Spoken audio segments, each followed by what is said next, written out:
Islam itu hanya mengimani satu kitab.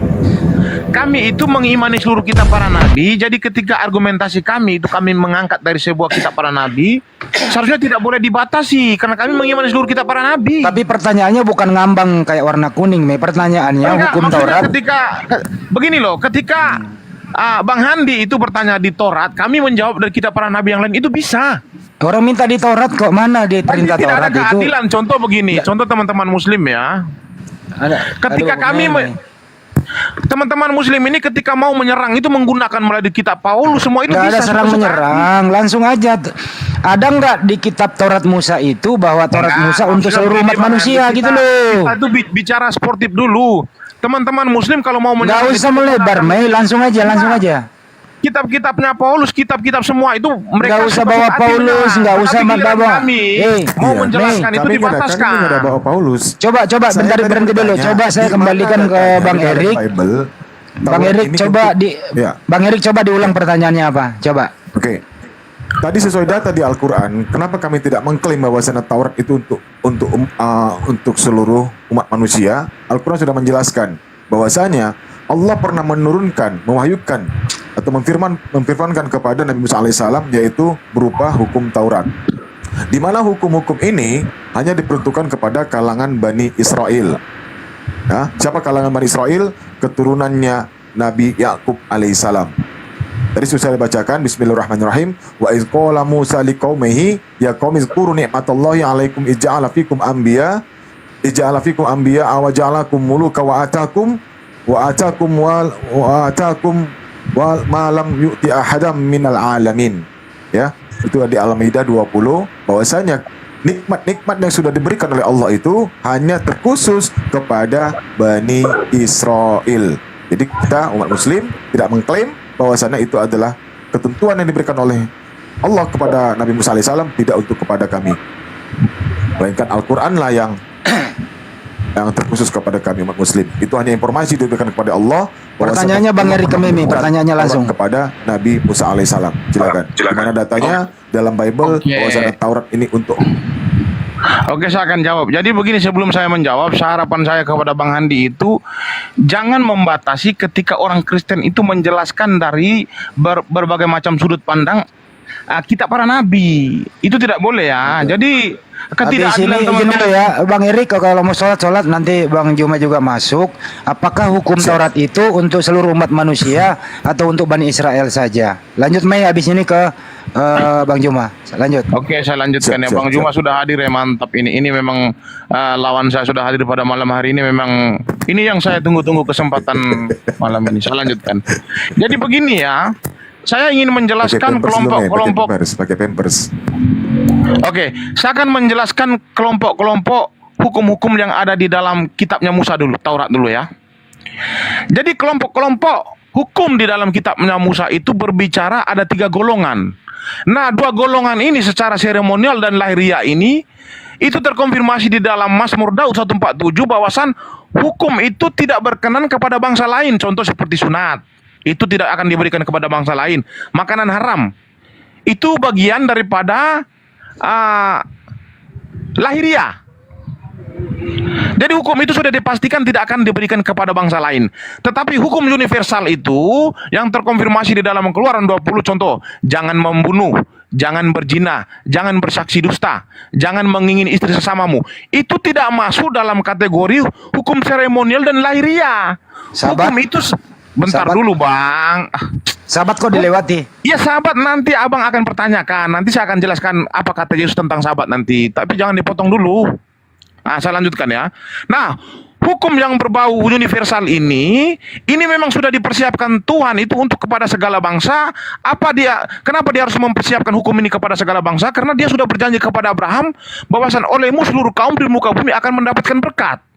Nah, hukum ini akan diperuntukkan kepada segala bangsa. Maka Tuhan berbicara kepada Musa di Ulangan 31 ayat 11 sampai habis, saya bacakan ya.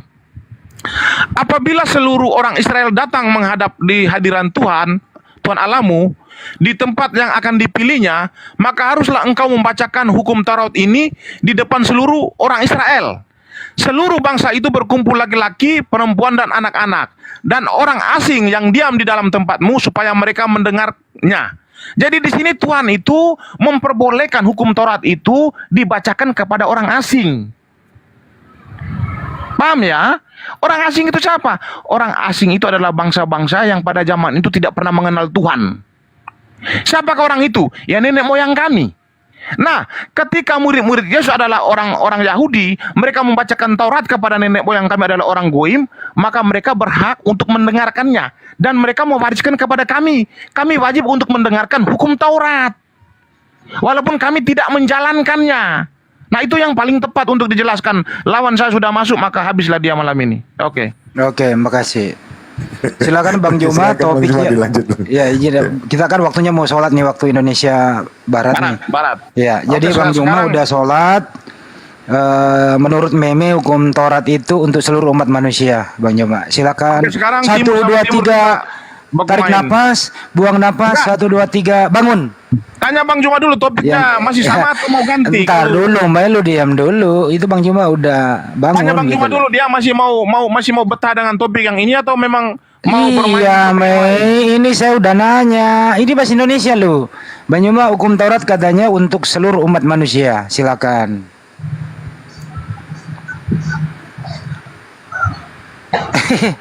Bangun. Lanjut. Di mic-nya dibuka dong. Oke, lanjut. Assalamualaikum warahmatullahi wabarakatuh. Waalaikumsalam warahmatullahi wabarakatuh. Waalaikumsalam warahmatullahi wabarakatuh. Semangat malam ahli nar. Jadi gini, ketika kita berbicara tentang kitabnya orang Yahudi, maka kita harus mendudukkan kemudian kaidah-kaidah, hukum-hukum, ketetapan, aturan yang datang kepada mereka.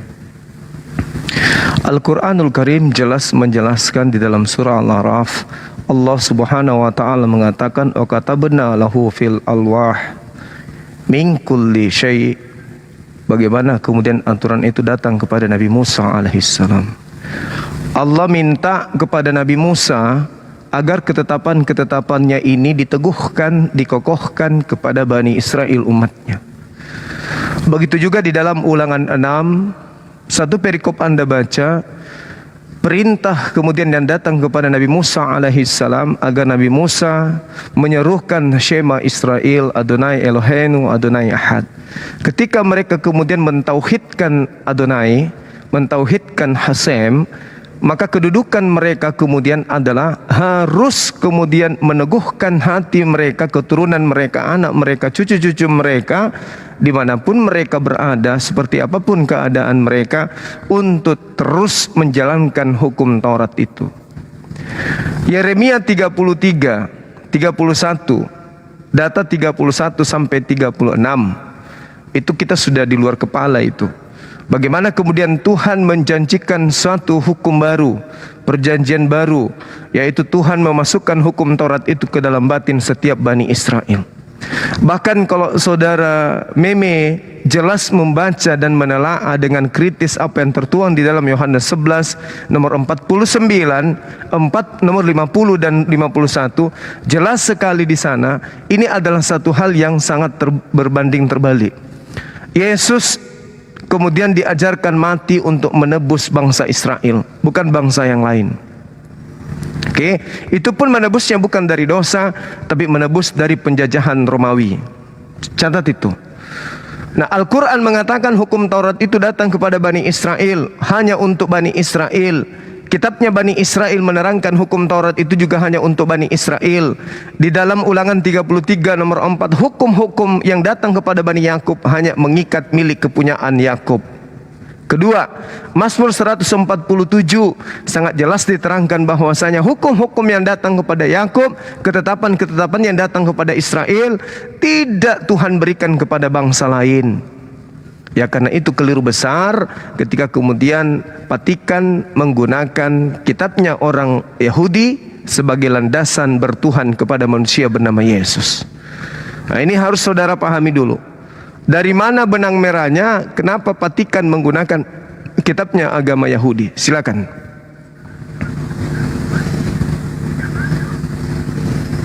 Oke, baik, terima kasih paparan Bang Juma, ini memang bagus sekali, tetapi kita akan kembangkan menjadi dua arah ya. Ya. Kita akan kembangkan menjadi dua arah ya, Bang Juma ya. Iya, iya. Oke. Yang mau kita kembangkan ini berkaitan Senderan aja tentang Bang Juma, Tuhannya, senderan aja. berkaitan tentang Tuhannya kita kembangkan tentang Tuhannya, atau masih berkaitan tentang hukumnya saja? Tuhannya, hukumnya, kitabnya, nabinya, terserah Oke, Anda. baik. Baik, mantap. Saya lanjutkan paparan saya ya. Kenapa Romawi itu mengimani kitab para nabi? Saya sudah menjelaskan ini sudah berulang-ulang kali ketika dalam rangka saya berdebat ataupun berdialog. Nah, baik buat teman-teman netizen yang ada di bawah, maka simaklah baik-baik Profesor Meme Bos yang berasal dari Indonesia Timur ya, sama dengan Bang Juma, kami tetangga ini. Jadi sekarang kami berdialog timur sama timur. Jadi oke, saya lanjutkan lagi paparan saya yang sangat indah ini. Jadi saya ingin menguraikan sebuah kalimat dari mulut saya, bahwasan orang Kristen itu adalah umat yang mengimani kitab para nabi. Kami adalah umat yang mengaminkan kitab para nabi. Walaupun kitab para nabi itu ada golongan-golongan hukumnya itu hanya diperuntukkan kepada satu kaum saja. Saya memberikan salah satu contoh, ketika kita hidup di dalam Indonesia ini, ada satu suku ataupun dua suku itu diistimewakan, yaitu aturan-aturan dia itu tidak akan dijalankan oleh suku-suku yang lain seperti di Aceh.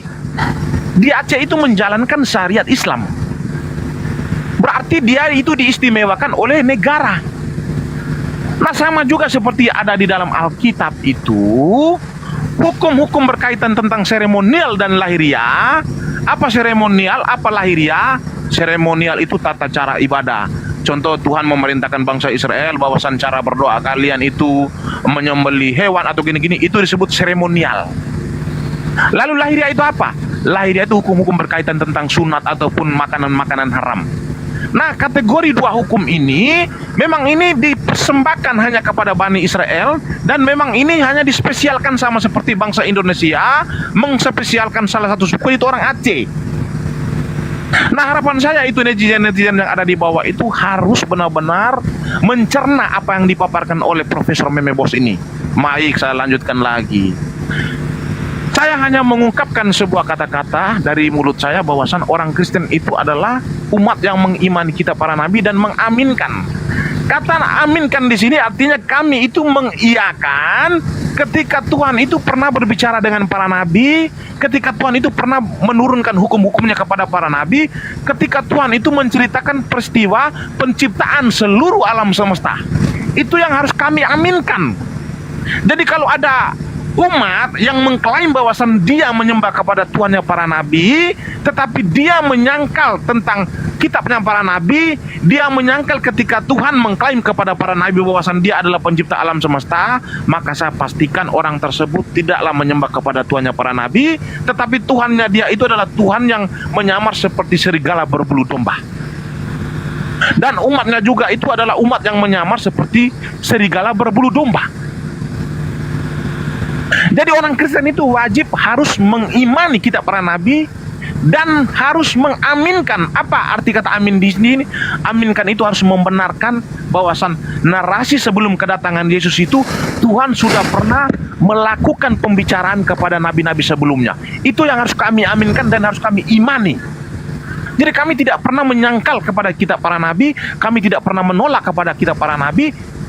Kami adalah umat yang mencintai kitab para nabi. Kami adalah umat yang menyayangi para nabi. Kami adalah umat. Aduh, langsung dipotong, stop katanya. Ya udah lanjutlah kalau gitu. Gantian lah, karena masih ada waktu, tenang aja. Gua silakan Bang Koin Juma. jangan lupa Bang Andi, koin. Iya, nanti dikasih koin sama lo. Lanjut Bang Juma. Jadi gini, Bung. Kalau saudara mengatakan Kristen mengimani kitab para nabi, ya tidak masalah. Memang tugas kita begitu. Kristen Islam harus beriman kepada kitab para nabi. Tapi masalahnya sekarang ini adalah ketika Anda membawa-bawa nabi, satu, tidak ada nabi yang mengajarkan kemudian untuk menggantikan Tuhannya Abraham, Ishak dan Yakub menjadi manusia. Gak ada. Itu satu. Kedua, tidak ada nabi yang mengajarkan bahwa hukum yang datang kepada Bani Israel itu diperuntukkan untuk Roma, untuk Vatikan, untuk orang Indonesia. Tidak ada. Coba Anda tunjukkan di mana tertulis. Bahkan kalau Anda konsen terhadap serigala, serigala itu adalah Paulus. Serigala itu adalah pengikut Paulus. Karena serigala itu adalah Bani Yakub.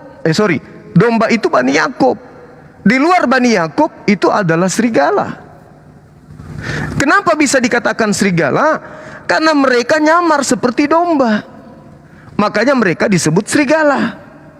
Andai saja mereka tetap menjalankan kehidupan mereka normal, layaknya orang ateis, mereka tidak disebut serigala. Kenapa? Karena mereka tetap saja tidak menyamar.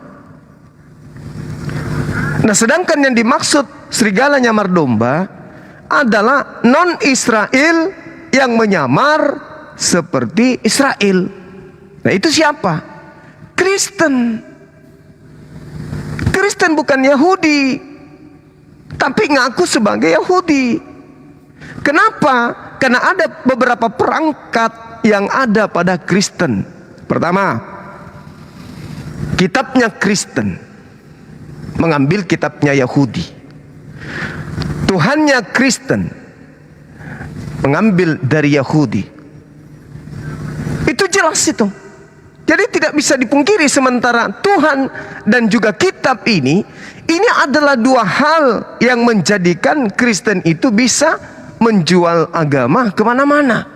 Mengambil kemudian data dari Yahudi, kemudian mengajarkan kekristenan kemana-mana. Tanpa perjanjian lama, Kristen tidak laku. Oke? Tanpa membawa-bawa Tuhannya Yahudi, Kristen tidak laku.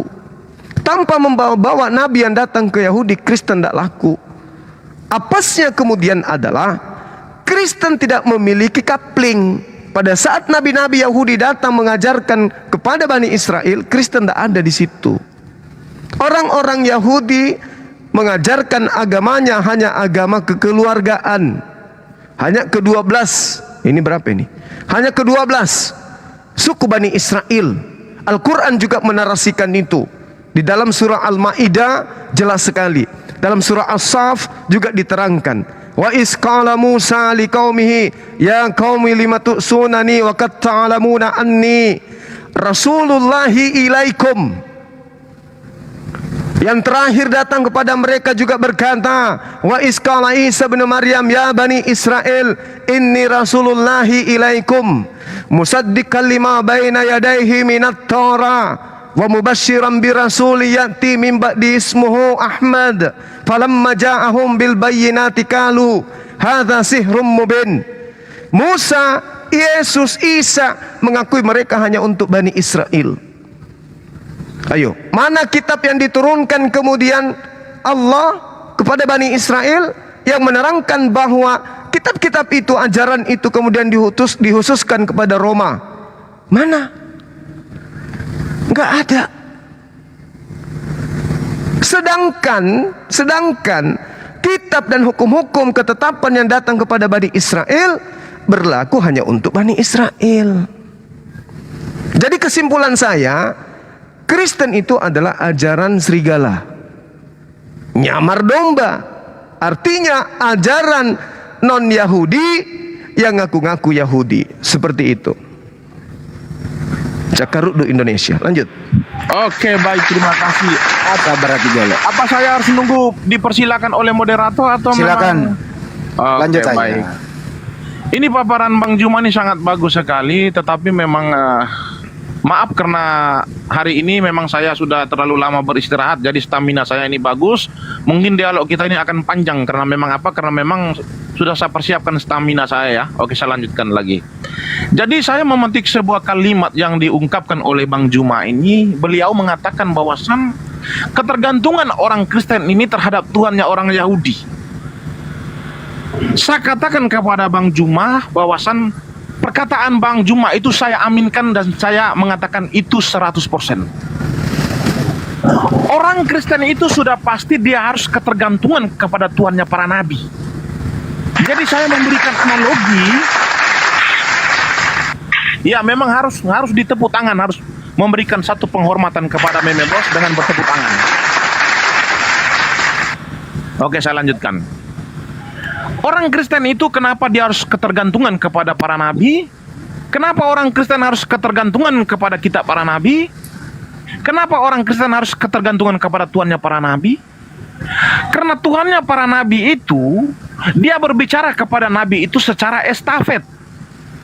Jadi kami menolak saja salah satu kitab para nabi, maka saya katakan kepada teman-teman yang ada di bawah, berarti kami bukanlah umat yang benar. Itu yang pertama. Yang kedua, Bang Juma mengatakan bahwasan orang Kristen itu merubah Tuhannya para nabi menjadi seorang manusia. Kalimat-kalimat yang seperti ini yang terpapar di dalam telinga saya ini akan sangat menyakitkan sekali, tetapi maaf, Meme Bos mempunyai argumentasi yang sangat kuat. Argumentasi yang sangat kuat ini akan saya landaskan dari perkataan-perkataan Yesus, tetapi bukan atas kehendaknya Meme Bos, tetapi atas perkataan-perkataan Yesus. Baik. Orang Kristen tidak pernah menjadikan kitabnya, orang Kristen tidak pernah menjadikan Tuhannya para nabi menjadi manusia, tetapi memang Tuhannya para nabi itu yang ingin menjadi manusia. Bukan orang Kristen yang menginginkan Tuhannya para nabi menjadi manusia. Tetapi jangan tertawa Bang Andi. Kita lanjutkan ya. Enggak apa-apa yang terlalu serius, terusin. Enggak, karena memang profesor harus gitu Bang Andi. Iya, terusin. Kita lanjutkan. Saya ulang sekali lagi bahwasan orang Kristen itu bukan atas kehendaknya untuk menjadikan Tuhannya para nabi itu menjadi manusia, tetapi memang Tuhannya para nabi itu ingin menjadi manusia. Apa ayatnya? Ayatnya ada. Ketika Tuhan sudah menyampaikan kepada nabi untuk membimbing bangsa Israel, tetapi pada kenyataannya para nabi itu sibuk mengurusi diri mereka sendiri. Salah satunya adalah anaknya Daud, Salomo. Salomo adalah manusia pilihan Tuhan, tetapi di zaman Salomo itu dia sibuk mengurusi dirinya sendiri. Dia tidak lagi mengurusi umatnya Tuhan, tetapi dia sibuk mengurusi dirinya sendiri dengan mengawini banyak istri, menyembah kepada tuan-tuan istrinya, yaitu menyembah kepada dewa Baal dan dewa Nebo. Maka apa kata Tuhan kepada para nabi di dalam Yeskiel 34 ayat 1 sampai habis? Apa kata Tuhan? Aku tidak akan lagi menggunakan para nabi untuk membimbing domba-dombaku, tetapi aku akan menggembalakan mereka dengan tanganku sendiri. Ini janji Tuhan kepada apa? Kepada siapa? Janji Tuhan kepada seluruh umat manusia bahwasan dia tidak akan lagi menjadikan para nabi itu sebagai penggembala umatnya, tetapi dia mau mengembalakan dengan tangannya sendiri. Nah, kita lihat apakah peristiwa ini akan terjadi? Ya, peristiwa ini akan terjadi ketika di zaman Maria Tuhan tidak lagi menggunakan para nabinya sebagai partner dalam melakukan karya keselamatan kepada seluruh umat manusia, tetapi dia hanya menjadikan seorang wanita satu-satunya di muka bumi ini untuk dijadikan sebagai partner dalam melakukan karya keselamatan kepada seluruh umat manusia. Dari Maria inilah dia menjadi seorang manusia. Dari Maria inilah dia membimbing umatnya dengan tangannya sendiri. Inilah janji Tuhan kepada seluruh umat manusia. Dia harus membimbingi manusia itu dengan tangannya sendiri. Dia tidak akan lagi menggunakan para nabi. Dan terbukti ketika Tuhan sudah menjadi manusia, apa kata Tuhan kepada murid-muridnya? Umat-umatku mendengarkan suaraku, domba-dombaku mengenal suaraku, dan aku mengenali mereka. Jadi hanya umat Tuhan yang mengenali Tuhan. Jadi bangsa-bangsa kafir, bangsa goyim itu tidak akan pernah mengenal Tuhan, karena mereka tidak beriman kepada Tuhan. Maka Tuhan telah menjadi manusia untuk menyelamatkan manusia dari dosa. Jadi Tuhan menjadi manusia itu bukan atas kehendak orang Kristen, tetapi atas keinginan Tuhan itu sendiri untuk menyelamatkan manusia dari dosa yang diikat oleh iblis. Inilah Tuhannya para nabi, telah menjadi manusia, berbicara dengan manusia secara intens untuk menyelamatkan mereka dari dosa. Ini Tuhan yang benar. Apa masih mau dilanjutkan atau memang mau dikasih kesempatan kepada Bang Juma ini? Ya, tolong tunjukkan kepada saya di mana Nabi mengajarkan Tuhannya jadi manusia. Oke, baik, Satu. terima kasih. Dua, Oh, langsung dijawab atau memang Langsung dijawab atau jawab. memang nunggu? Oke. langsung jawab. Oke. Para nabi tidak pernah mengajarkan bahwasan Tuhan itu menjadi manusia. Jangan tertawa dulu. Yo, Saya lanjutkan ya. lucu, masa nggak ketawa? Oh ya, oke. Iya, ketawa dulu Bang, ketawa dulu Bang. Iyalah. Saudara mengatakan Tuhannya jadi manusia, maksudnya Tuhannya Yahudi. Saya minta dalilnya mana? Anda katakan tidak ada. Berarti ada konspirasi besar dari keinginan-keinginan orang-orang di luar Yahudi yang ingin mengeksiskan kemudian Tuhannya Romawi, yaitu Zeus atau Hercules jadi manusia. Itu baru betul. Jadi yang menjadi Yesus itu bukan Tuhannya Yahudi, karena Tuhannya Yahudi mengatakan di dalam Yesaya 43 nomor 10, engkaulah saksiku, tidak ada Tuhan yang dibentuk sebelum aku, tidak ada. Dan setelah aku juga tidak ada Tuhan yang dibentuk. Tiba-tiba Kristen membentuk Tuhan dalam rupa bentuk manusia daging. Jadi yang ada di Kristen ini bukan Tuhannya Bani Israel yang menjadi manusia, tapi Tuhannya nenek moyangnya Romawi, yaitu Zeus. Gitu, tepuk tangan untuk Bang Suma.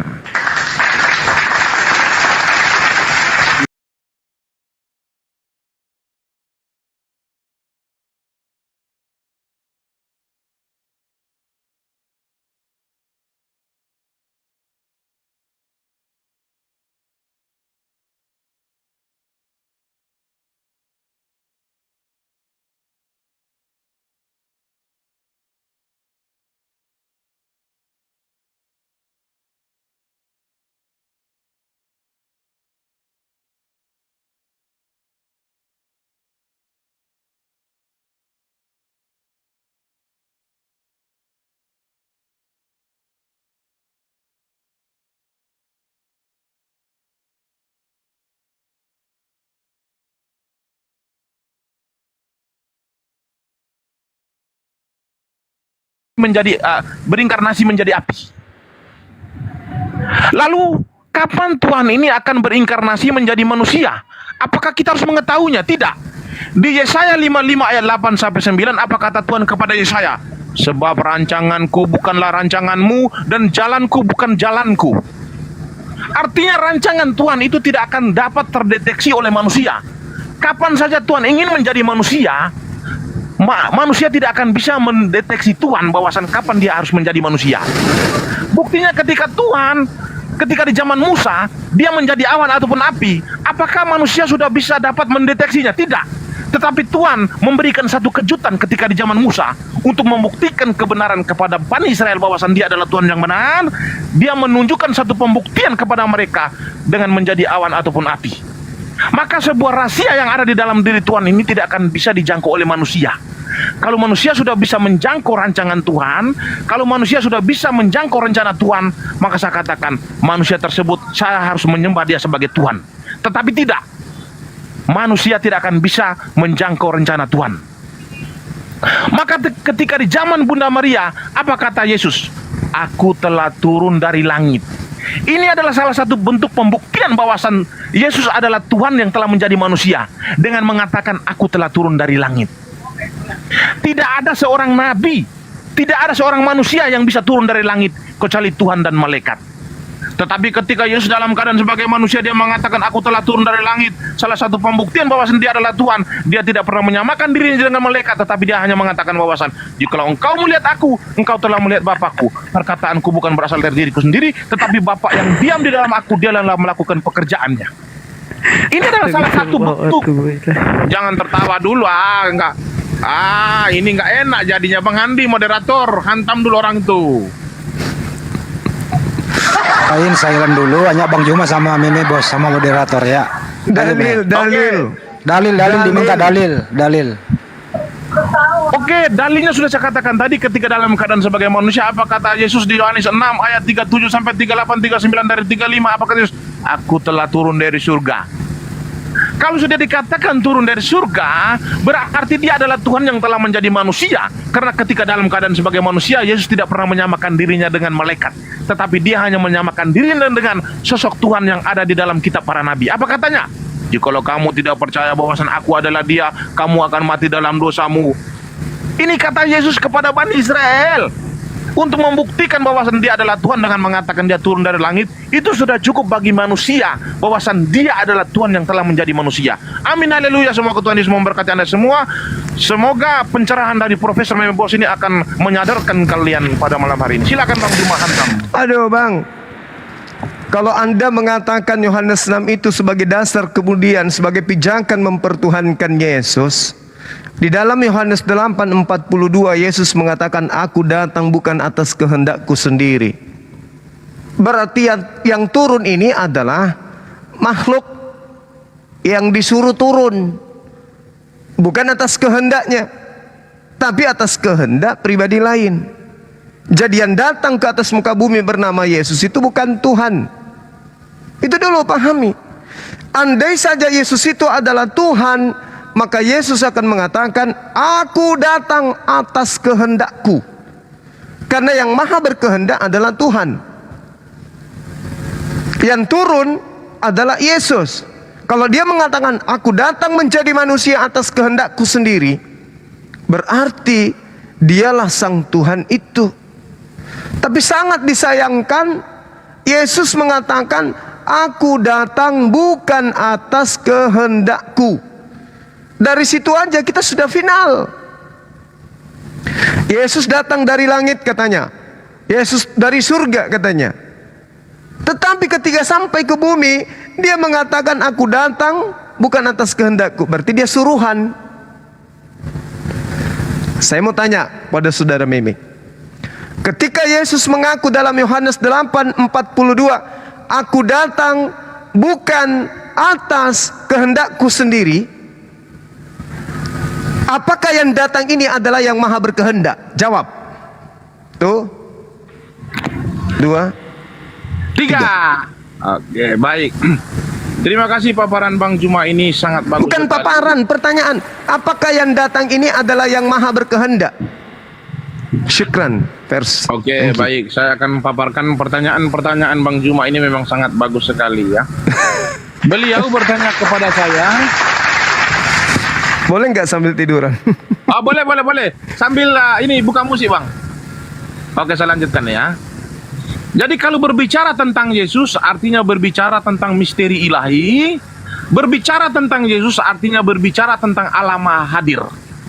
Ini yang harus kita pegang, sebuah kalimat dari saya, bahwasan berbicara tentang Yesus ini, artinya berbicara tentang misteri ilahi.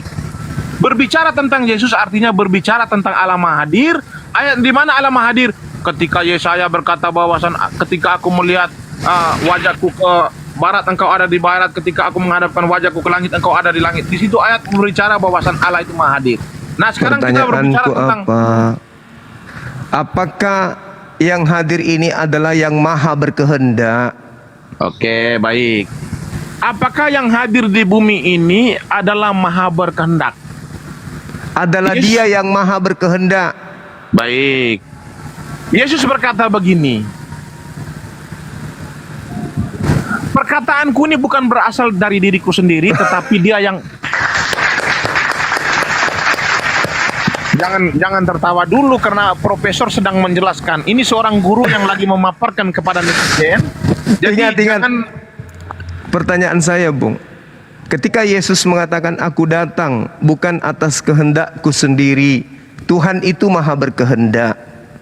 Yesus mengatakan aku datang bukan atas kehendakku. Pertanyaan saya, apakah Yesus ini adalah yang maha berkehendak? Apakah yang diutus ini adalah yang maha berkehendak? Jawab. Oke, saya ambil ayat dulu ya.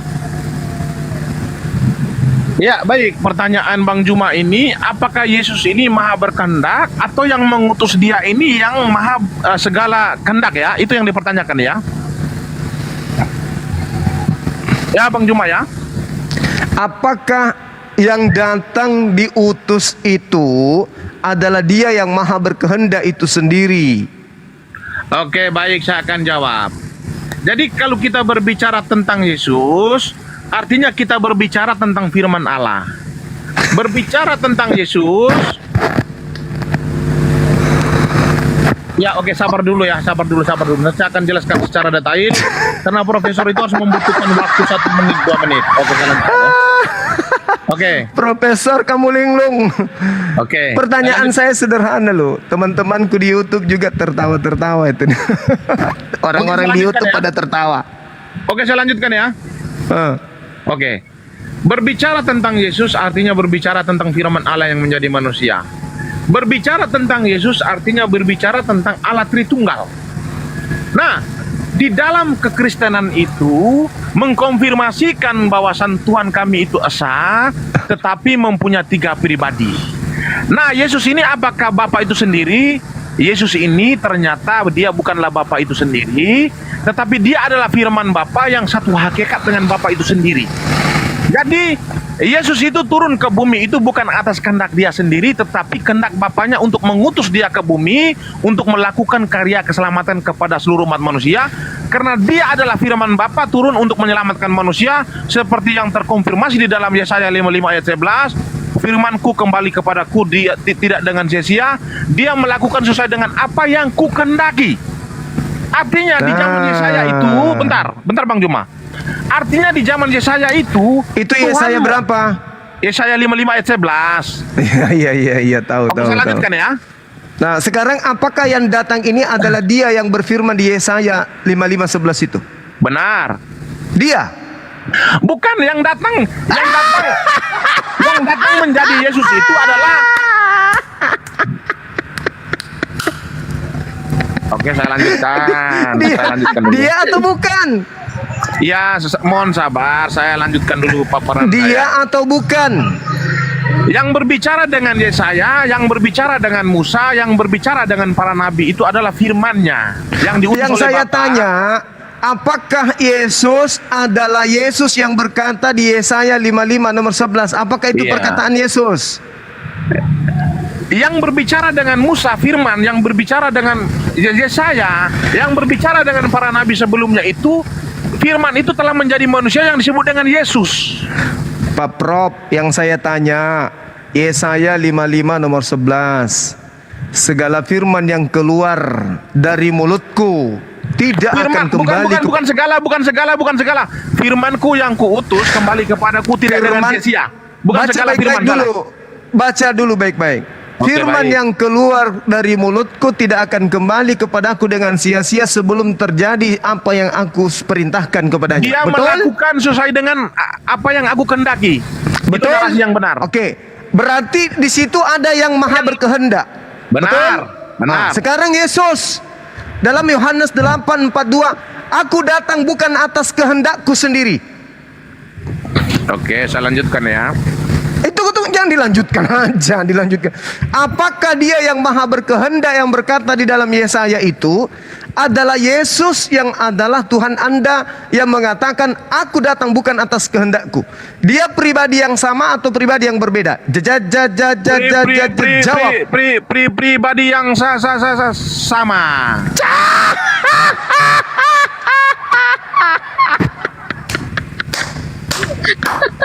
Bagaimana Anda mengatakan pribadi yang sama?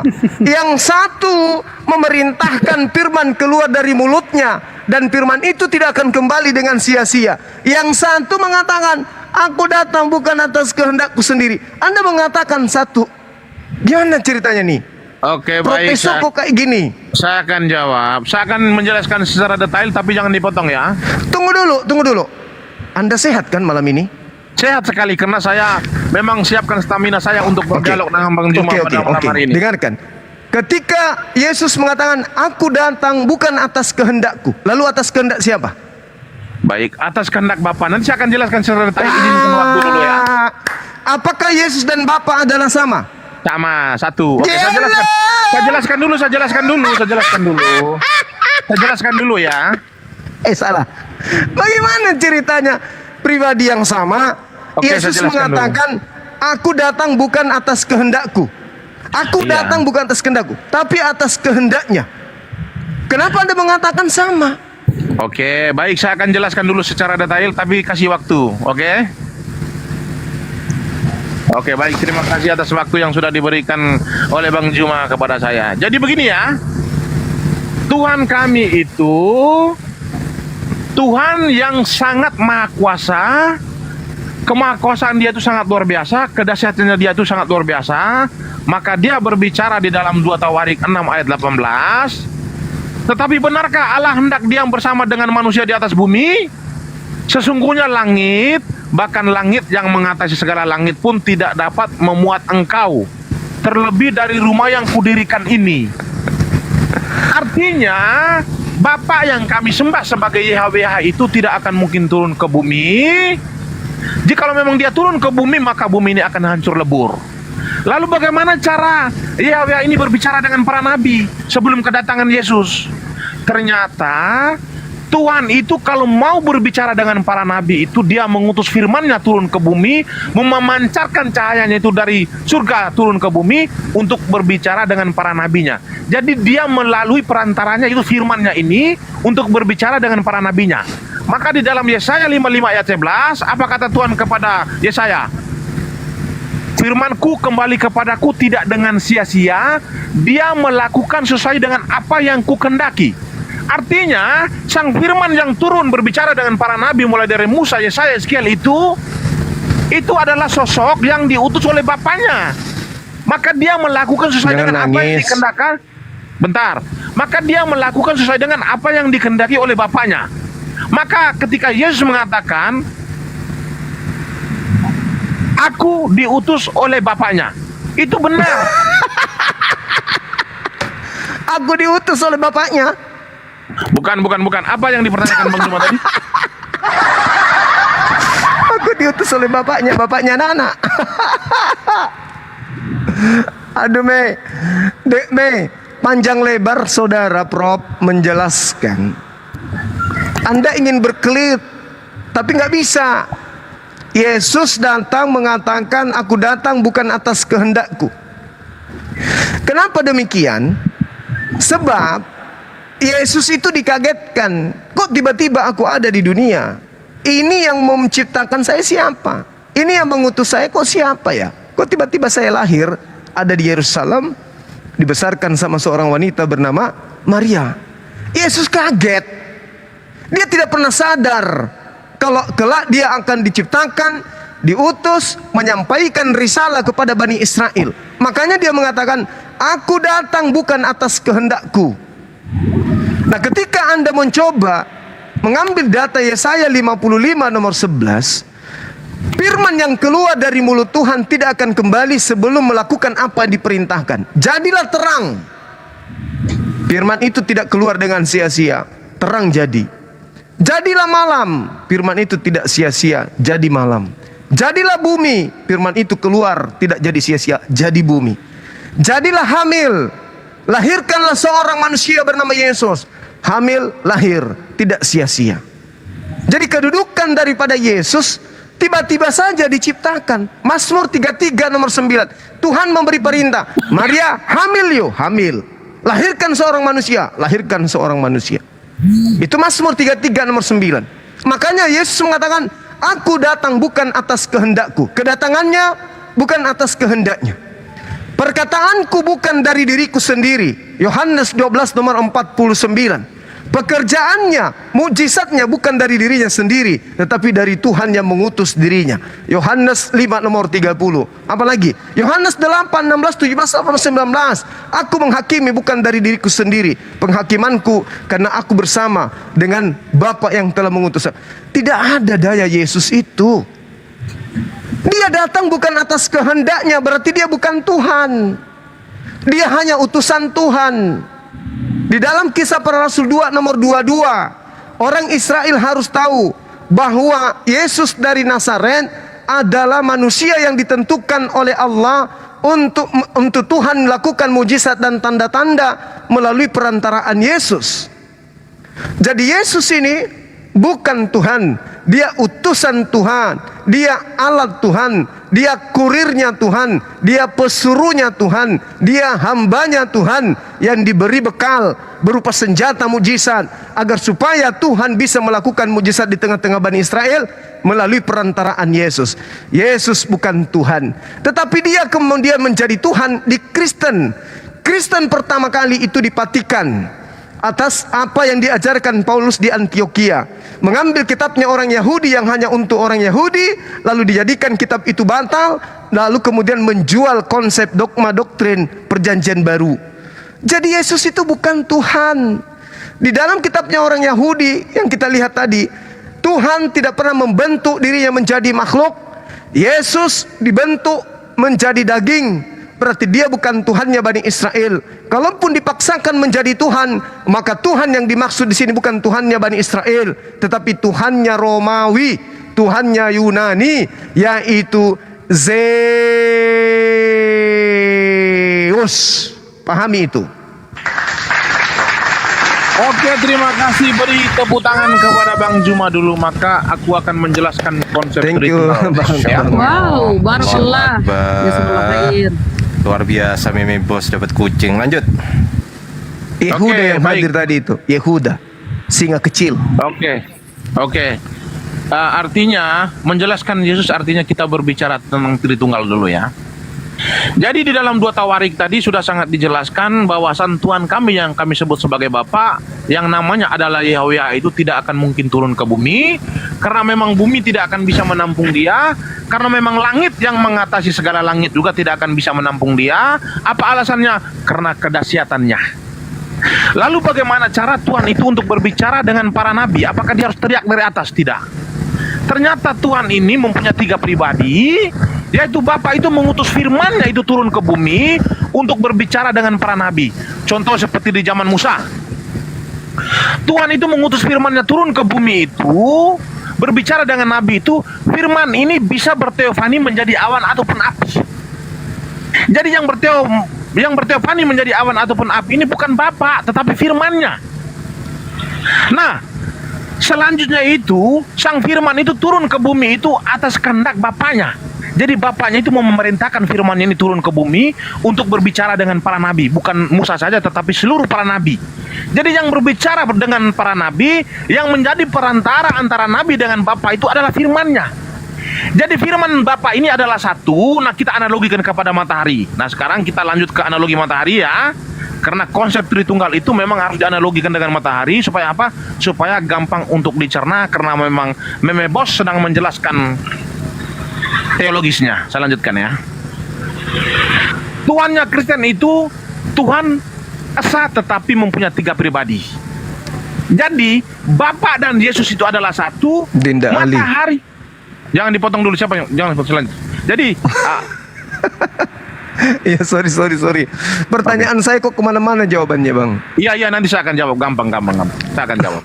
Jadi yang berbicara dengan para nabi itu bukan yang turun berbicara dengan para nabi itu bukan Bapa itu, tetapi firman yang diutus oleh Bapa itu dia yang melakukan pekerjaannya. Nah, firman ini dengan Bapa apakah satu hakikat? Satu hakikat. Nanti saya akan jelaskan. Nah, firman dan Bapa ini kita menganalogikan dengan matahari. Matahari dan cahaya itu adalah satu. Matahari turun ke bumi itu sudah pasti atas kehendak matahari. Kalau tanpa matahari, cahaya matahari tidak akan turun ke bumi. Apakah cahaya matahari ini bisa dipisahkan dengan matahari? Tidak akan bisa dipisahkan. Apakah mereka satu? Satu. Apakah matahari bisa turun ke bumi? Tidak bisa. Apakah bumi bisa menampung matahari? Tidak akan bisa. Apa alasannya? Matahari terlalu dahsyat, tidak akan bisa ditampung oleh bumi. Lalu bagaimana cara matahari itu memperkenalkan dirinya kepada manusia? Dengan mengutus cahayanya ke bumi. Apakah bumi bisa menampung cahaya matahari? Bisa. Nah, sama seperti Yesus itu, Tuhan kami itu mempunyai firman yang memancar dari surga itu ke bumi, yang bisa ditampung oleh bumi. Dan Bapa tidak akan mungkin turun ke bumi. Jikalau Bapa turun ke bumi, maka bumi itu akan hancur lebur karena kedahsyatannya. Matahari tidak akan mungkin turun ke bumi. Kalau matahari turun ke bumi, bumi akan hancur lebur karena kedahsyatannya. Tetapi bumi bisa menampung cahaya matahari, tetapi bumi bisa menampung firman-Nya Tuhan. Itulah persamaan ataupun analogi berkaitan tentang Allah Tritunggal dengan matahari. Jadi cahaya matahari dengan matahari adalah satu, mereka bisa dibedakan tetapi tidak bisa dipisahkan. Yesus dan Bapa adalah satu, bisa dibedakan tetapi tidak bisa dipisahkan. Bapa tidak turun ke bumi tetapi firman-Nya yang turun ke bumi, matahari tidak turun ke bumi tetapi cahayanya yang turun ke bumi. Maka apa kata Yesus bahwasan dia diutus itu benar. Nah, berkaitan tentang Yesus diutus itu benar, di Yohanes 8 ayat 42 saya bacakan ya. Kata Yesus kepada mereka, jikalau Allah adalah Bapakmu, kamu akan mengasihi aku. Sebab aku keluar dan datang dari Allah. Dan aku datang bukan atas kehendakku sendiri, melainkan Dialah yang mengutus aku. Dia mengatakan dia datang dan keluar dari Allah. Cahaya matahari itu sudah pasti keluar dari matahari untuk menjangkau bumi. Dan Yesus itu keluar dari Allah, turun ke bumi untuk menjangkau bumi, untuk berbicara dengan para nabi adalah Yesus. Karena Bapa tidak akan mungkin turun ke bumi. Inilah analogi yang paling tepat. Ini adalah doktrin yang paling tepat untuk dijelaskan. Gantian. Oke, maka saya memperkuatkan satu ayat. Yesus mengatakan bahwasan aku dan Bapakku adalah satu, sama seperti cahaya matahari dengan matahari adalah satu, bisa dibedakan tetapi tidak bisa dipisahkan. Aku dan Bapakku bisa dibedakan tetapi tidak bisa dipisahkan. Amin, haleluya. Semoga pencerahan dari saya ini dapat menyadarkan teman-teman semua. Oke, saya ikuti. Di dalam kitabnya orang Yahudi 2 Tawarik yang kita tahu 16 nomor 8, 2 Tawarik 6 nomor 18. Benarkah Tuhan akan turun ke bumi? Sesungguhnya langit, bahkan langit yang menaungi seluruh langit. Ini langit, ada lagi langit, ada lagi langit. Ada langit di atasnya yang menaungi semua langit-langit yang ada di bawah. Tidak dapat memuat Allah. Apalagi rumah ini, apalagi rahimnya Maria. Lalu kemudian saudara mengambil analogi matahari. Pasang kuping baik-baik. Matahari bersinar ke bawah, kena bumi. Oke? Sinar matahari ini kemudian Anda katakan analogikan sebagai Yesus. Kalau ini Anda analogikan seperti Yesus dengan Sang Tuhan, keliru besar. Matahari ketika bersinar ke bawah, redupnya matahari itu tergantung daripada bagaimana matahari ini tertutup awan atau tidak. Paham ya? Redupnya matahari. Maka ketika matahari kemudian menginginkan cahayanya itu kembali terang tanpa kemudian redup, ya, maka tidak membutuhkan bantuan apa-apa selain daripada sinar matahari tidak pernah redup, melainkan awan yang menutupinya lah yang membuatnya redup. Sekarang permasalahannya adalah, bisakah Yesus hidup tanpa nasi, tanpa ikan goreng, tanpa air minum? Bisa? Bisakah Yesus tanpa buang sebulan, tanpa buang pipis sebulan? Bisakah Yesus hidup tanpa nenen ke ibunya?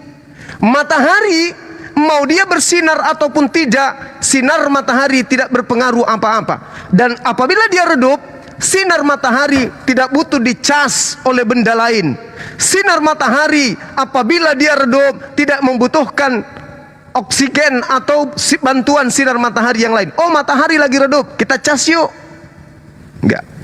Yesus lagi lemas-lemasnya, butuh apa? Butuh makan, butuh minum, butuh nenen, butuh tidur. Dalam natur manusianya. Nah, ini analogi matahari yang tadi. Bagus. Jangan juga ngatur sinarnya. Sinarnya bisa diatur enggak? Enggak bisa kan? Bisa enggak kemudian ketika sinarnya ini redup, ada kekuatan yang bisa membuatnya menjadi terang, layaknya Yesus yang lagi redup dicas oleh malaikat.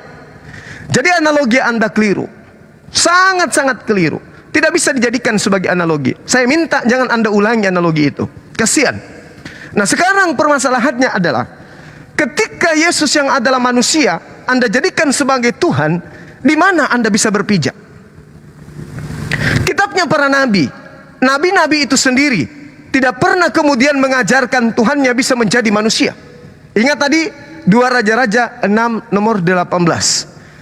Tuhan tidak bisa datang. Maka kemudian karena Tuhan tidak bisa datang, maka Tuhan mengambil perantara, yaitu manusia.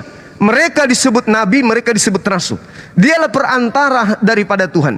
Makanya kisah para rasul 2 nomor 22, orang Israel harus tahu bahwa Yesus yang kumaksud adalah Yesus dari Nazaret, seorang manusia yang ditentukan oleh Tuhan untuk melakukan mujizat, tanda-tanda dan kekuatan yang dilakukan oleh Tuhan melalui perantaraan Yesus.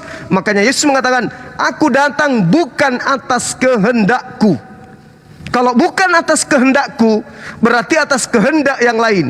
Kalau bukan atas kehendakku, berarti aku bukan yang maha berkehendak. Kalau bukan aku yang maha berkehendak, maka aku bukan sang Tuhan. Aku hanya makhluk utusan Tuhan. Tolong dipahami itu. Tolong dipahami. Makanya saya katakan di awal bahwa ajaran Taurat itu adalah ajaran yang dikhususkan hanya untuk Bani Israel toh. Bukan untuk di luar Bani Israel.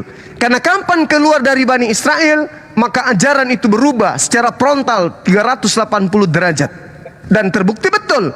Karena yang menerima ajaran Taurat atau perjanjian lama atau Septuaginta adalah orang Romawi Yunani yang memang dari nenek moyang mereka menganut ajaran animisme, menyembah kepada roh-roh. Maka ajaran Yesus kemudian diedit sedemikian rupa untuk menyamanyamakan antara ajaran Zeus dan ajaran Yesus, antara ajaran Romawi kuno dengan ajaran para nabi.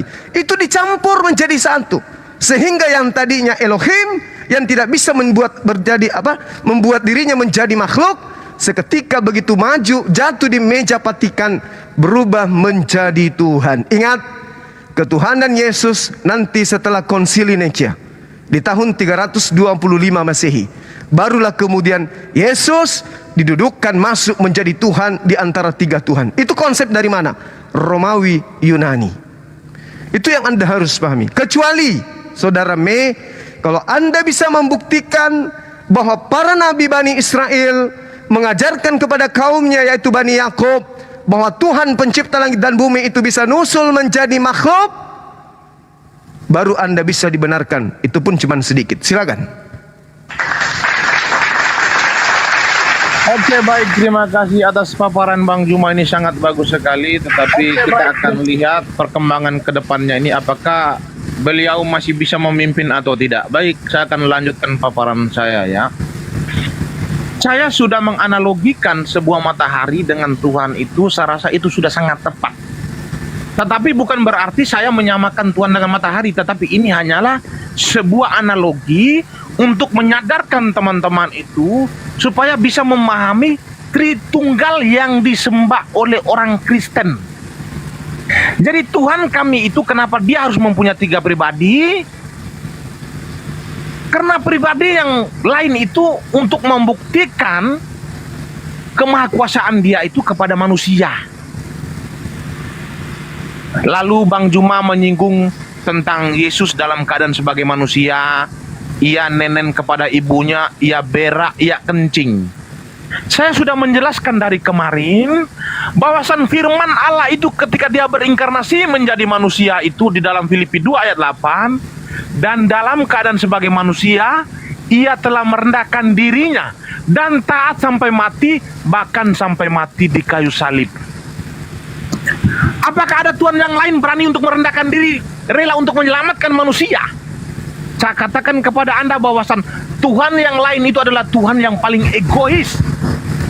Dia lebih mementingkan derajatnya paling tinggi daripada untuk menyelamatkan manusia. Tetapi Tuhan yang kami sembah tidak. Dia rela merendahkan dirinya. Dia rela menjadi manusia. Dia rela nenen. Dia rela kencing. Dia rela makan. Hanya untuk menyelamatkan manusia dari dosa. Itu Tuhannya, saudara. Oke. Jangan dipotong itu dulu, Bang. Tuhannya Kristen. Belum selesai, Bang. Belum selesai, Bang. Jangan dipotong dulu. Tuhannya Kristen memang kita akui itu. Ya, saya lanjut dulu. Ini masalahnya adalah Tuhannya Yahudi, bukan Tuhannya dulu, Kristen. Bang. Jangan dipotong. Masih waktu saya lanjutkan ya. Sedikit lagi ya. Oke. Dan harus memang gitu. Orang Kristen harus percaya diri, jualan Yesus. Oke, saya lanjutkan. Jangan Tuhannya Yahudi yang diklaim. Oke, saya lanjutkan. Ya. Jadi Tuhan kami ini bukan Tuhan yang egois, tetapi Tuhan kami ini hanya ingin menyelamatkan manusia dari dosa yang diikat oleh iblis ini, dia rela merendahkan dirinya menjadi seperti manusia hanya untuk menyelamatkan mereka. Jadi ketika Bang Juma menyinggung tentang kemanusiaan Yesus, saya aminkan ketika Bang Juma mengatakan bahwasan Tuhan kami dalam keadaan sebagai manusia, dia nenen kepada ibunya. Saya aminkan kepada Bang Juma. Tetapi topik pembahasan kita di sini, apakah Oke, saya lanjutkan. Memang patut harus diberi tepuk tangan karena memang itu salah satu bentuk penghormatan kepada seorang meme bos. Saya lanjutkan lagi ya. Nah, berbicara tentang Yesus ini sudah saya katakan tadi. Yesus itu kalau dianalogikan dengan matahari itu, Yesus itu tidak akan bisa dipisahkan dari Bapaknya, tetapi bisa dibedakan. Matahari tidak akan bisa dipisahkan dari matahari, tetapi bisa dibedakan. Kita bisa membedakan matahari. Kita bisa membedakan cahaya matahari, tetapi mereka tidak bisa dipisahkan. Kita bisa membedakan Bapa, yaitu Bapa tidak bisa mungkin turun ke bumi, karena kalau dia turun, bumi akan hancur lebur. Kita bisa membedakan firman Bapa yang turun ke bumi, yang bisa memuncul menjadi manusia, yang bisa berteofani menjadi awan ataupun api, tetapi kita tidak akan bisa pisahkan mereka. Mereka adalah satu. Jadi salah satu kata kunci yang diungkapkan oleh Yesus bahwasan aku dan Bapakku adalah satu, itu untuk menguatkan bahwasan Yesus dan Bapa adalah satu. Mereka adalah sosok yang sama.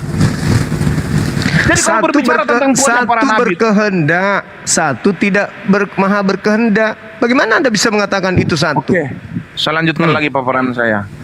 Saya sudah katakan tadi, apapun yang dilakukan oleh Yesus di muka bumi ini atas kehendak Bapaknya. Apa yang dilakukan oleh cahaya matahari di bumi ini untuk menerangi bumi itu atas kehendak matahari. Cahaya Tanpa matahari bisa enggak? Bentar. Cahaya matahari bisa enggak? Tanpa Cahaya matahari, saudara. Tanpa matahari, cahaya Saudara. matahari tidak akan mungkin turun ke bumi. Tanpa Saudara, Bapa, Yesus tidak apakah akan mungkin turun ke bumi. Bung, apakah cahaya matahari bisa dipisahkan dengan matahari? Tidak akan bisa dipisahkan. Apakah Yesus bisa dipisahkan dengan Tuhan? Tidak bisa dipisahkan. Pada saat Yesus meninggal, Tidak bisa dipisahkan. pada saat Yesus mati, Tidak bisa dipisahkan. yang berteriak, "Mengapa engkau meninggalkan aku?" Itu kan Tuhan firman sudah kembali ke atas. Jadi yang berteriak Eli lama sekali itu siapa? Kemanusiaannya. Berarti Yesus bisa dipisahkan dengan Bapa. Yesus bisa dipisahkan dengan kedagingan manusia. Terus matahari bisa dipisahkan dengan sinarnya. Tidak bisa. Ya. Kalau Yesus bisa dipisahkan dengan Bapa. Yesus tidak bisa dipisahkan dengan Bapa, tetapi Yesus bisa dipisahkan dengan kedagingan manusia yang diambil oleh firman itu.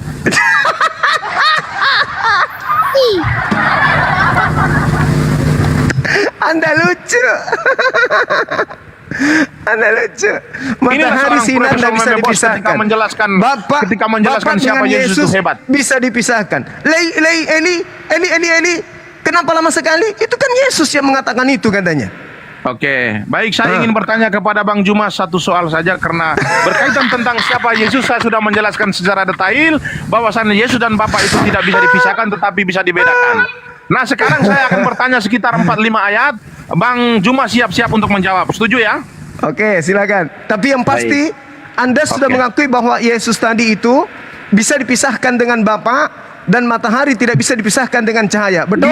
Yesus tidak akan bisa dipisahkan dengan Bapa, tetapi Yesus bisa dipisahkan dengan kemanusiaan Yesus. Maka Yesus berkata begini, baik aku maupun Bapakku tidak kamu kenal. Yesus berani mengatakan kepada murid-muridnya bahwasan baik aku maupun Bapakku kamu tidak kenal. Sedangkan Yesus itu sedang berada bersama-sama dengan mereka, tetapi dia mengatakan bahwasan baik aku maupun Bapakku tidak kamu kenal. Yang tidak bisa dikenal oleh manusia ini siapa? Ketika Yesus berbicara, ternyata di Kolose 1 dia berkata begini, karena kepenuhan Allah berkenan diam di dalam dia. Jadi Sang Firman itu berdiam di dalam kemanusiaan Yesus untuk melakukan karya keselamatannya. Jadi Sang Firman itu bisa dipisahkan dengan kemanusiaannya, tapi Sang Firman itu tidak akan bisa dipisahkan dengan Bapaknya. Nah, sekarang saya lanjutkan Tadi pertanyaan Yesus saya ya. bisa dipisahkan. Anda akui itu, matahari dan sinarnya nggak bisa dipisahkan. Yesus bisa. Analogi Anda keliru. Dengan demikian Yesus bukan Bapa itu sendiri. Udah terjawab itu. Oke. Kan saya sudah katakan tadi, Yesus dan Bapa itu tidak akan bisa dipisahkan, tetapi Yesus bisa dipisahkan dengan kedagingannya, itu bisa. Yesus dipisahkan dengan kedagingannya itu bagaimana? Bisa. Karena kedagingan itu kan hanya sebagai hijab yang digunakan oleh sang firman Hijab. itu dalam melakukan inkarnasi. Daging adalah hijab. Jadi yang Daging berkata-kata tadi aku datang bukan atas kehendakku, Yesus atau bukan? Kan saya sudah katakan tadi, daging yang digunakan oleh sang firman itu dalam konteks inkarnasi itu adalah sebuah hijab supaya apa? Supaya daging itu bisa bisa berbicara kepada manusia itu secara universal, tidak lagi secara spesifik, tetapi dia secara generalisasi. Jadi begini Bang Juma, sang firman di zaman Nabi itu dia turun itu berinkarnasi menjadi awan itu, dia berbicara itu sangat spesifik, yaitu khusus kepada Nabi saja.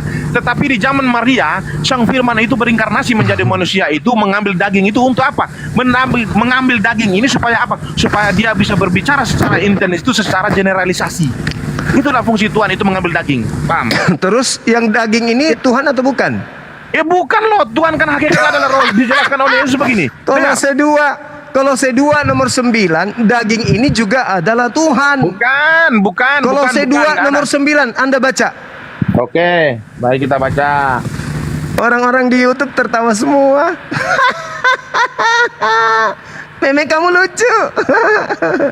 Kolose 2 ya, kita baca. Kita buktikan apakah benar kedagingan Yesus ini adalah Tuhan. Baca. Ini ya, saya bacakan ya. Ya. Sebab dalam dialah berdiam secara jasmani seluruh kepenuhan kealahan. Ya, tepuk tangan dong. Nah, sekarang kita buka di Kolose 1 ayat 2-nya. Loh, kita buka di Kolose 1. Berarti Kita buka di Kolose 1 dulu. jasmaninya, dengar, berarti jasmaninya adalah kepenuhan ilahi, betul? Ya benar, makanya Kolose 1 itu menjelaskan begini. Oleh kepenuhan Allah berkenan diam di dalam dia. Di dalam dia ini siapa? Di dalam dia ini adalah kedagingan. Iya, itu dia. Benar. Makanya Betul, Bang Anda tadi mengatakan, sabar. Ketika dia mengatakan bukan atas kehendakku sendiri, yang berkata ini adalah kepenuhan Tuhan. Benar. Berarti ada dua Tuhan. Tuhan Bukan yang berkehendak. dong. Loh. Daging yang berbicara. Dagingnya Yesus adalah kepenuhan secara jasmani ilahi. Daging yang berbicara, aku datang bukan atas kehendakku sendiri, tapi atas kehendak Dia. Berarti daging yang adalah ilahi, masih ada ilahi lain.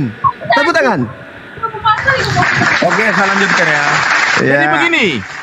Di dalam Kolose 1 tadi sudah katakan bahwasan karena kepenuhan Allah berkenan diam di dalam dia.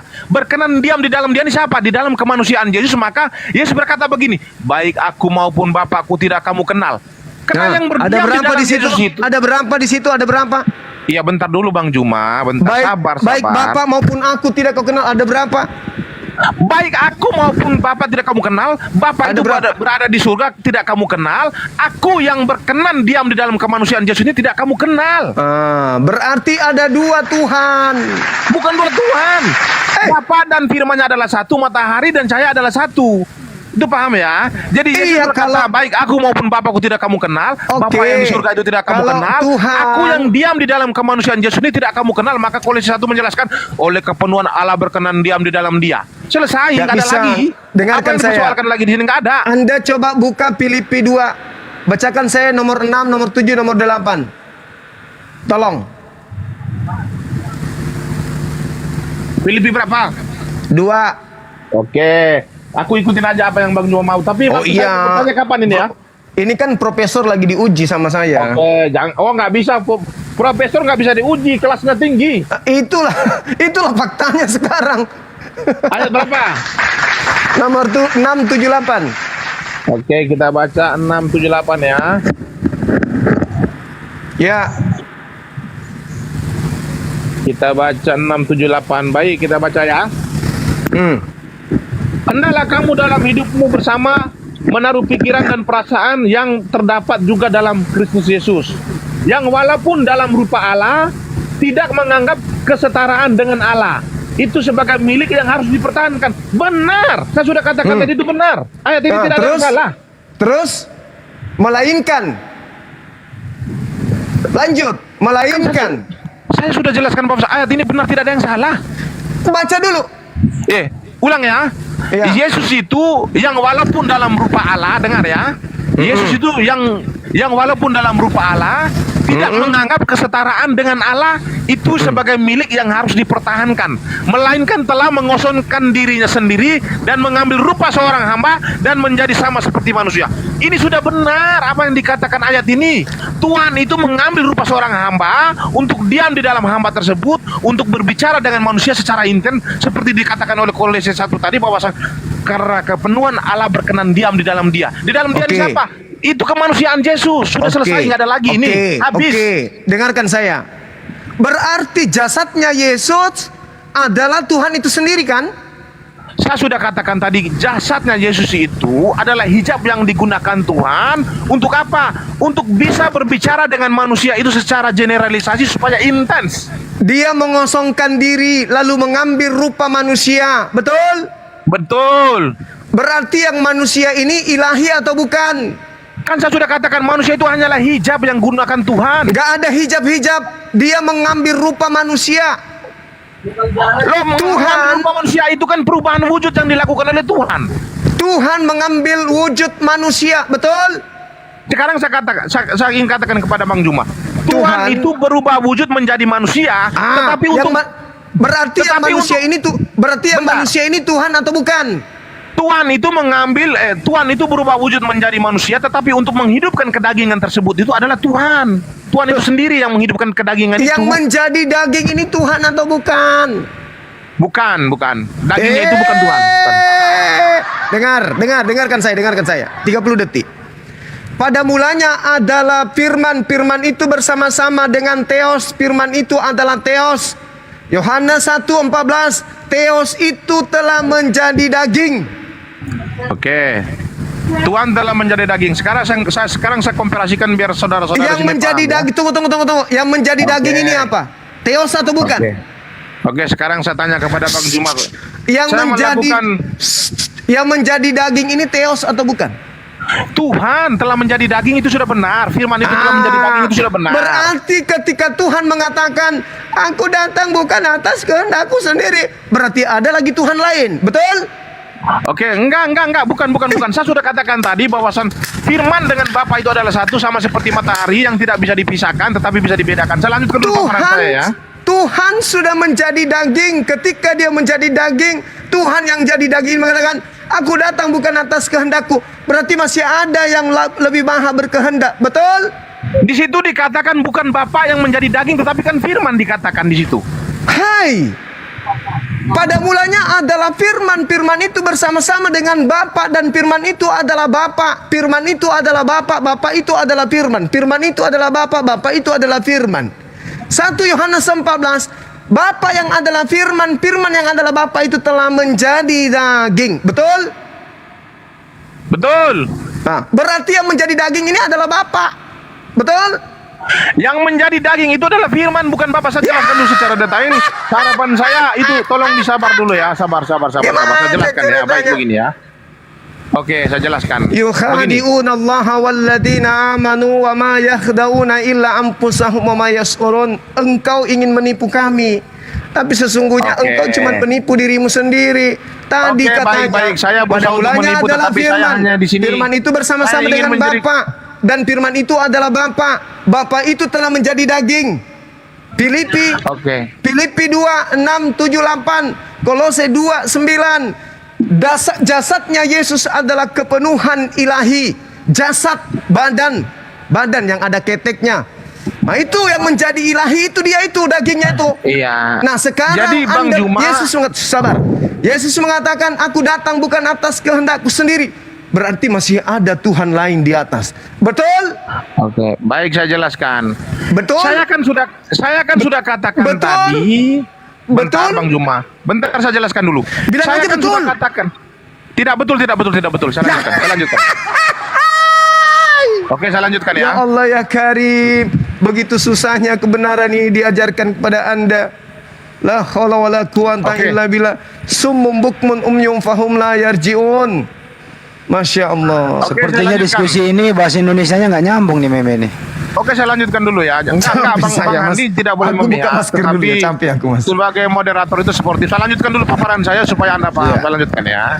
Jadi yang dipersoalkan oleh Bang Juma ini, dia memaksa bahwasan harus Bapa itu yang telah menjadi manusia tetapi bukan firman.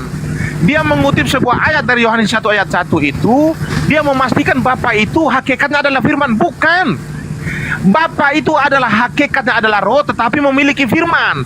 Kenapa Yohanes mengatakan bahwasan pada mulanya adalah firman dan firman itu bersama dengan Allah dan firman itu adalah Allah? Yohanes mencatat itu, dia mengutip di Kejadian 1 sampai 6 ketika dalam proses penciptaan itu Tuhan menciptakan alam semesta ini, terdengar hanya suara Tuhan saja, sosoknya tidak ada. Jadi kalau suara Tuhan sudah ada di situ, dipastikan bahwasan roh Allah ada di situ, tidak mungkin roh Allah tidak ada. Kenapa manusia tidak bisa melihat? Karena memang roh Allah itu tidak bisa dilihat oleh secara kasat mata. Jadi ketika firman itu bersama dengan roh itu benar, firman itu bersama dengan Theos ataupun Allah itu benar. Bukan berarti firman ini hakikatnya adalah roh, bukan, itu salah.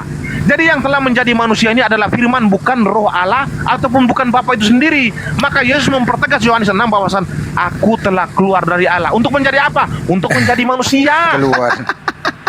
Jadi hakikat firman Itu bukan yang roh. dikatakan oleh Yesus bahwasan aku telah keluar dari Allah untuk menjadi manusia.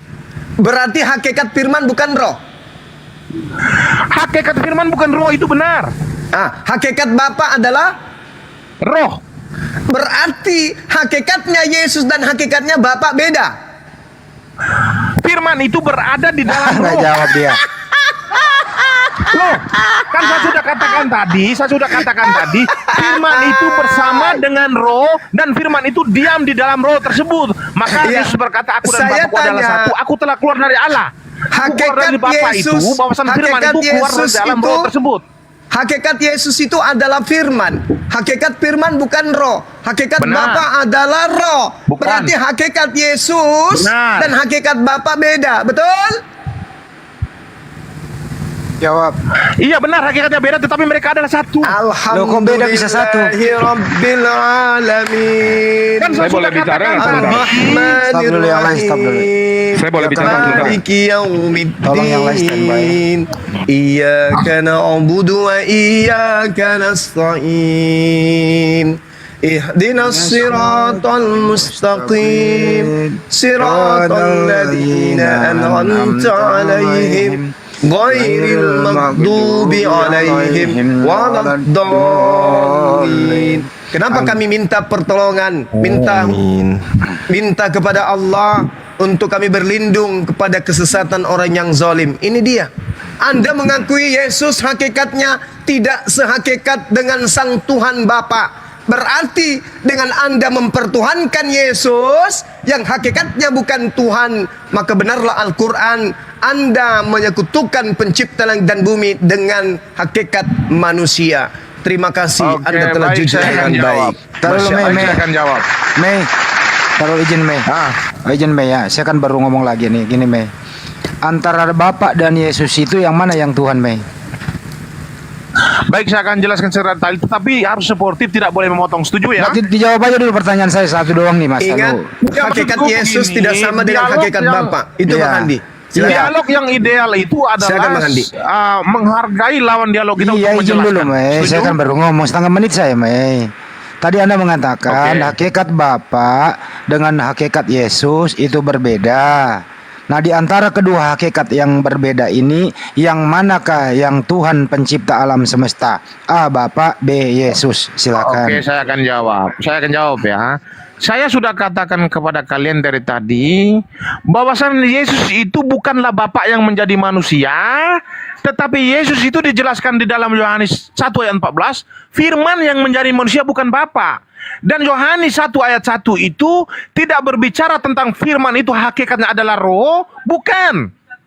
Yohanes 1 ayat 1 itu berbicara tentang Bapa itu bersuara, tetapi tidak bisa dilihat oleh manusia. Kenapa? Karena hakikatnya adalah roh. Jadi roh itu ketika dia menciptakan alam semesta ini terdengar hanya suaranya saja. Maka Yohanes mengatakan bahwa pada mulanya adalah firman dan firman itu bersama dengan Allah dan firman itu adalah Allah. Benar. Jadi Yesus itu bukanlah Bapa yang menjadi manusia, tetapi Firman yang menjadi manusia. Yohanes 1 ayat 14, dan diperkuat oleh Yesus sendiri. Yohanes 6, dia mengatakan apa? Aku telah keluar dari Bapa. Yang keluar dari Bapa ini apa? Firman. Keluar dari mana? Dari roh Bapa itu. Bapa itu siapa? Hakikatnya adalah roh. Bukan itu pertanyaannya, Mei. Bentar, enggak. Ini biar sportif, dialognya sportif. Saya tidak mau ada kecurangan di sini. Yesus dan Bapa adalah satu, itu benar. Karena Lu Firman dan emosi Bapaknya ya? adalah satu. Firman itu, bentar, roh itu harus bisa berfirman. Kalau roh tanpa firman berarti dia bisu. Firman ini siapa? Yesus. Mei, boleh saya Mei, bicara saya sebagai Injil dulu, yang lain diam dulu. Saya sebagai moderator, Mei, saya hanya menekankan. Tadi jawaban Anda sesuai diskusi Bang Juma, hakikat Bapa dan hakikat Yesus itu berbeda. Makanya ditanya, Saya boleh bicara. kalau Leo diam dulu, woi. Kalau hakikat Bapa dan Yesus itu berbeda, pilih salah satunya.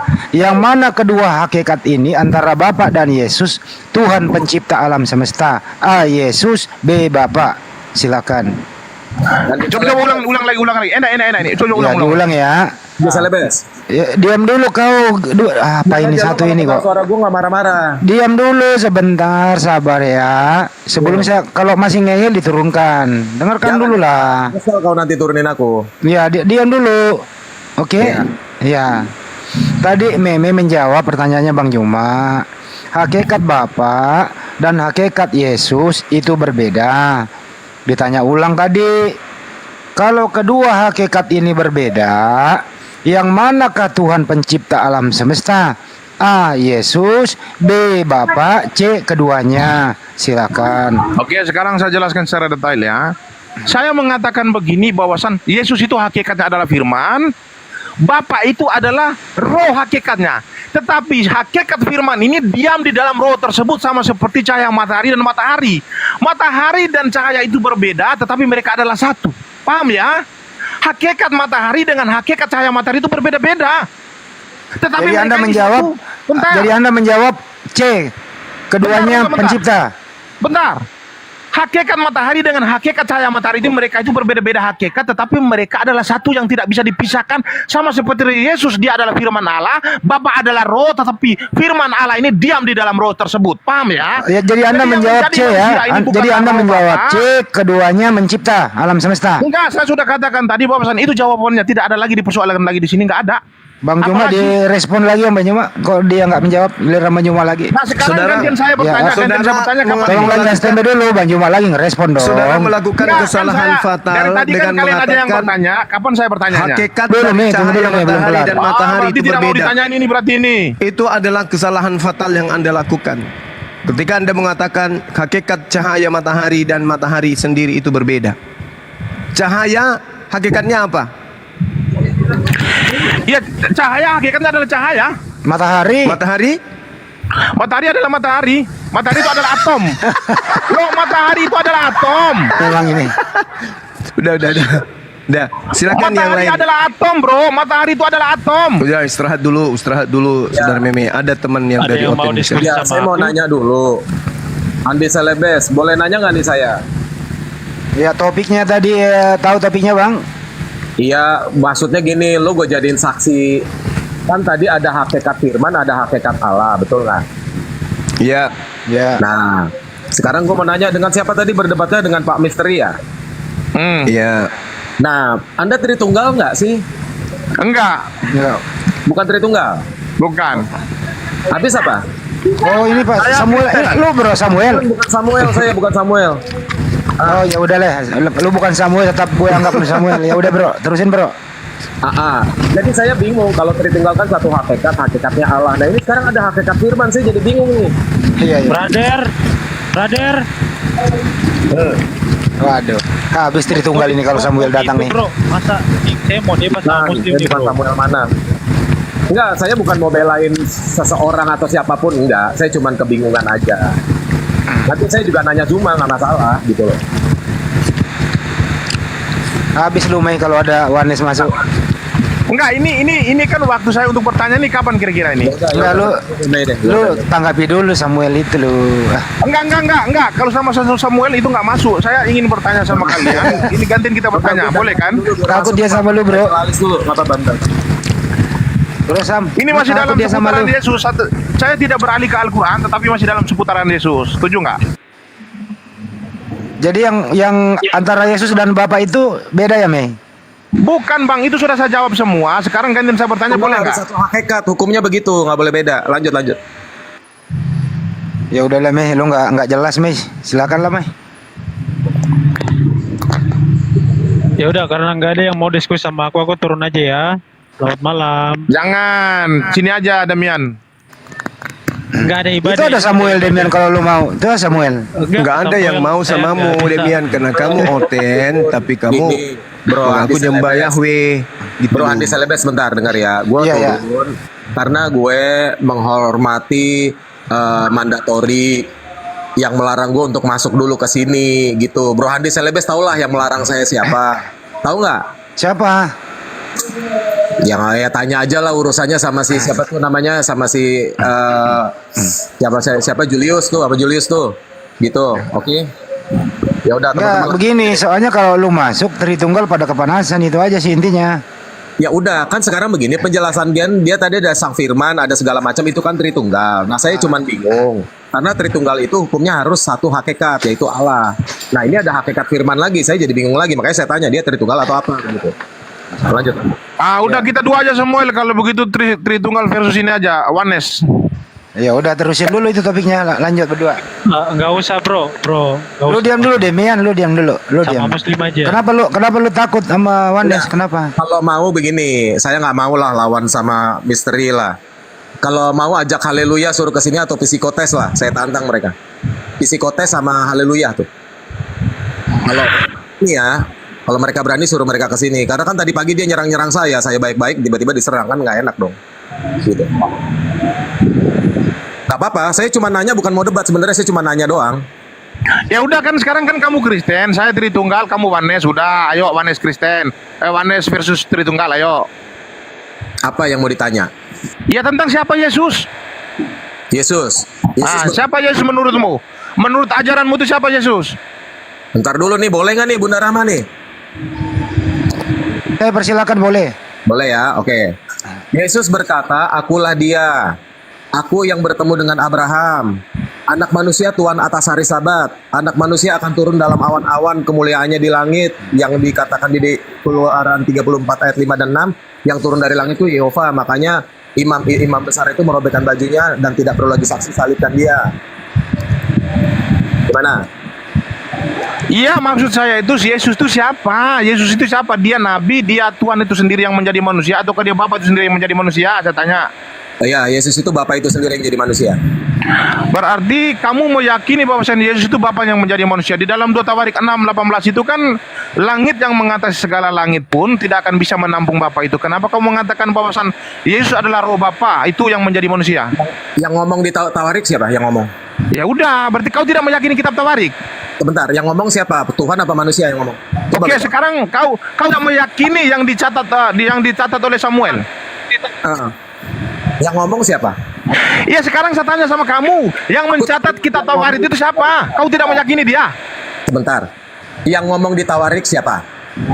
Kan saya sudah katakan kepada kamu, kamu meyakini tidak kitab Tawarik, dan yang mencatat kitab Tawarik itu siapa? Saya tanya. Loh, saya tanya dulu yang ngomong di Tawarik itu siapa? Alamak, berarti kau Jangan tidak ngomong mengakui juga. perkataan para nabi. Iya. Yang ngomong di Tawarik siapa? Samuel. Samuel, oke. Yang ngomong Samuel. Terus pernah nggak Tuhan terus menjawab Samuel, ya benar, memang bumi tidak dapat untuk menampung aku. Benar nggak Tuhan ngomong begitu? Berarti kamu ini menyangkal perkataan para nabi. Titik di sini. Alamak, bidat ini memang bahaya Iya. kali memang. Kau Iya, menyangkal Bapak, saya perkataan juga- para nabi, bro. Sebentar. Sekarang baca di Keluaran 34 ayat 56. Siapa yang turun di situ berdiri di depan Musa? Mana? Coba. Keluaran 34 ayat 5 dan 6. Coba. Coba baca. Lalu turunlah Yahweh dalam awan, lalu berdiri dekat Musa, lalu berjalan lewat dari depannya, lalu berseru, Yahweh, Yahweh, Allah pengasih dan penyayang, Ar-Rahman Ar-Rahim, panjang sabar kasih setianya. Nah, di situ yang turun Yahweh. Yang saya mau tanya, yang ngutus Yahweh turun di depan Musa siapa? Yang disuruhkan oleh Yahweh yang di depan Musa kepada Yahweh di langit itu siapa? Nah, masalahnya Yahweh turun ke bumi. Ternyata bumi bisa memuat. Nah, masalah lo mau berkreativitas dalam berpikir atau menangkis kata-kata keluaran 34 ayat 56 itu terserah lo.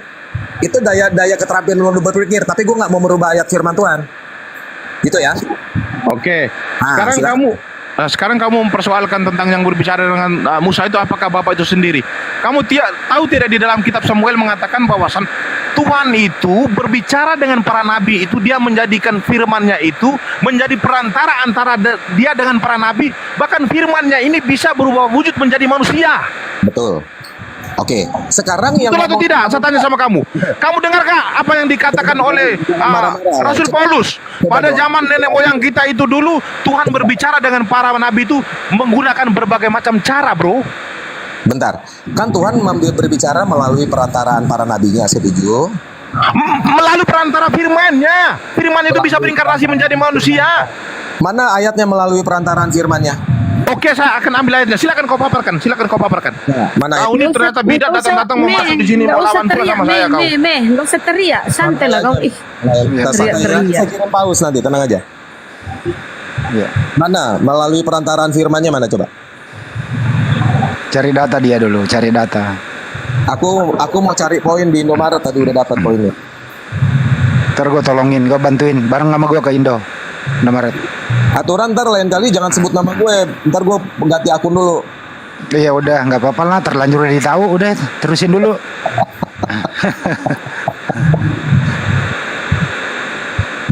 Dia bilang kencing nana, lo bilangin langsung turun dia. Iyalah. Haleluya udah ini juga ketabok, udah. Tadi kan gue masuk ke salah satu project baru dari Kristen. Lalu dia menuduh gue mau nipu dia supaya dia jadi Oneness. Kan gue udah bilang di narasi awal saya ini Oneness Pentakosta. Nipunya di mana? Haleluya ngamuk-ngamuk pagi-pagi. Berarti belum doa, belum sarapan kan gitu. Saya bilang, karena kamu sudah memulai duluan, saya akan mulai. Jangan salahkan saya ya, gitu. Karena grup kamu tidak bisa memediasi saya dengan baik, tidak tahu etika. Saya mengambil penengah orang Muslim, bukan saya bela-belain Muslim, tidak. Nah, lebih parah lagi kalau saya ambil komalnya saksi Yehova, kelar kalian tertunggal, saya bilang begitu. Woi, kelar. Ya. Oke, sekarang kita bacakan ayatnya. Kamu tadi kan mengatakan bahwasan Bapak itu turun berbicara dengan Musa ya. Artinya kamu meyakini bahwasan Bapak itu turun langsung ke bumi berbicara dengan Musa ya. Saya mengutip 1 Samuel 3 ya. Dengar Samuel ya. Saya mengutip itu 1 Samuel saya yang tulis loh itu. Coba. Iya, slow bro. Makanya jangan petentang-petenteng di hadapan saya, bro. Slow. Ini saya bacakan ayatnya ya, biar kamu tahu ya. 1 Samuel 3 ayat 21, dengar ya, dengar baik-baik ya. Dan Tuhan selanjutnya menampakkan diri di Silo ya, dengar ya. Dan Tuhan selanjutnya menampakkan diri di Silo, sebab ia menyatakan diri di Silo kepada Samuel dengan perantaraan firman-Nya. Nah lo, dengar. Nah lo, gimana nih Handi Salebes nih? Jadi begini, bro, siapa nih namanya? Begini apa? Jangan kau petantang-petenteng di hadapan saya. Begini apa? Coba kau jelaskan. Bro Mai, saya akhirnya jujur ya. Saya ini memang Samuel Siahaan. Jadi kalau debat sama Samuel Siahaan itu sepertinya bro belum tahu. Jadi begini, ya di dalam 1 Samuel 3:21 itu tidak ada dalam teks asli kata perantaraan. Oke, kau bukakan teks aslinya, bacakan Ibrani cepat, saya tunggu. 1 Samuel 3 ayat 21, oke. Itu, jadi kau harus mikir dulu, nih debat sama Samuel saya ini ngeri loh. Nah, 1 Samuel 3. Iya. Ngeri, Samuel ini ngeri. Ya, di situ Samuel 4 lagi. Bentar, 1 Samuel 3 ayat 21. Oke. Ya, di situ in Silo by the word of Yahweh. Ya, jadi di situ Besilo Bidbar Yahweh. Dengan perantaraan apa dengan firman-Nya? Nggak ada kata perantaraan tuh. Dengan perantaraan firman-Nya juga bisa, boleh. Ya dengan firman-Nya, artinya dia berfirman. Bukan melalui firman, tidak. Nggak ada tuh. Tuhan kan sudah ada di situ menampakkan diri, kenapa dia menjadikan firman-Nya sebagai perantara lagi, bro? Bro, gue tuh orang akuntansi. Penafsiran kau gimana sih? Sebentar. Bapak itu sudah ada di situ berbicara langsung dengan Samuel di situ menampakkan dirinya. Kamu mengatakan firman-Nya itu dijadikan perantara. Perantara yang mana lagi? Nggak ada kata perantaraan, bro. Itu dengan firmannya. Makanya dia berfirman. Gitu. Coba kau translatekan yang secara detail. Silakan. Sudah saya bacakan bitbar dengan firmannya. Bacakan. Udah itu aja. Tadi saya sudah bacakan nih. Besilau bitbar Yahweh. Ya, cukup ya. Nah, jadi saya ini kan orang akuntansi juga. Jadi saya tahu siapa yang nyolong. Saya tahu 1%, 1 rupiah pun saya tahu ada yang nyolong gitu loh. Oke. Tidak ada kata perantaraan di situ. Nah, coba cari ayat yang lain lah. Saya masih bertoleransi lah. Coba cari ayat yang Sekarang lain. Ibrani, kita bacakan Ibrani ya. Setelah pada zaman dahulu Allah berulang kali dan dalam berbagai macam cara berbicara kepada nenek moyang kita dengan perantara nabi-nabi. Maka pada zaman akhir ini ia telah berbicara kepada kita dengan perantara anaknya. Anaknya ini siapa yang dimaksud? Gigimu. Anaknya ini adalah baitnya Gigimu yang sendiri. dimaksud di sini saya tanya. Ya, anaknya di sini adalah Siapa adanya saya tanya? Gigimu. Emosi, Seluruh kealahan. Maka saya katakan itu jangan kau petantang-petenteng di hadapan saya, bro. Kalau hanya modal ngeyel kau petantang-petenteng pula hadapan saya. Sebentar, jangan marah-marah lah, Lai. Ya, anaknya ini siapa? Siapa di sini? Kamu mengatakan Yesus adalah bapak itu. Di sini dikatakan Yesus anak. Anaknya ini. Anaknya ini dinyatakan sebagai perantara antara manusia dengan bapak di sini. Iya. Siapa di sini? Saya katakan, saya tanya sama kamu, siapa? Anaknya di sini. Siapa gigimu? Sebentar dulu. Anak di sini berkata, Bapalah yang melakukannya di dalam aku. Alamak, udahlah bro, udah. Nggak masuk kau, udah, nggak masuk. Oh, jangan maksa dong, sebentar. Kau nggak masuk kau. Ilmu Gantian, kau nggak ada bro, nggak Mei, masuk kasih kau. kesempatan orang bicara, Mei. Gantian. Bentar, Mei, santai. Kan dikatakan tadi Mei baca sendiri, segala kepenuhan Allah berdiam secara jasmani. Jadi tidak dikatakan kepenuhan firman Allah, tidak. Kepenuhan Roh Kudus, tidak. Segala kepenuhan kealahan berdiam secara jasmani. Kecuali Anda berkata Bapa bukan Allah. Baru oke. Gitu. Jadi Yesus tidak dapat berbuat apa-apa di dalam dirinya. Tetapi dialah yang melakukannya di dalam aku. Bapa itu sendiri. Itu. Samuel, kamu dengar ayat selanjutnya saya bacakan sama kamu ya. Ini adalah sosok Bapa dengan firman itu berbeda biar kamu paham di sini ya. Jelas ya. Dengar baik-baik saya bacakan ya. Dengar. Ayat mana? Dengar. Ini pasang kupingmu. Pasang kupingmu saya bacakan ya. Ini berapa? Setelah pada zaman dahulu Allah berulang kali dan dalam berbagai macam cara berbicara kepada nenek moyang kita dengan perantara nabi-nabi. Maka pada zaman akhir ini ia telah berbicara kepada kita dengan perantara anaknya yang telah ia tetapkan sebagai berhak menerima segala yang ada. Oleh dia Allah telah menjadikan alam semesta. Oleh dia Allah telah menjadikan alam semesta. Dia ini siapa? Oleh dia ini saya katakan sama kamu, saya tanya. Oleh dia ini siapa? Oleh Yesus, oleh anak. Yang menjadikan dia ini untuk menjadikan alam semesta ini siapa? Yang menjadikan alam semesta itu satu oknum kealahan. Oleh dia Allah telah menjadikan alam semesta. Oleh dia ini siapa? Ya Allah dari itu. Dia ini Allah menjadikan alam semesta ini dari dia. Dia ini siapa? Yesus. Yesus yang adalah Allah. Oh, Yesus adalah Allah. Jadi Tuhan mengatakan oleh dia seluruh alam semesta dijadikan gitu. Lah, jadi Allah yang mana lagi menurut bro? Iya bukan bro, saya sudah katakan sama kamu tadi bro. Iya, Tuhan itu berbicara dengan para nabi itu menggunakan berbagai macam cara itu biar kamu tahu. Oleh dialah Allah telah menjadikan alam semesta.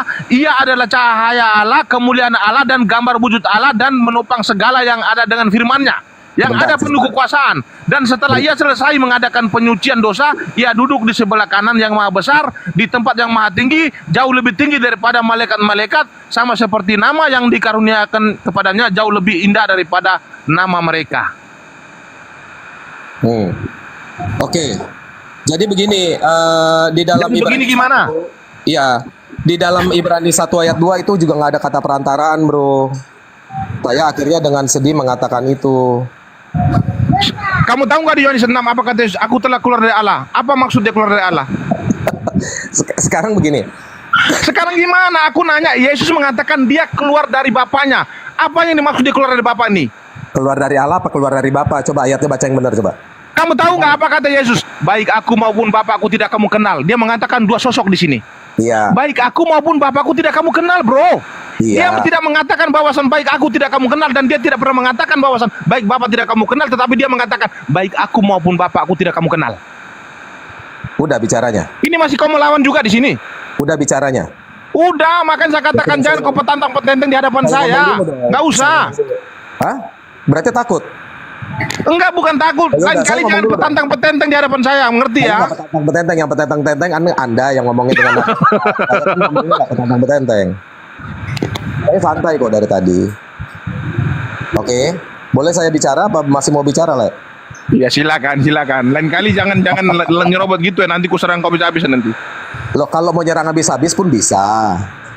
Ya kan, mulo songo nih teh isena jago kan begitu. Makanya kau tuh belajar Alkitab dengan baik dulu baru datang ke atas ini kau hadapi saya. Jangan kau petantang-petenteng seperti ini. Ujung-ujungnya kau ku gampar kayak gini kau ujung-ujungnya kan. Sebentar, saya lebih jago Alkitab dari Anda, percaya saya jamin. Bukan masalah jago Alkitab. Paparanmu itu lemah kali. Sekarang begini, kau kan tidak tahu teks asli.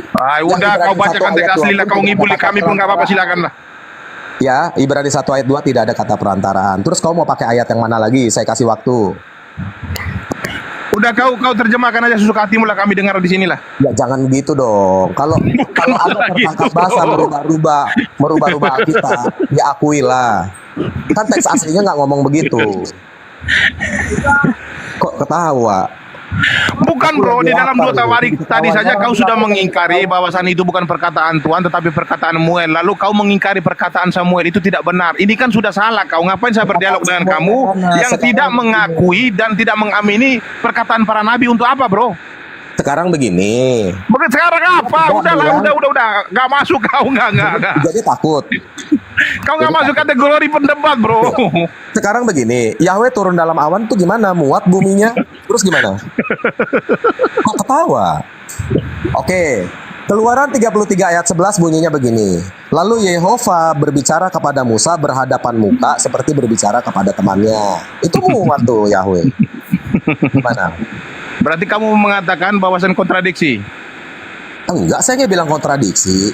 Loh, 1 Samuel sudah mengatakan, 2 Samuel 6 ayat 18 itu sudah mengatakan bahwasan langit yang mengatasi segala langit ini tidak akan bisa menampung Tuhan. Kau berani mengatakan bahwasan Tuhan itu ataupun Bapa itu yang hakikat adalah roh itu telah menjadi manusia berbicara dengan para nabi. Ini kan salah, kamu keliru kamu ini. Perkataan Samuel firman Tuhan atau bukan? Berarti kau tidak meyakini perkataan Samuel, udah selesai, titik. Iya, sekarang saya mau tanya, perkataan Samuel itu firman Tuhan apa enggak? Perkataan Samuel itu bukan firman Tuhan bro, sudah saya katakan tadi. Tetapi seluruh umat yang meyakini kita para nabi, mulai dari Yahudi dan Kristen itu mengaminkan apa yang dikatakan oleh para nabi. Kamu inilah manusia satu-satunya itu menyangkal perkataan para nabi bro. Saya nggak menyangkal. Sebentar ya. Kamu menyangkal di sini, kamu mengatakan tidak gimana? Di sini buktinya ini jelas kok. Sebentar. Apakah seluruh Alkitab itu adalah firman Tuhan isinya? Ketika Daud menginginkan Sheba misalnya, apakah itu perkataan Tuhan? Itu sebuah narasi historis bro. Kau nih berbicara tentang narasi historis gimana sih ya? Historis. Sekarang begini, ketika Daud menginginkan Sheba, bro, saya harus mengimani itu. 2 Samuel 6 ayat 18 itu bukan berbicara tentang narasi historis, tetapi itu sebuah ungkapan dari nabi itu. Kau tidak bisa membedakan ungkapan dari nabi dengan narasi historis. Sudah, kau tutup buku, nggak masuk kau, udah. Sebentar lah ya. Kosong kau, nggak masuk kau. Berarti takut lainnya. Tadi Damin aja sampai kabur. Membedakan narasi historis dengan ungkapan para nabi itu yang bagaimana kau mau berdialog dengan saya, bro? Ungkapan para nabi itu adalah dibimbing oleh Roh Kudus, tetapi narasi historis itu adalah menceritakan sebuah kejadian yang dialami oleh para nabi. Kau nggak masuk, kau udah, nggak masuk kau. Kan layak sudah bilang itu bukan firman Tuhan, ya udah selesai. Firman Tuhan berkata, turunlah Yahweh dalam. Udah, kau lawan Bang Juma aja, udah, nggak masuk kau. Kau dengan saya nggak masuk, kau lawan Bang Juma aja, udah, nggak masuk kau. Gimana? Udah, kau nggak masuk, aku udah bilang nggak masuk. Kalau Bang Juma aja nggak cocok sama aku, udah nggak masuk. Sekarang kau di depan Zuma bilang ada 2 hakikat firman sama hakikat Allah. Jadi kau ini tertunggal nggak jelas. Udah, kau lawan Bang Juma, aku udah bilang kau nggak cocok dengan saya bro, nggak masuk kau. Udah aku bilang, makanya jangan petenteng lain kali di hadapan saya bro. Udah dari 7 tahun ya? lalu kita debat. Andi Salebes juga tahu. Nah, iya. Gini, saya ambil alih aja gini ya. Itu udah dari zaman dulu. Jadi untuk begini ya, saya nggak mau memihak siapa-siapa. Kalau diskusi sama Wanes itu to the point, satu Tuhan, Yesus itu Bapak itu sendiri. Tapi untuk menjelaskannya itu nanti debat.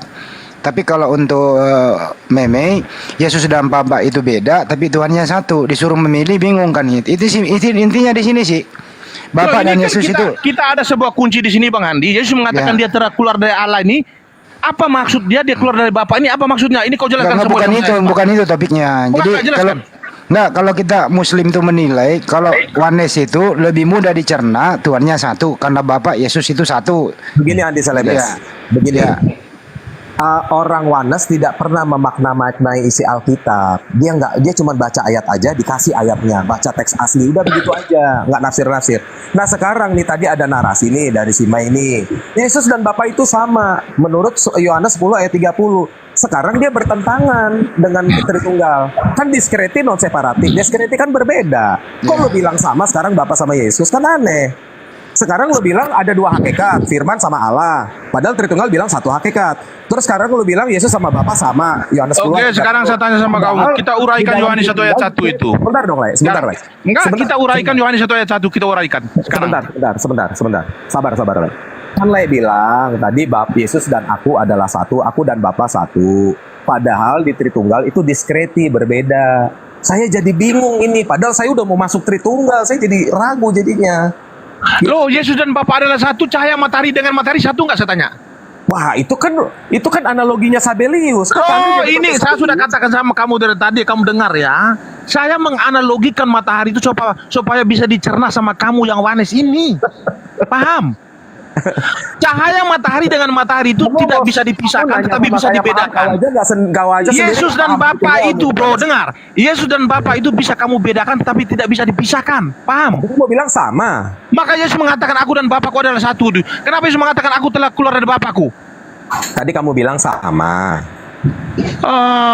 Lama Kan kamu Yesus nih, berkata, aku udah katakan jangan kau petantang-petenteng, bro. Di dalam Alkitab aku Nanti sama kusikat Bapa kau beda. habis di sini. Enggak. Kapan Yesus berkata aku dan Bapa beda, aku sama Roh Kudus beda? Kapan dia berkata seperti itu? Yesus dan Bapa adalah satu. Cahaya matahari dengan matahari satu nggak saya tanya? Saya nggak mau pakai matahari. Udah, berarti kau tidak paham. Matahari dengan cahaya itu satu saja kau tidak paham. Kau mau nanyakan tentang Tuhan?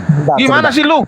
Sebentar. Saya kan dituduh Sabelius, tapi saya tidak setuju dengan analogi matahari. Enggak, bro. Kau keluar ada dari mana, bro? Udah sesatin beneran, bro. Sekarang begini, Lae. Saya tidak suka pakai matahari karena sekarang koleksi bajunya jelek-jelek matahari.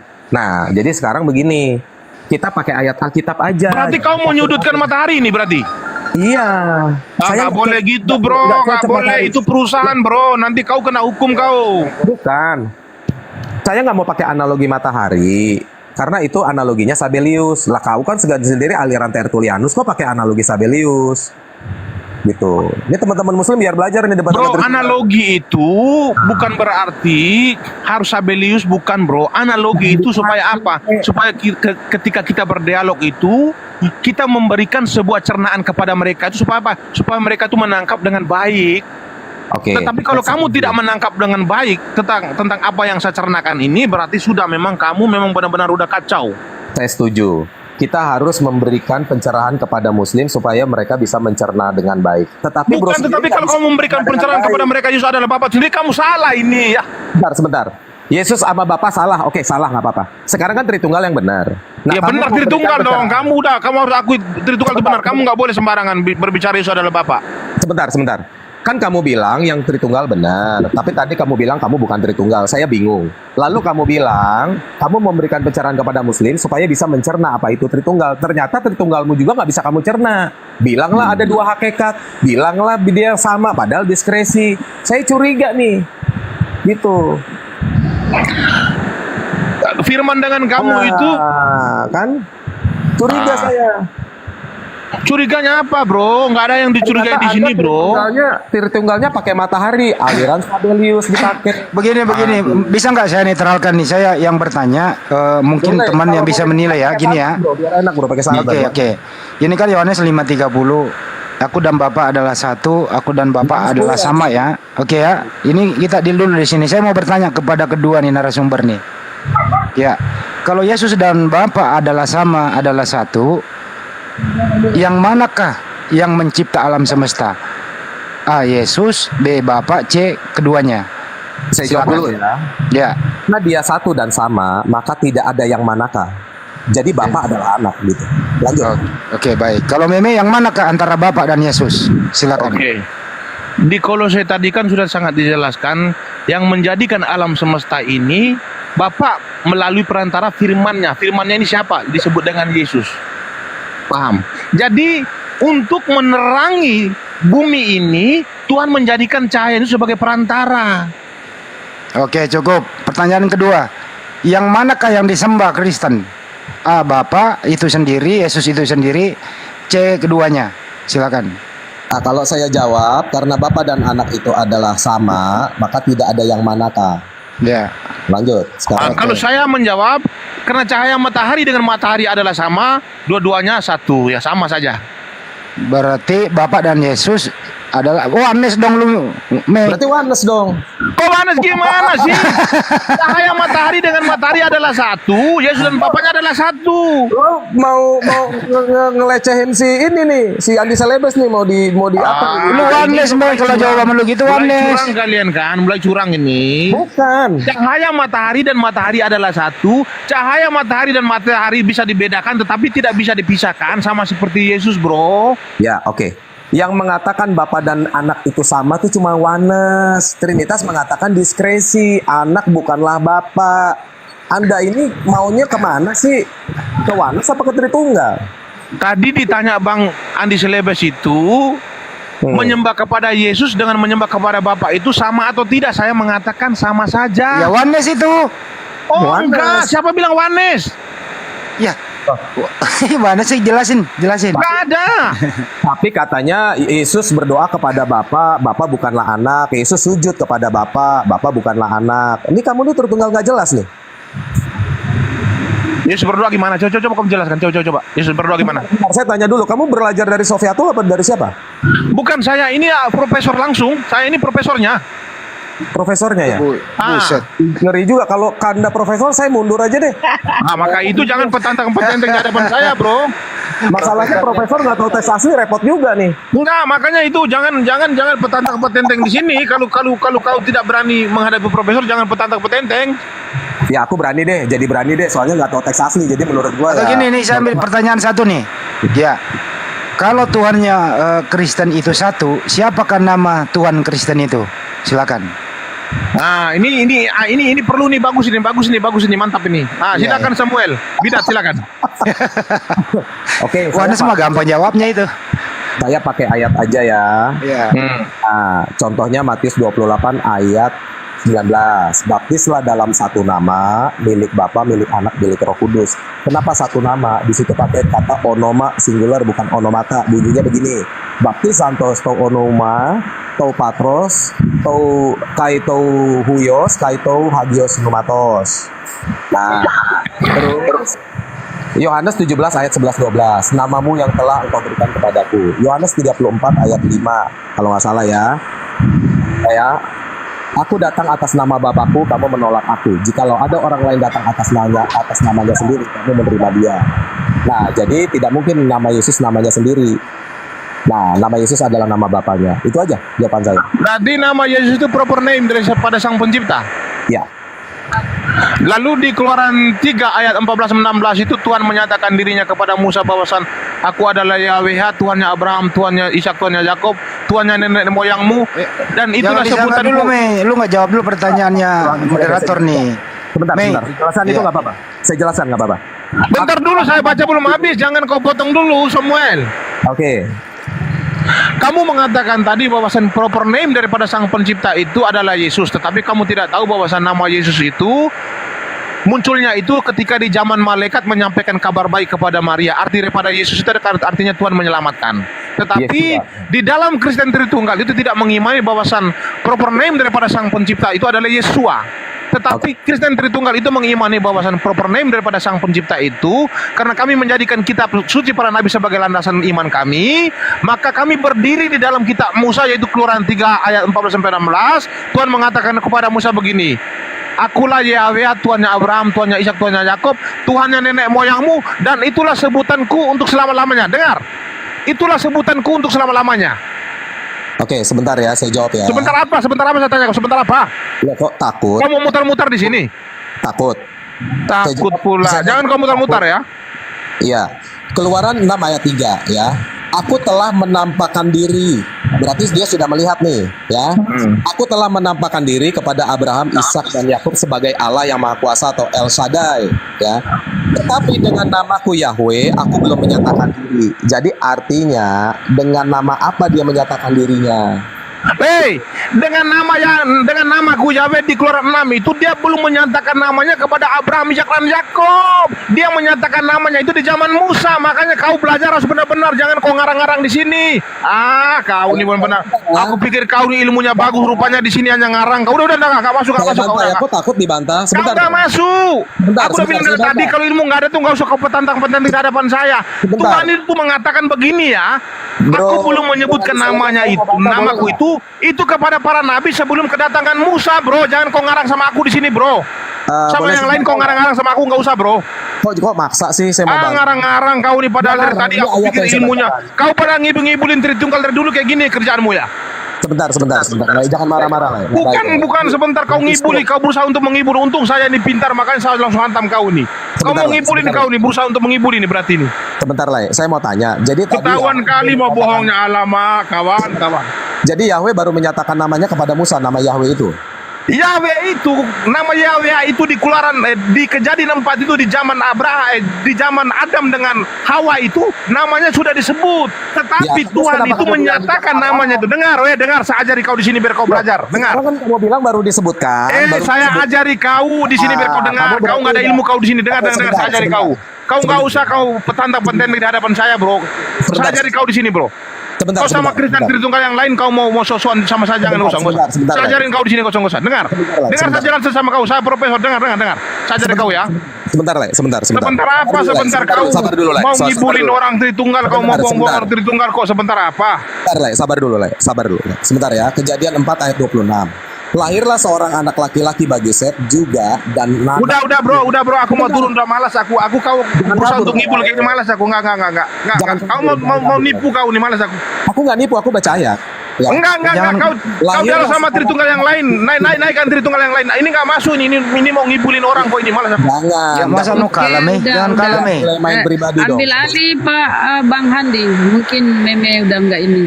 Meme udah mau kabur itu dia, udah meronta-ronta. Waduh, turun dia. Iya, kabur pasti. Nah, ini saya bacakan teman-teman, dia tuh banyak nipunya nih. Kejadian 4 ayat 26. Lahirlah seorang anak laki-laki bagi Set juga dan anak itu dinamainya Enos. Ini keturunan ketiga daripada Adam, cucunya Adam, Enos ini ya. Waktu itulah orang mulai memanggil nama Yahweh. Nah, dia tadi bilang baru di zaman Abraham diperkenalkan nama Yahweh. Gini aja deh, Bro Samuel, itu Tritunggal itu, Trinitas itu sebenarnya itu perisainya kan ada 2. Ini ajaran Tritunggal ini nongol dari mana sih? Boleh diterangkan? Ajaran Tritunggal itu sebenarnya awal mulanya sudah mulai dibangun sejak orang-orang Israel, orang Yahudi menjembah politeisme atau pagan. Itu dilahirkan oleh dari keyahudian sendiri yang menganut faham filsafat Yunani, yaitu Plato dan Philo dari Alexandria. Oke. Nah, dari sinilah lahirlah bidah-bidah dari keyahudian, yaitu Nasrani. Nah, Nasrani ini nanti terbagi 2, ada Nasrani yang Kristen, ada Nasrani yang Ebionit. Tetapi baik Nasrani Ebionit sama Nasrani Kristen, dua-duanya sama-sama tidak mengaku Yesus adalah Tuhan. Yesus hanya nabi. Nah, inilah Nasrani Kristen dan Nasrani Ebionit. Nah, Kristen beda lagi. Nah, Yahudi ini, Nasrani ini sudah hadir sebelum Yesus datang ke dunia dilahirkan. Nah, lalu dia ini berkembang terus menjadi jemaat-jemaat yang makin besar. Nah, ketika dia menjadi Kristen, inilah yang saya bilang Nasrani Kristen dan Ebionit. Ya. Nah, lalu masuklah zaman Justinus Martir. Setelah itu masuk si Theophilus dari Alexandria. Lalu Tertullianus. Nah, pada tahun 196 terjadilah perdebatan pertikaian antara sesama Kristen Yunani, bukan Yahudi Kristen. Ya, karena para rasul udah pada mati tuh. Tahun 90 udah habis tuh para rasul. Nah, terjadilah perdebatan antara Yunani Kristen tentang siapakah bapa, siapakah anak.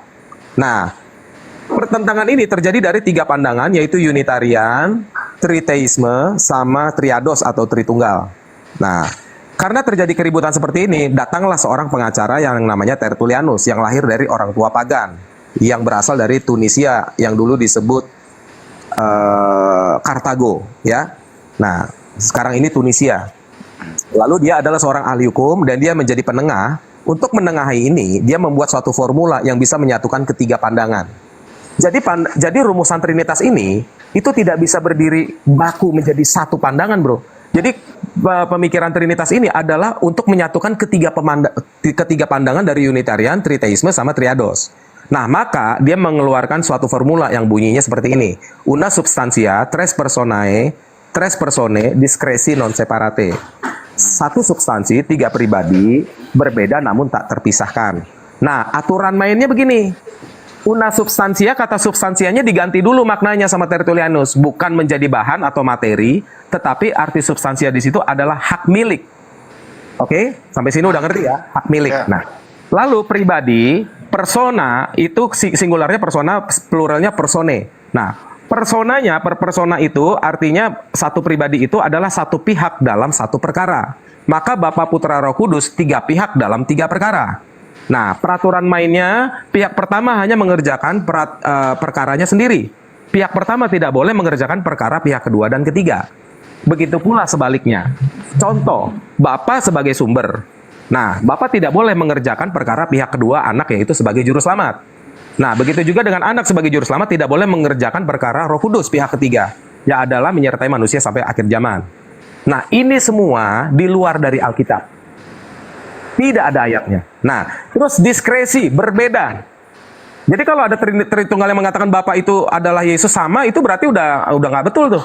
Udah di luar Tritunggal. Lalu berbeda, non separate, tidak terpisahkan. Namun pada faktanya, Yesus berpisah dengan Bapa. Tritunggal mengatakan itu. Ketika terjadi pembaptisan, roh Bapa di atas, anak di bawah. Bapa tidak mungkin turun ke bumi. Jadi terpisahkan, betul nggak? Betul. Nah, tetapi kalau dia tadi nggak ada gue nggak masuk di sini, dia berubah kedok jadi Wanas gitu. Iya. Ya. Nah, jadi teman-teman jangan mau ketipu tuh. Nah, tadi saya sebenarnya mau masuk, cuman mau ngasih clue saja sama Andi Celebes dan Zuma bahwa tidak ada dua pribadi tidak ada dua hakikat Firman sama hakikat Allah. Hakikatnya satu, itu Tritunggal. Nah, sekarang bagaimana menjelaskan satu hakikat ini yang diganti dari kata persona yang adalah bahan? Begini, kan tadi tiga pribadi berbeda, ya.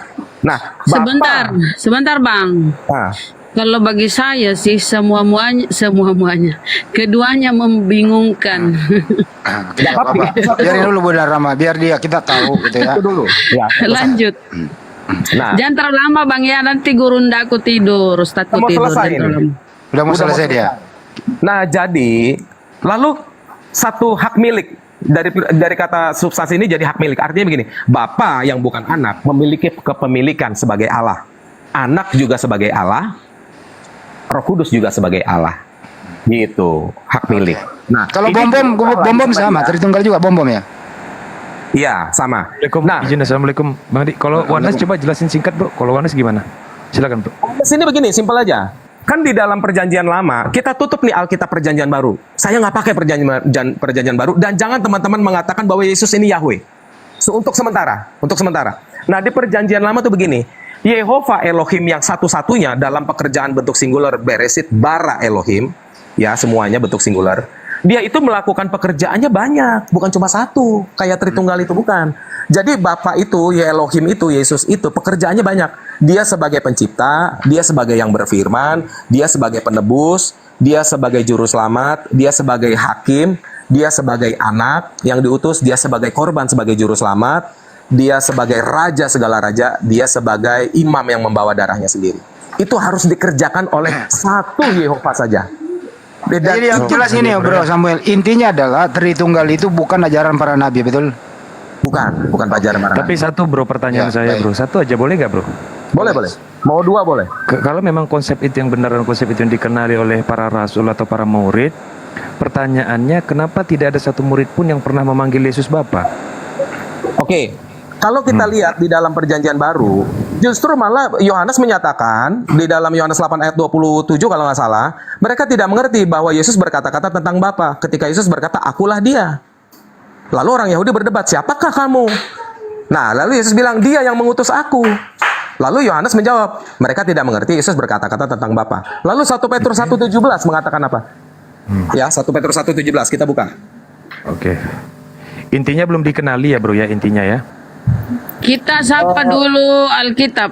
Jangan Oke. terlalu lama lah, capek dengar narasi kalian. Alkitab, Intinya dahulu belum dikenali ya bro ya dengan para murid ya.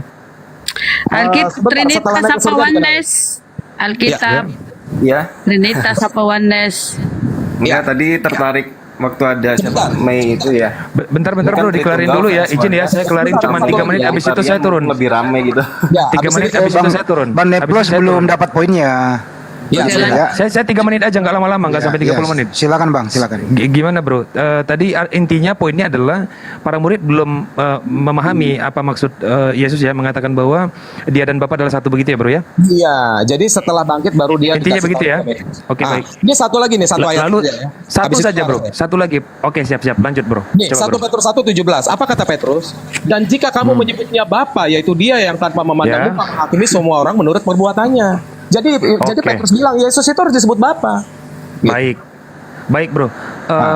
Pertanyaan terakhir bro, apa maksud Yohanes 12:44 bro kalau begitu? Yohanes 12 Sila- ayat 44. Iya, silakan bro. Apa maksudnya itu kalau begitu? Baca dulu ya, Yohanes 12 Iya, ayat siap. 44. Siap. Tetapi Ada kata indikasi- Yesus katanya, Ya. barang siapa percaya kepadaku, ia bukan percaya kepadaku, tetapi kepada Dia yang telah mengutus aku. Sekarang, Kenapa? Pertanyaannya gini bro, kenapa ada kata bukan jika memang satu hakikat, satu pribadi, satu oknum? oke. Jadi Yesus ini sering di awal-awal dia berkata-kata tentang Bapa tuh kiasan, belum terus terang. Itu bisa dibaca di Yohanes 16 ayat 25. Gitu. Karena Yesus tidak bisa berterus terang di awal-awal karena dia harus disalib sesuai tanggalnya, bulannya, dan sesuai daripada 8 hari raya besar orang Yahudi. Gitu. Oke, cukup. Itu aja. Bukan bro, penulisan Yohanes itu enggak gini. Penulisan Yohanes 12:44 itu kan pasca setelah Yesus berangkat ke sorga kan bro? Belum. Loh, sebentar, itu penulisan Yohanes itu pada saat Yesus masih hidup? Masih hidup. Yohanes ini sampai berapa coba bro lihat nih ya. Yohanes ini sampai Yohanes 21 loh. Itu Yohanes. Oke, kalau yang 12 oke. Awal-awal itu. Oke, kalau yang 12:44 intinya di saat Yesus masih di bumi ya bro ya? Intinya Iya. gitu ya? Siap, Iya. lanjut bro. Thank you. Dia belum terus terang memberitakan Bapak itu. Oke, paham. Dapat. Saya boleh tanya enggak?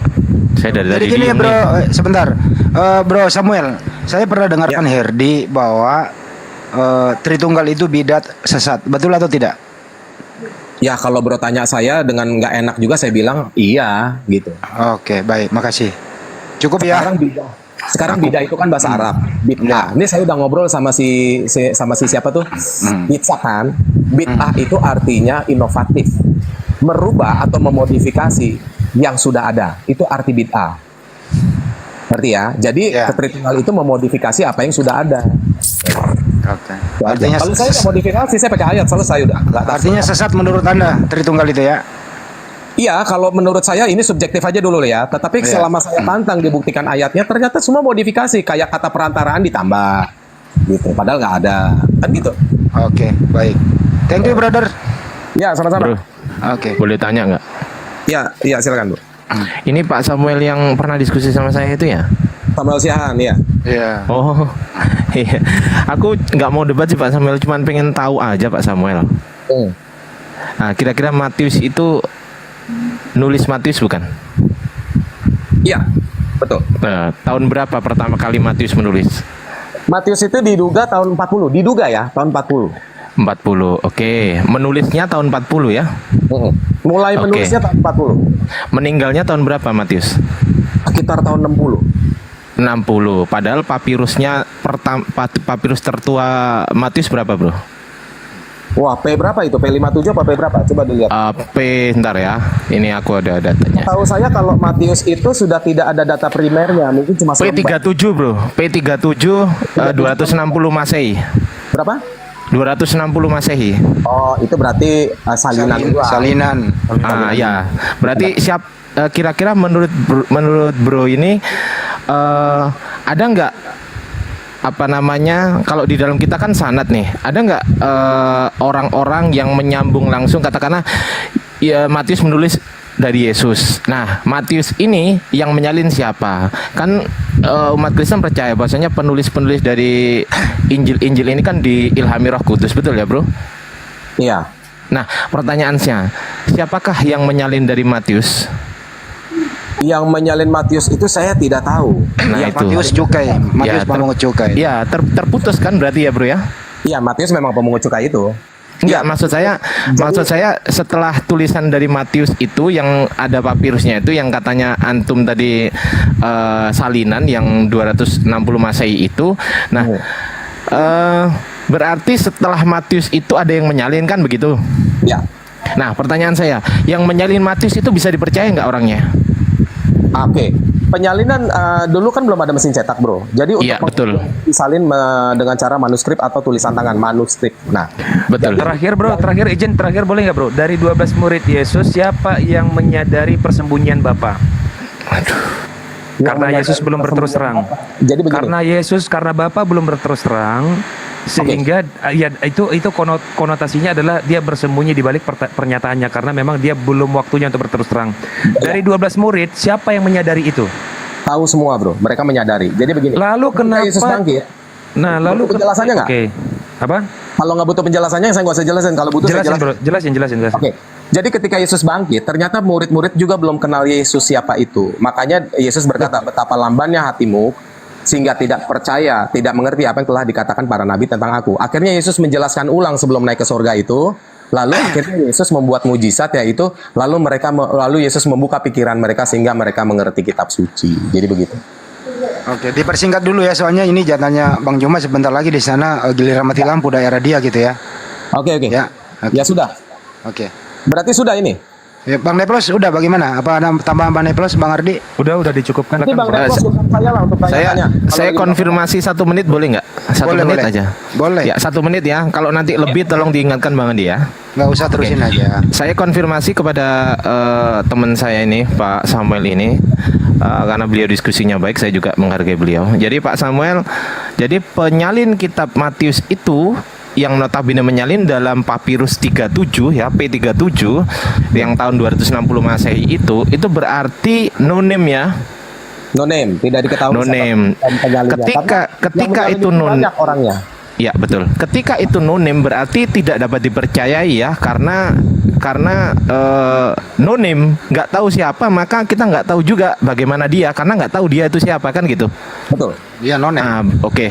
Jadi saya cuma konfirmasi aja bahwasanya Matius di sini dengan sangat jujur sekali karena saya sejauh ini sudah ratusan tahun mempelajari ini, jadi betul. Ya, jadi Bang Pak. Tutup Betul. ya. Jadi begini. Oke. Misalnya anggaplah kamu juga tidak percaya seluruh 4 saksi yang menulis, ya Matius, Markus, Yohanes, Lukas, ya. Taruhlah itu tidak bisa dipercaya. Makanya kan tadi saya sekarang memakai narasi, saya taruh dulu ke pinggir Alkitab Perjanjian Baru. Kita Betul. bahas Perjanjian Lama.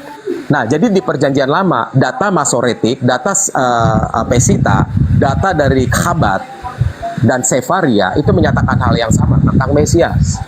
Nah, begitu. Itulah yang saya pakai waktu berdebat dengan orang-orang Askenazi Yahudi yang ada di Maroko pada saat 5 tahun itu saya di situ. Nah, itu. Oke, cukup. Itu aja dari saya. Oke, cukup.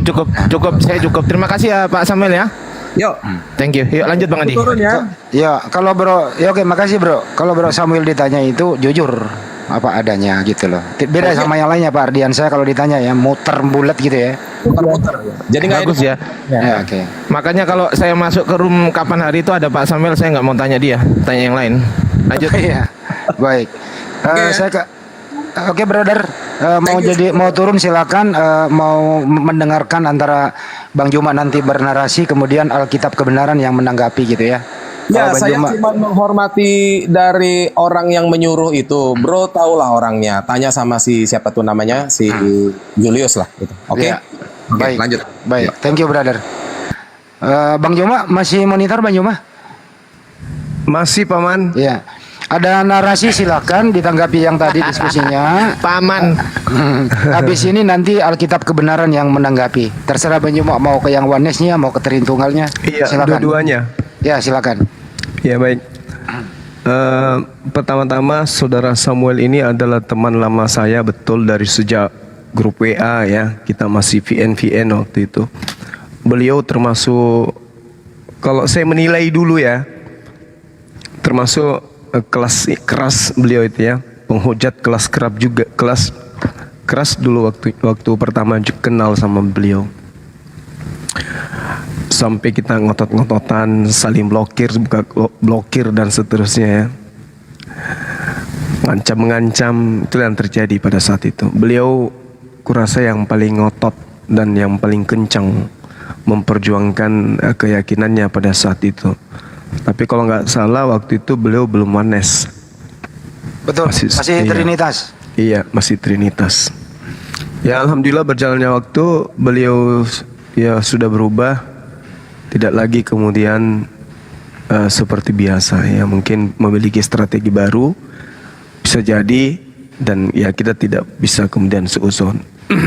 Nah, terkait dengan konsep pengajaran bahwa Yesus itu satu-satunya Tuhan, ini juga hanya asumsi, hanya pemahaman kelompok, tidak berdasar terhadap pengakuan dan pengajaran Yesus kepada Bani Israel. Itu dulu, karena poin yang dibawa adalah poin dari Kristen, bukan poin dari Bani Israel. Sedangkan kedatangan Yesus itu kepada Bani Israel. Yang kedua, Tritunggal Trinitas ya, atau apapun itu yang mendudukkan Yesus ini sebagai salah satu pribadi dari 3 theos yang diimani oleh saudara Kristen. Itu sama aja sebenarnya. Kenapa kemudian mereka menganggap satu Tuhan? Karena mau tidak mau Tuhan itu harus satu. Mau tidak mau Tuhan pencipta langit dan bumi itu kudu wajib satu. Maka daripada menghilangkan Yesus, lebih baik yang tidak nampak ini, yang dua ini yang tidak nampak, Roh Kudus dan juga Bapa yang tidak nampak, yang tidak pernah eksis, kemudian seperti Yesus lah yang dihilangkan dan Yesusnya lah yang dituhankan. Kemudian yang Trinitas, kemudian dia juga sadar bahwa Tuhan itu satu. Tetapi oleh karena diajarkan secara doktrin dan dogma Yesus juga adalah Theos, kemudian Roh Kudus juga adalah Theos, Bapa juga adalah Theos, maka muncul konsep 3 Theos dalam satu. Cuman tadi celakanya ada 2 hakikat. Hakikatnya Yesus dan hakikatnya Bapa itu berbeda. Nah, inilah yang Al-Qur'an katakan, innal ladzina kafaru min ahlil kitabi wal musyrikina fi nari jahannam khalidina fiha ulaika hum syarrul bariyah. Mereka semua dalam golongan ini kemudian adalah golongan yang sama, yaitu orang yang akan menempati neraka karena mereka kemudian mengajarkan sesuatu yang tidak sesuai dengan pengajaran Yesus atau pengajaran para nabi. Yesus adalah Tuhan, itu adalah salah. Yesus adalah Tuhan satu-satunya adalah salah. Yesus adalah Tuhan di salah satu 3 Tuhan juga adalah salah. Apa yang terjadi kemudian? Al-Quran angkat bicara. Apa yang Al-Quran katakan? Ketika kemudian Allah mewahyukan pengabaran ini kepada baginda Rasulullah Muhammad sallallahu alaihi wasallam, Allah menitip beratkan pada suatu kondisi. Apa itu? Wa minal ladzina qalu inna nasara ahazna mitsaqahum fanasu hazzam mimma zukkiru bi faghraina bainahumul adawa wal ba'da ila yaumil qiyamah. Jadi antara yang tadi dengan yang tadi, antar mereka kemudian yang mendudukkan sama-sama beriman kepada Yesus, yang satu beriman Yesus adalah Tuhan, yang satunya juga beriman Yesus adalah Tuhan. Sama-sama bertuhan kepada Yesus. Bedanya yang satunya Yesuslah satu-satunya Tuhan, yang satunya Yesus Tuhan tapi bersama dengan 2 pribadi yang lain. Ini dia yang diterangkan oleh Al-Quran. Wa minal ladzina qalu inna nasara. Mereka Nasara. Saudara Samuel tadi sudah menjelaskan Nasara dan seterusnya. Ini cerminan bahwa mereka oleh Allah, karena kesalahan mereka, karena kesesatan mereka, kata Allah, aku timbulkan permusuhan dan kebencian di antara mereka hingga hari kiamat. Anda lihat, sahabat-sahabat, lihat bagaimana seorang saudara kita Samuel dan saudara kita kemudian Memebos. Anda lihat dia bagaikan air dan minyak, gak bisa disatukan. Sama-sama mempertuhankan Yesus, tetapi pada konsep yang berbeda. Namun yang menjadi titik beratnya Al-Quran di sini, dalam hati mereka ada kebencian, dalam hati mereka ada permusuhan. Dan itu bukan cuma sebulan, bukan setahun, bukan 100 tahun, Tapi Tuhan mengatakan, Allah mengatakan ila yaumil qiyamah, sampai datangnya hari kiamat. Mereka tidak akan pernah bersatu, mereka tidak akan pernah kemudian sama dalam konsep bertuhan. Itu dia. Maha besar Saya Allah kira dengan begitu. segala firman-Nya. Maha benar Allah dengan segala firman-Nya. Masya Allah. Terus Bang Joma, sebelum terusin dulu, masih ada momen tadi itu bahwa tidak akan pernah selesai berselisih paham di antara mereka. Kenapa bisa begitu? Gimana Bang Andi? Kenapa bisa begitu sampai datangnya hari kiamat mereka tidak pernah akan berhenti berselisih paham? Baik. Jadi Allah Subhanahu wa taala menerangkan dalam surah As-Saff yang sering saya bahasakan. Nabi Musa alaihi salam, ya Bani Israel, wa is qala Musa liqaumihi ya qaumi lima tu'sunani, wahai engkau Bani Israel, bangsa pilihan Tuhan, mengapa selalu kau menyakiti aku? Itu kata Nabi Musa. Falamma zagu, maka ketika mereka berpaling kepada Nabi Musa, azagallahu qulubahum, maka Allah kemudian benar-benar memalingkan hati mereka. Nah, keturunannya juga demikian adanya, terkecuali di antara mereka ada yang beriman dan kepada Allah dan hari kiamat. Lalu begitu datang Nabi Isa alaihissalam, beliau juga sama. Ya Bani Israel, inni rasulullahi ilaikum musaddiqan lima baina yadayhi minat Taurah wa mubasysyiran bi rasul ya'ti min ba'di ismu Ahmad. Mereka juga kemudian berpaling. Maka keberpalingannya mereka, Allah mengatakan ulaika hum, Allah mengatakan Allahu la yahdil biqaumiz zalimin. Allah kemudian mengatakan kepada mereka bahwasanya karena mereka berpaling, maka Allah Subhanahu wa taala mengunci hati mereka. Allah kemudian menutup hati mereka dan Allah tidak memberi petunjuk kepada mereka. Ini yang diterangkan oleh Al-Qur'anul Karim dalam surah As-Saff. Mereka selalu berpaling. Mereka kemudian membenci kepada Nabi Isa alaihissalam. Maka karena mereka berpaling, apa kata Allah? Wallahu la yahdil qaumaz zalimin. Dan Allah tidak memberi petunjuk kepada orang-orang yang zalim. Ini sebabnya Bang Handi, mereka zalim. Kenapa zalim? Karena jelas-jelas yang datang kepada mereka itu adalah manusia, tapi kemudian mereka menganggapnya Tuhan. Kata Nabi Isa alaihissalam seperti itu. Aku datang kepadamu sebagai utusan Allah kepadamu. Inni rasulullahi ilaikum. Inni rasulullahi ilaikum. Musaddiqan lima baina yadayhi minat Taurah. Saya kemudian membenarkan ajaran Taurat yang datang kepada kalian. Tapi kenapa kemudian kalian menganggap saya ini adalah anak hasil zina? Hanya karena saya memberitakan kabar gembira kepada kalian, akan datang roh kebenaran yang akan memimpin kalian menuju kepada semua kebenaran, yang mana beliau bernama Ahmad. Namun ketika kemudian Rasul itu datang kepada mereka dengan membawa bukti-bukti yang nyata, apa kata mereka? Hadza sihrum mubin. Ini hanyalah sihir yang nyata. Wa man azzamu mimman iftara 'ala Allahil katsiba wa huwa yud'a ila Islam. Maka Allah bertanya kepada orang-orang Kristen nih, dari zamannya mereka sampai zaman hari ini, Allah bertanya kepada mereka, wa man azlamu mimman iftara 'ala Allahil katsiba wa huwa yud'a ila Islam.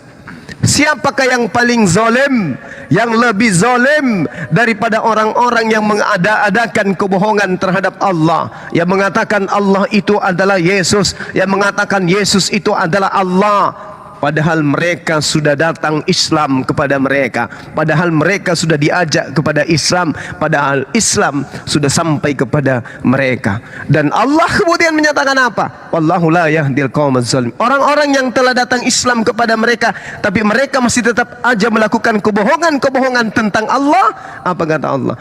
Tidak akan memberi petunjuk kepada mereka. Ini yang terjadi Bang Andi. Mereka lebih cinta ribut antar satu sama lain.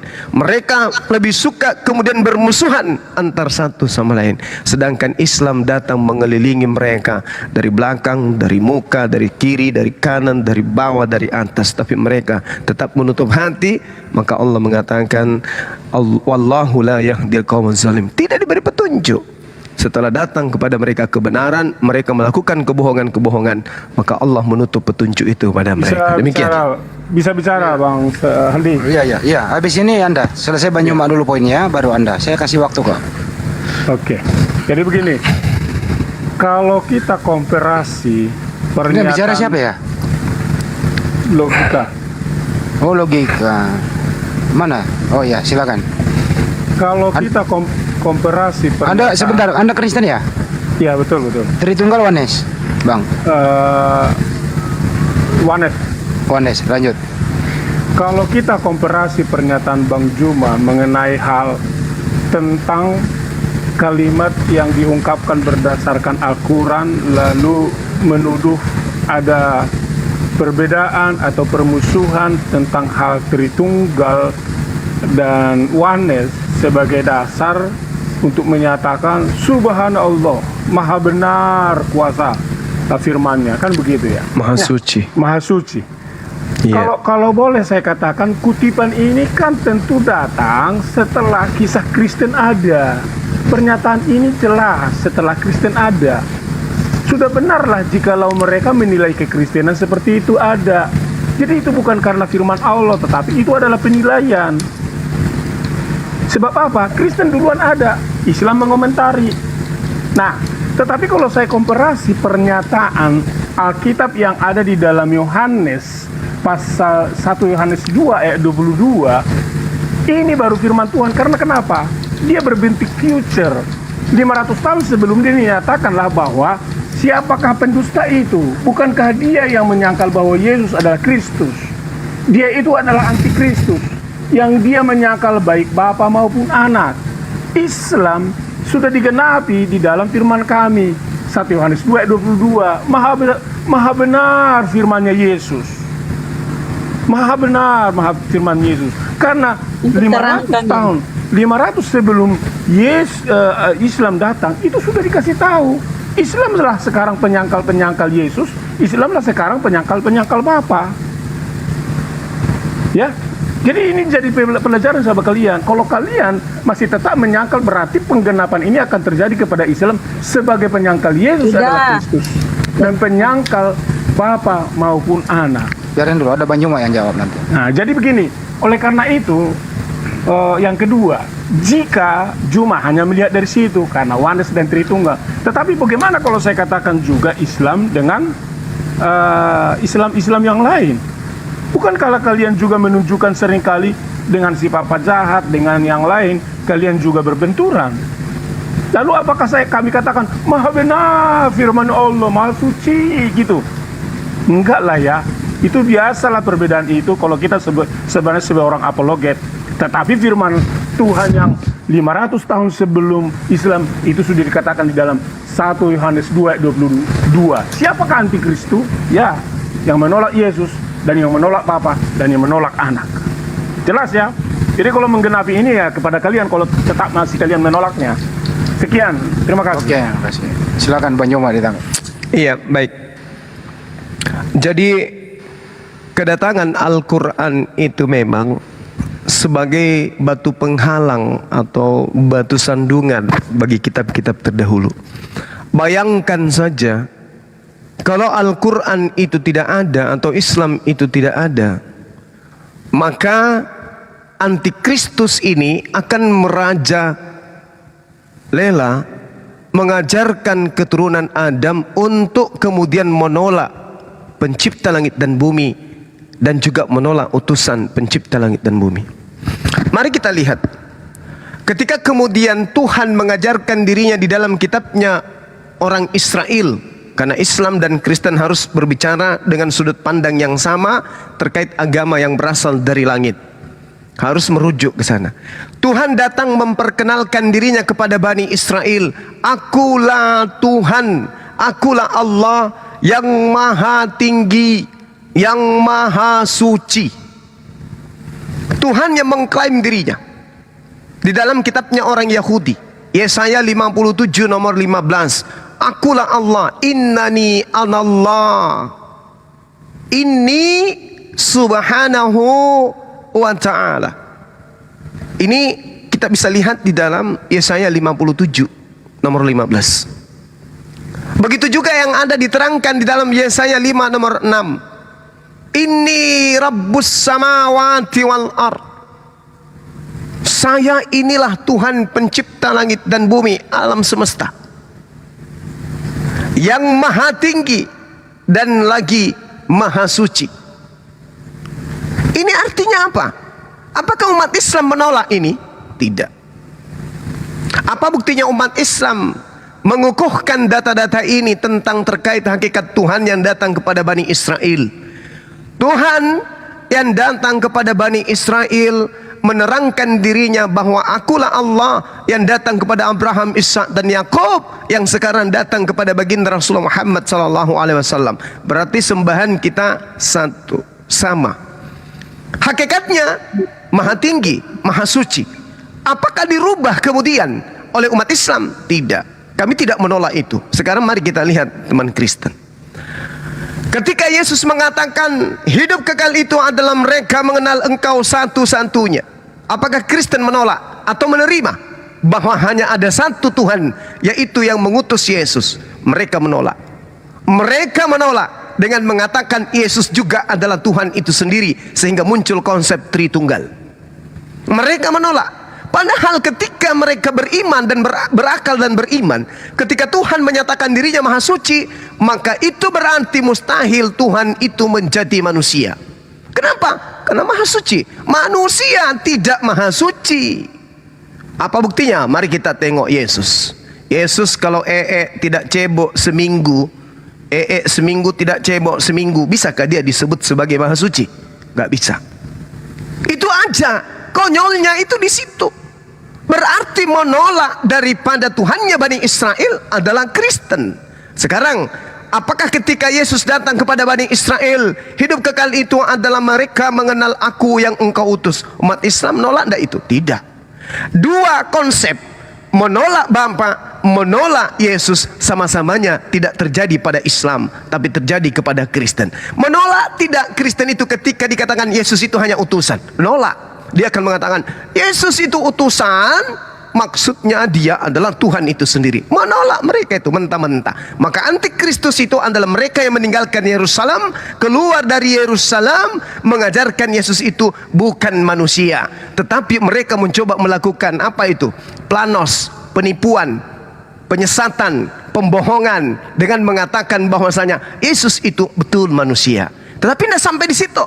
Ada tetapinya, tetapi dia juga adalah Tuhan yang maha suci dan maha tinggi itu. Inilah mereka antikristus, sang penyesat. Andai saja Islam tidak ada, maka seluruh bumi ketika dikuasai antikristus, maka alam semesta ini pasti sudah kiamat, karena sudah tidak ada lagi orang benar di atas muka bumi. Demikian. Oke. Ya. Saya sedikit lagi padam PLN. Ya, saya mau bantah dulu. Begini, Juma. Kalau kita bicara tentang esensi dari bahasa kamu tentang Maha Suci Allah, Maha Mulia, lalu kamu merendahkan Allah yang Maha Suci itu hanya oleh karena sosok manusia tidak cebok seminggu dalam arti kemanusiaan. Ini sangat naif sekali dalam bahasa kamu tentang kemahasucian. Ya, kenapa? Karena Anda memisahkan kemahasucian dengan keberadaan dia sebagai Allah. Apakah ketika ibarat kata ini, tanpa kita lihat Allah itu, ibaratnya keinjak taiknya Juma karena lagi berak di kebun, contohnya begitu, lalu Allah itu langsung disebut tidak maha suci. Ini logika pelasi banget itu loh. Nah, hal-hal seperti ini yang nggak membangun sebuah pemikiran tentang kemahasucian Allah. Karena kenapa? Tidak memiliki esensi keberadaan Allah itu yang sangat maha besar itu. Hanya oleh karena cebok dan ibarat seumpamanya Allah itu memegang Juma, lalu karena dipegang Juma itu keluar nya, lalu kejeprek ke tangan Allah. Apakah bisa Tuhan lakukan begitu? Bisa. Lalu apakah Tuhan langsung najis dan boleh dikatakan Allah tidak maha suci? Terlalu rendah pemahaman Juma tentang kemahasucian Allah. Itu yang pertama. Itulah makanya sebenarnya secara teologis ya, Islam dan Kristen itu memang menganga jarak pemahamannya.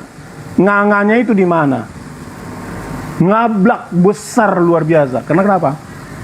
Islam tidak percaya realita Tuhan. Ya, hanya pada fokus ciptaan. Kami percaya bukan sekedar ciptaan, realitas dari sisi hayatnya, dari sisi komunikasinya, dari sisi pernyataan kehadirannya nyata. Itu yang kedua. Yang ketiga, kalau kamu katakan lalu Kristen Islam adalah penghalang kekristenan karena mengubah-ubah. Loh, mengubah-ubah siapa? Sekarang mari kita cek. Kalau dikatakan di dalam perjanjian lama di Kejadian sebagai Torah Musa, kitab yang ditulis oleh Musa, ya. Kalau yang dipersembahkan itu adalah Ishak, lalu kalian sebut Ismail. Siapa yang mengubah? Mungkinkah? Ya, mungkinkah Abraham yang sudah mempersembahkan dicatat di dalam Alkitab itu sudah 3.000 tahun yang lalu datang 3.000 tahun setelah itu atas nama Al-Quran, lalu disebut bahwa atas nama Al-Quran ini yang dipersembahkan adalah Ismail. Ini konyol namanya, konyol banget. Inilah yang kalau kalian tidak sering sadari, kalianlah yang mengubah-ubah dan berbagai banyak hal, termasuk Maryam dengan Harun. Nggak jelas siapa dan di mana hubungannya. Nah, oleh karena itulah kalau kita gali lagi lebih dalam, baik itu Injil, kalian nggak jelas apa itu Injil. Baik itu Taurat, kalian nggak memaparkan konkret apa itu Taurat di dalam Al-Quran kalian, apa itu Al-Jabur dan sebagainya. Jadi artinya kalian juga nggak jelas. Oleh karena kalianlah yang akhirnya mengikuti Al-Quran, akhirnya kalian menganggap diri kalian benar, lalu menyalahkan yang benar sebelumnya itu. Apakah ini disebut maha suci firman Allah? Maha suci? Enggak lah. Itu namanya kalian mengkonter kebenaran, lalu kalian mendirikan kebenaran diri kalian sendiri. Nah, dalam Alkitab kami, siapa yang mendirikan kebenaran diri sendiri, itu bukan berasal dari Bapa di surga, tapi berasal dari manusia yang pantas dibuang ke neraka jahanam oleh karena mereka mendirikan kebenaran mereka sendiri. Itu dari saya. Lanjut. Oke, baik. Jadi Anda kemana-mana, kita sedang membahas siapa yang menolak Tuhannya Abraham, Ishak dan Yakub, dan siapa yang menolak Nabi yang datang kepada Bani Israel yang bernama Yesus, Isa atau Yesua. Ini Anda lari kemana-mana. Saya katakan ketika Tuhan yang datang kepada Bani Israel, Wahael, dan Tuhan Hakados, Dia Maha Suci. Tuhan ini berkata, siapakah yang Maha Suci? Nikdas akan kemudian pada dirinya, Dia adalah yang Maha Suci itu.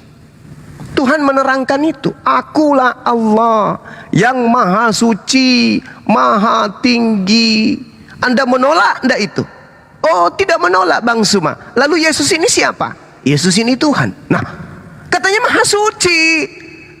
Kok bisa jadi makhluk? Itu artinya Anda menolak. Lalu kemudian ketika Tuhan mengatakan akan mengutus kemudian hambanya yang mengajarkan Bani Israel kemudian sampai kepada dirinya, maka dia adalah hamba. Apakah Anda beriman bahwa yang datang kepada Bani Israel mengajarkan hikmat Injil kepada Bani Israel yang lahir tanpa ayah adalah hamba Tuhan? Anda pasti tidak menerima. Sedangkan Yesus sendiri mengatakan hamba. Di dalam Yohanes 4:22, aku menyembah apa yang aku kenal. Berarti dia memperkenalkan dirinya sebagai hamba. Umat Islam percaya enggak itu? Percaya. Umat Islam menolak tidak Tuhannya Yesus? Tidak. Umat Islam menolak enggak Yesus sebagai utusan Tuhan? Tidak juga. Sekarang kita balik ke Anda. Rupa-rupanya Anda kemudian menolak dua-duanya. Baik yang mengatakan Yesus itu adalah Tuhan satu-satunya, maupun yang mengatakan Yesus itu adalah satu di antara tiga Tuhan. Dua-duanya menolak, dua-duanya kembali ke neraka. Itu yang perlu Anda pahami. Nah, sekarang mari kita kunci di sini. Saya tidak menguncinya dengan Al-Quran. Kalau Al-Quran surah Al-Ikhlas, saya kunci Anda dengan kitab Anda sendiri, 1 Timotius 6 nomor 16. Dialah satu-satunya yang tidak takluk kepada maut. umat Islam siap mendudukkan Allah di sini, maka dialah Allah, Tuhannya Bani Israel yang mereka sebut Hasem. Sekarang kita dudukkan Yesus, bisa nggak? Nggak bisa. Karena Yesus Atanasia, dia dapat disentuh oleh kematian. Yesus mati menjadi mayat.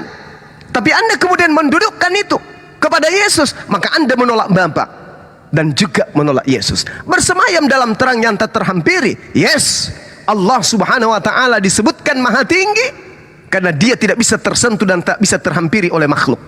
Bagaimana dengan Tuhannya Bani Israel? Ya, di Yesaya yang saya sebutkan tadi, Yesaya 5:16, Yesaya 57 nomor 15, maha tinggi, tidak tersentuh oleh rahim manusia. Maka bisakah Yesus didudukkan di sini Tuhan Anda? Tidak bisa. Bisakah Anda mendudukkan Tuhan Anda di sini? Tidak bisa. Berarti Anda menolak Bapa, menolak Anak. Seorang pun tidak pernah melihat dia dan memang manusia tidak pernah melihat dia. Bisakah Yesus didudukkan di sini? Nggak bisa. Kenapa? Karena Yesus kemudian itu pernah dilihat bahkan dibunuh oleh manusia. Bagaimana dengan Allah yang maha suci lagi maha tinggi? Bisa nggak didudukkan? Bisa.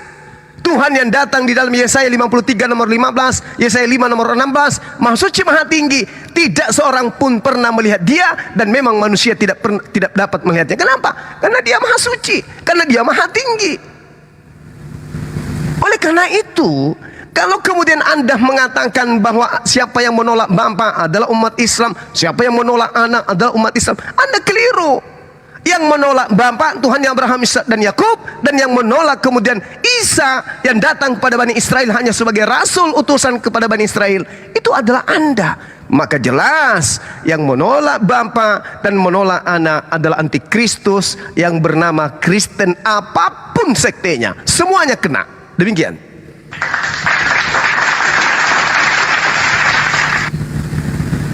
Insya Allah betul, Masya Allah. Oke, ya lanjut. Jadi begini Juma, kalau kamu berdasarkan antikris karena menolak Allahnya Abraham, justru kalianlah yang menolak Allahnya Abraham. Karena kenapa? Kalian sudah memiliki prinsip dan dasar teologi Allah tidak bakal mungkin datang menjumpai manusia. Nah, baca itu di dalam Kejadian pasal 22, 23. Allah menghampiri sang kali langit pencipta maha besar dan maha suci itu datang kepada Abraham. Apakah kamu menerima ini? Tidak.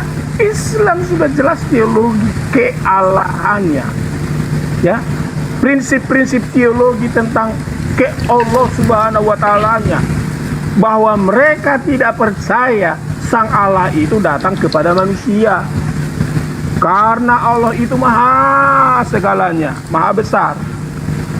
Batas kalian memahami Allah itu hanya seperti itu. Bagaimana datangnya? Lihat tuh di dalam Kejadian pasal yang kedua 22. Ketika dia datang kepada Abraham, apa yang dilakukan oleh Abraham? Persis yang dilakukan oleh murid-muridnya kepada Yesus. Abraham mengelola korban makanan dari domba yang muda dan gemuk. Diberikanlah sang Yahweh itu makan, lalu dimakan pemberiannya itu. Kalau Allah Abraham dilakukan Abraham seperti itu, lalu Allah yang sama yang kami kenal di dalam Yesus yang telah menjadi manusia, dia juga makan ikan goreng, berarti kesamaan Allah ini sama. Nah sekarang posisi Allah kamu tentang cerita Abraham dan di Al-Quran seperti apa? Artinya kalau posisinya tidak sama, tentu Allah kalian yang sesat. Karena Allah Abraham itu datang, duduk, bahkan dikasih makan. Baca itu Kejadian 21-22, dikasih korban makanan. Nah sekarang Allah kamu, ada nggak dicatat di dalam Al-Quran, di hadis, bahwa Allah kamu dikasih makan? Coba, kalau ada, berarti Allahmu aneh, beda, tersendiri. Bukan seperti Allah Abraham, Ishak dan Yakub, bukan seperti Allah yang kami kenal di dalam nama Tuhan Yesus. Makan ikan goreng, nah itu cuma. Lalu di mana kamu bertanggung jawab dan kamu bilang kami menolak Allah Maha Suci? Iya, Allahmu memang Maha Suci, tapi tidak nyata dan tidak realita. Dia nggak bisa dikasih makan. Abraham Abraham ngasih Tuhan Yahweh pencipta langit dan bumi makan. Di sini batas-batas pemahaman teologi Islam yang sangat jauh berbeda dengan Yahudi, lebih jauh lagi berbeda karena level kekristenan adalah level Allah pencipta langit dan bumi itu sangat realistis, konkret, logis, logos, firman Tuhan dan nyata dipahami oleh manusia. Kalian nggak bisa dipahami Allah kalian. Kalian hanya memahami dari ciptaannya, dari napasmu. Lah, jangankan orang yang beragama, orang yang percaya, tidak percaya juga Tuhan tahu bahwa napas mereka ada. Orang yang tidak percaya juga tahu bahwa langit dan bumi ada. Tetapi bukan hanya sekedar di situ. Allah itu konkret. Adakah Allahmu dikasih makan? Allah Abraham dikasih. Ya, dikasih. Adakah Allah Kristen dikasih makan ikan goreng? Iya dikasih. Allah Islam dikasih nggak? Nggak ada, karena nggak jelas Allahnya bagaimana. Disinilah yang harus kalian sadari. Maka konklusinya disebutlah antikris jika tidak percaya kepada Allah yang bisa dikasih makan itu, yang tidak realitas seperti Yesus di dalam Bapa itu, maka itu adalah Allah antikris. Sampai di sini cuma lanjut. Oke, baik. Jadi semakin nyata ya bahwasanya Tuhannya teman Kristen ini sudah semakin nyata bagi kita ya, bahwasanya Tuhannya Kristen dan Tuhannya Bani Israel dan Bani Ismail itu adalah berbeda. Tuhannya mereka adalah makhluk. Dia mencoba untuk menipu kita dengan mengambil Tuhan yang mereka katakan, yang saudara ini katakan datang kepada Abraham, lalu kemudian makan setelah disajikan kemudian, dan saya tahu itu tertulis di dalam kitab Kejadian 18. Sangat disayangkan Tuhan di dalam kitabnya Bani Israel dan juga Bani Ismail menyatakan diri. Tuhan berfirman, dengarkanlah firmanku ini, jika di antara kamu ada seorang nabi, maka aku Tuhan menyatakan diriku kepadanya dalam penglihatan. Aku berbicara dengan dia dalam mimpi. Jadi yang datang kepada Abraham itu adalah malaikat Tuhan. Tuhan menyatakan dirinya melalui penglihatan Abraham terhadap malaikat ini. Malaikat ini yang kemudian datang kepada Abraham, yang menyatakan apa yang Tuhan inginkan terjadi terhadap Abraham. Kejadian 22 nomor 15 jelas. Untuk kedua kalinya berserulah malaikat Tuhan dari langit kepada Abraham alaihissalam.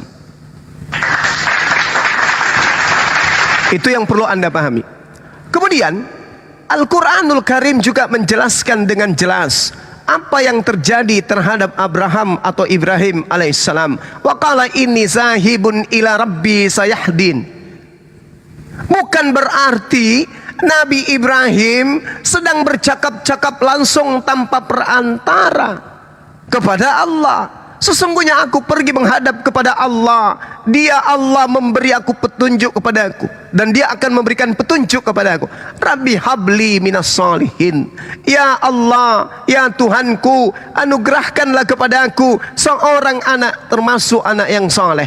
Bukan berarti Abraham bertemu langsung dengan Tuhan pencipta langit dan bumi.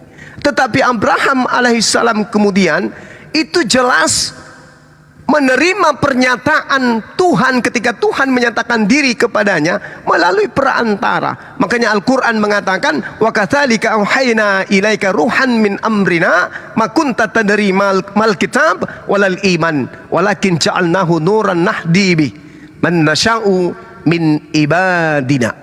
Jadi Tuhan pencipta langit dan bumi menyatakan diri kepada utusan-utusannya, bukan Tuhan langsung dalam wujud yang sesungguhnya datang kepada makhluk. Karena itu tadi, Tuhan Maha Suci, Maha Tinggi, tidak akan mungkin kemudian ternodai, apalagi dengan makan. Ketika Tuhan makan, maka dia ketika dia makan berarti dia entot, ketika dia makan berarti dia minum, ketika dia minum berarti dia pipis. Sudah tidak masuk di dalam syarat yang ada terhadap Tuhan itu sendiri. Dia bukan lagi khalik, dia jatuh derajat menjadi makhluk. Dan Allah yang maha suci, Tuhan yang maha suci tidak mungkin begitu. Tuhan datang makan lembu yang dimasak oleh Sarah, makan ikan goreng. Itu bukan Tuhan, itu makhluk. Karena tidak mungkin Tuhan itu tidak mungkin Tuhan itu entut, tidak mungkin. Oleh karena itulah kemudian orang Yahudi sampai hari ini menganggap Kristen itu bid'at, menganggap Kristen itu, mohon maaf, goyim, guk-guk, manusia sampah. Anda boleh baca di dalam kitabnya mereka Talmud. Siapa Kristen itu? Mereka adalah keturunan binatang, kata Talmud. Kenapa kalian dianggap seperti itu rendahnya? Kenapa? Karena kalian sama dengan Bani Molok, sama dengan penyembah Molok, sama seperti penyembah Zeus, menganggap Tuhan dewa turun ke bumi, kemudian mereka makan bersama dengan manusia. Makanya kalian tidak punya tempat di sinagoge, kalian tidak punya tempat kemudian di mata agama Yahudi selain daripada guk-guk yang hina. Itu yang Anda harus pahami. Jadi Tuhannya Bani Israel ketika datang kepada Abraham, Tuhan hanya menyatakan dirinya melalui malaikat, bukan kemudian Tuhan itu sendiri yang datang. Ingat kata Yesus, ingat kata Yesus. Yohanes 10 nomor 35, 34, 35, 36. Yesus mengatakan, bukankah di dalam kitab Taurat tertulis, siapapun yang kemudian datang menyampaikan firman, maka dia adalah Allah. Siapa yang diberi tugas untuk menyampaikan firman, maka dia adalah Allah. Maka malaikat yang datang kepada Abraham mengaku sebagai Allah, karena dia adalah penyampai firman Allah. Celakanya orang Goyim, Roma Yunani, yang kemudian ajarannya tembus ke Nusantara ini, menganggap malaikat yang datang kepada Abraham adalah pencipta langit dan bumi. Itu adalah kezaliman yang nyata. Ulaika hum syarrul bariyah. Demikian. Oke, perhatikan. Kalau Anda sudah menyangkal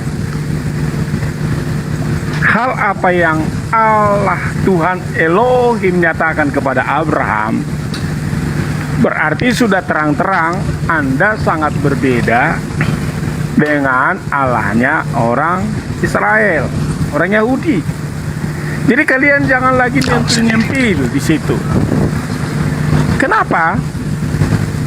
Di dalam seluruh kisah yang dicatat dalam Alkitab, pernyataan Allah kepada manusia, terkhusus kepada orang-orang yang dekat, yang sering kita disebut mereka adalah nabi, itu ada 3 hal pernyataan. 1 melalui mimpi, 2 melalui malaikat, 3 hadir langsung. Bahkan ada 4 lagi memakai alat-alat atau materi-materi yang lain sebagai sarana untuk dikenal. Hal ini bisa terjadi. Salah satu kepada Abraham langsung hadir, kepada Nuh langsung hadir. Karena kenapa? Tuhan langsung menulis jumlah ukuran tinggi perahu yang akan dibuat oleh Nuh. Mati-matika dia dari Nuh sama Allah. Dia hadir. Ukuran-ukurannya pas dibuat. Dari mana tahu? Nuh, matematika, rumus 1, 2, 3 aja belum ada zaman itu. Logaritma aja nggak ada saat itu. Allah hadir. Allah hadir ke Adam, Allah hadir ke Kain Habel, Allah hadir ke Nuh membuat bahtera itu. Allah hadir kepada Abraham untuk meminta supaya diberikan korban. Allah hadir malah lagi kepada Musa, menuliskan di loh batu 10 hukum Taurat. Cuma ditulis, baca itu, makanya jangan cuma toar. Hanya kayak corong doang. Kamu baca tapi tidak mengerti. Baca, ditulis oleh tangan Allah sendiri. Lalu pertanyaannya, Allah kamu di mana? Bahkan di Al-Quran pun tidak ada satupun pernyataan Allah yang saya sebut tadi selain hanya kisah yang sudah ada sebelumnya, yang ada pada kisah Musa Abraham. Hanya itu toh dikutip-kutip di Al-Quran. Murni kalau itu adalah kitab.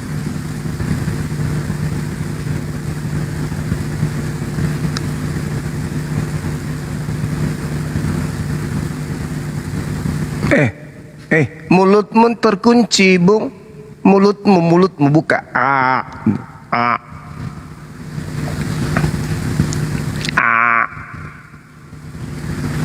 Mulut terkunci.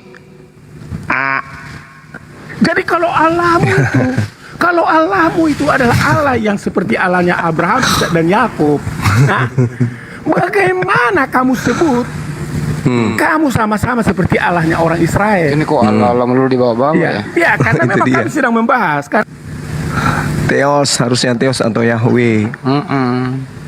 Tanya dulu dia, gue nanya dulu dia. Allah itu siapa sih bro menurut kamu? Gue dulu Satu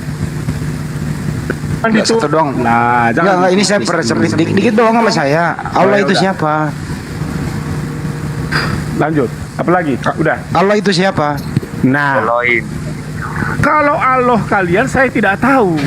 Yang saya tahu Allahnya Israel. Ya, Allah Israel itulah wujud dan bentuk kehadirannya. Saya nggak bisa mengutak-atik Allahmu. Emang Israel memanggil Tuhannya Allah gitu?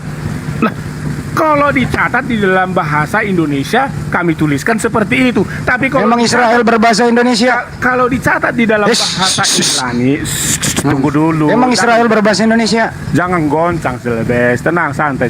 Kalau ditulis dalam bahasa Ibrani, Elohim, Allah, Yahweh, Tuhan. Memang dari dulu kayak dalam gini, Yunani, nggak bisa ini Theos, diam dulu. Allah, Kurios, dia adalah Tuhan. Itu kan tulisan-tulisan, tetapi masalah tulisan itu langsung ngaco kalau begini. Sekarang pertanyaannya, apakah Allah kalian itu realitasnya ada? Coba, semua kisah-kisah yang ditulis dalam Al-Quran itu hanya kutipan-kutipan dari kisah-kisah Abraham, kisah-kisah dari Musa, itu dan itu sudah ada di kitab Perjanjian Lama. Nah sekarang kalian mengutip-utip lagi, kalau jelas alur ceritanya. Udah cukup gantian ya. Oke, cukup. Cukup gantian. Silakan Maju Mak. Udah cukup. Oke. Baik. Dengarkan saya. Ya, dengarkan. Kalau saudara mengatakan yang datang kepada Nabi Musa itu adalah Tuhan itu sendiri, yang datang kepada Abraham, yang datang kepada Abraham itu adalah Tuhan itu sendiri, itu tadi sudah terbantahkan di dalam Kejadian 22. Malaikat yang datang kepada Abraham alaihi salam. Tadi saya sudah membacakan Asyura ayat 52 terkait Tuhan menyatakan cahayanya, petunjuknya kemudian kepada baginda Rasulullah Muhammad sallallahu alaihi wasallam untuk menjadi pembimbing kepada seluruh umat manusia. Melalui perantaraan siapa? Melalui perantaraan malaikat. Sama ketika kemudian seluruh nabi mendapatkan pengajaran kepada Tuhan melalui perantaraan malaikat. Kalaupun kemudian ada yang berbicara langsung kepada Allah, sama seperti Nabi Musa alaihissalam, maka baru menggunakan tabir. Tidak Tuhan langsung yang kemudian datang nuzul mewujud kepada para nabi. Wa ma kana li basharin ayyukallimahullah illa wahya aw min wara hijaban aw yursila rasulan. Jadi yang datang kepada para nabi Abraham, Musa, Yesus, baginda Rasulullah Muhammad sallallahu alaihi wasallam itu ada 3 komponen. Melalui perantaraan wahyu, perantaraan mengutus malaikat, atau kemudian Allah sendiri yang mendatangkan mimpi kepada para nabi sesuai dengan apa yang tertulis dalam bilangan 12 tadi. Nah, kita lihat apa yang Anda katakan tentang Nabi Musa alaihissalam. Di dalam kitab saudara Kisah Para Rasul, lalu Tuhan Elohim berfirman kepada Nabi Musa. Apa kata Tuhan? Tanggalkanlah kasutmu, tanggalkan kasutmu dari kakimu, sebab tempat di mana engkau berdiri itu adalah tanah yang suci. Ini yang berkata di dalam kitab saudara ini adalah Tuhan. Berfirmanlah Tuhan Elohim kepada Musa, tanggalkan kasutmu. Ternyata yang dianggap Tuhan di sini adalah malaikat. Baca data selanjutnya, data 38 dari Kisah Para Rasul 7. Musa inilah yang menjadi perantara dalam sidang jemaat para malaikat, yang kemudian menerima firman di padang gurun di antara malaikat di Gunung Sinai. Berarti yang datang menulis di loh-loh batu itu siapa? Malaikat. Tetapi dikatakan berfirmanlah Tuhan Elohim kepada Musa. Ternyata yang dianggap Tuhan di situ malaikat. Makanya Yesus mengatakan di dalam Yohanes 10 nomor 34, bukankah tertulis dalam kitab Tauratmu, siapapun yang datang menyampaikan firman, maka dia adalah Allah, maka dia adalah Elohim katanya. Maka dituliskan lalu firman Elohim, lalu Elohim berfirman kepadanya. Kisah Para Rasul 7:33. Ternyata Elohim Tuhan yang dimaksud di sini adalah para malaikat. Musa inilah yang menjadi pengantara dalam sidang jemaah di padang gurun di antara malaikat yang berfirman kepadanya di Gunung Sinai. Oke? Masa saya lebih paham kitab Anda daripada Anda? Kamu telah menerima hukum Taurat yang disampaikan malaikat kepada Nabi Musa. Jadi hukum Taurat itu adalah penyampaian Tuhan melalui malaikat kepada Nabi Musa alaihissalam. Bukan Tuhan langsung yang datang ke Gunung Sinai, tapi malaikat. Begitu juga yang datang kepada Abraham, bukan Tuhan langsung yang datang, tetapi Tuhan menyatakan diri melalui malaikat. Begitu juga yang datang kepada baginda Rasulullah Muhammad SAW, bukan Tuhan langsung yang datang, tetapi melalui perantaraan malaikat. Begitu juga Yesus alaihissalam, bukan dia adalah Tuhan itu sendiri, makanya malaikat datang memberikan kekuatan kepada Yesus sehingga keringatnya ketakutan seperti bintik-bintik darah. Itu yang perlu Anda pahami. Berarti antikristus itu jelas karena menganggap Tuhan datang dalam rupa manusia, makan, kentut, pipis. Istighfar dan bertobatlah. Oke, memang tidak bisa dipungkiri, itulah kenyataan. Karena ajaran Islam, Tuhan itu tidak mungkin dan tidak mungkin. Padahal di dalam konsep keagamaan semua agama, bagi Tuhan tiada yang mustahil, tiada yang tidak mungkin. Nah, namun nggak apa-apalah, kita boleh berbeda silakan. Tetapi apa yang saya paparkan, apa yang dialami Adam, Kain dan Habel, Nuh, Abraham, Musa, apalagi bahkan dikatakan di dalam Kejadian Keluaran itu bahwa tangan Tuhan, langsung tangan Tuhan menuliskannya. Tentu kalau kita bicara tentang tangan Tuhan, bukan artinya menggambarkan seperti dalam arti bagaimana tangan yang ada pada manusia, tetapi jelas kehadiran Tuhan itu konkret, realita. Nah sekarang yang harus kamu pahami tentang realita konkret kehadiran Tuhan itu di situ. Itulah yang makanya kamu mencari data-data dan menjelaskannya tanpa memahami keseluruhan dari Alkitab itu, yang mana Tuhan itu realita. Coba sebutkan di dalam Al-Quran kalian bagaimana waktu datang kepada Allah, datang kepada Muhammad. Beda kan, Tritunggal. Allah berfirman kepada malaikat, malaikat kepada Musa, Muhammad kepada sahabat. Itu sudah nggak tahu berapa kehilangan data itu kalau dalam hal penyampaian. Kalau sekarang ada istilah game, menyampaikan abjad A sampai ke B disampaikan kepada berantai, itu akan mendatangkan informasi yang salah dan sesat. Ya kemungkinan barangkali begitu gambarannya. Karena kenapa? Banyak yang hilang. Yang dicatat di dalam kisah Musa juga banyak yang hilang. Yang dicatat di dalam kisah Abraham juga banyak yang hilang. Yang Ishak disembelih malah disebut Ismail. Yang disebut Maryam Harun itu zamannya Musa, disebut itu Maryam di zamannya ibunya Yesus. Hilang. Jadi kalau mau dikatakan siapa yang mengubah-ubah, tentu kalian. Kalau kalian sebut Allah langsung, nggak mungkin, karena bagi kalian mustahil Tuhan datang. Tapi bagi kami, Tuhan kami datang. Bahkan nanti di surga kami kenal dia, siapa dia. Nah kalau kalian hanya kenalnya nanti di surga, kalian di bumi ini belum kenal, terjebaklah kalian. Di bumi tidak dikenal, di surga apalagi. Akhirnya salah kamar, salkam. Harusnya masuk surga, malah masuk neraka. Karena kenapa? Di bumi tidak dikenal siapa Allahnya yang jelas. Harus dikenal, cuma kalau kamu tidak mengenal, kalau kamu tidak tahu siapa Allahmu itu, tidak mengenal seperti Tuhan kami Yesus, yang mana dia datang menjadi manusia. Yohanes pasal 1 ayat 1. Pada mulanya ada firman-firman itu bersama-sama dengan Allah. Firman itu adalah Allah. Ayat yang ke-14. Firman itu telah menjadi manusia, mengambil rupa manusia, merendahkan sampai mati, taat di kayu salib. Oh, inilah kami kenal dia. Jadi kalau kami nanti di surga, kami nggak bingung siapa Tuhan kami. Tapi kalian masih bingung. Siapa Tuhan kalian yang bisa kalian kenal itu? Karena kenapa? Kalian tidak tahu siapa Allah kalian. Nggak nyambung. Nah, Nggak itulah nyambung, Pak. makanya. Izin Bang Juma saya bertanya. Saya mau izin katakan, saya bertanya. ya, tar dulu. Iya, silakan. Izin Bang Juma. Ya Bang, saya mau tanya kepada Anda. Ya, Anda tadi menyatakan bahwasannya Tuhan Kristen itu harus kelihatan nyata dan real. Saya bertanya kepada Anda, sebanyak 2,6 miliar orang yang berpenganut agama Kristen, tunjukkan kepada saya orang yang pernah melihat Yesus secara langsung. Silakan, Pak. Silakan. Di zaman sekarang ini, silakan.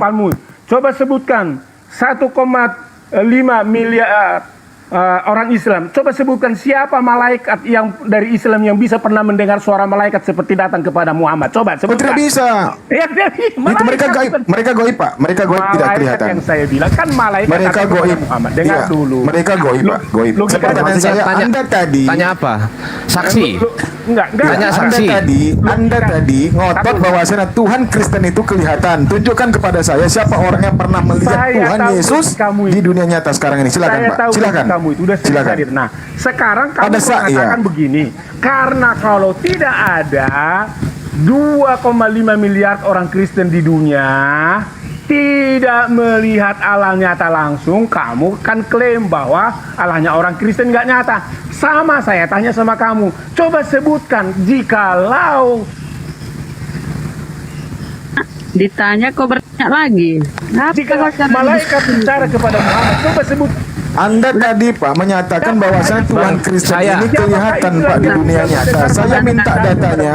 Saya minta sebutkan satu orang saja yang pernah melihat Yesus di dunia nyata, Pak. Silakan. Siapa? Bang Erik, dijawab, kita jawab dulu ya. Mereka bertanya siapa saksinya? Saksi apa Pak? Coba Pak. Bukan saksi, Bang, bukan saksi.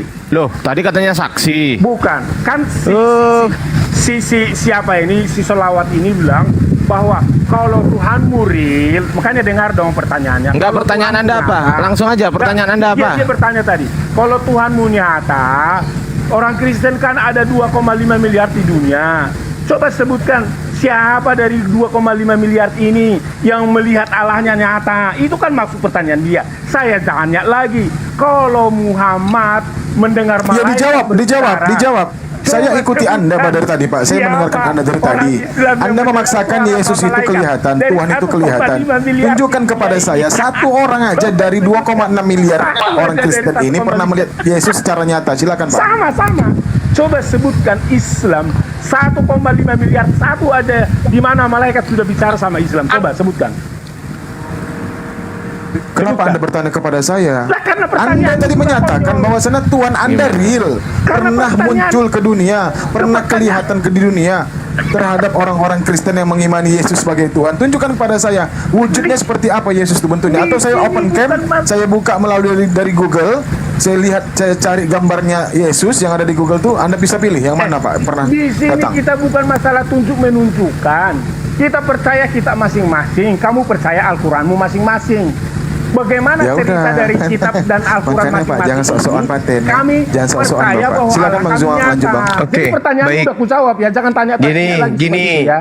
gini saudara, di dalam kitab saudara 1 Timotius 6 nomor 16, saya mau ingin mengupas dari Anda sendiri nih.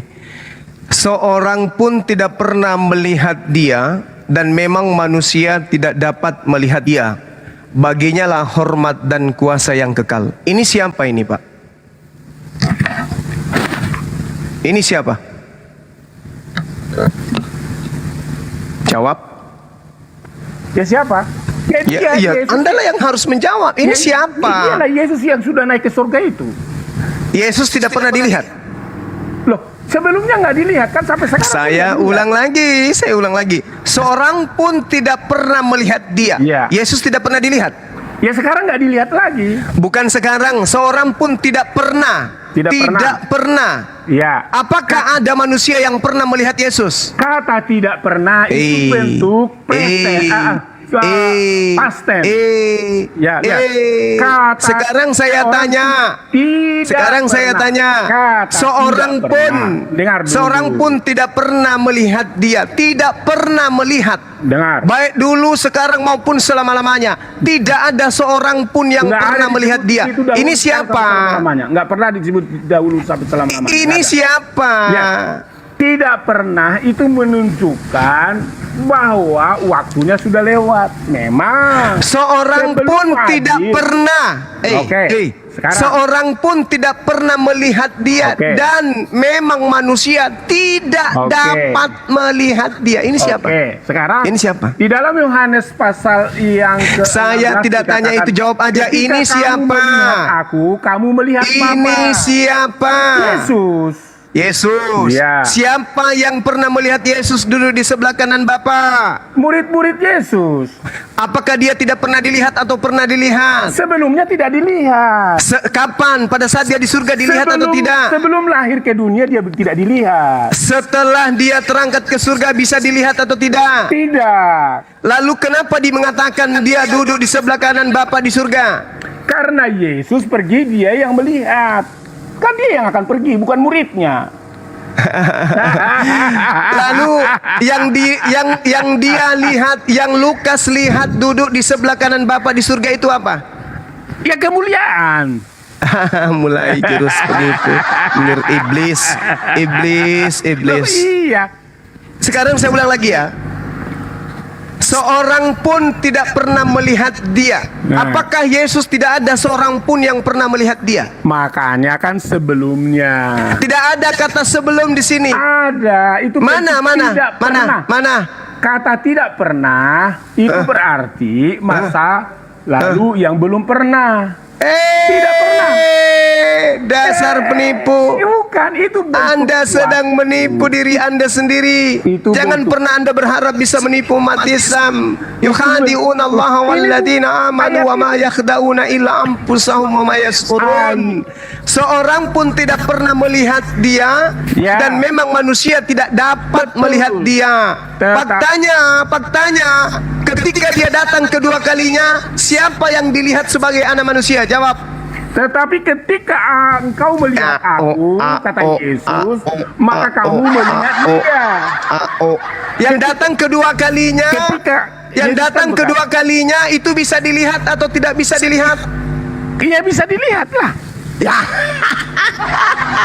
Berarti apakah Yesus yang disebutkan di sini atau bukan? Ya Yesus. Bisa tidak Yesus nanti dilihat? Tidak pernah dilihat. Seorang pun tidak pernah melihat dia, dan memang manusia tidak dapat. Dan memang manusia tidak dapat melihat dia. Sekarang ketika dia datang untuk yang kedua kalinya, bisa dilihat oleh manusia atau tidak dapat dilihat? Makanya Yesus berkata, bisa dilihat atau tidak dapat dilihat? Aku yang sudah percuma ada. Bang Juma, nggak nyambung ini. Gini, bisa dilihat atau tidak dapat dilihat? Di dalam Wahyu dibilang gini, dia lain, dia jawab. Nggak nyambung. Teman-teman Muslim, Masya Allah. Jadi teman-teman Kristen yang sudah mulai goyah oleh karena kebohongan dari wakil kalian. Siapapun Kristen yang hadir pasti bohong. Siapapun Kristen yang datang pasti ngeyel. Mereka tidak pernah menggunakan akal untuk berdiskusi, membawa kitab mereka. Coba lihat, seorang pun tidak pernah melihat dia. Yesus lolos tidak? Tidak, karena Yesus bukan hanya bisa dilihat, malah diludahin. Dan memang manusia tidak dapat melihat dia. Apakah Yesus manusia memang tidak dapat melihat Yesus? Bisa dilihat. Bisa dilihat, berarti bukan Yesus. Nah, siapa dia? Dialah Allah yang maha suci lagi maha tinggi. Tepuk tangan. Masya Allah. Takbir. Ya, saya kira begitu sahabat-sahabat sekalian. Karena sedikit lagi di sini mati lampu ya, teman-teman.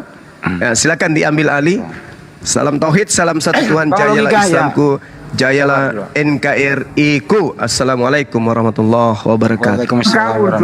Entar dulu Pak logika, entar dulu saya lagi dong. Diam dulu. Ini sederhana terakhir sebelum kita tutup.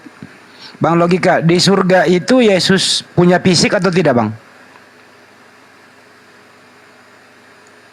Jawab dong. Di surga itu Yesus punya fisik atau tidak? Maksudnya fisik seperti apa nih? Yang pernah dipakai nyusu sama ibunya, punya fisik nggak? Oh, ya. Oke, begini. Ya. Kalau bicara tentang Jawab aja punya atau tidak. Ya, makanya dengar dulu dong. Iya, jawab dulu punya, baru dijelaskan. Kalau fisik tidak, tapi bentuk iya. Loh, busuk. Bagaimana sih? Tidak punya fisik tapi punya bentuk. Bagaimana? Dengar, karena tubuhnya sudah menjadi tubuh kemuliaan, ya. Tubuh yang bukan lagi tubuh seperti tubuh daging kita. Oke, stop. Tubuh aslinya kemana? Tubuh aslinya sudah berubah menjadi tubuh kemuliaan. Iya, kemana? Ya, saya nggak tahu. Oh, hilang. Hilang anak orang. Hilang.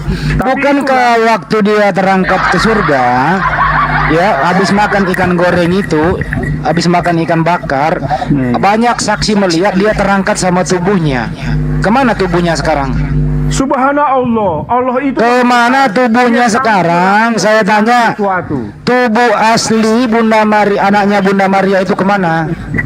Iya, jadi tubuh kemuliaan. Saya nggak nanya kemuliaan itu ya, saya nggak nanya tubuh aslinya yang dipakai BAB di muka bumi kemana? Itu sudah berubah menjadi tubuh kemuliaan. Berarti anak Maria hilang. Tubuh kemuliaan sudah datang. Jadi anak Maria hilang? Enggak, tetap. Tapi tubuhnya, kemanusiaannya sudah berubah hilang dari tubuh kemuliaan. Jadi Yesus di surga itu tidak punya tubuh? Tidak seperti tubuh kita. Oke, jenis kelaminnya apa? Jenis kelaminnya? Tentu nggak ada jenis kelamin seperti kita. Yesus sudah berubah jenis kelamin. Hore! Tepuk tangan. Jadi Yesus dari laki-laki sudah menjadi apa sekarang? Bukan berubah. Kena dia. Di surga itu tidak ada yang namanya jenis kelamin. Yesus jenis kelaminnya hilang di surga. Tidak ada seperti Yesus di surga bukan laki-laki, bukan perempuan. Terus apa dong? Tubuh kemuliaan. Terus apa dong? Anaknya Maria bukan lagi laki-laki di surga. Jadi dia tubuh bukan lagi laki-laki. Hilang anak orang. Sudah Tuhan, Andi, udah Tuhan dia. Udah Tuhan dia. Ya, maha besar Tuhan kita Yesus. Anak orang hilang. Anak orang hilang. Maha besar Tuhan kita, Tuhan Yesus. Oh, jadi Yesus di surga itu tidak punya tubuh ya? Baru kita cek ya. Tubuh kemuliaan. Ya, stop dulu, stop. Kita cek lagi nih. Kita cek dulu. Wahyu 19:16 kalau nggak salah. Di sana itu di jubahnya, di pahanya tertulis Raja segala raja. Saya nggak bisa ngebayangkan kalau ada jubah jalan-jalan tidak punya fisik, berarti apa itu?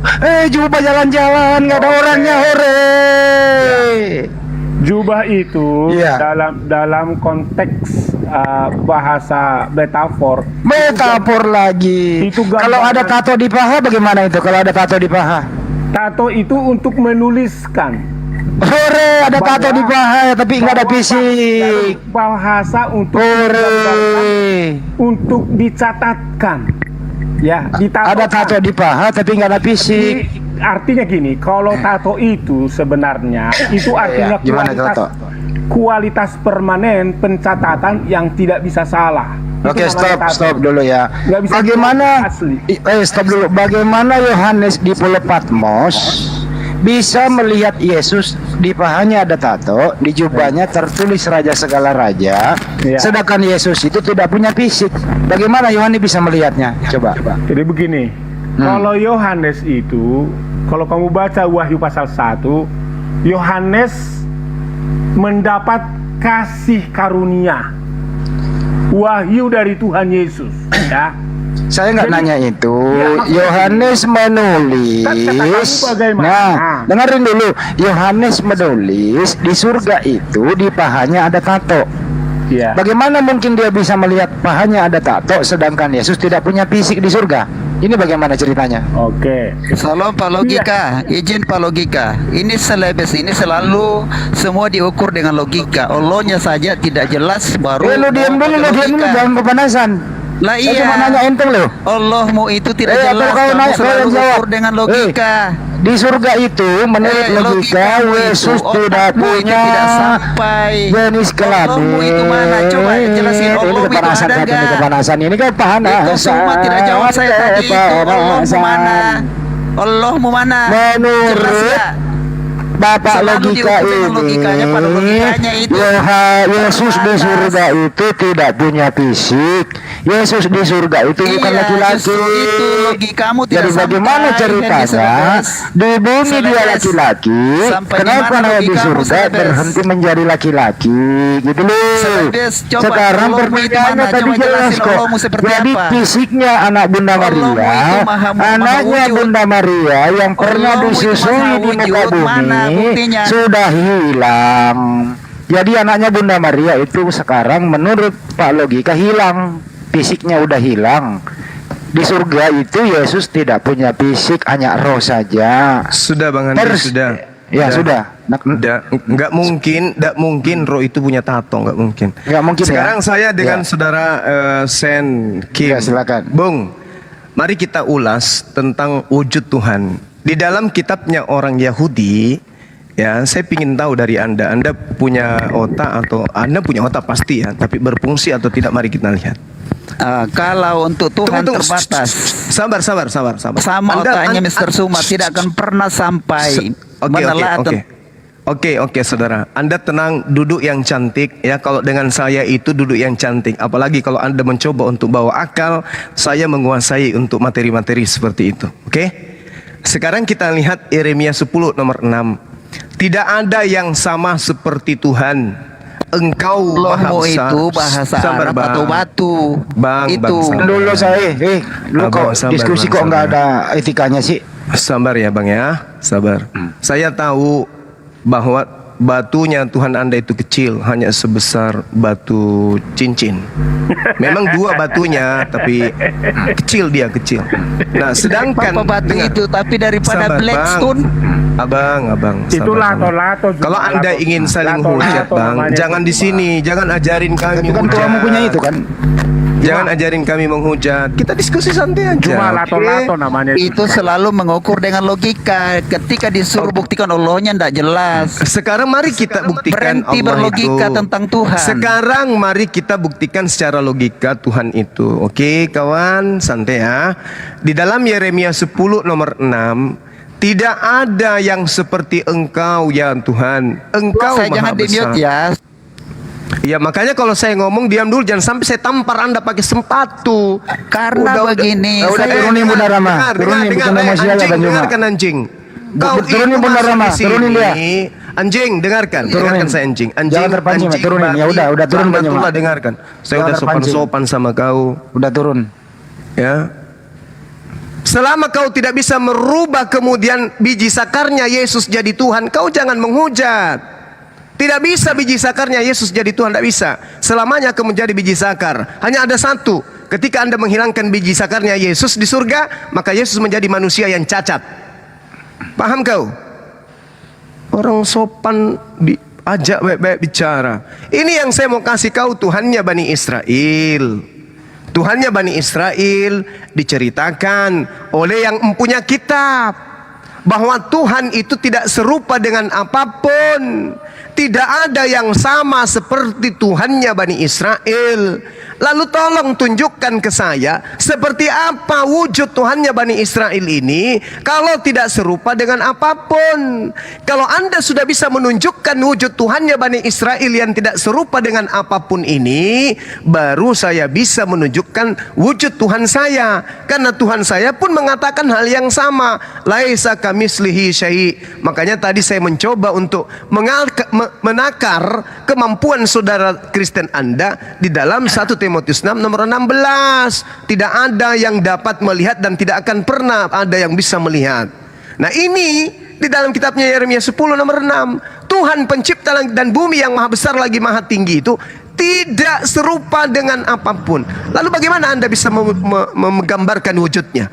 Coba, bisa enggak? Enggak bisa. Tidak bisa.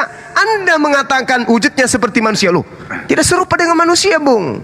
Anda mau mengatakan serupa dengan lato-lato, tidak serupa dengan apapun. Anda ingin mengatakan dia seperti burung merpati. Loh, tidak serupa dengan apapun.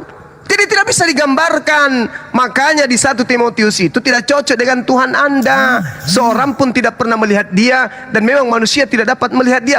Karena tidak ada seorang yang pernah melihatnya, maka tidak ada manusia di atas muka bumi ini yang bisa menggambarkan wujud Tuhan itu seperti apa.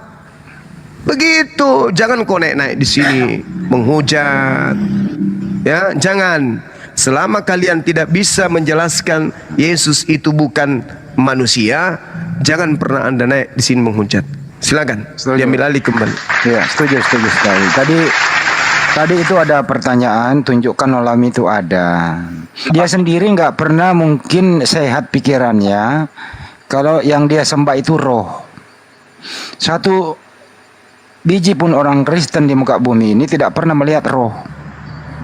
Jadi kalau pertanyaan yang sama, ada nggak orang Kristen pernah melihat rohnya Bapak itu? Nggak ada juga. Kan pertanyaan sama toh. Tapi untuk menjawabnya itu mari kita pakai akal. Bahwa alam semesta ini ada yang menciptakan. Nah kalau mau melihat sang pencipta, lihat ciptaannya itu aja sederhananya. Kita seragamkan pendapat. Kenapa ya? Tuhanmu kan roh. Pernah melihat roh? Tidak juga kan. Yang lu lihat kan Yesus. Gitu kan gitu. Jadi sederhanakan, mari sama-sama diskusi, jangan ada hujatan.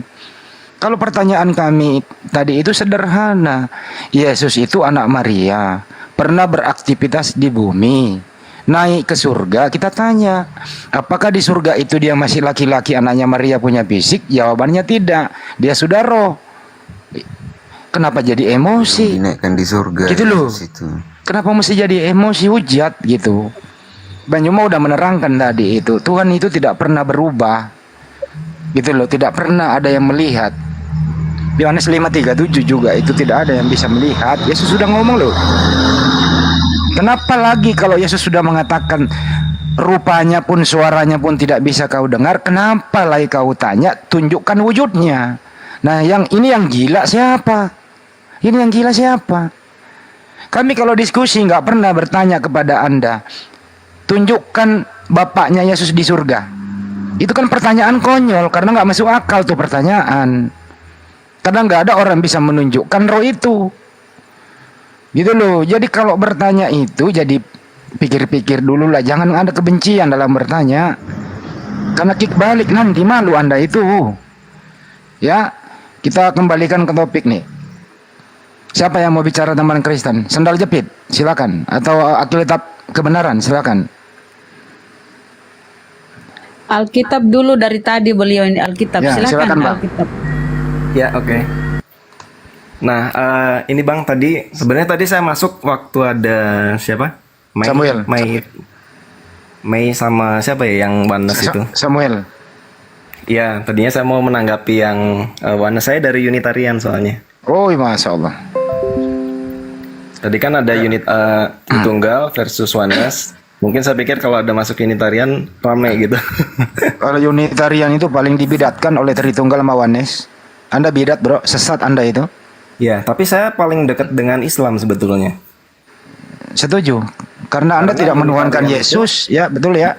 Yesus itu adalah ciptaan sesuai dengan Wahyu dan Kolose juga. Paulus juga katakan bahwa Yesus itu mengkategorikan Yesus sebagai ciptaan.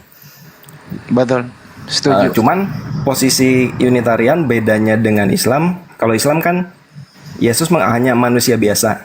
Nah kalau Unitarian enggak, di atas manusia tapi lebih rendah dari Bapa, karena Yesus sendiri berkata bahwa Bapa lebih tinggi dan lebih besar dari aku gitu.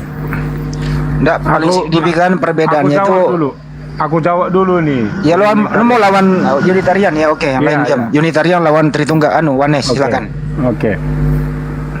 Nah, jadi kenapa kamu menyebutkan Yesus sebagai ciptaan? Lalu apa yang kamu pahami tentang ciptaan? Silakan. Oke, gini ya. Kita lihat aja ayatnya di Wahyu 3:14. Ya, Wahyu 3 ayat 14. Dan tuliskanlah kepada malaikat jemaat di Laodikia, inilah firman dari Amin, saksi yang setia dan benar, permulaan dari ciptaan Allah. Nah, ini sudah jelas bahwa Sang Amin di sini adalah gelar dari Yesus. Dan di situ dikatakan permulaan dari ciptaan Allah. Nah, biasanya orang Tritunggal itu selalu berkilas seperti ini. Kata arke itu, permulaan itu sebenarnya salah terjemahan, karena arke itu punya beberapa arti kata dia, yaitu ada sumber dari ciptaan Allah, permulaan dari ciptaan Allah, atau pemimpin dari ciptaan Allah. Nah, saya selalu bilang untuk menggambarkan Yesus nggak bisa harus cuman memilih salah satu arti aja.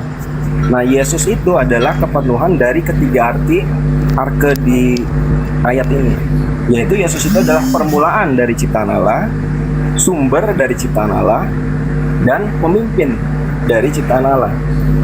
Nah, sekarang kita lihat ayatnya di Kolose 1, tulisan Paulus. Kolose 1 ayat mulai dari ayat 15 ya. Ia adalah gambar Allah yang tidak kelihatan, yang sulung, lebih utama, nah ini, dari segala yang diciptakan. Jadi udah jelas Paulus sendiri mengkategorikan Yesus itu sebagai ciptaan, tapi yang sulung. Nah, senada dengan yang tadi di Wahyu kan, permulaan, sulung. Nah, lalu dikatakan juga, karena di dalam dialah telah diciptakan segala sesuatu yang ada di sorga dan yang ada di bumi. Jadi walaupun Yesus ciptaan, tapi Bapa ini menggunakan Yesus untuk menciptakan langit dan bumi serta segala isinya termasuk manusia. Nah, ini bedanya Unitarian mungkin dengan Islam ya. Kalau Islam mungkin hanya percaya bahwa Yesus itu hanya sekedar manusia, tapi Unitarian beda. Walaupun Yesus ciptaan, tapi Bapa menggunakan Yesus sebagai alat untuk menciptakan langit dan bumi beserta isinya gitu. Nah, ini ada satu bukti lagi di Amsal. Amsal 8 ayat 22. Amsal 8 ayat 22. Tuhan telah menciptakan aku sebagai permulaan pekerjaannya. Nah, aku di sini adalah Yesus, karena aku di sini merujuk kepada Sang Hikmat. Dan Yesus itu punya gelar kekuatan Allah dan hikmat Allah. Tuhan telah menciptakan aku sebagai permulaan pekerjaannya, sebagai perbuatannya yang pertama-tama dahulu kala. Nah, jadi Yesus itu adalah ciptaannya Bapa yang paling pertama sebelum langit dan bumi dijadikan. Sudah pada zaman purbakala aku dibentuk, pada mula pertama sebelum bumi ada. Nah, ini ada kata dibentuk, berarti sang anak ini adalah materi yang paling pertama dibuat oleh Bapa, dibentuk. Nah, dibentuk ini adalah Yesus ini mempunyai satu tubuh namanya tubuh kemuliaan. Nah, yang menampakkan diri ke Abraham itu adalah Yesus, karena Yesus juga disebut sebagai Malak Yahweh atau malaikat Tuhan di Perjanjian Lama gitu. Jadi bukan Bapa yang menampakkan diri ke Abraham, tetapi Yesus, sebutannya dulu masih Malak Yahweh. Nah, kita lihat di ayat 30-nya, aku ada sertanya sebagai anak kesayangan. Nah, jadi Yesus ini keluar dan datang dari Bapa. Karena Yesus keluar dari Bapa, maka Yesus ini bisa disebut dalam perspektif manusia ya, adalah anak dari Bapa. Dan di Perjanjian Baru banyak disebut bahwa Yesus ini adalah anak tunggal Bapa. Nah, seperti itu gambaran saya mengenai Yesus dari Unitarian. Silakan Pak, siapa logika ya? Oke, jadi begini. Wahyu, saya sebenarnya ingin lebih kepada, gimana saya bilang ya, memahami apa yang kamu sebut di Wahyu, di Kolose sama di Amsal, dengan narasi pemikiranmu itu nggak nyambung. Makanya saya mau dulu kamu pahami dulu esensi dan prinsip penciptaan gitu loh. Entah itu dari referensi buku, entah itu dari etimologi, entah itu dari hipotesa kamu. Coba sebutkan dulu pemahaman ciptaan itu, biar kita nanti bisa konklusikan apa mindsetmu, cara berpikirmu terhadap Yesus sebagai ciptaan, dan saya bisa bantah itu. Nah, yang kamu pahami tentang penciptaan itu seperti apa itu dulu. Paham nggak pertanyaan saya? Ya, saya ngerti. Paham. Apa? Nah, Yesus ini memang diciptakan. Jangan dulu ke Yesus. Paham nggak kamu penciptaan itu seperti apa? Kamu ke Yesus. Pokoknya ketika saya tanya paham nggak kamu tentang penciptaan, jangan dulu ke Yesus dibahas, jangan ke Wahyu, jangan ke Kolose, maksudnya jangan ke penciptaan Amsal. apa ini yang Anda bicarakan? Apalah yang kamu pahami tentang penciptaan? Penciptaan apa yang Anda bicarakan? Terserah kamu, tapi jangan dulu ke Yesus. Yang kamu pahami tentang penciptaan apa aja di Alkitab. Kenapa lari ke penciptaan kan kita sih? sedang membicarakan bahwa apakah Yesus itu ciptaan atau bukan kan? Ya itu doang. Iya, tetapi kan tentu kamu harus pahami dulu esensi dari kata penciptaan itu berawal di mana dan dimulai dari mana. Gini aja. Ini biar nggak melebar. Menurut Alkitab kebenaran, Yesus itu diciptakan atau tidak? Diciptakan, karena Oke, jelas-jelas. Pak logika, Yesus itu diciptakan atau tidak? Nah, nggak segampang itu menjelaskan kita. Nah, ini dia masalahnya nih. Kalau masalah. Iya, kenapa tinggal Anda jawab saja? Kalau masalah menjawab iya atau tidak, itu tidak ada pengertian. Ya dijawab dulu baru dikasih pengertian. Oke, tidak. Tidak ya, silakan. Oke. Kalau kamu pahami tentang penciptaan ya, ternyata kamu nggak membaca Kejadian pasal 1. Itulah penciptaan yang konkret. Ya. Kejadian pasal 1, kalau kamu belajar jadi kayak anak sekolah minggu saya jadinya. Itulah penciptaan mendasar di dalam keimanan kekristenan. Di situ semua sudah selesai penciptaan. Ya. Mulai dari langit. Langit ini masih ada levelnya. Sampai apakah tingkatan 2, 3, 4? Sampai udah ke cukup. bumi. Cukup ya gantian. Dulu. Sampai terakhir, ya jangan dulu dong diburu-buru supaya logikanya masuk. Sampai terakhir kepada manusia. Di situ untuk kategori manusia sudah selesai penciptaan. Nah sekarang pertanyaannya, ketika diciptakan udah cukup dia dijawab dulu dong Alkitab. Alkitab kebenaran, alasan Anda mengatakan Yesus itu diciptakan apa? Biar adil dong. Alkitab dulu Ya, silakan. begini ya. Gini Pak logika. Itu kan penciptaan bumi itu kan setelah Yesus diciptakan. Kita lihat Amsal 8 ayat 23 ya. Sudah sejak zaman purbakala aku dibentuk pada mula pertama sebelum bumi ada. Jadi Yesus itu diciptakan oleh Bapa sebelum Bapa menciptakan langit dan bumi. Oke. Gitu loh. Dibentuk itu seperti apa itu Yesus dibentuk? Dibentuk ini kan menggambarkan ada suatu materi. Waktu Yesus keluar dari Bapa ini kan bicaranya materi. hikmat. Materi. Kamu bilang kan materi. Iya. Nah, materi ini di materi mana itu dia diciptakan? Materi mana? Ya Bapak menciptakan materi, tinggal berfirman aja muncul Kan materi. kamu bilang tadi Yesus ini ciptaan. Iya. Dari materi. Betul. Yesus itu diciptakan di mana tempatnya? Dari materi apa Yesus ini diciptakan? Yesus itu diciptakan di sorga. Lah iya kan saya bilang kalau Yesus itu diciptakan di sorga, dari materi apa dia diciptakan? Itu baru rohnya, fisiknya Jangan dulu, jangan intervensi dulu. Waktu Yesus dicipta, jangan intervensi dulu. Wujudnya hikmat itu wujudnya roh. Nah, loh, kan kamu bilang materi, hikmat itu waktu bukan Yesus materi. diciptakan awal itu, Anda bilang tadi, Ya memang hikmat itu kalau bukan materi, Yesus tapi itu kemudian diciptakan dari dibentuk. materi.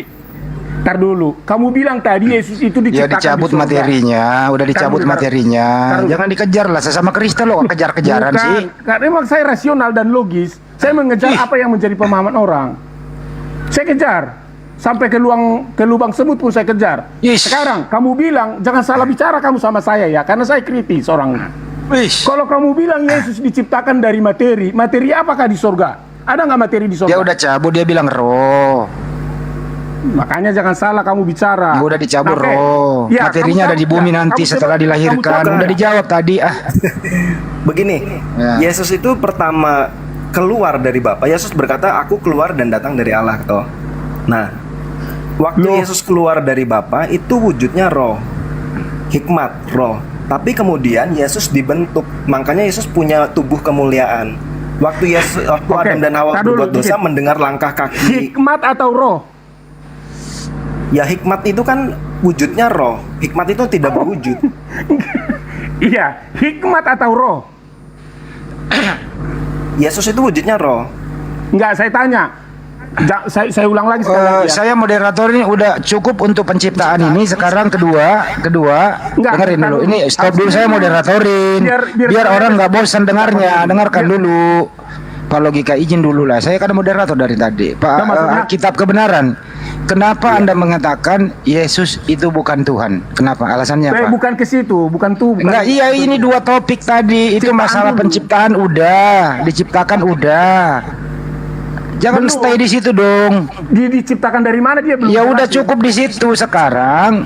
Kenapa Alkitab Kebenaran Unitarian itu mengatakan Yesus bukan Tuhan, dia utusan Tuhan? Itu aja dulu.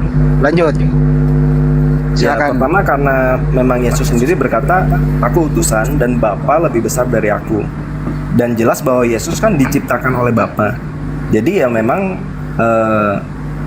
Yesus sendiri berkata, hai Israel, Tuhan itu satu, Tuhan Allah kita satu.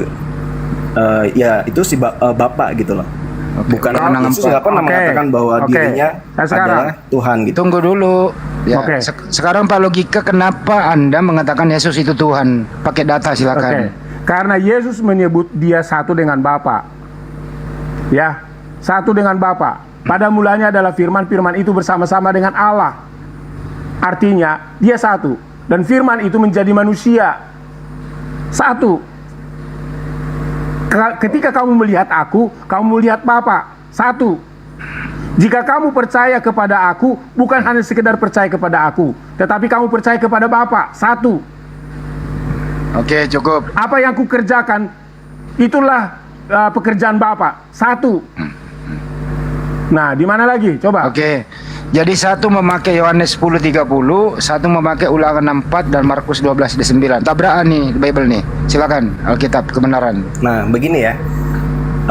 Perkataan Yesus bahwa aku dan Bapa adalah satu, itu satu apa dulu?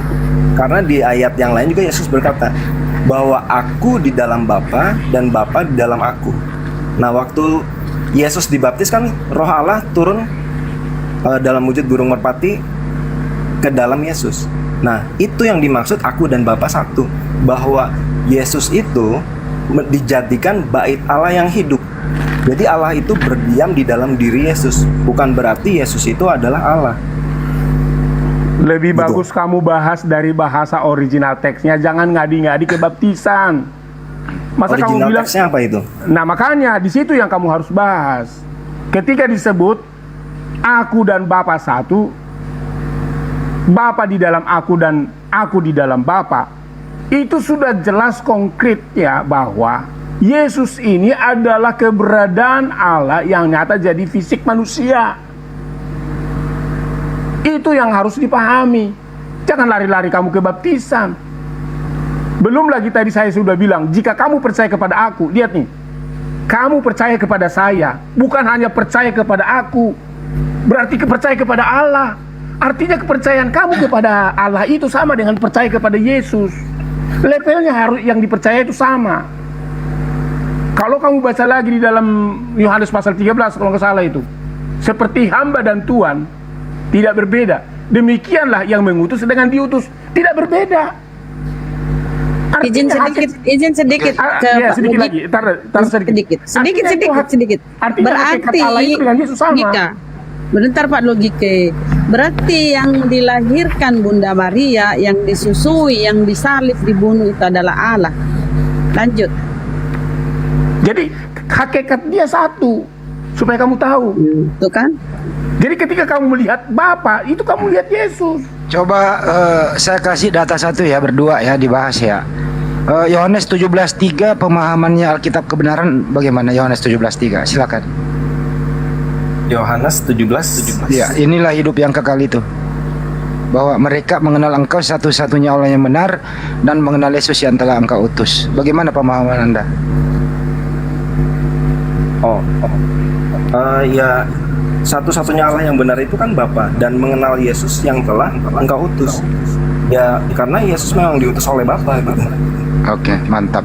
Pak Logika Yohanes 17:3 coba. Tidak akan pernah kamu mengenal hidup kekal kalau tidak mengenal Yesus. Itu intinya itu. Yesus sebagai apa Bang di situ Yohanes 17:3? Intinya itu. Kamu tidak akan pernah mengalami. Ya dijawab dong, sama seperti Alkitab menjawabnya singkat. Iya, itu jawaban saya. Ya, di situ ada Yesus mengaku utusan. Bagaimana di sana? Masalah itu utusan mau salah hamba itu nggak pengaruh. Tetapi yang jelas, Nggak kalau pengaruh. kamu tidak mengenal Nabrak Yesus, lagi. kamu tidak akan mengenal hidup kekal. Itu aja. Itu perkenyataan Alkitab itu. Kalau kamu mau hidup kekal, engkau harus percaya. Oke, sebentar, saya bikin polling dulu ya. Kepada Yesus. Izin dulu, saya bikin polling semua, ada yang 1.500 dan di YouTube juga. Coba Anda bikin polling. Yang mana masuk akal penjelasan Yohanes 17:3? Logika A, logika B, Alkitab kebenaran. A atau B? Silakan teman-teman ya. Ini pollingnya ya. Ini polling dulu nih kepada kita umpan balik kepada netizen. Siapa yang logis? Siapa yang logis menjelaskan Yohanes 17:3? A, logika, B, Alkitab. Enggak ukuran. Nggak dulu Bang, dengar dulu lah, kan saya moderator. Itu kan hanya cuman menantang bahwa Yesus tidak Tuhan aja itu semua. Nah ini kan kita minta respon sama pendengar. Masalah pendengar kan udah Islam nggak percaya Yesus Tuhan. Udah pastilah. Nah ini anak sesama Kristen loh di sini. Enggak, itu Islam semua itu. Nah ini Alkitab Kristen juga. Iya, tetapi kan dia Trinitarian, nggak percaya Yesus Tuhan. Ya memang. Nah ya udah, apalagi. Ya artinya yang logis penjelasannya adalah Alkitab 100%. Oke, lanjut berdua lagi, monggo. Jadi begini ya, Pak Logika ya. Waktu Yesus berkata, waktu kamu melihat aku, kamu melihat Bapa, itu kan karena Yesus mewakili Bapa. Jadi segala yang Yesus lakukan itu adalah yang diperintahkan oleh Bapa. Jadi kalau kita melakukan apa yang Yesus lakukan, yang Yesus perintahkan, itu sama aja dengan kita mentaati kehendak Bapa gitu, Bang. Oke, saya garis bawahi kalimatmu diperintahkan oleh Bapa. Bagaimana pernyataan Yesus bahwa apa yang kukatakan dari diriku sendiri adalah kukatakan dari aku sendiri. Apa pendapatmu tentang itu? Kasih Yohanes 5:30 bro. Aku tidak dapat berbuat apa-apa dari diriku sendiri. Itu dulu. Bahwa Yesus berkata, segala yang kukatakan itu adalah dari diriku sendiri. Coba gimana? Kasih Yohanes 5:30. Ayat yang di mana itu, Pak? Yohanes 5:30, aku tidak dapat berbuat apa-apa dari diriku sendiri. Bukan begitu. Bahwa Yesus, aku berkata-kata sendiri kepada kamu. Baca itu di Yohanes kalau kamu mau pahami. Nggak ada itu. Ngarang bebas. Ngarang bebas itu ya Bang Juma ya. Saya mau kasih sama kamu, ya. Oke, Coba. silakan. Ya. Saya Alkitab berjalan. Bang Juma tengahin dulu Bang Juma. Jangan sombong kamu, nanti Loh, tumbang bukan sendiri. sombong. Ya silakan. Kamu kasih data sama kita sekarang sini. Silakan. Bentar. Yesus mengatakan bisa itu langsung naik. Di mana ada kayak kata-kata kayak gitu? Yesus bisa berbuat apa-apa dari Wah, dirinya saya sendiri. pengen naik gitu. Persiapkan data Alkitab Yohanes 5:30 bro ya. Lama dia. Lama kali. Bikin dulu datanya yang baru. Revisi lagi. Konsili dulu. Jangan tepu-tepu, Pak. Di sini Barang siapa tidak mengasihi aku, ia tidak menuruti firmanku. Dan firman yang kamu dengar dari mulutku itu bukanlah daripadaku, melainkan dari Tuhan yang mengutus Yohanes 5 aku. ayat 24. Ya. Aku berkata kepadamu sesungguhnya barang siapa mendengarkan perkataanku. Mana ada disebut perkataan Allah? Ya. Baca terus dulu. Bentar lu Bang Juma, baca terus. Itu dulu. Baca terus dulu, baca. Jangan padang sepotong. Baca lanjut. Dan percaya kepada dia yang mengutus aku yang mengutus diutus. Mengutus dia tetapi diutus. Tapi ini jangan diutus. Tetapi Yesus sangat lugas berkata, perkataanku bukan perkataan Allah. Enggak capek-capek lawan Makanya baca sampai ayat 30 biar ngerti. Kayak gini kok tetap berjalan.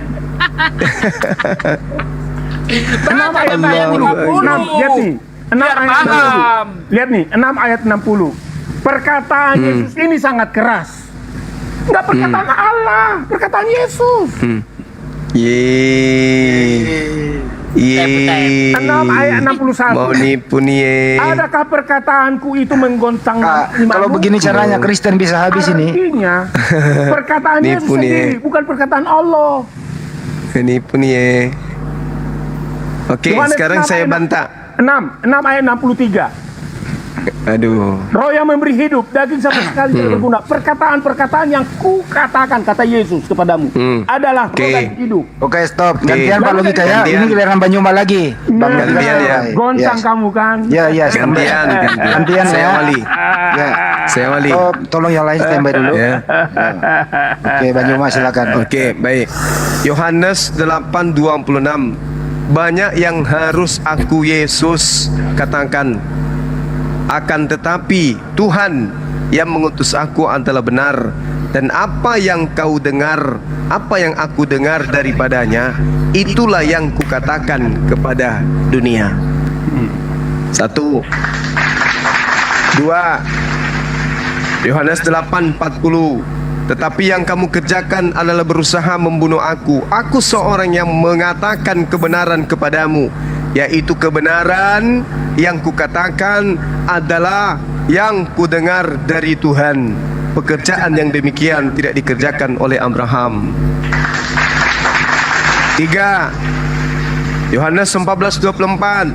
Barang siapa tidak mengasihi aku, ia tidak menuruti perkataanku. Dan perkataan yang kamu dengar dari mulutku itu bukanlah dari aku, melainkan dari Tuhan yang mengutus aku. Mantap. 4. Yohanes 17:14. Aku telah memberikan firman-Mu kepada mereka, dan dunia membenci mereka karena mereka bukan dari dunia, sama seperti aku bukan dari dunia. Aku telah memberikan firman-Mu. Berarti firman yang diberikan oleh Yesus itu adalah firman dari Tuhan. 5. Yohanes 17:8. Sebab segala firman yang engkau sampaikan kepadaku telah aku perkatakan kepada mereka, dan mereka tahu benar bahwa aku datang daripadamu. 6. Yohanes 12:49. Sebab aku berkata-kata bukan dari diriku sendiri, tetapi dari Tuhan yang mengutus aku. Dialah yang memerintahkan aku untuk mengatakan apa yang harus aku katakan dan apa yang harus aku sampaikan. Oke? Kita kasih. Pembalik Entar dulu Pak Logika, diam dulu. Alkitab kebenaran Unitarian. Entar dulu. Saya ke Alkitab dulu bentar. Alkitab kebenaran Unitarian ini apa? Bagaimana tanggapan Anda dengan statement Bang Juma pakai data tadi itu? Silakan Bro. Ya, itu sangat setuju karena memang itu yang tertulis dalam Alkitab. Ore, Kristen tersadarkan. Masya Allah. Oke. Sekarang saya lanjutkan. Yohanes 6 ayat 63. Perkataan-perkataan yang kukatakan kepadamu adalah roh dan hidup. Perkataan-perkataan Yesus, ya. Tidak dikatakan perkataan Allah. Jawab Simon Petrus, 6 ayat 68. Yohanes 6 ayat 68. Jawab Simon Petrus kepadanya, Tuhan, kepada siapakah kami akan pergi? Perkataanmu, perkataan Yesus, ya. Perkataanmu Yesus, perkataan yang hidup kekal. Gak ada nabi seperti Abraham perkataannya hidup kekal. Tapi perkataan Yesus, perkataan hidup kekal. Yohanes 7 ayat 36. Ya, apakah maksud perkataan yang diucapkannya itu perkataan Yesus? Yohanes 7 ayat 40. Percakapan-percakapan itu, dia ini benar-benar perkataan dari Tuhan. Yohanes 8 ayat 9. Yohanes 10 ayat 19. Wah, banyak sekali. 11 ayat 11. Demikianlah perkataannya, dan sesudah itu berkata kepada mereka, perkataan Yesus. Dan jikalau seorang mendengar perkataanku, Yohanes 12:47, tetapi tidak melakukannya, aku tidak menjadi hakimnya, sebab aku datang bukan untuk menghakimi dunia, melainkan menyelamatkannya. Lihat, Yesus yang menyelamatkan. Perkataannya sampai banyak. Jadi kalian harus memahami perkataan Yesus yang langsung berkata. Kalaupun dia berkata, aku mendengar, itulah yang dia dengar sebelum dia datang ke dunia ini. Makanya sebelum Abraham dia sudah ada. Trinitarian percaya itu. Hanya dia memahami diciptakan. Makanya dia bilang tadi permulaan dari ciptaan. Sebenarnya jangan dikaburkan dulu. Saya mau kejar dulu doktrinnya dia tentang Trinitarian yang dia sebut dari Wahyu, Kolose, dan juga Amsal. Itu ngawur. Dari eksistensi, dari pengertian kreasi penciptaan, sumber penciptaan, kekuatan penciptaan aja dia nggak paham tentang itu. Jadi dia yang belum mengerti tentang penciptaan, makanya dia salah. Yesus itu secara fisik dilahirkan, bro. Kamu yang ngawur karena utusan, kau jadikan Tuhan. Yohanes 17:3 jelas utusan pengakuan Yesus. Nah, di mana Yesus mengaku Tuhan? Kau dari tadi ngomong terus. Di mana Yesus itu mengaku dilahirkan Tuhan? bukan diciptakan, bro. Dia lahir dari seorang kandungan Maria.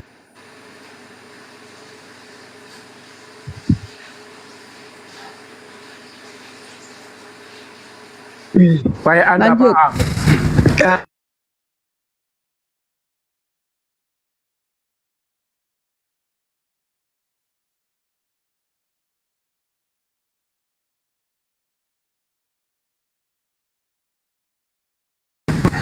Jumlah yang kamu bacakan cuma hanya satulah perkataan yang kudengar. Tetapi ingat, kalau kamu sebenarnya memahami dari Roh Kudus, pengertian enggak butuh. Saya tanya kepada dari sisi kemanusiaan Anda, bukan sisi kesetanannya, sisi kemanusiaan Anda. Coba, apakah Yesus bisa berkata-kata dari dirinya sendiri tanpa menerima firman dari Tuhannya? Silakan. Ya, karena Yesus itu adalah Allah itu sendiri, di pikiran Allah itu sudah ada ya perkataan itu. Perkataannya itulah yang menjadi manusia. Dan di dalam manusianya itu sulit disembuhkan perkataan itu. Inilah yang akan membuat teman-teman Kristen yang selama ini ragu dengan ketuhanan Yesus akan semakin ramai mualaf. Tunggu aja nanti 2,5 miliar beberapa hari ini lagi akan muncul lagi nanti bersyahadat. Ini gara-gara kelakuan saudara. Saya minta dari sisi kemanusiaan Anda, bukan dari sisi kesetanannya. Kemanusiaan Anda setelah mendengarkan pengakuan Yesus, aku tidak dapat berkata-kata dari diriku sendiri. Apa yang aku katakan adalah apa yang diperintahkan Tuhan untuk aku katakan dan aku sampaikan. Itu menurut kemanusiaan Anda.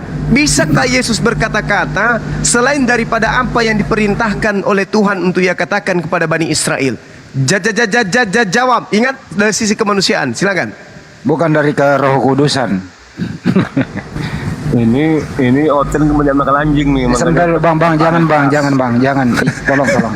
Lah itu memang makanannya dia, bang, nggak usah disampaikan itu memang iya. Kalau campur, jangan, nggak boleh kita perlu begitu, nggak bisa. Kalau campur tuak tambah panas lagi kalau campur tuak. Jangan. Nah itu dia, coba diakui bang, memang makanannya orang nggak bisa. Sama seperti kita makan nasi. Terusin Pak Logika jawab pertanyaannya Bang Yoma. Oke, jadi begini. Sebelum dia menjadi manusia, Allah itu memang. Kenapa itu yang dijawab, bukan itu pertanyaan kenapa lo? larinya ke sana, bang? Aduh. Ya kan Yohanes 1 saya ayat 1. minta dari sisi kemanusiaan Anda untuk menjawab ini, bukan dari segi itu yang bicara tadi itu mimbar gereja itu. Enggak, Yohanes 1 ayat 1. pada mulanya. Itu perkataan Yohanes, Bang. Ini menurut Yesus, sebab aku Yesus tidak berkata-kata dari diriku sendiri, tetapi Bapa yang mengutus aku, dialah yang memerintahkan untuk aku berkata apa yang harus aku katakan dan aku sampaikan. Pertanyaan saya, bisakah Yesus berkata-kata dari dirinya sendiri tentang satu hukum selain daripada apa yang diperintahkan untuk ia sampaikan dan ia katakan? Bisa atau tidak? Bisa lah. Nah, coba buktikan di mana Yesus mengatakan itu. Ketika Yesus berkata-kata kepada perempuan pendosa, segala yang dia tegur kepada perempuan pendosa itu diakui oleh Yesus tanpa harus dia tanya kepada Bapa untuk membongkar aib dari perempuan pendosa itu. Dan perempuan itu sangat berarti Yesus sabar dong. Enggak, udah sampai kita poinnya, udah sampai. Iya, biar udah paham. sampai. Berarti Yesus melakukan kebohongan dengan mengatakan aku tidak berkata-kata. Tar dulu Zuma, tar dulu. Saya kan mengejar netizen, bukan sekedar Zuma. Untuk supaya mengetahui dosa-dosa manusia itu, langsung dia berbicara dan dia bongkar itu dosa manusia itu. Oke, berarti Yesus melakukan kebohongan dengan mengatakan aku tidak berkata-kata dari diriku sendiri, melainkan apa yang kukatakan adalah apa yang diperintahkan dari Bapa untuk aku katakan, aku sampaikan. Berarti dia bohong. Kata dari Bapa itu sebelum dia jadi manusia.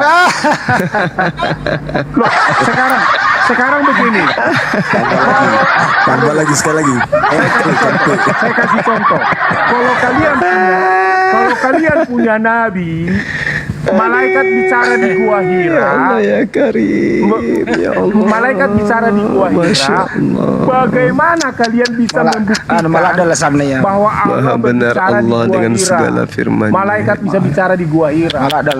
Kan kita tidak tahu. Nah, hal yang sama, bagaimana kamu tahu ketika kita dikatakan bahwa Allah Pak Logika, izin Pak Logika, izin dikit ya. Pak Logika, begini pertanyaan sederhana nih ya, dengarkan ya. Ilmu yang dipakai Yesus di muka bumi itu berasal dari A, sekolah, B, dari Tuhannya. Dijawab. Karena dia Tuhan.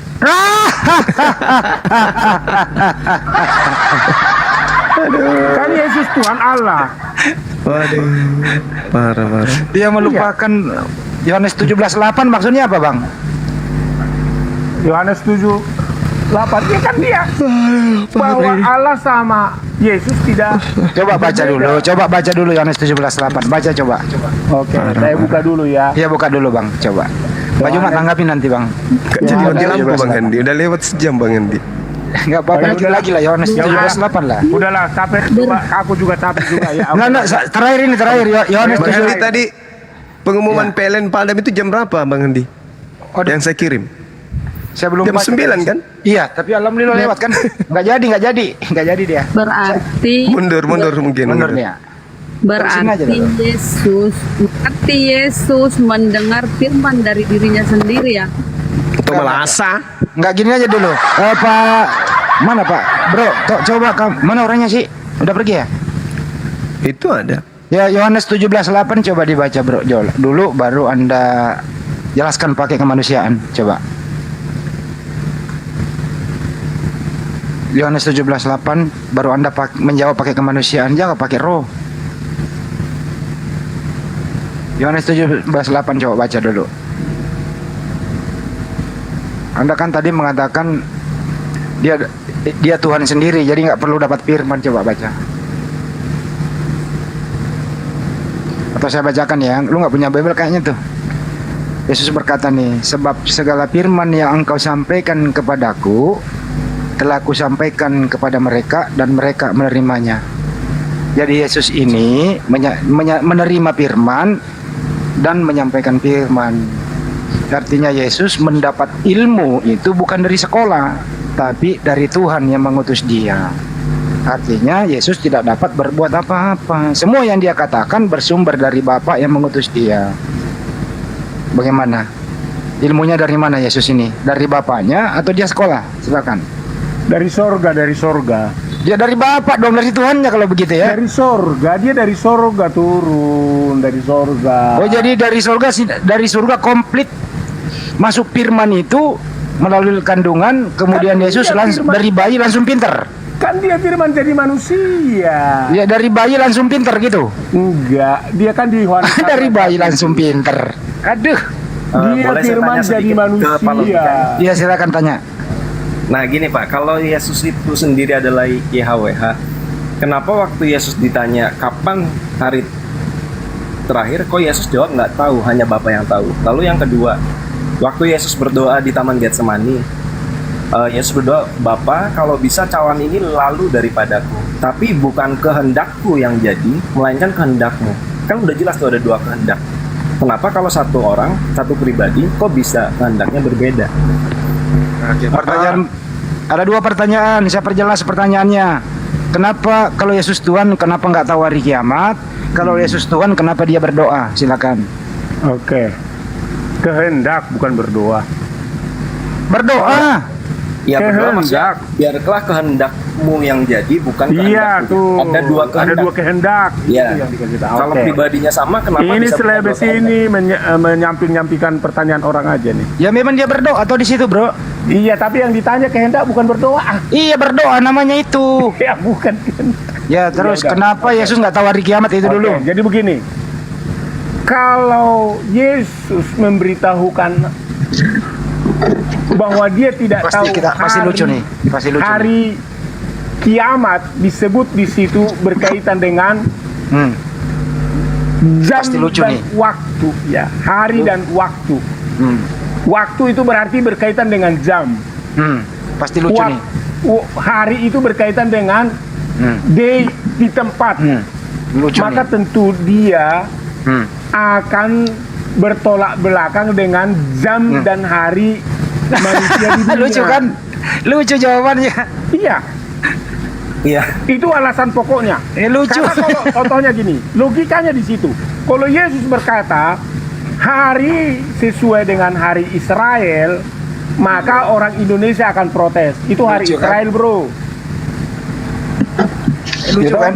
Nah, tetapi karena hari itu adalah yang akan dikonsep berdasarkan hari Bapa, makanya disebut kedatangan itu seperti pencuri. Seperti pencuri. Kok bawa pencuri sih? Nah itu kan ayat referensi. Gini aja pertanyaannya, yang tahu hari kiamat itu Bapak atau Yesus? Ya, ntar. Maka disebutlah di sana seperti pencuri. Ya tidak, harus siap-siap kita. Harus siap-siap kita. Itu pertama. Logika. Yang kedua, pertanyaan sederhana orang loh. Yang tahu hari kiamat Bapak atau Yesus? Yang kedua kehendak. Enggak dulu, ini dulu belum dijawab kok. Yang tahu hari kiamat Bapak atau Yesus? Yesus lah. Bapak nggak tahu? Yesus kan udah di sorga, sekarang tahu dia. Waktu ada di muka bumi, waktu ada di muka bumi, dia tidak dikasih tahu karena di bumi ini waktu itu berbeda. Lucu kan? Ya lanjut. Aduh, benar-benar dah. Data tabrak semua ini. Kehendak ya. Kalau disebut di situ kehendak, harus kita akui kehendak kemanusiaan Yesus itu pasti ada untuk menerima penderitaan yang seberat itu. Itulah yang disebut dengan cawan. Makanya kalau kehendakku boleh. Tapi karena kehendak Yesus itu bukan kehendak yang harus diikuti secara manusia, tetapi kehendak Bapa yang sudah ditaruh pada dia sebagai firman jadi manusia, maka kehendak itu harus dilakukan. Makanya Yesus bilang, bukan kehendakku, melainkan kehendakmu. Artinya bukan dua kehendak di situ, tetap harus mengikuti kehendak Bapa. Gitu loh. Makanya kalau baca Alkitab itu harus minta Roh Kudus. Jangan asal dibaca, nggak bermakna, baca seperti baca koran. Harus undang Roh Kudus.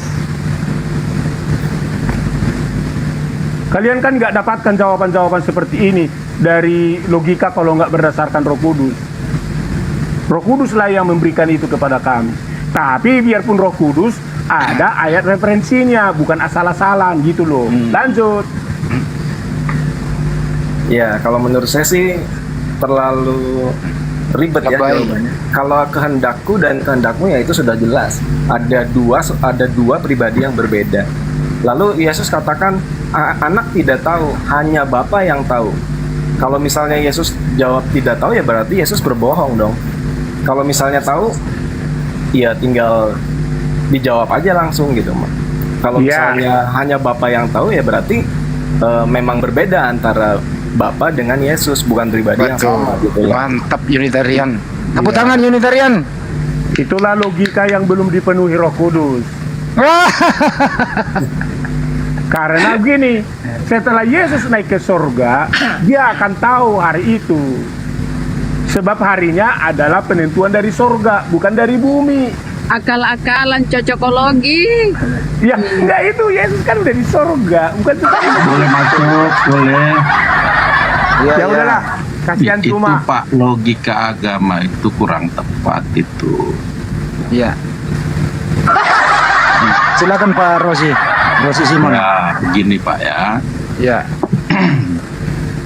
Jadi Tuhan alam semesta, Tuhan pencipta langit dan bumi itu tidak berbapa, tidak beribu, tidak bersilsilah, hadir di mana-mana, ya, tidak dapat dipahami, tak terselami, lebih besar dari segala yang disebut dengan Allah. Jadi dengan kata lain, tidak dibatasi oleh ruang dan waktu. Bukan itu pertanyaannya Pak Rosi. Yesus tahu hari kiamat atau tidak? Ya itu nanti larinya ke situ, biar saya masuk ke situ. Nah, Tuhan yang maha besar ini, dia juga maha kuasa, tak terbatas kekuasaannya gitu. Jadi kalau dia tidak bisa dilihat, dia juga bisa memperlihatkan diri gitu. Jadi dalam waktu yang bersamaan dia bisa melakukan yang menurut logika kita bertentangan gitu. Pak, izin Pak, jangan diperpanjang Pak. Matius 24:36. Siapa yang tahu hari kiamat di sana Pak? Mengerti nggak? Ini yang saya maksud tadi, dia maha kuasa. Jadi, bukan kita membahas Bapaknya, kita bahas Yesusnya Pak. Kok jadi kita bahas Yesus ini Pak? Yesus tahu hari kiamat atau tidak Pak? Nanya dulu dia apa dia Sesuai doktrinnya. dengan ayat itu, dengan ayat itu dia mengatakan dia tidak tahu. Oke, tidak Tapi tahu. dalam waktu yang bersamaan dia juga adalah tahu. Nah, dia Bapak, dia juga Kalau lebih parah ini. Dia tahu tapi tidak tahu. Wah, lebih parah ini Banyumak. Pak Lamsen. Pak Lamsen ini. Dia maha kuasa, tidak maha kuasa. Dia maha tahu dan tidak maha tahu. Aduh, Pak Lamsen kedua datang. Ya, sekarang ini kalau Bapak punya Tuhan, Aduh, lebih parah ini. Bapak punya Tuhan. Aduh, parah. Pak Rosi, Saya dulu lah. Pak Rosi, Yesus tahu hari kiamat atau tidak? Saya Tahu tanya tapi dulu. tidak tahu. Bapak itu Tuhan maha kuasa enggak gitu? Tidak tahu tapi tahu, gitu ya Pak ya? Pak, diam dulu Pak, dipersingkat Pak. Yesus tahu hari kiamat tapi dia tidak tahu juga ya? Iya. Oke. Saya tanya. Tidak tahu tapi tahu tidak tahu, gimana sih? Parah. Iya. Sekarang saya tanya, Tuhan Bapak maha kuasa enggak? Dia maha kuasa lah Pak. Maha kuasa, oke. Bisa menjadi manusia enggak? Enggak bisa Pak, enggak maha kuasa kalau menjadi manusia Pak. Bisa enggak? Enggak Pak, enggak bakal bisa menjadi makhluk dia Pak. Berarti terbatas kekuasaannya, begitu ya Pak ya? Oke, Tuhan Anda, Yesus terbatas enggak kekuasaannya Pak Yesus? Enggak. Dia bisa menjadi Bapak, bisa jadi dia juga kodok. bisa menjadi Bisa jadi anak. kodok. Oke, saya tanya lagi Pak, Tuhan Anda bisa jadi safety tank Pak? Kodok aja. Ya kan Jangan dia mah. kesempit. Pak, jangan safety tank deh. Tuhan Anda bisa jadi monyet Pak? Ya itu sekarang Tuhan Anda bisa nggak Enggak, saya tanya balik juga. Tuhan Anda bisa jadi monyet? Kalau dia mau kata. Enggak dulu Bunda Rama, izin dulu. Tuhan Anda bisa jadi monyet enggak? Bisa. Sudah pernah? Kenapa rupanya? Bisa. Parah ini manusia, parah. Pak Lamsen. Dia tidak terbatas, jadi apa saja bisa. Nah, saya tanya Tuhan Anda kekuasaannya. Dengarkan saya. Kau itu cara kayak orang pintar saja. Dengarkan saya. Kitabnya orang Yahudi menjelaskan tidak ada yang sama seperti Elohim. Sekarang kalau tidak ada yang sama seperti oleh Elohim, bisa tidak Elohim itu sama seperti makhluk? Tuhan yang tidak terbatas kekuasaannya bisa. Ya. Tadi saudara mengatakan Tuhan bisa jadi monyet. Tuhannya Bani Israel mengatakan tidak ada yang sama seperti aku. Kenapa Anda mengatakan Tuhan sama seperti monyet? Yang benar ini Anda atau Tuhannya Bani Israel? Kalau Tuhannya Kristen, iya. Tuhannya Kristen bisa jadi monyet. Tapi Tuhannya Bani Israel tidak bisa. Dengarkan. Sebab engkau maha besar ya Tuhan Elohim. Sebab tidak ada yang sama seperti engkau. Tidak ada ilah selain engkau. Menurut segala yang pernah ditangkap dengan telinga kami. Tidak ada punya kemampuan yang sama seperti dia. Kemampuan yang tidak terbatas. Tidak ada yang sama seperti Tuhannya Elohim. Betul. Tidak terbatas kemampuannya. Berarti monyet terbatas tidak? Monyet terbatas tidak? Dia bukan monyet. Saya tanya monyetnya, kucluk. Kok monyet itu terbatas tidak? Kalau monyet terbatas, tapi dia bisa bukan tidak monyet. Tuhan serupa dengan yang terbatas? Kemampuannya tidak terbatas. Bisa tidak Tuhan terbatas seperti monyet? Kemampuannya tidak terbatas. Bisa tidak Tuhan kemampuannya seperti monyet? Bisa. Kenapa enggak? Berarti Tuhan bisa seperti monyet. Berarti dalam hal yang bersamaan dia bisa melakukannya, itu ketidakterbatasannya. Saya ulang pertanyaan saya. Saya ulang. Monyet itu maha kuasa tidak? Tuhan bisa melakukan. Monyetnya maha kuasa tidak? Monyet maha kuasa tidak? Tuhan bisa melakukan dalam monyet hal yang maha kuasa tidak monyet? Anda tanya monyet atau Tuhan? Monyet yang saya tanya Anda. Monyet enggak. Monyet enggak. Bisa tidak Tuhan menjadi enggak maha kuasa? Maksudnya gimana? Monyet tidak maha kuasa. Bisa tidak Tuhan menjadi tidak maha kuasa? Bisa dalam hal yang bersamaan. Berarti Tuhan bisa menjadi tidak maha kuasa. Tidak maha kuasa. Tuhan bisa dengar. Tuhan bisa menjadi tidak maha kuasa. Jadi kalau bertentangan dengan logika, itu berarti dia melakukan perbuatan yang tidak terbatas. Bisa tidak Tuhan menjadi tidak maha kuasa? Dia selalu bisa dalam bersamaan. Bisa dalam bersamaan. Dia bisa tidak maha kuasa, bisa maha kuasa. Kirain nyata kok pelaju. Dia bisa melakukan dua hal dalam bersamaan. Tidak maha kuasa, maha kuasa. Ngerti? Berarti Tuhan bisa kontradiksi ya? Ngerti kan? Pak Lamsen betul. Allahu Akbar ya Allah ya Karim. Maafkan hamba-Mu ini ya Allah. Jadi gimana ceritanya? Lamsen datang Pak Lamsen. Lucu nih Pak Lamsen. Jadi maksud Anda ada Tuhan, dengar. Berarti maksud Anda ada Tuhan menjadi monyet, di waktu yang sama ada juga Tuhan yang tetap jadi Tuhan gitu. Betul. Berarti ada Tuhan monyet. Kalau Anda mau mengatakan ada Tuhan monyet, terserah. Tapi dia bisa bukan saya. Anda kok jadi saya? Gimana sih? Anda yang mengatakan Tuhan Anda bisa jadi monyet. Betul? Anda pernah lihat Tuhan pencipta langit dan bumi jadi monyet? Iya lah, tadi katanya Anda mengatakan Tuhan Anda bisa jadi monyet. Betul? Tuhan yang maha kuasa, kalau dia maha kuasa, dia bisa menjadi manusia dan Tuhan dalam waktu yang bersamaan. Oke. Izin dulu Pak, izin dulu. Bunda Rama, Pak Juma, sama izin dulu ya. Pusing ini, logika pusing deh. Enggak pusing. Logika Anda nggak bisa mencerna yang supranatural. Enggak pusing. Tapi oleng. Emang kalau perbedaan, ya betul itu yang dibilang perbedaannya. Gitu. Tapi tidak bisa memperlihatkan diri. Nah, ini kan lucu. Aduh, lucu. Oke, terima kasih ya. Selamat. Kalau ada yang salah, mohon dimaafin. Kiranya Tuhan memberkati kita semua. Shalom. Oke, makasih bro. Makasih ya bro. Yo. Saudara Rosi dengarkan saya. Rosi Simon dengarkan saya. Ya. Anda putus-putus. Oke, Anda mengerti kuasa?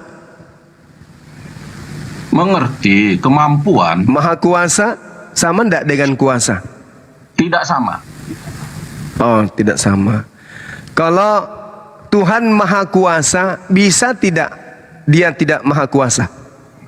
Bisa. Dari maha kuasa dalam hal yang dalam tempo yang bersamaan bisa.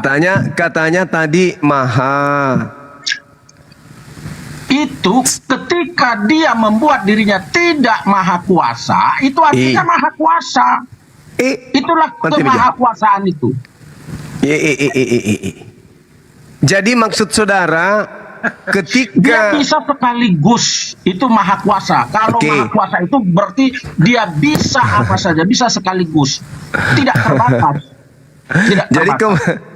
Jadi ketika Tuhan Anda kemudian Anda narasikan maha kuasa, maka Tuhan Anda bisa jadi apapun. Iya. Termasuk bisa jadi setan? Jadi semua dia bisa dalam waktu yang bersamaan. Termasuk bisa jadi setan? Iya. Berarti kalau Tuhan menjadi setan berarti kalau Tuhan dalam menjadi setan bersamaan. Iya. Nah, jadi kalau misalnya dengarkan. Bagaimana kalau ternyata yang masuk ke dalam Yudas itu adalah Tuhan Anda?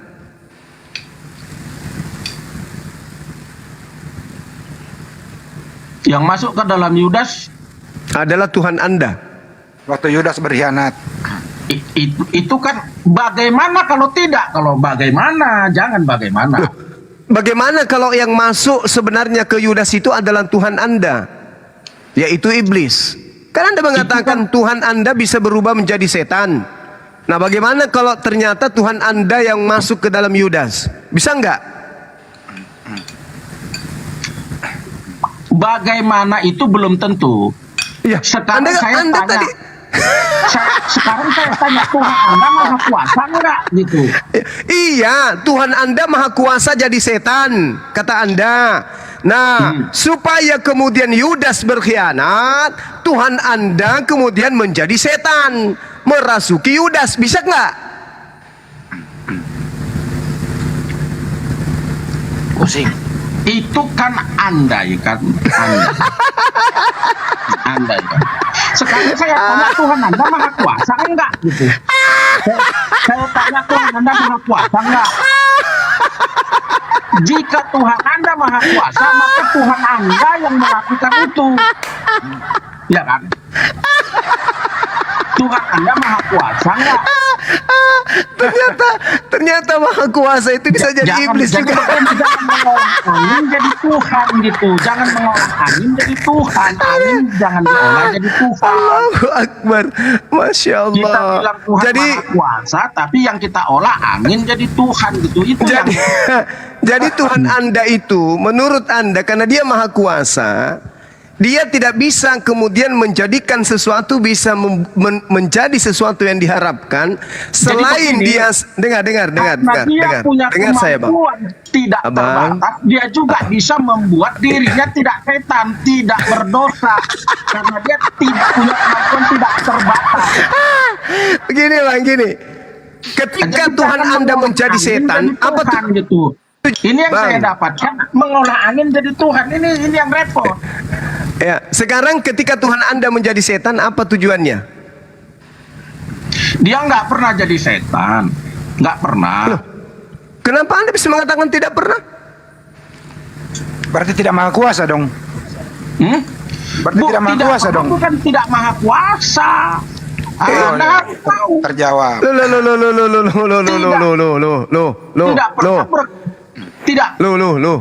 Loh, bagaimana caranya Adam bisa tahu baik dan buruk? Bagaimana caranya Adam bisa tahu baik dan buruk? Maksudnya Adam harus makan buah ilmu pengetahuan baik dan jahat, betul? Oh, betul sekali, betul. Sekarang siapa yang datang mempengaruhi Hawa? Iblis. Bagaimana kalau itu ternyata Tuhan Anda? Anda kan bertanya bagaimana? Dia punya kemampuan. Dia punya kemampuan untuk tidak saya, Bung. melakukannya. Oke, dengarkan saya. Dengarkan Tidak saya, Bung. terbatas kemampuannya. Oke, dengarkan saya. Dia punya kemampuan untuk tidak melakukannya. Oke, baik, iya.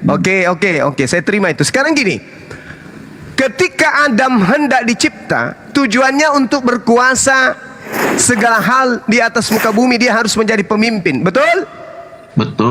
Betul. Bisa tidak Adam menguasai bumi ini kalau Adam tidak tahu baik dan buruk? Bisa. Gimana sih? Bagaimana Adam bisa menguasai bumi kalau dia sendiri telanjang, tidak tahu dirinya telanjang? Itu kan penafsiran Anda. Loh. Setelah Adam makan buah pengetahuan baik dan jahat, dia seketika itu tersadar melihat dirinya telanjang. Betul atau tidak?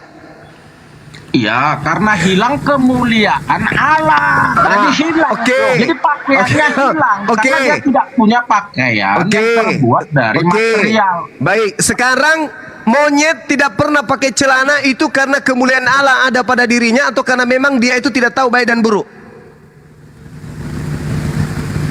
Monyet itu memang diciptakan tidak berpakaian. Adam diciptakan berpakaian tidak? Dengar. Sebelum Adam makan buah pengetahuan, sebelum Adam makan buah pengetahuan, Adam berpakaian atau tidak? Intinya, nggak usah dulu lari ke sana. Saya sudah katakan saya ingin membuktikan kepada Anda supaya logika Anda itu sehat nantinya. Kalau yang Anda baca di Alkitab itu bertentangan dengan logika, itu berarti membuktikan Tuhan yang Anda baca itu tidak terbatas kekuasaannya. Nah, sekarang justru itu yang ingin saya bahas kepada Anda. Bukankah yang menjelma menjadi iblis untuk supaya Adam itu makan buah pengetahuan baik dan buruk agar dia bisa menjadi pemimpin? Rosi, gantian bicara, Rosi. Itu membuktikan Tuhan saya itu tidak terbatas kemampuannya. Oke. Nah, sekarang Tuhan Anda tidak terbatas kemampuannya katanya. Tapi kenapa kemudian ketika Tuhan Anda dulu Tuhan Anda itu terbatas nggak kemampuannya kan gitu.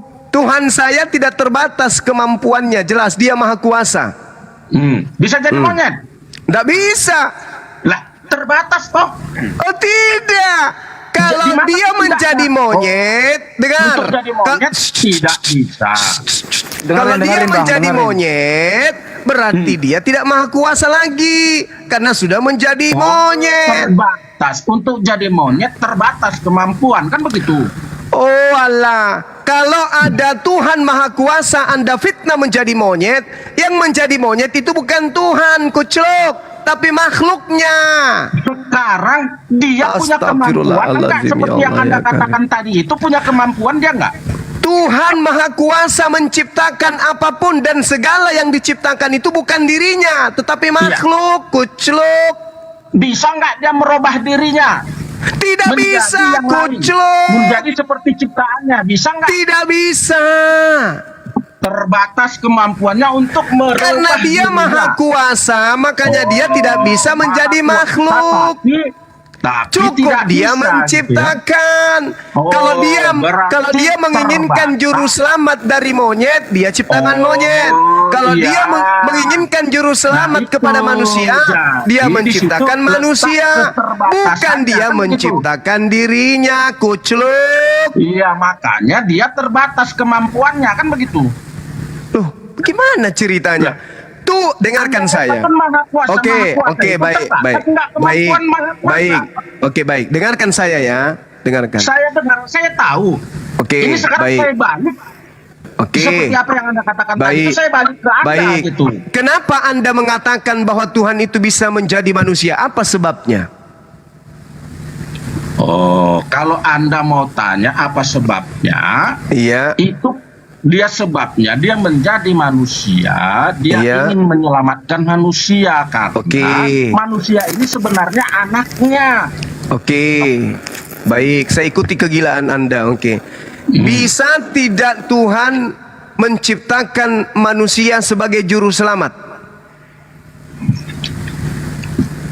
Anda mau membuat Tuhan terbatas atau bagaimana? Saya tanya, bisa tidak Tuhan menciptakan manusia sebagai juru selamat manusia? Bisa tidak? Saya kan sudah terangkan tadi. Kalau kok Anda jadi enggak?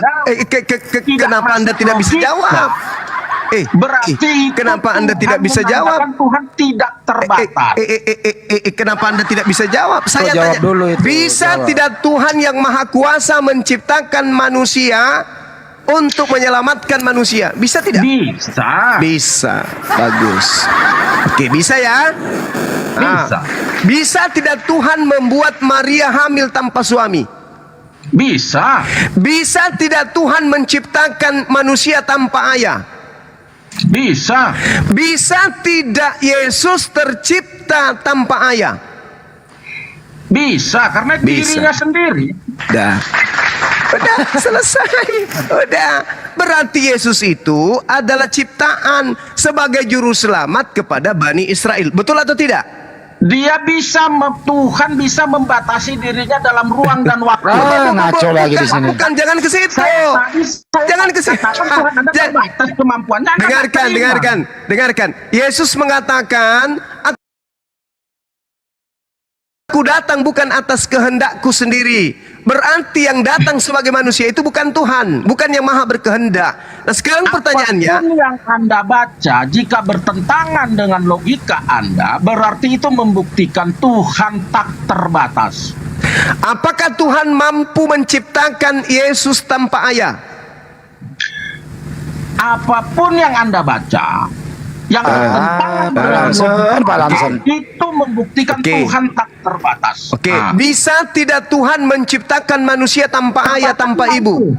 Terbatas enggak? Bisa Kalau tidak Tuhan terbatas enggak? berkuasa tidak Tuhan berkuasa tidak Tuhan menciptakan manusia tanpa ayah, tanpa ibu? Anda, saya katakan dia punya kemampuan tidak terbatas. Jika Anda berarti Tuhan berkuasa, berarti Tuhan berkuasa menciptakan manusia tanpa ayah, tanpa ibu, betul? Apapun yang bertentangan dengan logika Anda itu membuktikan Tuhan tak terbatas. Sekarang saya tanya, Tuhan Anda terbatas nggak kemampuannya? Itu kemampuan Tuhan saya tidak terbatas sehingga Dia mampu menciptakan manusia tanpa ayah. Dia mampu menciptakan manusia tanpa ibu. Bahkan Tuhan saya berkuasa menciptakan manusia tanpa ayah, tanpa ibu. Bagaimana dengan Tuhan Anda? Mampu nggak dia menjadi manusia? Ini saya tidak bisa. Kalau dia mau manusia, dia tinggal menciptakan manusia. Kan begitu. Berarti terbatas. Tidak bisa. Memang Tuhan itu maha kuasa. Cukup kalau seperti itu cukup. Oke, sekarang saya balik. Sabar, Andi, sabar. Sekarang gantian. Yang lain diam. Gantian Pak. Bisa tidak Tuhan menciptakan manusia tanpa ayah dan ibu? Ngomong terus dia. Kabur dia. Nah, inilah teman-teman Kristen yang masih bisa diwaraskan. Tolong simak tadi diskusi ini. Katanya Tuhan kalau tidak bisa menjadi monyet, berarti Tuhan itu tidak maha kuasa. Betul. Dia menganggap Tuhan itu selevel siluman. Jadi Tuhan itu dianggap selevel siluman. Kalau makhluk jelmaan. Kalau kemudian dia sembahannya tidak bisa menjadi siluman ayam, tidak maha kuasa. Tidak bisa menjadi siluman manusia, tidak maha kuasa. Tidak bisa menjadi siluman pararang, tidak maha kuasa katanya. Dia tidak bisa mengerti apa itu maha kuasa. Tuhan itu maha pencipta. Yang dikatakan maha pencipta Ketika Tuhan ingin sesuatu, maka dia cukup mengatakan, maka itu jadi. Itu namanya Maha Pencipta. Di dalam Yesaya 55 nomor 11, Mazmur 33 nomor 9. Ketika Tuhan menginginkan sesuatu, maka Tuhan cukup menciptakan. Bukan dia yang menjadi ciptaan. Inilah yang Al-Quran katakan, ulaika hum syarrul bariyah. Seburuk-buruknya makhluk di atas muka bumi ini, makhluk yang paling buruk adalah orang-orang kafir. Oke, silakan dilanjut yang lain. Ya. Yang paling parah itu tadi agak ngawur ini orang. Di Yesus itu maha tahu tapi tidak maha tahu. Yesus itu maha kuasa, tidak maha kuasa juga gitu. Jadi Tuhannya itu menunjukkan kemahakuasaan Tuhannya, artinya Tuhan bisa jadi manusia. Bisa apa saja. Kalau ada Tuhan tidak bisa menjadi makhluk, bukan Tuhan maha kuasa namanya. Wah, mantap nih. Mantap banget itu loh. Tujuannya itu adalah bahwa Tuhan itu menjadi manusia, arahnya bahwa Yesus itu Tuhan, supaya bisa menebus manusia dari dosa. Hebat kali itu. Ini Uniprom ini Muslim apa Kristen, Bang? Alhamdulillah Muslim, Pak. Alhamdulillah. Baik, kita ke Unitarian dulu ya. Bro, Alkitab menurut pendapat Anda tadi gimana itu, Bro? Ya, sebenarnya sih kalau saya kan Unitarian, sebenarnya mengenai ketuhanan samalah dengan Islam ya. Jadi ya kalau saya sih ngelihatnya ya, lucu aja sebetulnya. Iya betul. Yang Unitarian beda dengan Islam tuh di masalah penebusan. Penyaliban. Ya, penyaliban, penebusan.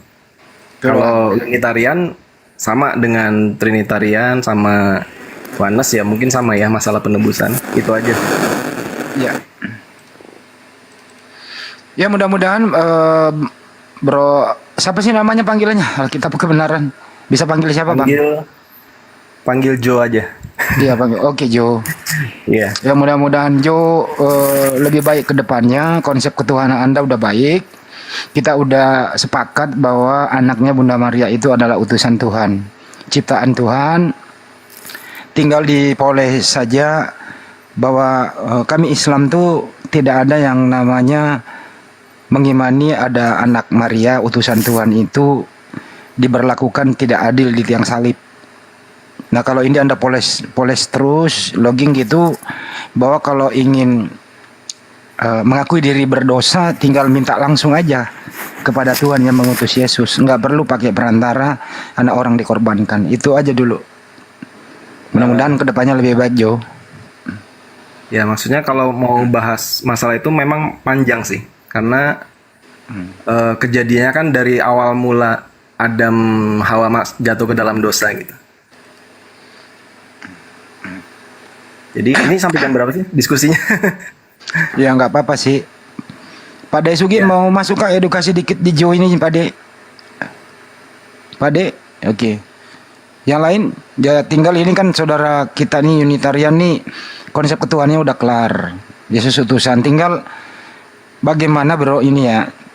Yesus kan berbicara gini, masih banyak yang ingin ku sampaikan kepada kalian semua. Kalian belum sanggup menanggungnya, baiklah aku akan pergi, akan datang seorang penolong yang lain, kan gitu. Kita tahu Yesus mengajarkan 3,5 tahun. Saya rasa ajarannya nggak cukup. Pertama yang nggak cukup itu untuk kehidupan manusia sekarang ini. Pertama Yesus nggak pernah mengajarkan bagaimana SOP beribadah kepada Sang Pencipta.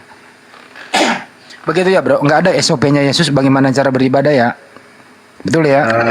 Ya, kalau secara liturgi sih kebanyakan ngikutin tradisi ya kalau Kristen.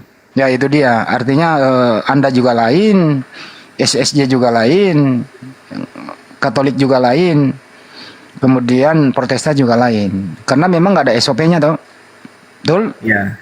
Oke. Terus kedua, yang paling parah ini bro, akan dimintai pertanggungjawaban nanti. Apa itu? Kalau Anda sudah mempunyai istri, Yesus itu tidak pernah mengajarkan bagaimana mempersatukan laki-laki dan perempuan supaya halal. Maksudnya? Caranya. Betul ya? Melalui perkawinan kan? Iya, apalagi contohnya nggak ada. Caranya seperti apa, contohnya seperti apa. Karena Yesus menurut Anda nggak menikah, jadi nggak memberi contoh dong. Oh. Oke, jadi yang dilakukan oleh Bapak Gereja di gereja itu untuk mempersatukan laki-laki dan perempuan, itu diskresi Bapak Gereja. Tidak ada SOP dari Yesus, betul? Ya. Nah, ini juga yang perlu dipertimbangkan. Jangan-jangan sampai dimintai pertanggungjawaban. Kalau Anda sudah lolos daripada Matius 7 21 sampai 23. Unitarian udah lolos di sana. Yang belum yang jauh belum lolos itu tadi sih. Bahwa ya mohonlah cari syariat yang lebih kompleks, lebih komplit dan terukur dan teratur dan terstruktur. Hanya di Islam, bro. Ini saya nggak mau propaganda Anda memeluk Islam ya. Tinggal dipikirin aja. Bahwa beribadah itu perlu ada SOP, itu yang penting dulu. Gitu. Kemana harusnya beribadah, kemana kiblatnya? Kalau Anda ingin ke Yahudian, ya tefilah aja jadi Yudaisme, pengikut Yesus yang diajarkan Taurat itu. Bahwa tefilah itu bisa 3 kali sehari, sebagaimana Yudaisme melakukan itu. Tapi Anda juga kan bukan Bani Israel. Gitu loh, bro ya. Ya semoga kedepannya lebih baik sih. Itu sih saran saya, bro. Gimana? Ya kalau masalah itu sih banyak sebetulnya yang harus di ini ya. Ya maksudnya masalah seperti masalah penyaliban, korban tebusan, itu kan sebetulnya ada dinubuatkan gitu di kitab Perjanjian Lama. Nah kalau kita paham mengenai penebusan, kenapa sih ada penebusan gitu? Nah itu sebenarnya buat bahwa Tuhan itu konsisten, dia harus menggenapi firman-Nya. Oke, begini bro. Kalau untuk menebus dosa manusia itu tidak perlu ada manusia yang dikorbankan. Kan ada cara praktis. Tinggal berdoa sebagaimana Yesus berdoa. Nah, iya, kalau di Perjanjian Lama enggak harus ada korban tebusan. Kalau kita baca di Imamat 4, iya. Untuk meminta pengampunan dosa itu harus mempersembahkan korban tebusan. Nah, iya, kalau nggak mempersembahkan korban tebusan, permintaan maaf kita itu nggak diterima Tuhan. Pakai darah hewan.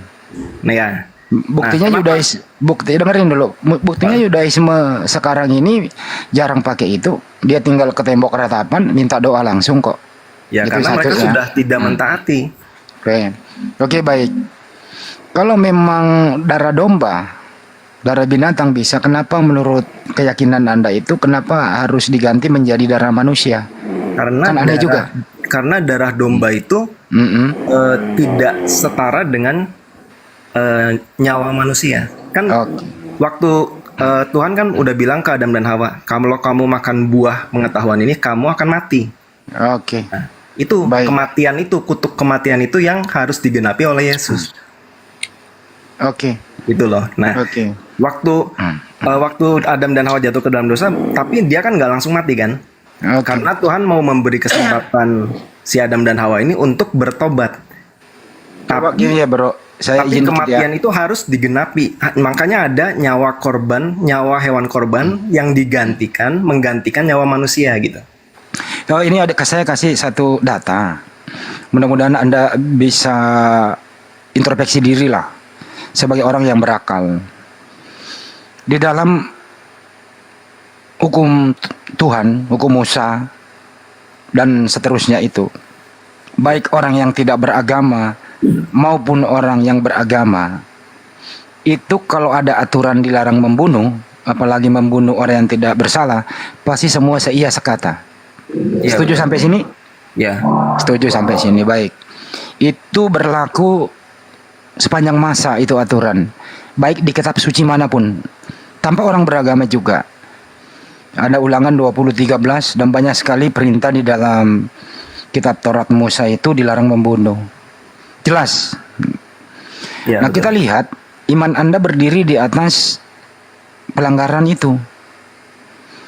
Jadi kalau Anda mengatakan itu nubuatan para nabi membunuh anak orang di tiang salib, artinya nubuatan para nabi bertentangan dengan perintah Tuhan. Semoga akal Anda bisa masuk nih bro. Jelas. Siapa? Menurut Anda, lu diam dulu lu diam dulu Saya ngobrol sama teman gua dulu nih Jo. Jangan ikut campur dulu ya. Saya diskusi santai sama dia nih. Tanpa tendensi apapun. Menurut Anda Bro Jo, pembunuhan Yesus di tiang salib itu menurut Anda itu bertentangan dengan perintah Tuhan atau tidak? Bertentangan. Nah, kalau bertentangan artinya yang dibunuh itu bukan Yesus. Kenapa? Itu Yesus kan utusan Tuhan. Kita sama-sama memuliakan dia. Kita sama-sama menghormati dia. Anda juga tadi udah membawa, Kita baca ini. Lu sejarah. diam dulu, saya ngobrol sama teman gue dulu. Lu kalau naik jadi pendengar yang baik. Anda tadi mengatakan waktu Yesus berdoa, andaikan cawan ini berlalu dariku, bukan kehendakku tapi melainkan kehendak Bapa. Aduh, banyak gangguan nih Bunda Rama, dinaikkan nih, pusing saya nih. Bagaimana kira-kira kalau Yesus berdoa minta diselamatkan dari cawan itu penyaliban? Astagfirullahaladzim. Bunda Rama turunin aja lu tuh otentik dulu Bunda, sebentar ya. Ganggu doang dia naik. Nah, bagaimana kira-kira kalau Yesus berdoa untuk diselamatkan dari salib? Menurut Anda doa ditolak apa diterima, Bro? Silakan. Sebetulnya gini ya, karena sudah dinubuatkan dan Yesus pun tahu bahwa tugasnya adalah untuk menjadi korban tebusan gitu. Jadi ya makanya Tuhan doanya bukan meminta, tetapi ya kalau bisa kehendakku kalau bisa cawan ini lalu daripadaku, tetapi kehendak mulai yang jadi gitu kan. Oke, baik. Ya, sebelum ke Bang Juma. Oke, baik, sebelum ke Bang Juma. Saya kalau ada Bang Juma tuh saya bukan saya capek, tapi karena memang saya capek. Karena Bang Juma kan masih muda orangnya, kuat gitu loh. Dini, dengerin dulu, Dek. Kalau sudah Yesus mengatakan bukan kehendakku, jadi ini kehendak Bapa, penyaliban itu artinya apa? Ini ada kontradiksi kehendak Bapa ini. Kehendak Bapa yang berlaku sampai saat ini tidak boleh membunuh orang yang tidak bersalah. Tapi ada juga doa Yesus tidak dikabulkan, kehendak Bapa Yesus harus mati di tiang salib. Nah, menurut Anda, kok bisa ada kehendak Bapa bertolak belakang, kontradiksi? Itu bukannya kontradiksi ya, karena Bapa tahu bahwa Yesus ini kan melakukan semua kehendak Dia. Nah, kalau Yesus ini melakukan semua kehendak Dia, maka Bapa akan membangkitkan Yesus. Jadi Yesus ini nggak akan mati, tapi akan hidup kekal, kembali hidup kekal gitu. Baik. Menurut Anda, Yesus mati di tiang salib kehendak siapa? Kehendak Bapa. Kalau Bapak perintahnya tidak boleh orang membunuh, gimana? Ya, maksudnya gini. Dalam rencana keselamatan Bapa itu tidak ada yang dikorbankan. Kalau Yesus menjalankan semua perintah dan ketetapan yang Bapa berikan gitu loh. Bro, jangan Anda. Ini adalah ujian buat Yesus juga. Bro Jadi Jo, Yesus diuji juga oleh Bapa gitu. Bro Jo, jangan Anda yang kayak tadi. Yesus Maha tahu dan tidak Maha tahu. Begini ya Bro, Bapak udah komitmen di surga itu, Tuhan segala nya itu bahwa tidak boleh membunuh orang tidak bersalah. Ini kan udah deal-deal kita. Tapi di sisi lain Anda mengatakan kehendak Bapak juga membunuh orang yang tidak bersalah. Ini antara kehendak dan perintah Bapak ini kok jadi kontradiksi. Jadi gini aja deh. Kita udah deal dari awal, artinya apa? Ya, yang mempunyai kehendak ingin membunuh Yesus itu adalah satu, imam Yahudi, tua-tua Yahudi, disebut Kayafas. Mereka rapat memutuskan untuk membunuh Yesus, melibatkan tentara Romawi. Kemudian iblis datang mempengaruhi Yudas. Yudas berkhianat. Itu di kisah Bibelmu ya. Siapa yang kucium, itulah yang ditangkap. Artinya apa? Pembunuhan Yesus yang di tiang salib adalah pelanggaran perintah Tuhan. Pelakunya adalah otak perencananya ini adalah Kayafas. Ya, yang terlibat adalah iblis, Yudas dan tentara Romawi. Jadi semua yang terlibat ini melanggar perintah Tuhan. Betul apa betul? Betul. Betul. Anda jujur di sini. Artinya apa? Kalau sudah pelanggaran perintah Tuhan, dijadikan pondasi iman untuk menebus dosa manusia, artinya ajaran ini bukan ajaran dari Tuhan, tapi ajaran daripada orang-orang yang ada di muka bumi. Betul apa betul? Betul apa betul tuh? Yang mau membunuh Yesus ya, termasuk imam-imam Farisi, Kayafas itu memang merencanakan membunuh Yesus. Ya itu dia. Nah, perencana-perencana dan para algojo yang terlibat di dalamnya ini, Anda jadikan dasar iman menebus dosa Anda, artinya atas iman Anda ini berdiri di atas pelanggaran perintah Tuhan. Sumbernya dari mana? Ya dari kekuasaan Romawi. Jadi kalau Anda masih percaya ada pembunuhan di tiang salib, kepercayaan Anda ini bertentangan dengan perintah Tuhan. Setuju atau tidak? Tidak. Ya, kalau pembunuhannya ya saya setuju, bertentangan dengan perintah Tuhan. Ya. Nah, ekses atau efek daripada pembunuhan itu Anda jadikan momentum untuk menebus dosa Anda. Betul atau tidak? Tidak. Iya.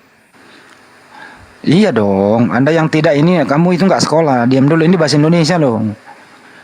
Jadi gini ya bro. Jadi kalau Anda masih di situ, dipikirkan matang-matang aja. Dipikirkan matang-matang bahwa mari kita membuka cakrawala berpikir kita bahwa mari kita tunduk pada perintah Tuhan, dilarang membunuh. Kalau ini sudah kita masukkan di dalam kalbu kita sebagai manusia yang berakal, yang berjiwa sosial, tidak boleh membunuh sesama, apalagi membunuh seorang rasul, anak Bunda Maria yang paling disayangi, yang ciptaan Tuhan tadi itu. Melanggar perintah Tuhan, ini artinya pembunuhan ini tidak terjadi. Kenapa? Selama Yesua Amasya, lu diam dulu kek. Oh bangke, dia diam dulu. Selama Yesua Amasya ada di muka bumi, semua aktivitasnya, semua ilmunya, apapun itu di bawah perlindungan yang mengutus dia. Setuju sampai sini? Ah ya. Tidak. Setuju ya bro? Bro Jo, setuju bro Jo? Iya setuju. Setuju, baik. Nah kalau Yesua Amasya tidak bisa disentuh oleh jin, tidak boleh disentuh oleh setan, tidak boleh disentuh oleh penjahat, tidak boleh dinakali oleh siapapun kecuali dipitnah. Yudaisme memfitnah dia anak haram. Yudaisme menolak dia bukan Mesias yang ditunggu-tunggu. Berbuatlah kompromi kejahatan, bekerjasama dengan tentara Romawi yang menjajah negaranya Yesus waktu itu. Di dalam kisah Bible Anda ini terjadi.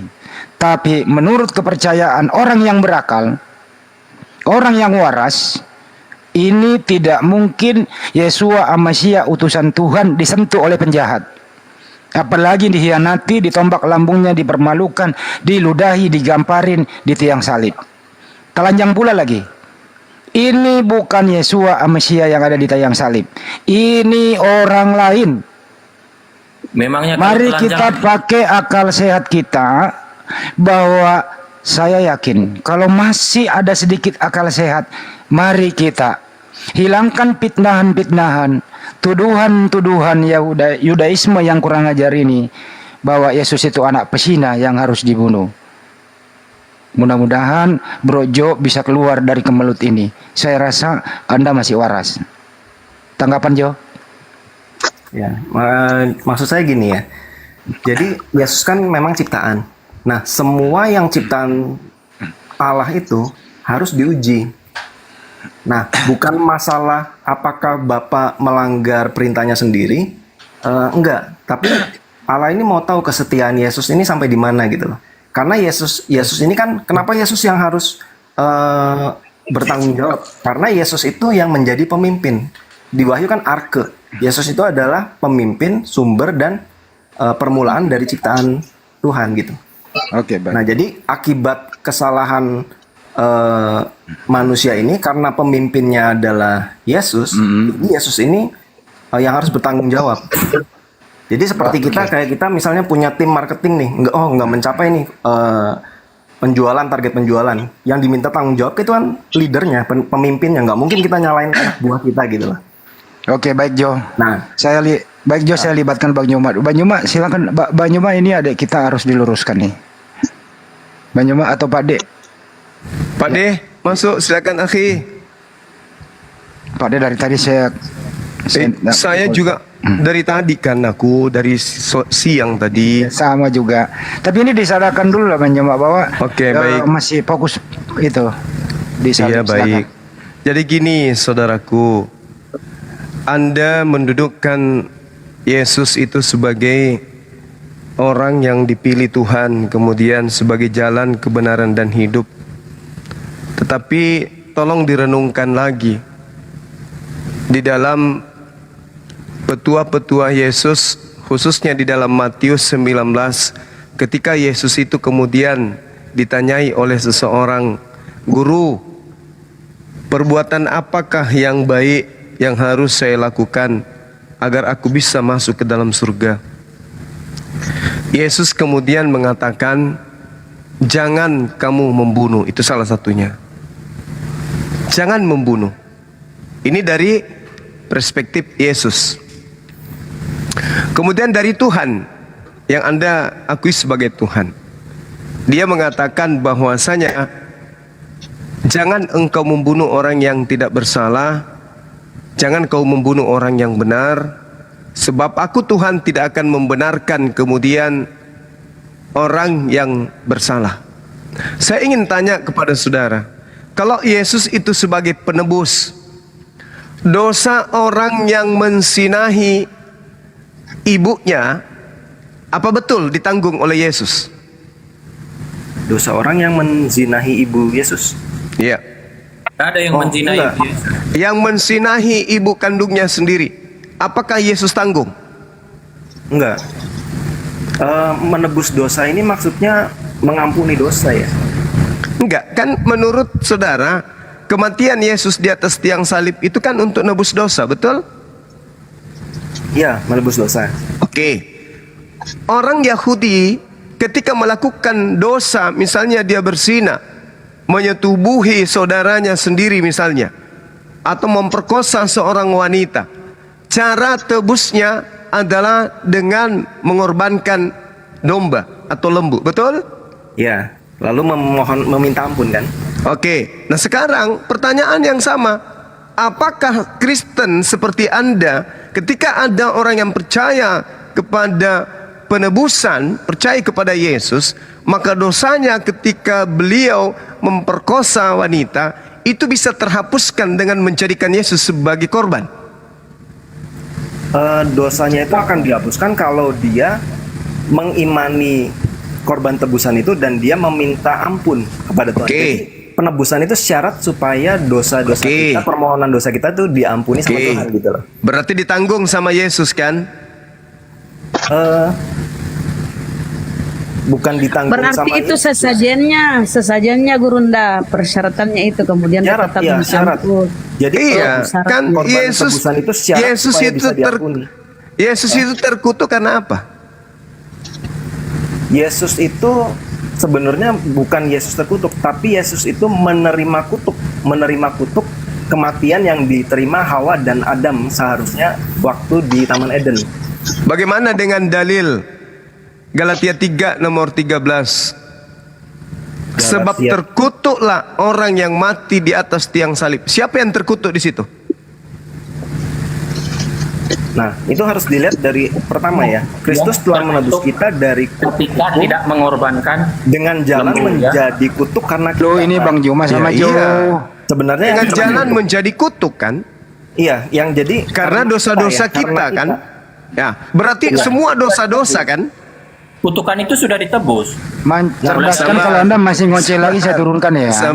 Sabar dulu. Sabar. Anda pingin kali anak orang yang jadi korban atas dosa-dosa Anda, enak kali. Jadi ketika Anda mengajarkan Yesus mati terkutuk di atas tiang salib, itu kan untuk menebus dosa-dosa semua dosa. Betul atau tidak?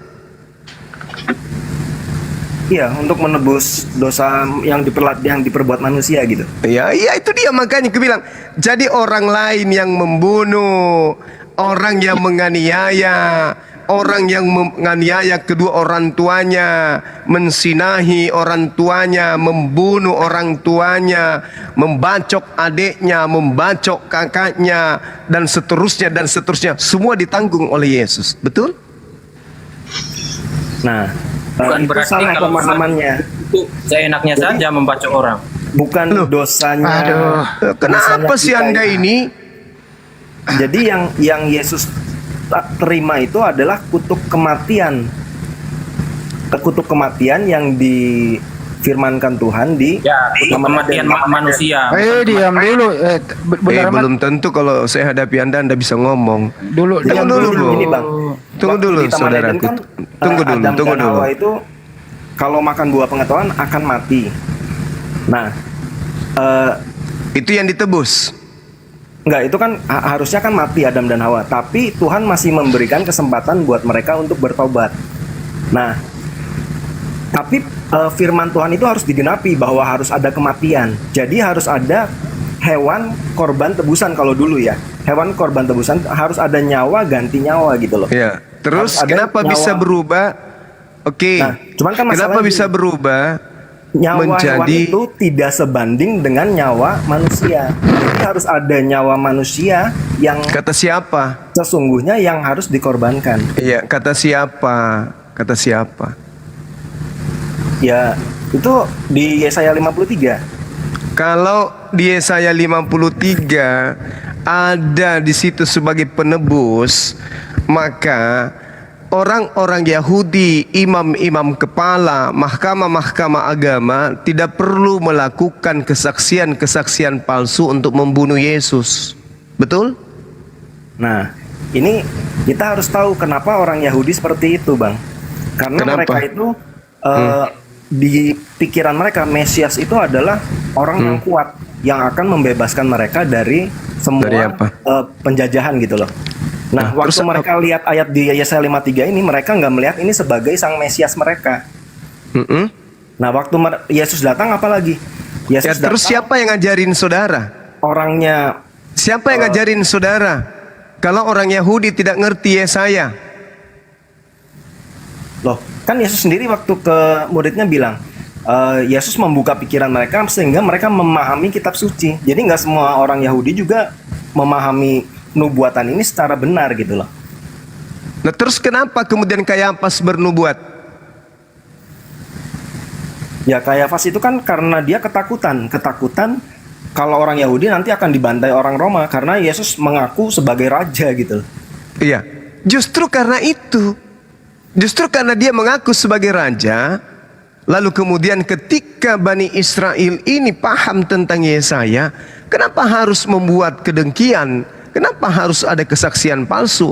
Dan kenapa kemudian Yesus pun mengatakan Yudas itu adalah iblis? Mereka menolak Yesus karena Mesias yang datang itu tidak sesuai harapan mereka. Memang mereka tunggu itu Mesias? Apa itu yang Mesias? Membebaskan dari penjajahan. Sedangkan Yesus udah datang, badannya kecil, mukanya buruk rupa, lalu bilang, ampunilah musuhmu, berdoalah bagi mereka yang menganiaya kamu. Iya. Nah, sekarang permasalahannya Mesias yang mereka tunggu itu Tuhan atau manusia? Manusia kan? Manusia, iya. Oke, manusia. Nah, sekarang kalau Anda mengatakan bahwa Mesias ini datang untuk kemudian mati di atas tiang salib menebus dosa, tolong tunjukkan di kitabnya orang Yahudi bahwa Mesias itu mati untuk menebus dosa. Itu tertulis di mana? Ya, di Yesaya 53. Masalahnya mereka tidak menerima kalau ini adalah Mesias mereka gitu loh. Ada enggak tertulis di Mesias bahwa dia harus mati? Di Yesaya 53. Oh, ada.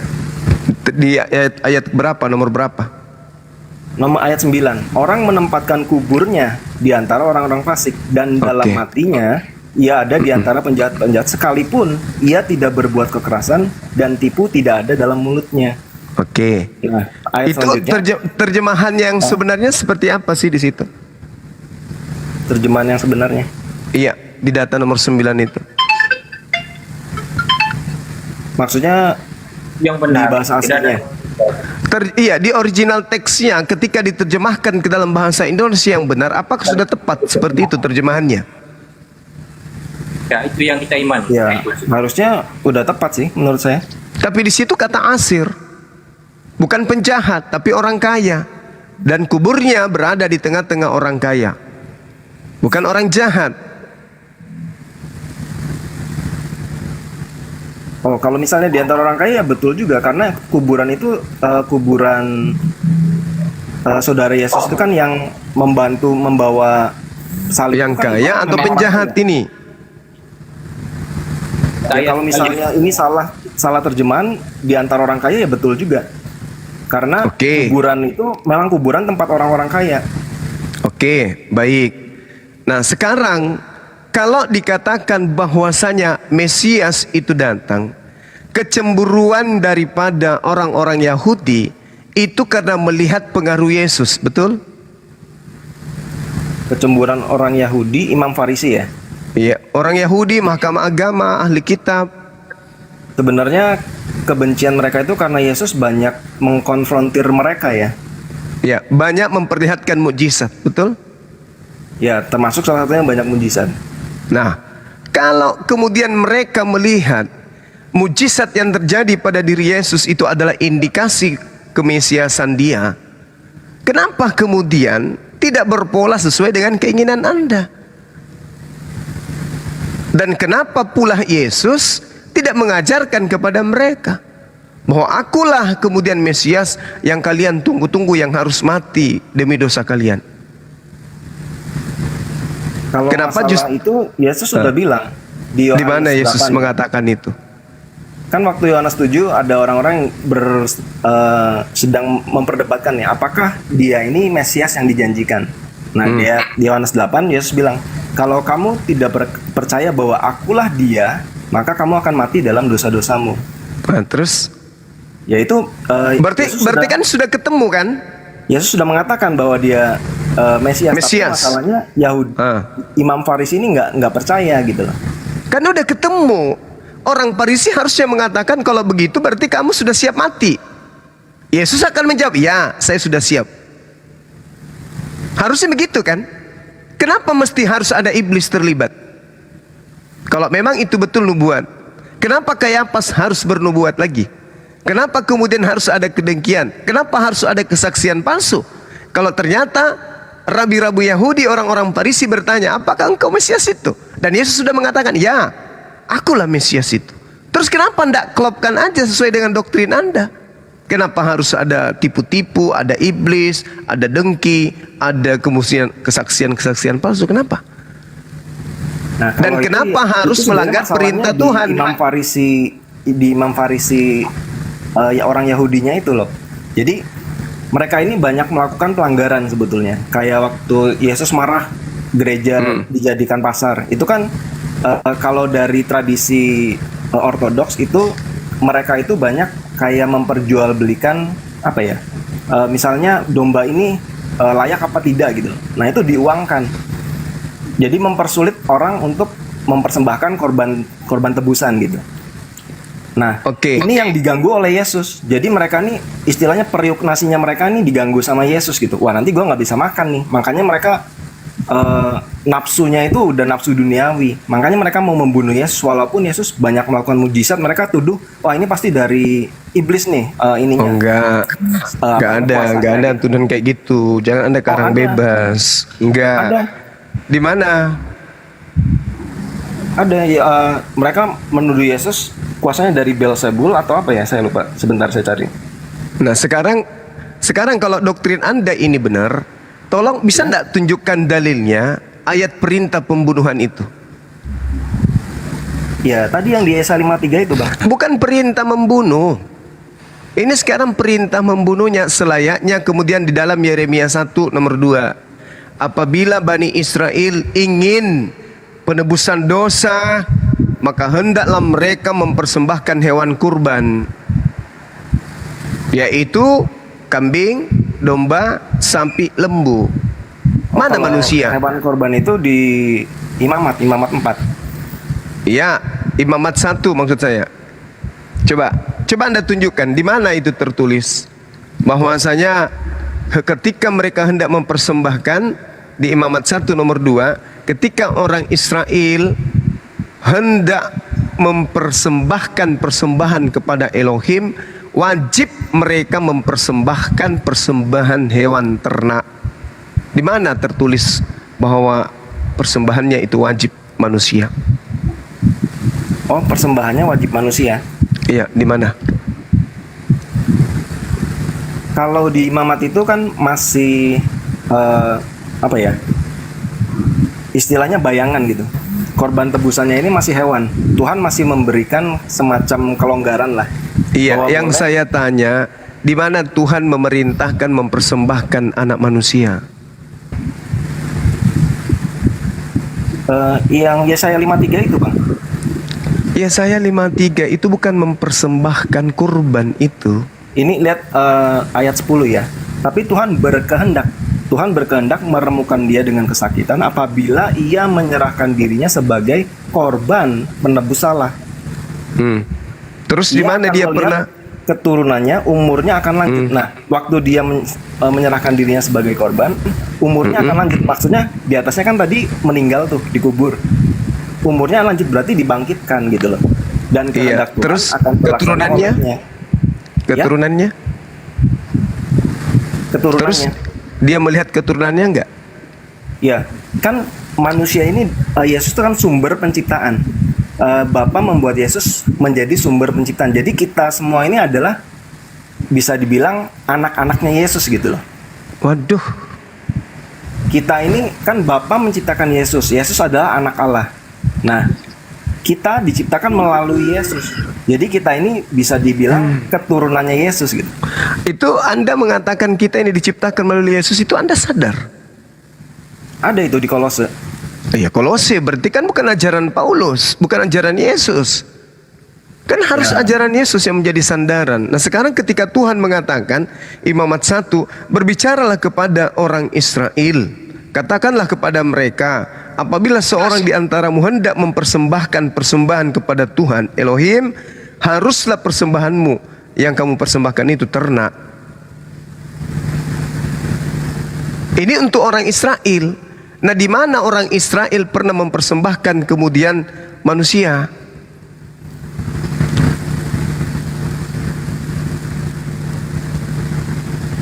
Ya, kalau orang Israel memang enggak. Nah, terus Kristen ini siapa? Nah, kalau Yesus ini kan penggenapan dari kitab Yesaya, Bang. Lah, orang Israel aja satu-satunya nggak akan ada jadi lagi. Yesaya itu diperintahkan kepada untuk itu. Yesaya itu Anda harusnya baca dari Yesaya 51 supaya Anda tahu bahwa Yesaya menggambarkan tentang nasibnya Bani Israel secara menyeluruh. Itu berbicara mengenai hamba Tuhan, yaitu Israel, keturunan Yakub, bukan berbicara mengenai satu oknum Yesus, bukan. Oke, kemudian ketika kemudian Tuhan mengatakan dalam Imamat 18, jangan kau serahkan seorang dari anak-anakmu untuk dipersembahkan kepada dewa Molok. Orang Israel itu paham, dan itu tidak akan pernah mungkin orang Israel mempersembahkan anak manusia kepada dewa Molok. Nah, sekarang orang Kristen mengakui bahwa Yesus itu adalah dipersembahkan kepada Theos. Theos mana yang minta persembahan darah manusia? Theos yang sang firman itu loh. Di mana ada Theos Tuhannya Bani Israel minta persembahan darah manusia? Itu nggak ada. Ya kan? Ya karena Yesaya 53 Abang nggak percaya itu buat Yesus. Kalau saya ya emang. Iya emang itulah Anda dengan embel-embel asumsi Yesus keturunannya adalah kita. Ini asumsi dari mana lagi? Yang dikatakan keturunan itu adalah darah daging dari istri kita, baru dikatakan keturunan. Kalau tidak, itu gila namanya. Masa kan Anda merasa keturunan Yesus sementara Yesus tidak punya bini? Ya, kan bukan keturunan secara daging ya. Itu adalah bukan keturunan secara daging. Lalu dari konsep mana lagi Anda temukan ada keturunan secara apa? Secara tetangga? Ya, karena Abang nggak percaya Kolose itu firman. Bagaimana ceritanya saya mau percaya Kolose itu firman, sementara Yesus sendiri tidak mengenal yang menulis Kolose itu? Ya kalau misalnya seperti itu, kita berbeda ya. Ya jelas memang kita berbeda. Memang berbeda kita. Anda kemudian mendudukkan manusia mulia sebagai korban layaknya hewan. Keliru Anda di situ. Bahkan Tuhan murka. Penggenapan dari hukum Taurat Ya, itu sendiri. penggenapan kitabnya orang, nggak ada hubungannya kalian dengan kitabnya Yahudi. Dengarkan, coba Anda baca di dalam Matius 8 nomor 4. Yesus memerintahkan persembahan yang diperintahkan Nabi Musa. Kenapa menjadi manusia yang jadi korban? Hanya dewa Molok yang minta persembahan darah manusia. Tuhan malah mengatakan di dalam Keluaran 23 nomor 7. Tapi sebagai orang yang kemudian disesatkan, pasti ada saja alasan Anda. Tuhan sudah mengatakan, jangan kau bunuh orang yang tidak bersalah. Yesus bersalah kagak? Jangan kau bunuh orang yang benar. Yesus benar atau tidak? Yesus turun untuk penggenapan hukum Taurat itu. Penggenapan hukum Taurat itu untuk Bani Israel, berarti Yesus turun untuk Bani Israel. Baca Yohanes 11 nomor 49 nomor 50. Yesus mati untuk bangsa Israel. Anda bangsa apa? Bangsa apa? Ya bangsa yang dijadikan oleh Allah, firman Allah. Aduh, ngawur. Nah, jadi gitu saudara D. Jadi kalau Anda mengatakan Yesus itu adalah korban, belum ada pengajaran para nabi korban penebus dosa itu adalah darah manusia, belum ada. Kecuali dewa Molok. Ya, kalau dewa Molok iya. Cerdas kalau diam dulu. Ini jauh belum kelar ah. Nah, kalau saudara kemudian mengatakan bahwa harus darah manusia, Anda ini sebenarnya menghargai Yesus atau tidak? Yesus mengatakan di dalam Yohanes 16 nomor 14 nomor 13, apabila roh kebenaran datang maka dia akan memuliakan aku. Kalau di dalam diri Anda ada roh kebenaran, Anda tidak mungkin mengimani Yesus mati dalam keadaan terkutuk. Kenapa? Yesus itu menurut dia, ketika roh kebenaran itu datang kepada manusia, roh kebenaran itu membimbingnya untuk memuliakan aku. Bagaimana Anda bisa memuliakan Yesus? Anda setarakan Yesus dengan tai sapi. Keluaran 29:14, penebusan dosa dengan menggunakan kotoran sapi. Justru itu ya. Imamat 4, penebusan dosa dengan menggunakan hewan, domba, sapi. Di Kristen penebusan dosa dengan menggunakan Yesus. Gimana ceritanya? Ketika roh kebenaran itu datang, maka dia akan memuliakan aku. Apakah Anda sudah memuliakan? Kalau Anda setarakan dengan kotoran sapi sebagai penebus dosa, Anda setarakan dengan binatang hewan. Justru biar tidak pakai kotoran sapi. Kak dulu mencerdaskan. Kak Jo dulu. Habis ini nanti lah. Saya nggak pernah menyamakan Yesus dengan hewan korban ya. Hewan korban itu adalah bentuk kasih Tuhan, bahwa Tuhan, ya oke, kamu boleh untuk saat ini boleh mempersembahkan korban tebusan itu dengan hewan dulu gitu. Jadi nggak ada yang menyetarkan Yesus dengan hewan atau kotoran sapi, nggak. Dan saya, apakah memuliakan Yesus? Ya, karena saya percaya bahwa Yesus bangkit dan sudah dimuliakan di surga gitu. Bukan karena kematiannya, tapi karena kebangkitannya. Tidak bisa, Bung. Nggak bisa. Karena Tuhan mengatakan begini. Coba Anda lihat di dalam Matius 4 itu. Ketika kemudian iblis mengatakan, wahai Yesus, jika benar engkau itu adalah utusan Tuhan, hamba Tuhan, anak Tuhan, ada loh tertulis tentang kau, bahwa apabila benar engkau adalah anak Tuhan, malaikat akan diutus oleh Tuhan untuk menatang engkau di tangannya agar kakimu tidak terantuk kepada batu. Jika benar engkau adalah anak Tuhan.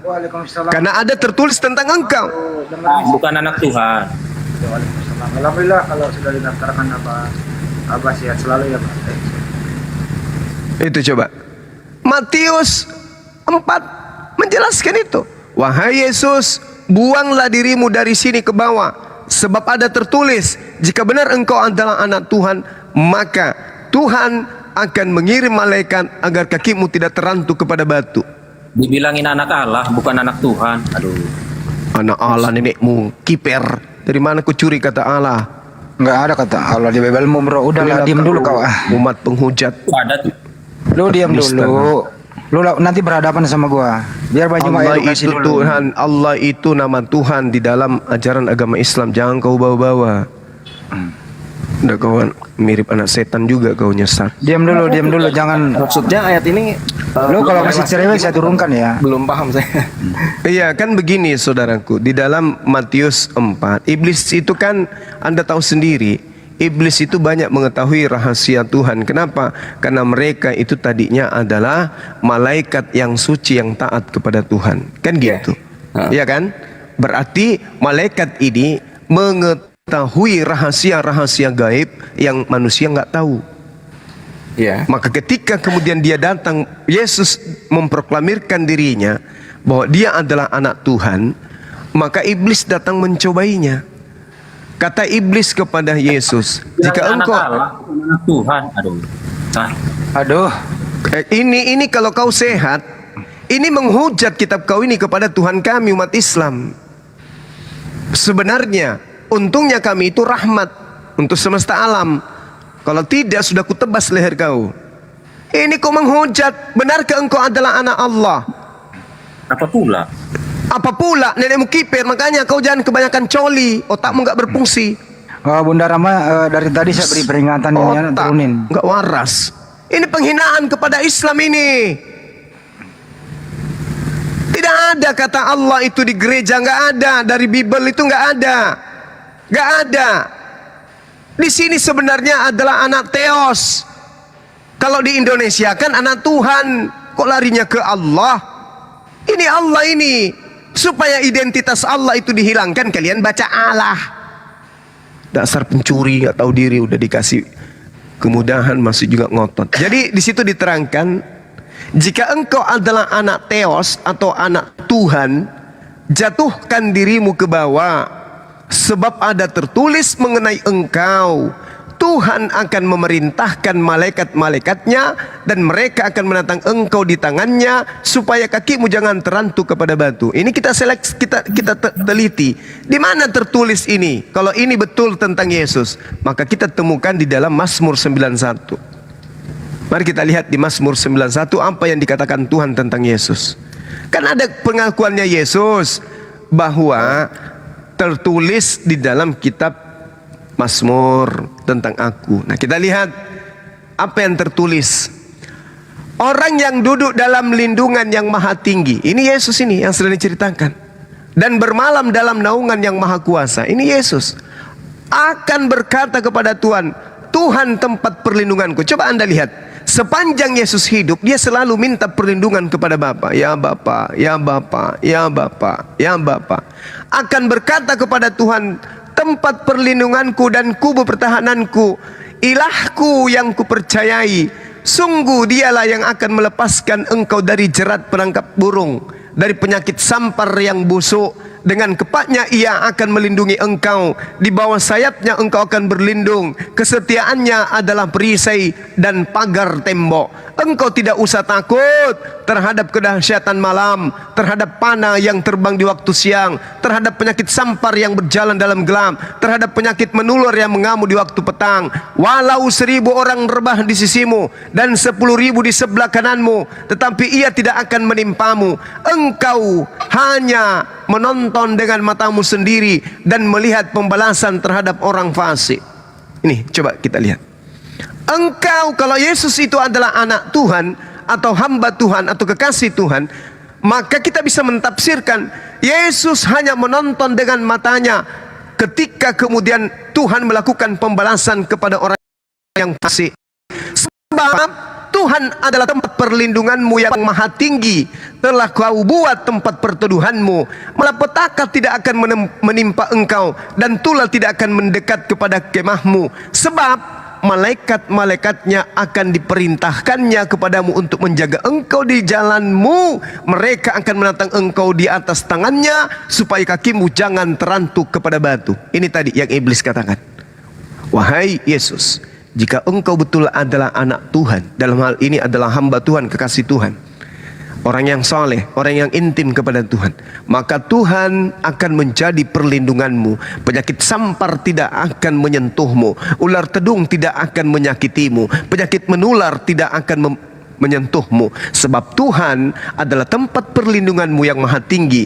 Kau buat tempat perteduhanmu, malapetaka tidak akan menimpa kamu, dan tulah tidak akan mendekat ke kemahmu. Sebab malaikat-malaikat akan diperintahkannya kepadamu untuk menjaga engkau di segala jalanmu. Mereka akan menatang engkau di atas tangannya agar kakimu tidak terantuk kepada batu. Singa dan ular tedung akan kau langkahi. Engkau akan menginjak anak singa dan ular naga. Sungguh hatinya melekat kepadaku, maka aku akan meluputkannya, aku akan membentenginya, sebab ia mengenal namaku. Siapa itu? Yesus, namamu yang kau berikan kepadaku. Bila ia berseru, aku akan menjawab. Yesus selalu berseru, ya Bapa, ya Bapa, ya Bapa, dipermuliakanlah namamu. Bila ia berseru kepadaku, aku akan menjawab. Aku akan menyertai dia dalam kesesakan. Aku akan meluputkannya dan memuliakannya. Dengan panjang umur akan kukenyangkan dia, dan akan kuperlihatkan kepadanya keselamatan daripadaku. Ini untuk siapa?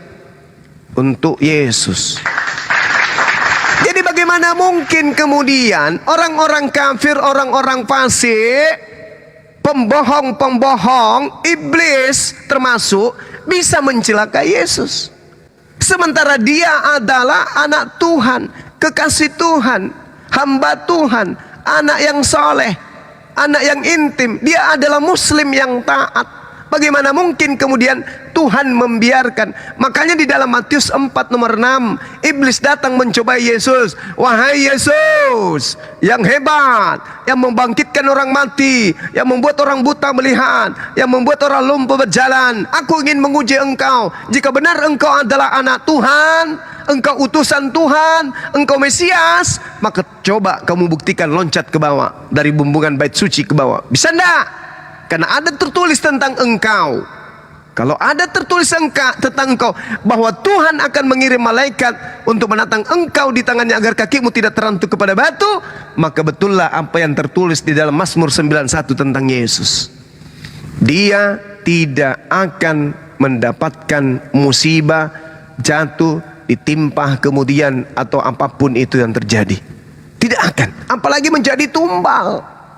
Makanya Al-Quran mengatakan di dalam surah An-Nisa ayat 158 bahwa Allah subhanahu wa ta'ala kemudian mengangkat beliau. Barrafa'ahullahu ilai wa kanallahu azizan hakiman.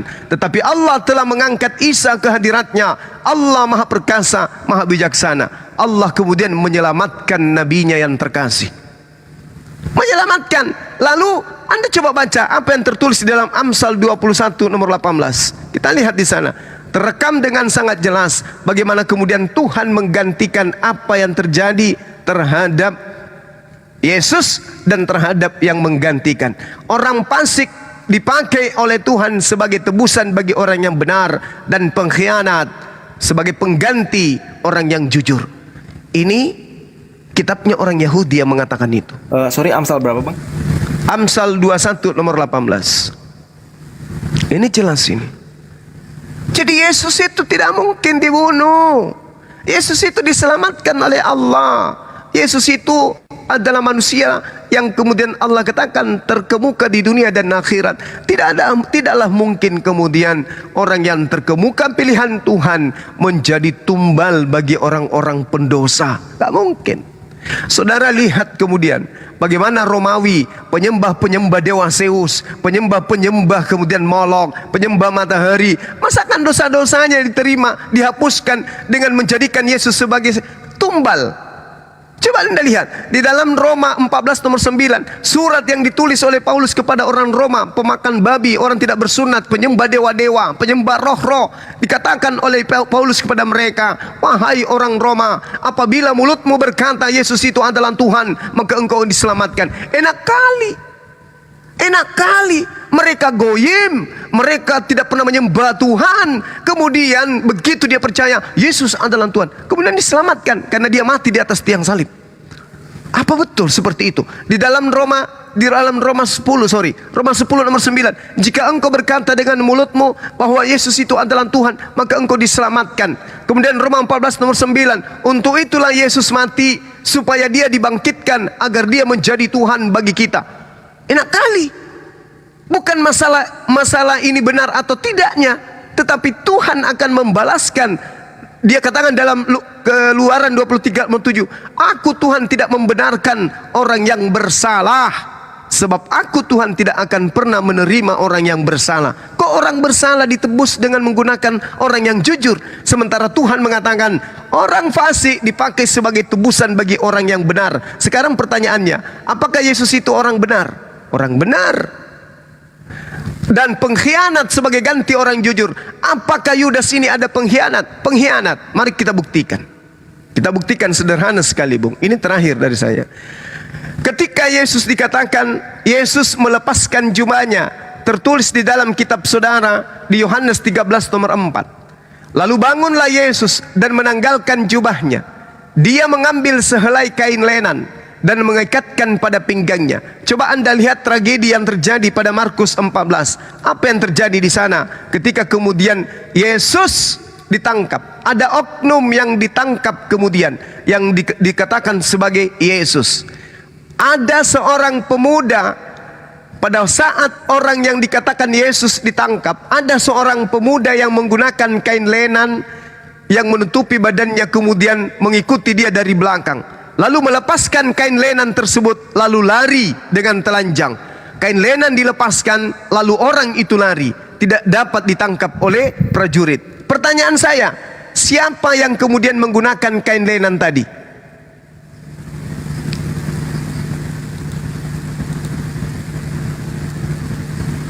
Ada pemuda, kan ada ditangkap nih. Kalau di Al-Quran kan memang ada penangkapan. Di Al-Quran mengatakan memang ada penyaliban. Betul, memang ada ditangkap. Ternyata setelah ada yang ditangkap, sejatinya tidak perlu lagi mencari yang lain, karena sudah ada yang ditangkap, yaitu Yesus katanya. Kenapa mengejar lagi orang yang menggunakan kain lenan? Biarkan aja. Toh yang diminta untuk dihakimi adalah Yesus, dan Yesus sudah ditangkap. Tapi kenapa harus mengejar orang yang menggunakan kain lenan? Di dalam Markus 14 coba Anda baca. Ada seorang pemuda yang menggunakan kain lenan, lari karena hendak ditangkap, dikejar hendak ditangkap, lari meloloskan diri. Siapa oknum yang menggunakan kain lenan tersebut? Yesus diberitakan Yohanes 13:4. Lalu bangunlah Yesus dan menanggalkan jubahnya. Ia mengambil sehelai kain lenan dan mengikatkannya pada pinggangnya. Ada oknum kemudian yang ingin ditangkap, melepaskan kain lenan lalu kabur. Itu siapa? Markus 14 nomor 41, nomor 51, nomor 52.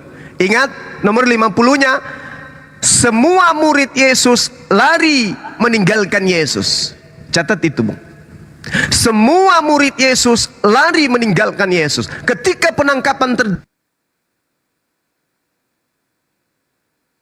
semua, lalu siapa lagi yang ada di belakangnya orang yang kemudian dianggap Yesus? Itu siapa? Lalu semua murid Yesus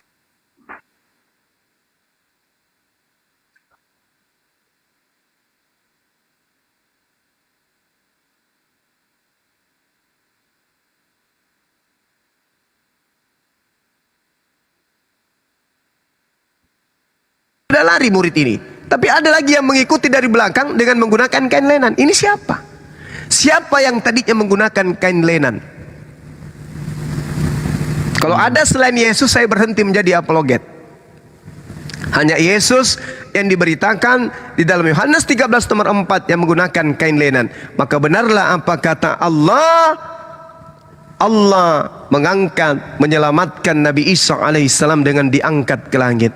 Begitu juga ketika Mazmur 91 mengatakan, aku akan kenyangkan engkau, dengan panjang umur akan kukenyangkan engkau, akan kuperlihatkan kepadamu keselamatan. Lalu dikatakan, engkau hanya menonton dengan matamu sendiri dan melihat pembalasan terhadap orang yang fasik. Siapa yang fasik tadi? Orang yang Yesus katakan di dalam Yohanes 6 nomor 70, bukankah aku yang memilih engkau yang 12, tetapi salah satu di antara kalian adalah iblis. Siapa dia yang fasik? Siapa yang fasik? Yudas. Mana lagi orang-orang fasik? Imam-imam kepala, mahkamah-mahkamah agama. Kenapa mereka disebut sebagai orang fasik? Karena mereka kemudian membuat kesaksian-kesaksian palsu demi untuk menangkap dan membunuh Yesus. Makanya Pilatus mengatakan,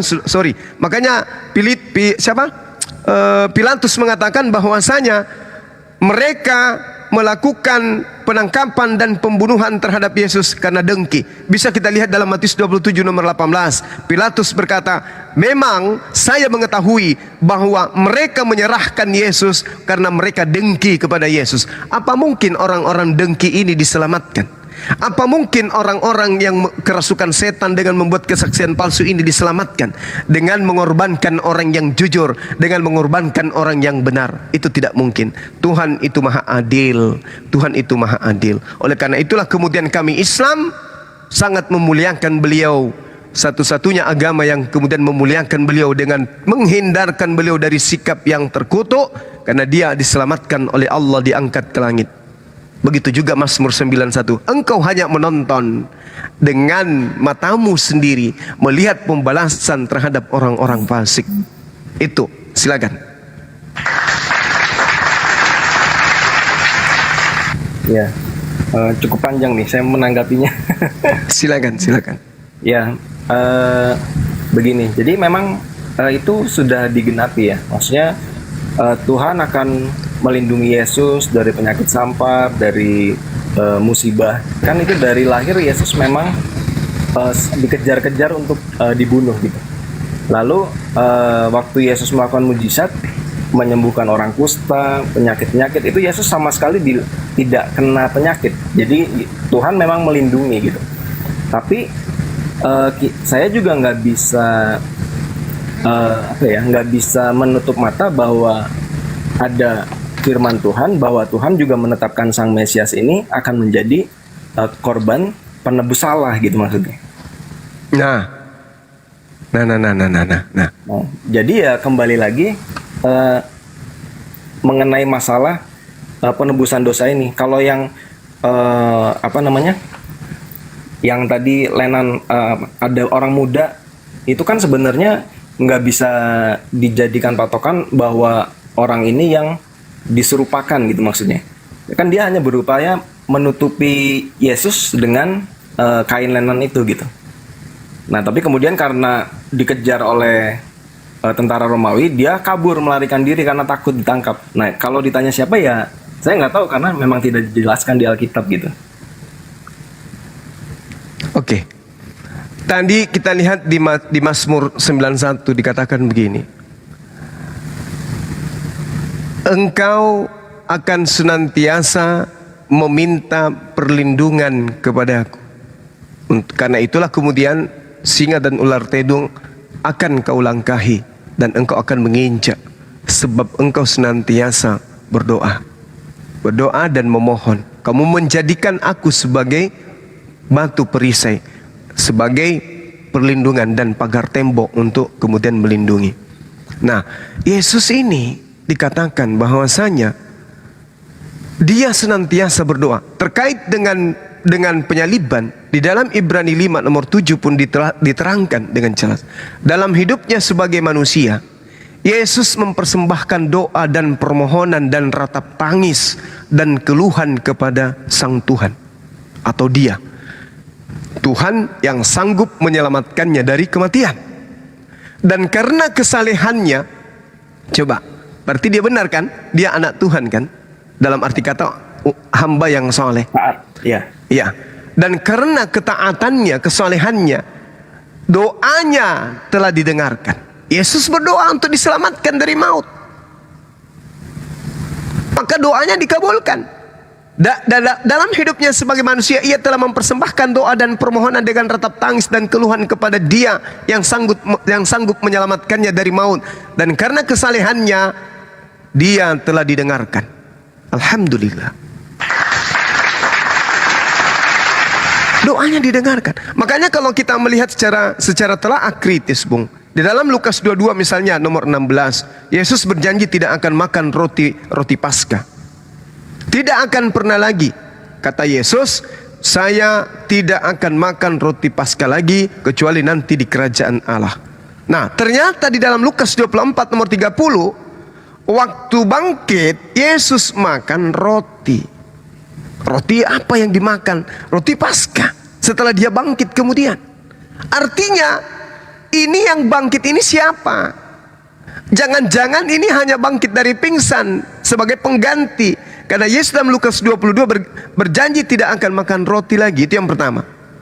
Matius 26 nomor 29, Yesus berjanji tidak akan minum anggur lagi. Yesus tidak akan minum anggur lagi kecuali nanti di kerajaan Tuhan. Itu tertulis di dalam Matius 26 nomor 29. Nah sekarang mari kita lihat yang disalib. Di dalam penyaliban Yohanes 19:30, Yesus minum anggur lalu mati. Nah sekarang Yohanes 19:30. Oh, kalau itu kan dipaksa diminum ya. Nah, kalau dia sudah berjanji, Bung, apapun yang terjadi, dia tidak akan minum. Namanya katanya orang benar. Dia kan bukan orang fasik, dia bukan orang munafik. Tapi faktanya dia minum. Lalu apa yang terjadi? Mati. Lalu yang di Ibrani 5 nomor 7? Itu yang kedua.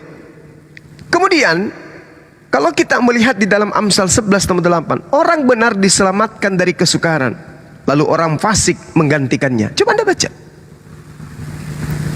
Di mana? Amsal 11 nomor 8.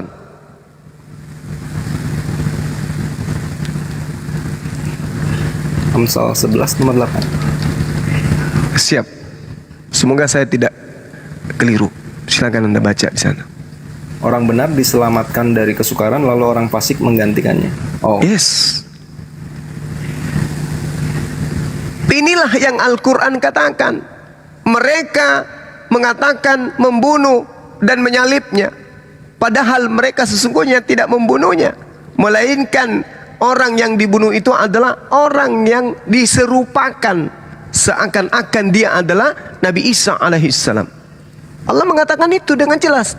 Wa qaulihim inna qatalnal masiha Isa bin Maryam Rasulullah wa ma qatalu wa ma salabu walakin syubbiha lahum. Mereka tidak membunuh, mereka tidak menyalibkan. Nah inilah. Tetapi Allah mengatakan apa lagi? Wa innal ladzina ikhtalafu fi syakkim minhu. Mereka hanya berselisih pendapat tentang kejadian itu. Dan saya melihat di dalam Kisah Para Rasul 25 nomor 19, Paulus berselisih paham tentang oknum yang bernama Yesus. Ada yang mengatakan dia sudah mati, ada yang mengatakan dia masih hidup. Al-Quran menarasikan wa innal ladzina ikhtalafu fi. Mereka berselisih paham tentang Yesus, tentang Isa alaihissalam. Ini data yang kemudian ingin saya sampaikan kepada saudara. Jadi kalau kami umat Islam, Al-Quran menerangkan begini, Bung, terkait dengan terkait dengan korban di umat-umat terdahulu. Allah menyatakan begini di dalam Al-Quranul Karim. Walikulli ummatin ja'alna mansak liyaskurusmallah ala ma razaqahum min bahimatil an'am. Dan bagi tiap-tiap umat telah diberikan hukum syariat penyembelihan hewan supaya mereka menyebut nama Allah terhadap binatang ternak yang telah direzekikan Allah kepada mereka. Ini diterangkan Al-Quran bahwa setiap umat itu diberikan syariat kurban hewan. Ternyata yang tadi Imamat 1 nomor 2 katakan kepada Bani Israel, kalau mereka hendak mempersembahkan kurban persembahan kepada Tuhan, hendaklah mereka mempersembahkan hewan ternak sesuai dengan Al-Quran. Padahal Rasulullah Muhammad SAW tidak pernah membaca kitab sebelumnya. Tetapi yang maha melihat, maha menyaksikan, kemudian yang mewahyukan kepada beliau. Benar salahnya Rasulullah tidak perlu kemudian mengkaji apakah ini benar apakah tidak. Semata-mata dia hanya menyampaikan kepada sahabatnya, aku menerima wahyu seperti ini, seperti ini, seperti ini. Berjalannya waktu ternyata kaidah ini betul. Rasulullah pernah melakukan penelitian? Tidak pernah. Tapi ternyata betul ada seperti itu. Nah, sehingga kami ketika dikatakan wa isqala Isa bin Maryam ya Bani Israel inni rasulullahi ilaikum, maka kemudian ketika dikatakan wahai Nabi Isa berkata kepada Bani Israel, wahai Bani Israel, sesungguhnya aku ini adalah utusan Allah kepadamu. Aku mengajarkan kepadamu ani abudullah rabbi wa rabbakum, sembahlah Allah Tuhanku dan Tuhanmu. Ini jelas. Sehingga kenapa kami umat Islam sangat memuliakan beliau. Makanya tadi saya jadikan sebagai tolak ukur terhadap kaidah kemuliaan. Apabila ia datang, roh kebenaran itu akan memuliakan aku. Roh kebenaran itu akan memuliakan aku. Kenapa dikatakan roh? Karena Rasulullah Muhammad SAW pada masa itu masih hidup di alam roh. Kok bisa kayak gitu ya? Coba kita lihat dalilnya di mana. Kalau Rasulullah Muhammad SAW itu hidup di alam ruh. Kita baca di dalam Al-Quranul Karim. Di surah Al-Araf ayat 172. Bismillahirrahmanirrahim. Wa iz ahaza rabbuka min bani Adam min zuhurihim zurriyatahum wa ashhadahum ala anfusihim alastu bi rabbikum qalu bala syahidna an taqulu yaumal qiyamati inna kunna an hadza ghafilin. Jadi ketika kemudian aku Tuhan mengeluarkan manusia keturunan Adam dari tulang sulbi yang ada pada diri Adam, mereka keturunannya aku ambil kemudian kesaksian terhadap roh-roh mereka. Coba bayangkan. Jadi Allah kemudian di masa praeksistensi kehidupan umat manusia, termasuk baginda Rasulullah Muhammad SAW, termasuk Yesus. Makanya Yesus mengatakan, berikanlah kemuliaan yang ada pada kehadiratmu, kemuliaan yang kumiliki yang ada pada kehadiratmu sebelum dunia ada. Kenapa demikian? Ternyata memang keturunan Adam itu sudah diambil perjanjian kesaksiannya di hadapan Allah pada masa eksistensi, pada masa praeksistensi mereka sebagai manusia. Nabi Muhammad SAW pun mengajarkan demikian. Begitu juga di dalam kitab saudara, Yesus mengatakan, aku ada sebelum Abraham ada. Ternyata ini alasannya. Wa iz ahsa rabbuka min bani Adam min zuhurihim zurriyatahum wa ashhadahum ala anfusihim. Jadi Allah mengambil perjanjian persaksian manusia seluruhnya, termasuk Anda. Di masa praeksistensi kita sebagai manusia, kita masih ada di alam roh. Allah bertanya kepada kita, wahai Yesus, wahai Isa, wahai Nabi Muhammad, wahai Jo, wahai Bang Suma, apakah engkau bersaksi bahwa aku adalah Tuhanmu? Alastu bi rabbikum. Kita kemudian berkata di hadapan Allah pada masa praeksistensi kita sebagai manusia, qalu bala syahidna, kami bersaksi bahwa engkau adalah Tuhan kami. Ini bukti bahwa apa yang diterangkan kemudian Al-Quranul Karim, bahwa Rasulullah Muhammad SAW ketika dikatakan roh kebenaran, ternyata betul sebagai roh.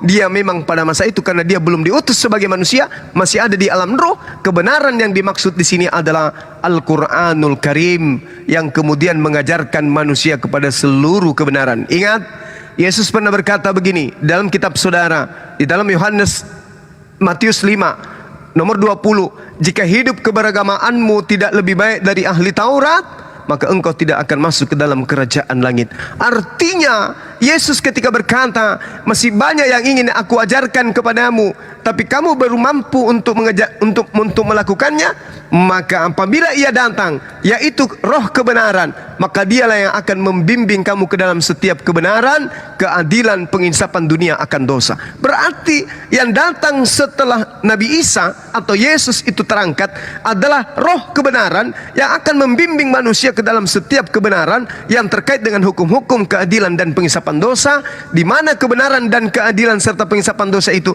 belum sanggup untuk ditanggung oleh orang-orang yang sesama dengan Yesus. Yohanes 16 nomor 12, masih banyak hal yang harus kukatakan kepadamu, tetapi sekarang kamu belum sanggup untuk menanggungnya.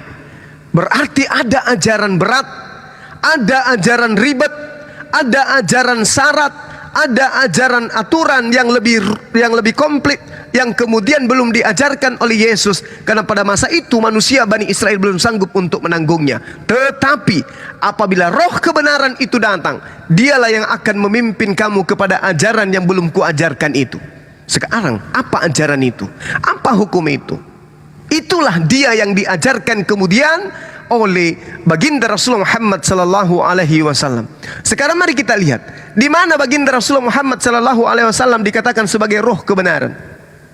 Di mana itu tertulis? Pernahkah Rasulullah Muhammad SAW disebut sebagai roh kebenaran? Pernah. Wa katsalika auhayna ilaika ruhan. Demikianlah kami wahyukan kepadamu Nabi Muhammad roh dengan perintah kami. Lalu kenapa dia dikatakan sebagai kebenaran? Karena dikatakan di ayat ini, wa innaka latahdi ila siratim mustaqim, dan sungguh engkau wahai Nabi Muhammad benar-benar membimbing manusia seluruhnya kepada jalan yang lurus, kepada jalan kebenaran. Nah, maka dari itu kemudian saya mengatakan kepada saudara, kalau Anda mengatakan Anda memuliakan Nabi Yesus, maka tertolak dengan sendirinya ketika Anda mengatakan dia harus menjadi kurban di atas tiang zalib. Na'udzubillah, tsumma na'udzubillah. Silakan.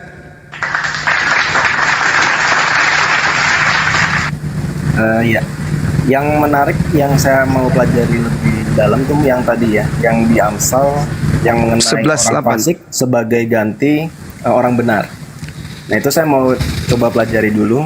Maksudnya kan seakan-akan bertentangan dengan Yesaya 53 mengenai korban. Nah itu saya mau tahu konteksnya seperti apa. Ya mungkin saya butuh waktu nih untuk mencerna, karena terus terang saya baru tahu nih dari Bang Suma. Silakan Saudara Jo. Cuman masih ada kesempatan. Masalah roh kebenaran, saya beda pendapat. Baik. Nah kalau di Alkitab di Yohanes 14 ayat 17 ya, saya bacakan, yaitu roh kebenaran, dunia tidak dapat menerima dia, sebab dunia tidak melihat dia dan tidak mengenal dia. Tetapi kamu mengenal dia, sebab ia menyertai kamu dan akan diam di dalam kamu. Nah, ayat ke-18 ini yang jadi pokok pentingnya. Aku tidak akan meninggalkan kamu sebagai yatim piatu, aku datang kembali kepadamu. Jadi yang datang kembali sebagai roh, itu adalah Yesus sendiri sebetulnya. Nah, kan Yesus pernah berkata, akulah jalan dan kebenaran dan hidup. Jadi roh kebenaran ini roh siapa? Ya roh Yesus. Karena aku sendiri yang akan datang kembali kepadamu.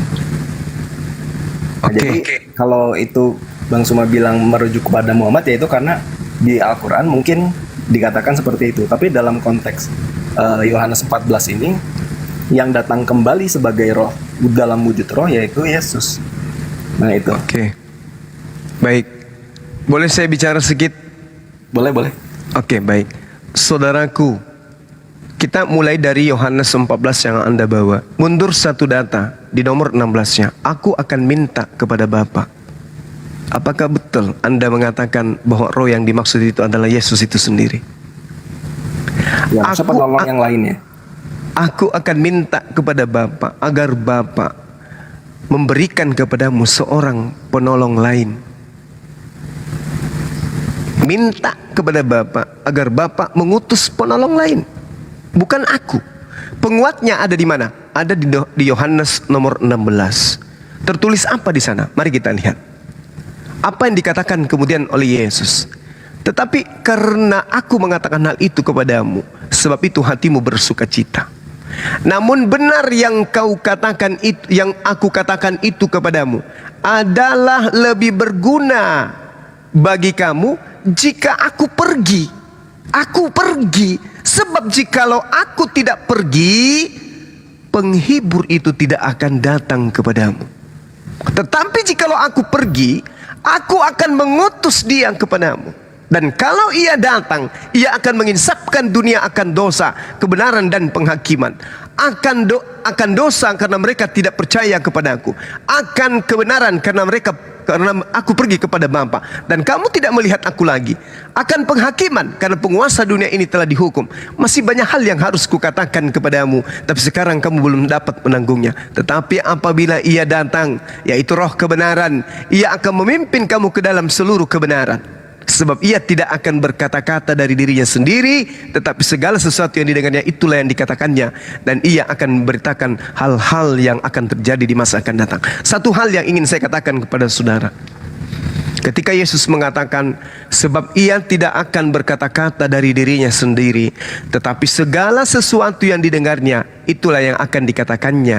Dan ia akan memberitakan kepadamu hal-hal yang akan datang. Saya ingin tahu dari saudara, apakah Anda yakin bahwa di dalam kitab saudara 4 kitab kanonik, Kisah Para Rasul, Petrus 1, Petrus 2, 14 buku buatan dari Paulus, itu tidak semuanya ucapan Roh Kudus.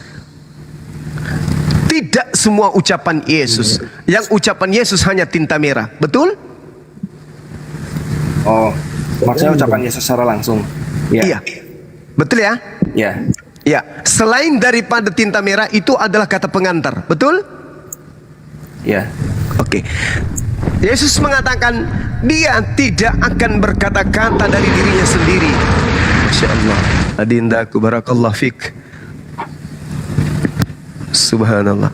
Dia tidak akan berkata-kata dari dirinya sendiri. Sebab apa yang didengarnya? Wow. Terlambat. Telat. Sebab apa yang didengarnya, itulah yang akan dikatakannya. Coba. Sekarang ketika ada perkataan di kitab saudara bahwa ada tertulis dia mati terkutuk.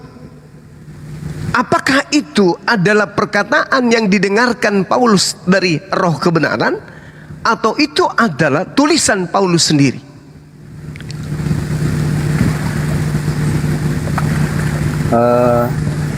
Ya ini sebetulnya bisa dibuktikan ya. Paduka. Jazakallah khair. Maksudnya kan orang Kristen mempercayai bahwa walaupun itu tulisan rasul, bahwa itu diilhamkan oleh Roh Kudus gitu. Jadi ya kita harus mempercayai bahwa itu memang berasal dari Roh Kudus gitu loh, Bang. Oke. Kalau itu berasal dari Roh Kudus, kenapa kemudian Paulus ini selalu berpendapat? Ya maksudnya gini, misalkan dari perkataan Yesus sendiri, Yesus berkata waktu berdoa di Taman Getsemani, kalau bisa tawar ini lalu daripadaku, kan. Berarti Yesus itu tahu bahwa tugasnya dia itu dari Bapa itu adalah, cawan itu kan berbicara mengenai penyaliban. Nah, jadi Yesus sendiri udah tahu bahwa tugasnya adalah itu. Tapi bukan atas kehendakku, kan? Ya, bukan tapi atas kehendak Bapa yang terjadi. Betul? Kehendakmu yang jadi. Berarti cawan penyaliban itu kan kehendak Bapa sebetulnya. Kehendak Bapa. Nah, sekarang kehendak Bapa mau ndak dia menggantikan orang fasik ini sebagai pengganti orang yang jujur? Nah, Yesus ini kan tahu bahwa kalau dia menyelesaikan semua kehendak Bapa dengan sempurna, menggenapi semua ketetapan Bapa, bahwa dia akan dimuliakan, dia akan dibangkitkan dan hidup kekal. Jadi ya Yesus harus berusaha untuk mencapai tujuan itu gitu. Berarti Yesus yang harus menyerahkan, tidak perlu kemudian ada Yudas, tidak perlu kemudian ada yang tadi kesaksian palsu. Kalau Yesus menyerahkan diri begitu saja, itu kan namanya bunuh diri. Nah, apa bedanya? Beda, karena gini, Tuhan itu mengutus Yesus itu pada saat yang tepat, pada saat peradaban yang tepat. Jadi bangsa Romawi itu sudah mengenal istilahnya apa ya, peradilan yang sangat baik gitu. Bahkan sampai sekarang masih dipakai hukum-hukum Romawi itu di sistem peradilan kita. Oke, jadi baik. Yesus itu mau membuktikan bahwa aku ini tidak bersalah secara pengadilan. Nah gitu. Jadi Yesus nggak kabur, tapi Yesus mau membuktikan bahwa dirinya tidak bersalah. Kalau Yesus kabur malah makin kacau. Nanti murid-murid sama polisi Romawi ini bisa perang gitu loh. Jadi cara yang terbaik ya menyerahkan diri, maksudnya, tapi harus dibuktikan bahwa dia bersalah secara hukum. Nah masalahnya kan Yesus tidak bersalah, tapi karena tekanan massa oleh imam Farisi ini yang menuntut bahwa Yesus disalibkan gitu. Nah jadi lalu bagaimana dengan pernyataan Amsal tadi? Amsal yang orang fasik itu? Iya. Amsal 21 ya? Amsal 21 nomor 18, Amsal 11 nomor 8. Itu kan data yang harus kita pertimbangkan. Orang benar diselamatkan dari kesusahan, kesukaran, lalu orang fasik menggantikannya. Mana tadi Amsal 21 ayat 18 ya? Iya, dan Amsal 11 nomor 8. Jadi gini, yang saya kebayang ya tentang ayat ini, gambaran yang saya dapat secara singkat nih ya, kan saya terus terang baru tahu nih ayat ini. Di Imamat kan ditulis bahwa korban tebusan itu harus tak bercela, korban hewan. Jadi harus benar-benar prosesnya, pemotongannya nggak boleh ada cacat gitu. Nah, kalau di dalam diri Yesus itu tak bercela itu artinya dia harus berhasil menggenapi seluruh ketetapan Bapa. Jadi manusia ini manusia suci, tak bercela gitu. Nah, kenapa harus manusia tak bercela yang dikorbankan? Karena hanya manusia tak bercela saja yang layak untuk dibangkitkan. Nah, justru Amsal 21 ayat 18 ini justru nggak benar kalau orang fasik dipakai sebagai tebusan bagi orang benar, dan pengkhianat atau misalnya Yudas lah dipakai sebagai ganti orang jujur. Kenapa? Karena justru kalau yang dipakai sebagai yang korban tebusan itu orang berdosa, dia nggak akan layak dibangkitkan. Justru dia jadi tumbal gitu. Tapi kalau Yesus karena dia orang benar, dia bukan tumbal, tetapi dia akan dibangkitkan oleh Tuhan. Dia layak untuk dibangkitkan karena dia orang benar. Itu yang saya tangkap secara singkat ya dari ayat ini. Oke, jadi menurut saudara, penebusan dosa itu wajib hukumnya menggunakan manusia gitu ya? Iya, karena untuk menggenapi kutukan di Taman Eden secara sempurna itu harus manusia yang mati, iya gitu. Oke, boleh ndak Anda tunjukkan kepada saya bahwa Adam itu mewariskan dosa kepada manusia? Dosa waris itu tidak ada. Yang diwariskan itu kutuk kematiannya, Bang. Loh, bagaimana ceritanya Anda mengatakan ada kutuk kematian? Jadi maunya sudah kalau kita berbuat dosa, manusia akan mati. Karena sebenarnya kan manusia itu diciptakan abadi. Di mana itu dalilnya? Dalil apa tuh? Dalil bahwa Adam diciptakan abadi di Eden. Ya karena setelah makan itu akan mengalami kematian, kan tadinya berarti abadi dong kalau bisa mengalami. Jadi gini, Bung, kalau Tuhan menginginkan keabadian, kenapa kemudian Tuhan mengatakan di dalam kitab yang Anda gunakan bahwasanya Tuhan dengan cekatan kemudian melindungi pohon kehidupan kekal agar supaya Adam tidak menyentuh itu. Sebab kalau Adam menyentuhnya, maka Adam akan hidup kekal sama seperti Tuhan. Kalau Tuhan gimana? Itu kan kondisi setelah Adam jatuh ke dalam dosa. Jadi kalau udah jatuh ke dalam dosa, makan pohon dari pohon kehidupan kan dia jadi kekal, jadi Tuhan nggak mau itu terjadi gitu. Hanya boleh orang yang kudus. Kekal itu adalah orang yang tidak berakal gitu. Orang yang tidak tahu baik buruk. Baik buruk itu sebetulnya Tuhan itu udah menciptakan Adam dan Hawa itu mengetahui baik buruk. Hanya pemahamannya dia belum mengerti bahwa kalau melanggar perintah Tuhan itu adalah perbuatan buruk gitu. Kalau begitu kenapa Adam nggak tahu kalau dia telanjang, kalau dia sudah tahu baik buruk? Nah, dia tuh karena ada rasa bersalah, jadi ketelanjangan itu ya mungkin jadi jadi alasan buat dia gitu. Kan dia lari karena merasa berdosa, merasa bersalah waktu mendengar suara langkah, saya nyebutnya langkah Yesus ya, karena yang berhubungan dengan manusia itu pasti Yesus. Mendengar suara langkah Yesus itu di Taman Eden, dia takut bersembunyi. Waktu itu Yesus bilang, apa yang kamu kenapa kamu bersembunyi? Nah, ini Anda menghujat, Bung, Anda menghujat kitabnya Yahudi kalau begitu. Bagaimana mungkin kitabnya Yahudi yang begitu suci menurut dia, Anda selipkan anak Maria ke sana jalan di Eden, ditertawakan juga kita sama mereka. Ya karena dia tidak menerima Yesus sebagai menerima Yesus sebagai juru selamat, bagaimana bisa Anda mendudukkan? Sebenarnya jelas di Amsal 8 bahwa Yesus itu diciptakan, ada sosok Yesus gitu, dan dia dibentuk. Sebenarnya di kitabnya sendiri ada, tapi karena mereka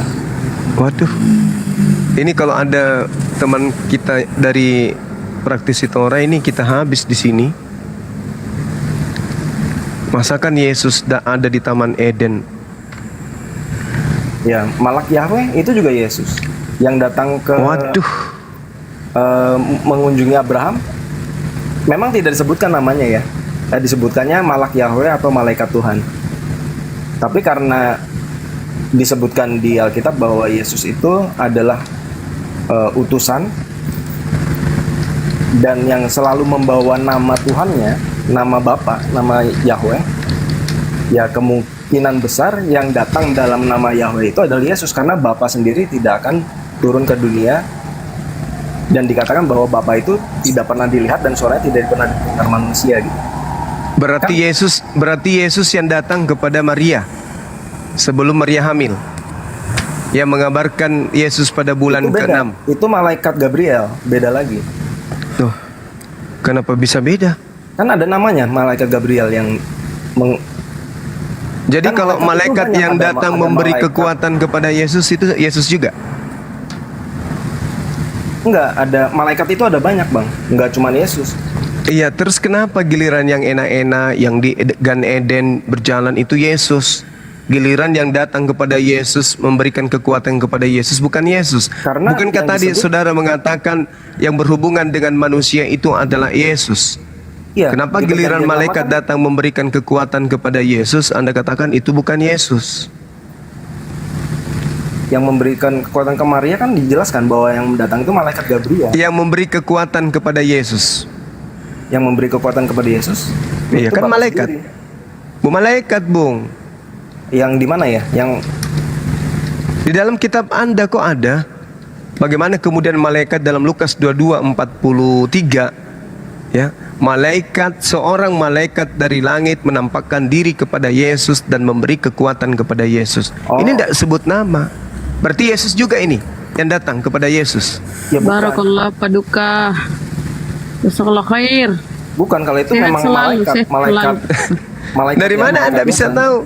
Dari mana Anda bisa tahu bahwa ini malaikat bukan Yesus? Kan tadi karena saudara kan Yesus sudah mengatakan dari dunia, nggak mungkin Yesus lagi dong. Pasti malaikat lain. Ini kan yang Yesus jasmani yang tadi. Jasmani Yesus. Lahir. Maksudnya yang setelah lahir dari rahim Maria. Lalu yang di Eden ini lahir dari mana? Nah, Yesus itu, keberadaan Yesus itu sudah ada sebelum langit dan bumi diciptakan. Iya kan tadi sudah. Sebelum diciptakan oleh Bapa, sebelum langit dan bumi diciptakan, di Amsal 8 ayat 22.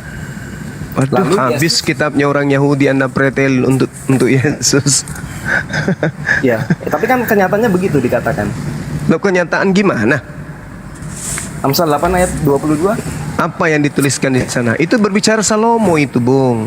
Nggak mungkin, masa Salomo diciptakan sebelum langit dan bumi? Apa bedanya dengan Yesus? Ya karena Yesus diciptakan sebagai ciptaan pertama. Anda ternyata sakit juga. Sekarang saya tanya sama Anda, tua mana Salomo dengan Yesus? Ya kalau melihat Yesus setelah lahir dari Maria, ya tua Salomo. Tapi kalau lihat Yesus sebagai ciptaan Bapa yang pertama, itu ya tua Yesus. Dari mana Anda mengatakan Yesus itu ciptaan yang pertama? Siapa yang ngajarin Anda? Wahyu 4. Wahyu 4 berarti Markus. Permulaan ciptaan. Kenapa enggak Yesus yang ngajarin seperti itu? Apanya? Kenapa bukan Yesus yang mengajarkan itu? Kenapa harus Markus yang ngajarin Anda? Bukankah Yesus mengatakan segala firman yang engkau berikan telah aku sampaikan kepada mereka? Tadi kan kita berbicara mengenai Roh Kudus kan? Maka apa roh kebenaran? Masakan roh kebenaran mengajarkan seperti itu? Sedangkan Yesus sendiri mengatakan bahwa semua firman yang engkau berikan kepada aku telah aku sampaikan kepada mereka. Telah aku sampaikan. Berarti firman untuk porsinya Yesus telah semua disampaikan kepada muridnya Bani Israel. Lalu yang diterima oleh Markus di Pulau Patmos itu apa? Siapa yang ngajarin firman itu? Kan segala firman di dalam Yohanes 17:8. Semua firman yang engkau berikan telah aku sampaikan kepada muridku. Telah aku sampaikan kepada muridku. Semua firman telah aku sampaikan. Nah, ini Markus di Pulau Patmos yang juga nama lainnya adalah Yohanes, terima firman dari mana?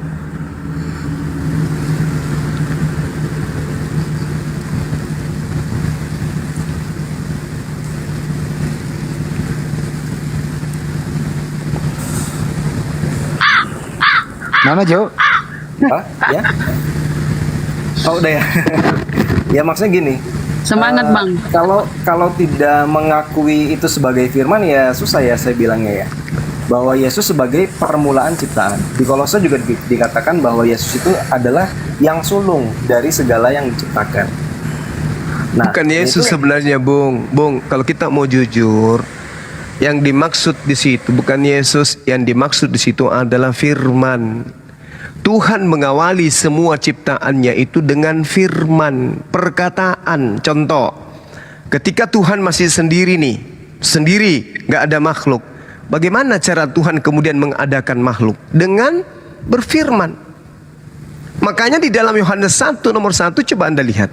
Pada mulanya adalah firman. Ada nggak Yesus di situ? Enggak. Kok bisa dikatakan Yesus pada mulanya firman? Ya, karena di dalam data nomor 14-nya, firman itu telah menjadi daging. Pada mulanya firman.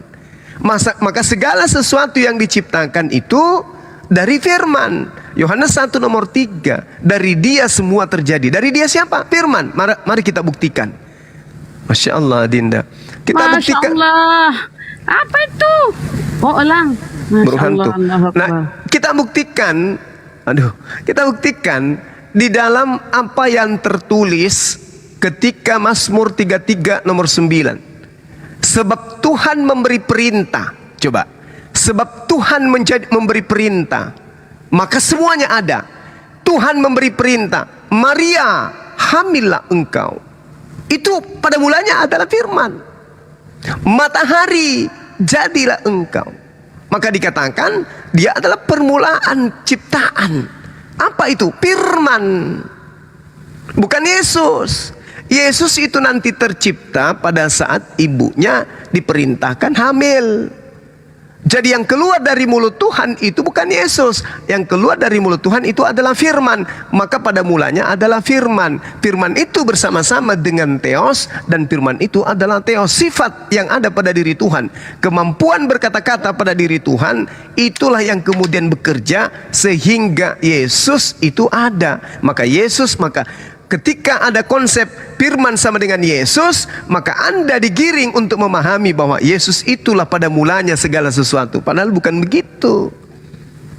Pada mulanya Maria hamil, pada mulanya janin ada di perutnya, pada mulanya kemudian dia ngidam, pada mulanya kemudian dia melahirkan. Itu semuanya berasal dari firman, kehendak.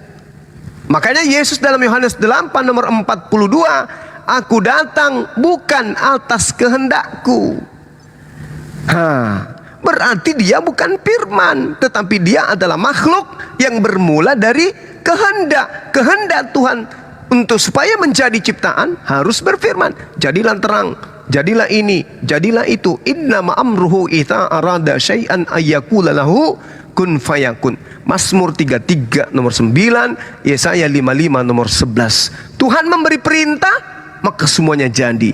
Tuhan memberikan arahan, maka semuanya ada. Cukup mengatakan jadi. Kun fayakun. Yesus dari mana dia? Pada mulanya dia adalah permulaan ciptaan? Tidak. Cobalah beragama kita pakai akal sedikit. Jangan muluk-muluk iman. Yesus kalau dikatakan permulaan ciptaan berarti Yesus yang pertama ada. Maka Anda mengatakan Yesus datang ke Adam, Yesus datang kepada Musa, Yesus datang kepada. Itu pola yang Anda bangun sendiri dari keterjebaknya Anda dari konsep yang ada di Roma dan Yunani. Yesus itu nanti ada ketika ibunya ngeden. Sebelum ibunya ngeden, Yesus belum ada, dia masih ada di rahim. Jadi yang pada mulanya itu adalah firman. Firman yang pada mulanya itu ada. Karena Yohanes ingin menceritakan tentang adanya Yesus yang akan datang jadi daging, maka dia memulai suratnya dengan mengatakan pada mulanya adalah firman. Firman itu bersama-sama dengan Tuhan dan firman itu adalah Tuhan. Masya Allah, sahabat khusus. Apa itu? Kucing. Nah, pada mulanya adalah firman, firman itu bersama-sama dengan Tuhan, Tuhan itu ada, firman itu adalah Tuhan, selesai di situ. Ada Yesus? Enggak ada. Nggak ada. Nanti ada Yesus ketika firman itu menjadi daging. Baru ada Yesus. Tapi firman pada mulanya ada bersama dengan Tuhan. Apa itu kalam? Sifat. Sama seperti saudara Joe. Pada mulanya adalah suara. Pada mulanya adalah mulut. Mulut itu bersama-sama dengan Joe. Dan mulut itu adalah Joe. Mulut itu menjadi daging, menjadi nasi. Itu nggak mungkin. Nggak mungkin. Jadi yang menjadi nasi itu adalah kalimat yang keluar dari mulut Joe. Maka nasi yang ada di piring dikatakan, nasi ini pada mulanya adalah perkataan. Perkataan yang bersama-sama dengan mulut Joe. Dan mulut Joe itu adalah Joe. Tetapi bukan mulut Joe yang nusul menjadi nasi. Sama ketika dikatakan mesin bersama-sama dengan keran air. Pada mulanya keran air adalah mesin, dan pada mulanya keran air bersama-sama dengan mesin, dan keran air itu adalah mesin. Ketika kemudian keran diputar, yang keluar dari keran bukan keran, tetapi yang keluar adalah air. Sama dengan Yesus. Ketika kemudian yang keluar dari mulut Tuhan, wahai Gabriel, datang kepada seorang perawan bernama Maria, sampaikan kepada dia, aku Tuhan yang maha tinggi, menginginkan dia hamil dan menginginkan dia melahirkan seorang ciptaan bernama Yesus. Maka apa yang datang kemudian? Firman datang kepada Maria, wahai Maria yang maha tinggi menginginkan engkau hamil. Maria mengatakan, bagaimana mungkin? Aku ini belum pernah disentuh laki-laki. Yang maha tinggi menghendaki itu yang terjadi. Apa yang terjadi? Hamil. Keluarlah Yesus. Setelah keluar Yesus, apa kata Yesus? Aku tidak dapat berbuat apa-apa. Aku tidak berkata-kata dari diriku sendiri. Jadi kalau dia adalah sang firman, kenapa dia masih menerima firman? Kenapa dia tidak bisa berkata-kata dari dirinya sendiri? Bukankah dia firman itu sendiri? Kenapa dia tidak bisa berbuat apa-apa? Kenapa dia tidak bisa berkata apa-apa dari dirinya? Dan kenapa dia mengatakan aku datang bukan atas kehendakku? Kalau dia adalah sang firman yang Anda katakan bahwa dia adalah pencipta, maka dia harusnya mengatakan aku datang atas kehendakku sendiri. Kenapa? Karena aku yang menghendaki, yang maha berkehendak adalah aku. Ketika aku mengatakan aku ingin jadi manusia, sin salabim, jadi manusia, aku adalah sang firman. Tapi kan tidak. Aku datang bukan atas kehendakku. Artinya dia bukan sang firman. Jadi sangat keliru saudaraku ketika saudara mengatakan Amsal 8:22 adalah Yesus. Itu adalah hikmat. Hikmat Salomo adalah salah besar ketika saudara mengatakan dia yang datang pada saat Adam di Jannah atau di Eden. Anda keliru besar. Tolong diresapi lagi itu.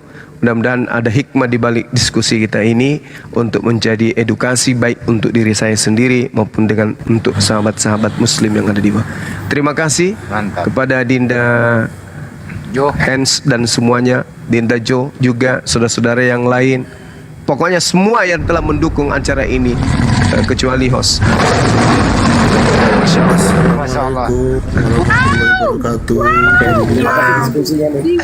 Tony barakallah fiik. Masya Allah, barakallah. Subhanallah. Barakallah. Tepuk tangan untuk Pak Akhi Jo. Haji. Jazakallah khair. Terima kasih kepada seluruh Tengok ya teman-teman Kristen ya, saudara-saudara kalian. Lanjut, mohon maaf. Ya, terima kasih kepada seluruh Laskar ABI, kepada Subhanallah, Masya Allah. kepada seluruh Dewan Pengurus, Pengawas, Pembina, Ketua Sekretaris Bendaharanya Bu Rahma atas kekompakan kita selama ini. Jazakallah khair. Mohon maaf Bang Andi. Assalamualaikum Gurunda. Waalaikumsalam warahmatullahi wabarakatuh. Terus kita beli umpan balik dulu ya kepada saudara kita Jo. Mungkin teman-teman semua belum pada tahu Jo ini adalah dari Unitarian. Unitarian itu sedikit maju dibanding dengan yang lain. Kenapa? Unitarian itu tidak menuhankan Yesus. Yesus itu adalah utusan Tuhan. Yesus itu adalah ciptaan Tuhan. Apa tadi yang dipoles oleh diskusi Bang Juma, saya dengan Jo, adalah mengenai Yesus sebenarnya ini diciptakan dari awal sampai akhir, terus kemudian mengenai penyaliban itu sih sebenarnya tujuannya. Mudah-mudahan Jo bisa teredukasi, login lebih awal daripada terlambat, karena terlambat itu tidak baik. Karena masih ada kesempatan untuk tidak terlambat untuk login. Kenapa? Supaya akal sehat dipakai aja deh Jo. Bahwa untuk supaya kita ini tidak berdosa, introspeksi diri, ya tinggal minta langsung aja. Nggak perlu ada iman bahwa ada manusia yang dikorbankan. Itu sih Jo. Kira-kira ada telepon. Jo silakan, ada umpan balik dari Bang Juma, silakan. Mungkin ya saya sih bilang saya akan terus belajar ya, maksudnya saya juga nggak menyombongkan diri bahwa saya tahu segalanya. Cuman ya untuk saat ini mungkin saya perlu waktu buat mempelajari lebih banyak lagi. Iya, silakan saudaraku, silakan. Ya, Adik Dajo, silakan.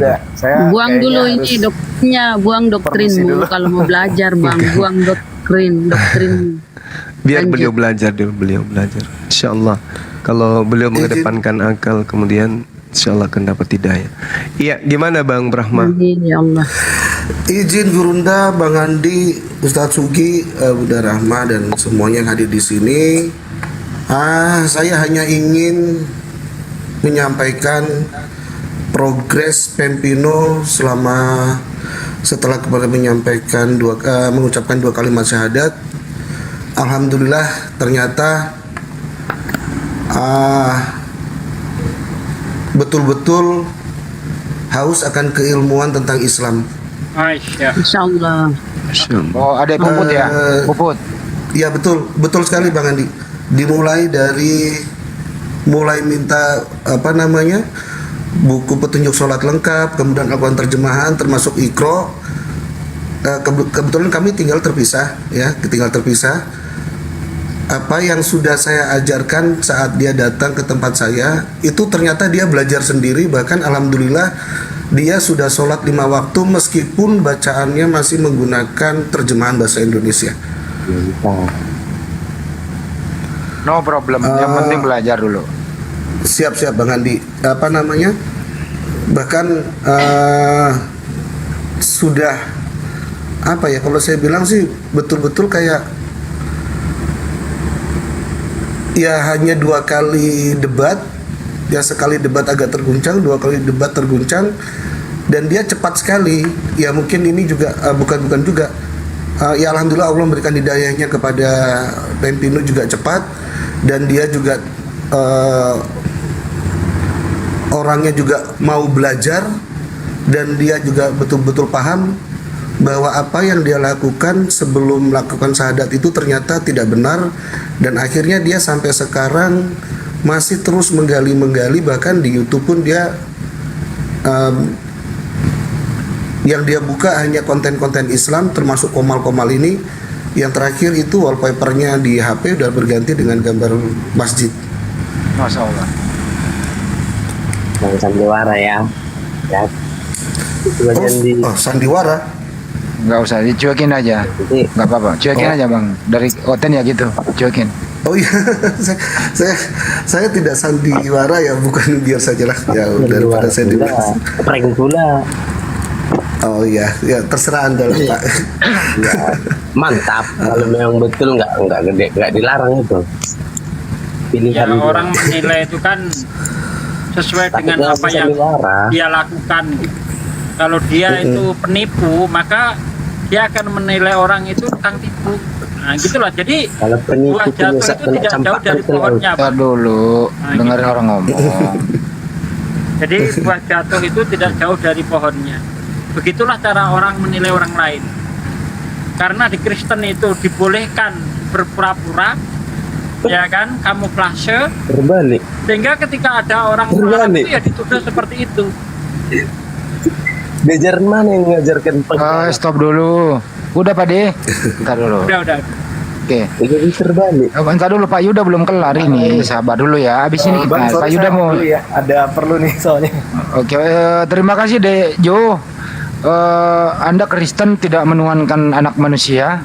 Anda Kristen mengatakan Yesus itu ciptaan Tuhan.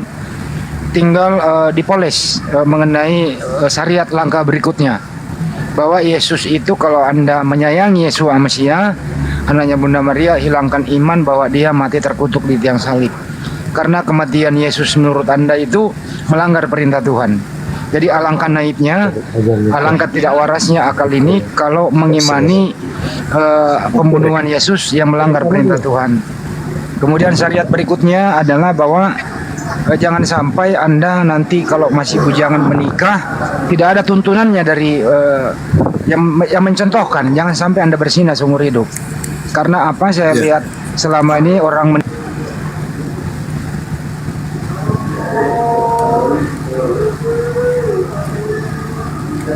Hilang suaranya, Bang Handi hilang. Sorry. Iya, putus. Sorry terputus ya. Sorry terputus sedikit, habis baterainya nggak dicas. Jadi jangan sampai nanti menikah nggak ada tuntunan dan seterusnya itu ya.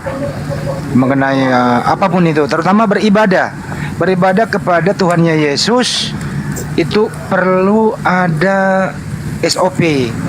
Jangan sampai beribadahnya bebas. Itu aja, ini aja dua. Hilangkan iman bahwa anak Maria mati terkutuk. Kedua, jangan sampai beribadah tidak ada tuntunannya, tidak ada contohnya. Jangan sampai nanti Anda menikah bukan ajaran para nabi. Itu aja sih. Ada 3 item dulu ini Anda pelajari selanjutnya. Oke bro? Ya, Oke. Thank you brother Joe. Ya, sama-sama. Permisi dulu ya. Thank you semuanya. Selamat malam. Ya. Ini kok Selamat malam. Iya, Victor ini dari tadi berisik. Kenapa? Ada yang mau disampaikan? Saya biasa lanjut Bang, sebentar. Ya Pak Yuda silakan. Jangan panggil Pak lah, aduh gak enak. Ya, apa namanya?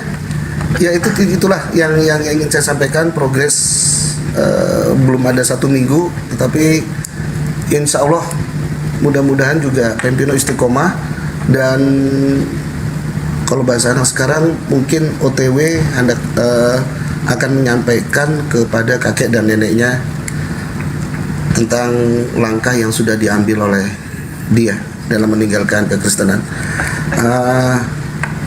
Saya minta tolong doanya buat Gurunda, kepada Gurunda, Bang Andi, Bang terus siapa namanya, Ustadz Sugi, kemudian Bunda Rama, dan termasuk rekan-rekan yang berada di bawah. Ya, moga-moga diberikan kelancaran dalam menyampaikan kepada kakek dan neneknya. Amin. Iya. Amin ya Rabbal Alamin. Sekali lagi terima kasih atas banyak ilmu yang saya dapat di Komal ini juga. Bahkan tadi juga siapa namanya, si Pempino juga ikut ya hanya mendengarkan saja di tempatnya Bang Jonathan. Itu saja Bang Andi, Bunda, dan apa namanya guru yang lain. Ustadz Sugi matur nuwun banget. Oh iya, sama-sama Bang Ram. Yeah. Kalau ada yang bilang ini prank apa segala macam, terserah Anda lah. Itu hak Anda dalam menyampaikan seperti apa-apa itu. Bang, orang iri itu tanda tak mampu. Tapi bagi saya selaku prajurit TNI, saya memegang teguh sumpah prajurit. Saya tidak akan mencari popularitas murahan. Saya tidak akan menyampaikan berita hoax dan berita bohong karena jangan itu tidak sesuai disebut dengan di sini, Bang. Udah terlanjur, udah gampang, nggak apa-apa. Sudah pada tahu semua kok. Sudah pada tahu semua. Oh, tidak berani lagi. Enggak. Saya di sini komandan-komandan saya di sini, Bang Zuma, Bang Handi, Ustadz Sugi, itu semua komandan-komandan saya yang ada di sini. Terima kasih. Itu saja, Bang, Guru Nda, kemudian Bang Handi. Berani lagi kau, Mikael. Wassalamualaikum warahmatullahi wabarakatuh. Salam satu Tuhan, Allahu Akbar. Waalaikumsalam warahmatullahi wabarakatuh. Mana Mikael, berani kau lagi memframing ya? Lanjut. Jadi Waalaikumsalam warahmatullahi wabarakatuh. Silakan ada yang mau disampaikan ta? Telah coba deh, Pak.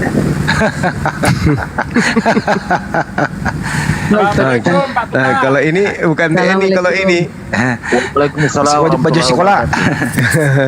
Kalau ini Polri ini, jadi lengkap sudah kita di sini. Ngapain? Masih mau kau datang, Mikael? Lanjut. Nggak boleh gitu. Gini aja, bro. Di sini tidak ada framing-framing. Yang dimaksud tentang Pak Yuda tadi itu, Pak Brahma Kumbara, itu real adanya. Beliau ketemu langsung dengan yang dimaksud. Dalam satu mobil 2 kali pulang pergi dia debat. Puput ini adalah guru sekolah minggu, aktif di gereja. Setelah dia debat, dia menyadari bahwa benar adanya, terguncang. Kemudian beberapa minggu kemudian memeluk Islam. Ini bukan framing, ini bukan prank, ini kenyataan. Ya, ini deal, ini real nyatanya dan nyata. Ya, jadi memang sih agak sedih memang sih kalau kekurangan kehilangan jemaat. Apalagi guru mingguan gitu. Ya itu sih dari saya. Bunda Rahmat hilangkan. Saya hanya menghimbau siapa Mikael, sabar ya. Kalau udah banyak saudaramu jadi mu'alaf pesantren. Oke, Host. Oke, mantap. Iya, Bang. Ya, oke, sekarang kita masuk ke topik. Michael gitu loh. Anda mau diskusi, Anda dari Kristen mana? Trinitas kah? Unitarian kah? Oneness kah? Seperti apa? Pasti bukan vegetarian. Trinitas apa Oneness? Trinitas atau Yohanes? Markus. Ajaran mana gitu? Oh, berarti nggak paham dia. Tuhanmu berapa, bro? Ajaran Tuhan Yesus. Ya, Tuhanmu berapa? Tuhan kamu berapa? Satu. Trinitas. Namanya siapa? Tuhanku namanya Yesus. Yesus. Jadi Tuhanmu anaknya Maria gitu ya? Iya. Jadi ajaran apa itu, Bang? Aku mau tanya dulu, ajaran apa kalau Abang lebih tahu? Yang mana? Trinitas atau apa tadi, Yohanes? Oke. Ada Trinitas, ada Unitarian, ada Oneness. Oneness. Mohon izin host, saya turun di bawah saja host, diturunkan saja. Mohon izin host. Iya Bang, iya Bang. Diturunkan saja. Siap. Oke Bang. Oke, salam kenal Pak Brahma Kumbara. Sebelum turun. Udah turun dia Pak. Berlam bagi salam tapa peta. Lanjut. Lanjut. Gitu Michael. Jadi lu nggak paham ya bagaimana denom-denom yang ada di kekristenan ya? Nggak paham. Nanti aku bilang nggak paham. Oke, nggak paham. Selama ini kamu aktif ke gereja atau bagaimana?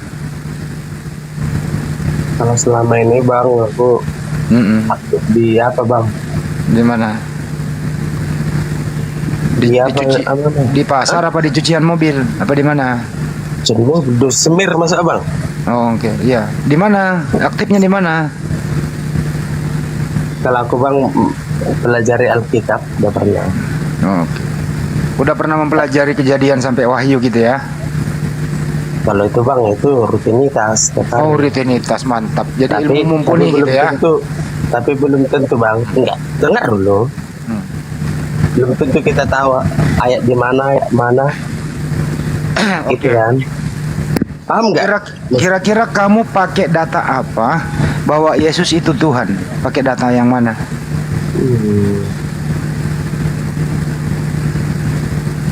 Nanti aku bilang nanti aku mengimani, nanti aku bingung.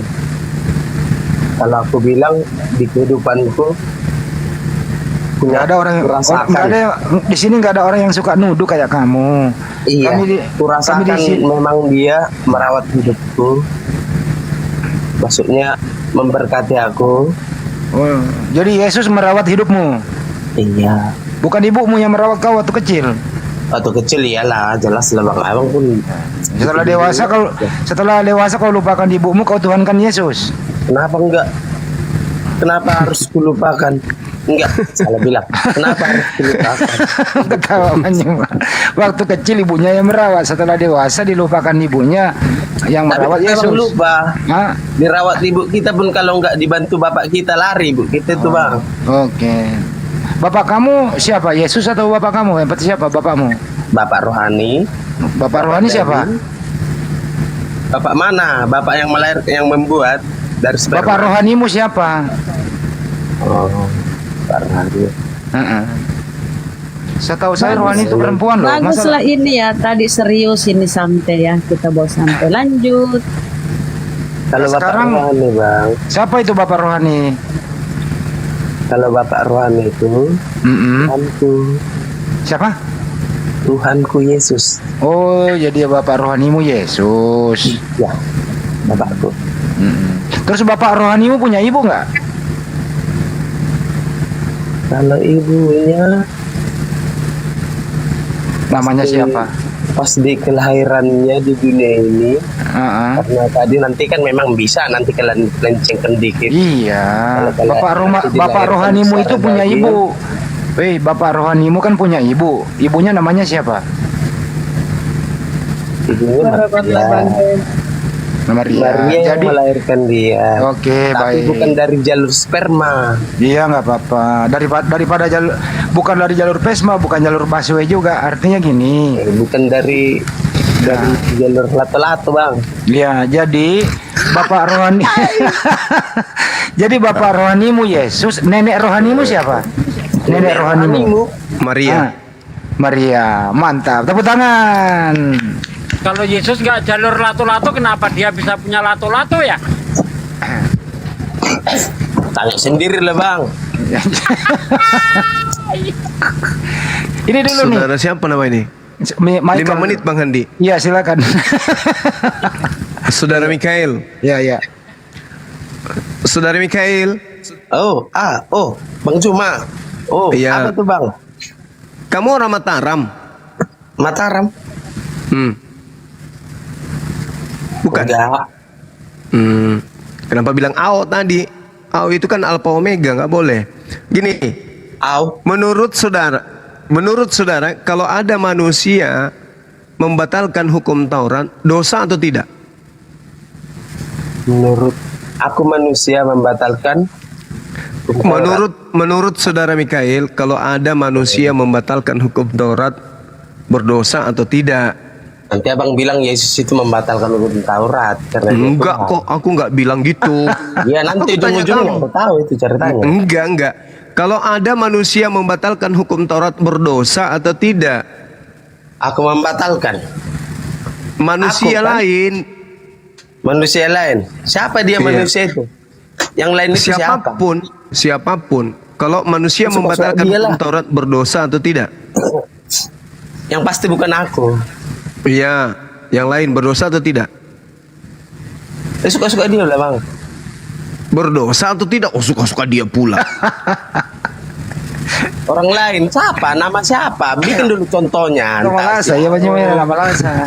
Entah si Anu, entah si ini. Yang mati di atas tiang salib itu Tuhan atau manusia? Nah. Oh. Tuhan. Tuhan mati. Dia membatalkan. Tuhan itu bisa mati rupanya. Tuhan itu mati rupanya. Hah? Tuhan bisa mati. Tuhan bisa mati. Dia kan seturut karena jadi manusia, Bang. Iya, itu dia, makanya aku tanya. Dia turun bukan mengandalkan ketuhanannya. Yang mati di atas tiang salib ini Tuhan atau manusia? Tuhan atau manusia? Tuhan yang menjadi manusia. Coba bayangkan. Yang mati ini Tuhan. Yang mati ini Tuhan. Yang mati ini Tuhannya atau yang mati ini ketuhanannya atau kemanusiaannya? Sekalipun abang tahu, abang sangkal.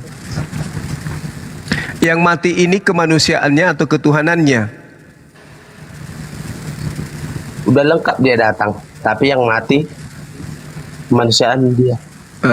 Kemanusiaan. Untuk apa dia mati? Kemanusiaannya ini untuk apa dia mati? Baklah dulu. Masa nggak tahu, Abang? Untuk membatalkan hukum Taurat. Untuk apa dia mati? Kemanusiaannya mati untuk membatalkan hukum Taurat, betul? Untuk hukum Taurat. Untuk membatalkan hukum Taurat, betul? Membatalkan hukum Taurat. Apa rupanya isi hukum Taurat itu kalau abang tahu? Salah satunya sunat. Dari 10 itu. Nggak ada sunat. Itu ajaran abang yang tahu abang itu. Hukum Taurat itu ada 10. Ada nggak di situ kemudian sunat? Nggak ada sunat katanya. Nggak ada sunat. Jadi Sunat apa yang nggak ada? tahu. Hah? Bersunat. Jadi apa?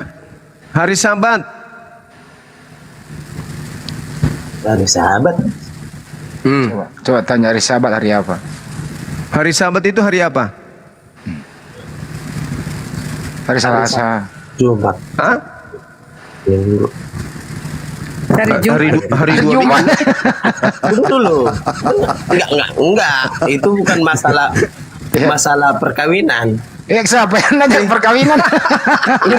Karena Jumat aku langsung ketawa. Abang tahu malam perkawinan. Kenapa pula perkawinan? Saya tanya di 10 hukum Torah itu diantaranya ada terkait dengan hari Sabat. Kuduskanlah hari Sabat. Betul atau tidak? Hari ke-6. Hari apa itu hari Sabat? Suka-suka dia abang tahu sebelum lahir abang nggak tahu hari. Sebelum lahir abang nggak tahu kita hari. Hari Tuhan itu nggak tahu, waktu Tuhan itu nggak tahu. Aduh. Pokoknya suka-suka Tuhan ya. Beda waktu Tuhan sama jammu. Masya Allah. Iya. Barakallah Mbak Rini. Wih, apa itu Monas ya? Mbak Rini. Masya Allah. Yang saya tanya apa, dijawab apa ini kucluk.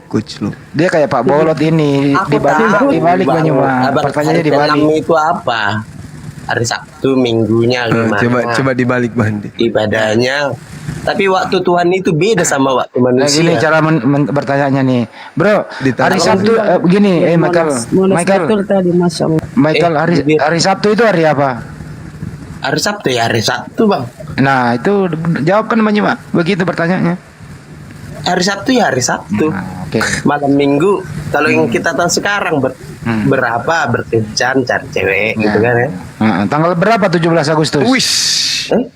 Tanggal berapa 17 Agustus?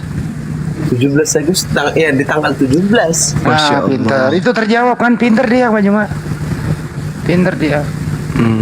Emang. Siapa nama Presiden Soeharto? Pintar dikit. Iya, siapa nama Presiden Soeharto? Bentar dulu, bentar. Abangnya Karno. Siapa nama Presiden Soeharto? Siapa sih? Aku bilang. Mikir gitu aja bingung kau. Gimana mau bahasa agama? Lama-lama di dusmir kau. Lama-lama di dusmir. Ini pertanyaan selanjutnya. Bro Michael, siapa namanya Yesus? Siapa namanya Yesus? Pertanyaan yang nggak bisa ku jawab. Aduh. Pelawak juga ini ternyata anak ini ya. Coba pelawak ke topik. Pertanyaan sederhana pun susah dijawab. Sudah Yesus, ngapain lagi? Yang ku kenal Yesus. Jadi ada dibilang gini yang ku tahu Yesus Tuhan. Jadi apa? Jadi apa lagi yang harus kejawab selain namanya? Apa itu? Kenapa Tuhan mau punya itu? Nggak mungkin Allah SWT kan? Ku bilang. Jangan hati-hati. Nanti dia menghujat. Bro. Oh, apa itu bro? Yesus itu di mana sekarang? Di surga. Masih punya lato-lato dia di surga? Masih punya lato-lato. Nantilah dulu kita nanti sama-sama ke sana melihat dia. Kalau kita masih bertemu kita di sana. Maksud saya itu, apakah dia masih laki-laki di surga? Ya nantilah kita cek. Udah aku bilang tadi nanti kita sama-sama di sana. Salah Bang Gandhi. Apa langsung bisa ku jawab sekarang? Pertanyaannya itu adalah tua mana Maria daripada Yesus? Ya, coba. Mana bro lebih tua Yesus daripada Maria? Kan kembali lagi inilah topik pola pikiran kalimat gimana biar bisa tarik ulur tarik lagi Pertanyaannya pun ada, benar itu. Tua mana Maria daripada Yesus? Tua besti. Nanti jawab apa? Pasti udah tahu jawabannya kan? Apa? Tua besti. Pasti. Apa? Tadi katanya pasti. Itu sahabat masih itu Bang Juma. Enggak, aku tanya tua mana? Satu geng kalian masih. Tua mamanya. Tua mamanya katanya. Benar enggak itu Mikael? Tua mamanya? Iya. Di dunia, betul. Oh, di dunia. Tapi kalau di surga tua mana? Tua anaknya tua. Ya udah Tuhan. Iya, tua mana? Dari awal. Dia awal. Dia awal. Dialah Berarti Tuhan. Dialah awal. Oke, berarti Yesus nanti memanggil Maria dengan panggilan apa di surga? Tuhan. Hah? Anak. Yesus memanggil Maria dengan panggilan apa ke Maria? Nanti kita sama-sama sana Bang Juma. Yesus memanggil Maria nanti di surga dengan panggilan apa? Tanya sendirilah Bang, berangkatlah dulu ke sana ke surga. Sulit itu. Orang itu udah sama-sama di surga. Ya kan sudah jelas Yesus Tuhan katanya. Berarti Pikirkan Tuhan sendiri manggil apa dia? Tuhan memanggil Maria dengan panggilan apa? Wahai hambaku. Kan gitu, betul? Siapa? Siapa yang bilang betul? Tahu kan? Iya. Tuhan memanggil manusia dengan panggilan hambaku. Betul? Hambaku katanya. Iya. Di mana itu? Di mana tertulis itu? Coba dulu. Ya kan Tuhan selalu memanggil kita makhluknya ini sebagai hamba, sebagai makhluk. Berarti Yesus memanggil Maria dengan panggilan wahai Maria ciptaanku, betul? Coba Pak Victor suruh jawab. Victor kayaknya lebih oke. Coba Pak Victor. Pak Victor coba bantuin jawab. Dia manggilnya bukan hamba tapi anaknya. Oh, jadi Yesus memanggil Maria sebagai panggilan anak. Ya kita nggak tahu ya, saya nggak pernah Oh, ketemu. anakku sekaligus Tuhanku. Tertulis. Tidak begitu, tidak gitu, Bu. Gini Gurunda panggilannya. Wahai ibundaku, wahai bukan Maria yang memanggil, yang kutanya Yesus memanggil Maria dengan panggilan apa kok jadi Tuhan? Dia memanggil wahai ibuku yang adalah anakku, gitu ya? Salah kalau ngaruh. Waktu di bumi. Waktu di bumi, ya, dia itu mau manggil ibunya seperti kita, ibu, mama.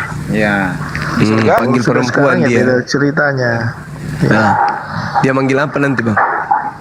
Ya sama-sama kita nih, sama-sama dengar lah kita Bang. Sepenting apa pertanyaan ini untuk kita jawab? Maksudnya itu. Ya penting lah, karena satu ibu. Di sinilah kita lihat kebenaran konsep agama Anda. Di dunia Maria memanggil Yesus sebagai anaknya. Di dunia, Bang. Nah, di surga Maria memanggil Yesus sebagai apanya? Inilah saudaraku. Michael di mute dulu. Ini Michael di mute dulu. Masih 3 jisnya. Nah, Yesus memanggil Maria di dunia ibunya atau perempuan, wahai perempuan gitu ya. Nah, sekarang ketika di surga Yesus memanggil Maria dengan panggilan apa? Ya, begini. Di dunia apakah di dunia kita ini terikat dengan waktu. Iya. Ada masanya semua di bumi. Tapi kalau di surga itu kekal. Iya, berarti itu sama nggak persepsinya? Kekal berarti, itu kalau dari kita itu kekekalan. Berarti Yesus memanggil ibunya dengan panggilan apa di sana? Sebentar, tidak ada waktu di situ. Mati Mija. Kalau di surga itu nggak ada waktu, di bumi ada waktu. Sekarang Yesus memanggil ibunya dengan panggilan apa di sana? Di sana, waduh, saya belum ke sana masalahnya. Saya mau jawab apa? Nah, sekarang kan Yesus di sana Tuhan, betul atau tidak? Asumsi kalau kita mau jawab ini. Sekarang Yesus di surga dasarnya itu Tuhan atau bukan? Enggak, dasarnya ada jelas. Tuhan, betul. Nah, sebagai Tuhan dia memanggil Maria dengan panggilan apa? Hamba. Maria itu seperti manusia seperti kita. Nah, Anak. makanya aku Kita nggak tanya, bicara hamba. dia memanggil apa kepada Maria? Kita anak. Berarti Yesus memanggil Kalau kita Yesus sebagai memanggil umat anaknya, manusia. Yesus memanggil ibunya dengan panggilan anak, Iya. gitu. Bukan Yesus yang ada di bumi ya. Ya, yang ada di surga, Beda Yesus cerita, yang ada di Yesus yang ada di surga. bumi. Yesus yang ada di Iya. surga Kalau di surga memanggil posisinya dia Maria, itu adalah Tuhan. memanggil Maria mantan ibunya dengan panggilan anak. Iya. Gitu. Mungkin bisa jadi ya. Nah, apakah itu ajaran kasih ketika seorang anak kemudian memanggil ibunya dengan panggilan anak? Karena Maria pasti akan mencari. Ajaran kasih. Iya, Maria pasti akan mencari dan akan menuntut Tuhan. Mana anakku yang kulahirkan dari kandunganku tersebut? Bukan, masalahnya ini kita bicara yang kita nggak tahu di surga sana. Jadi susah mau diasumsikan. Maria kira-kira masih ingat tidak kalau dulu pernah dia punya anak di dunia bernama Yesus? Ketika dia di surga. Ingatan itu ada di pikiran, Pak. Iya, makanya aku tanya, Maria di sana masih ingat tidak di pikirannya kalau di dunia dulu ada anak Sudah manusia tidak yang ada. dilahirkan dari rahimnya bernama Yesus? Kalau pandangan saya sih kalau di surga udah tidak ada pikiran lagi. Ada roh.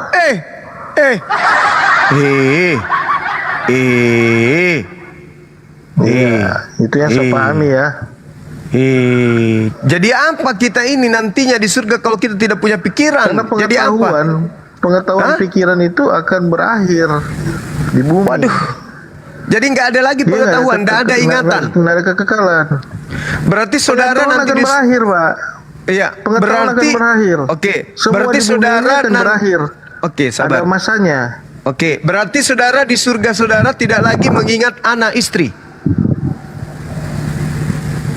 Oh, itu saya tidak tahu ya. Loh, tadi kok nggak tahu. Giliran Maria ke anaknya, Iya, karena- Anda mengatakan tidak lagi, ingatan nggak ada lagi. Giliran Anda ke bini, Iya. ya aku nggak tahu ya. Gimana sih abang ini? Ya, saya belum pernah ke sana jadi saya nggak tahu kan. Tapi tadi Anda mengatakan ingatan sudah nggak ada lagi katanya. Ya, memang pengetahuan akan Hanya berakhir. gara-gara Anda malu mengakui Maria akan mencari anaknya di sana. Anda Contohnya mengatakan begini. tidak ada lagi ingatan. Giliran Anda yang saya Contohnya tanya, begini, apakah Pak. di sana Anda sudah Pertanyaan melupakan anak istri Anda? Saya pertanyaan begini juga. Kan ada 7 bidadari yang menunggu nanti di sana. Ada yang sebenarnya seperti itu. Betul. Artinya buat apa 7 bidadari itu? Emang di surga sana ada seks lagi? Ada hawa nafsu lagi? Ada. Itu yang berbeda. Itu yang berbeda Roh. kita. Oke, roh. Karena nafsu itu nggak ada. Kenapa Roh bisa? itu ada nafsu. Yang masuk ke surga ini manusia atau hantu? Roh. Yang kita percayai. Berarti bukan manusia. Bukan daging kita. Daging Berarti kita akan bukan musnah manusia semua. dong. Yang disebut manusia itu adalah Kembali ke tanah. jasad dan roh. Berarti yang masuk ke surga kita bukan makanya manusia. roh. Kalau kita disebut manusia roh. Ya, Tapi bagaimana Anda bisa mengatakan diri sebenarnya- Anda sebagai manusia kalau Anda bukan roh? Kalau Sebenarnya Anda begini,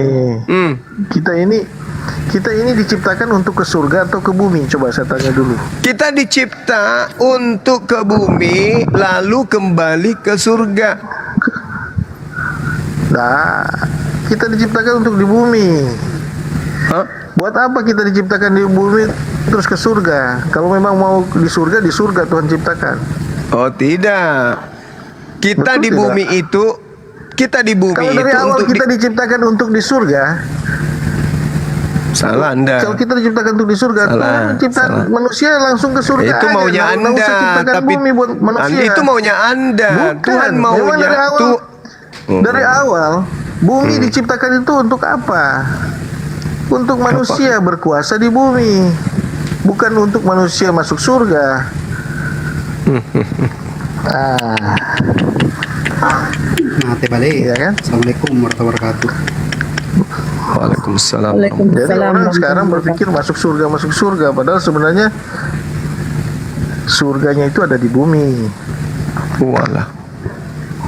Begitu. Jadi nanti Anda di surga sudah tidak punya kepala.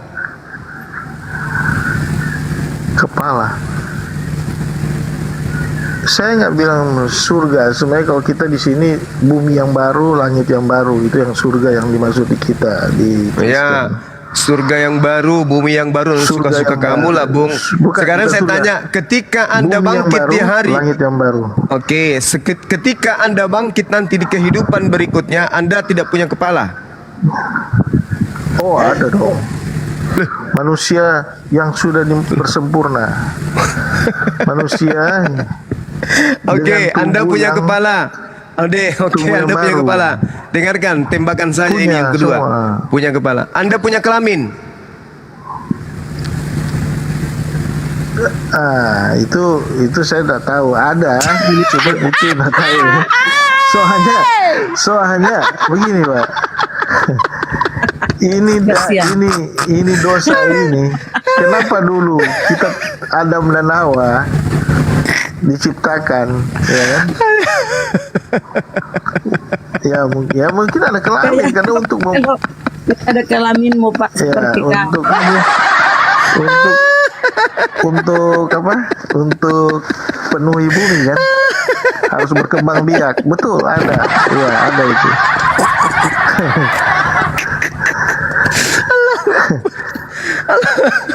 Allahu Akbar, Masya Allah. Ayo ngopi dulu. Ya, yang lucunya di mana, Pak? Lucu kan tidak ada kelaminnya, Pak. Jadi lucu. Ya bukan. Ini kan saya sedang berpikir juga, berasumsi, tapi ya secara pikiran ya, masuk. Mungkin ada kelamin untuk ternyata Anda bangkit punya kepala. Ya kan? Nah, kalau Anda punya kepala berarti Anda juga punya jasad yang lain. Berarti Anda bukan makhluk roh. Iya. Nah, berarti Anda punya kelamin. Cocoklah 72 bidadari. Masa punya kelamin hanya untuk jadi aksesoris alat pukul nyamuk? Iya. Aduh. Allahu Akbar, Masya Allah. 100 itu. Dengar dulu. Nafsu itu kenapa? Tidak ada. Tidak ada lagi nafsu. Itu kan nggak ada lagi nafsu di sana, Bang. Berarti Ucok tidur selama-lamanya. Sudah tidak ada. Nah, itu otaknya ngeres terus itu namanya. Aduh, percuma Siti Halisa ada di sana kalau si Ucok nggak bisa lagi goyang. Iya. Aduh, Ucok, nasibmu begitu malang, Ucok.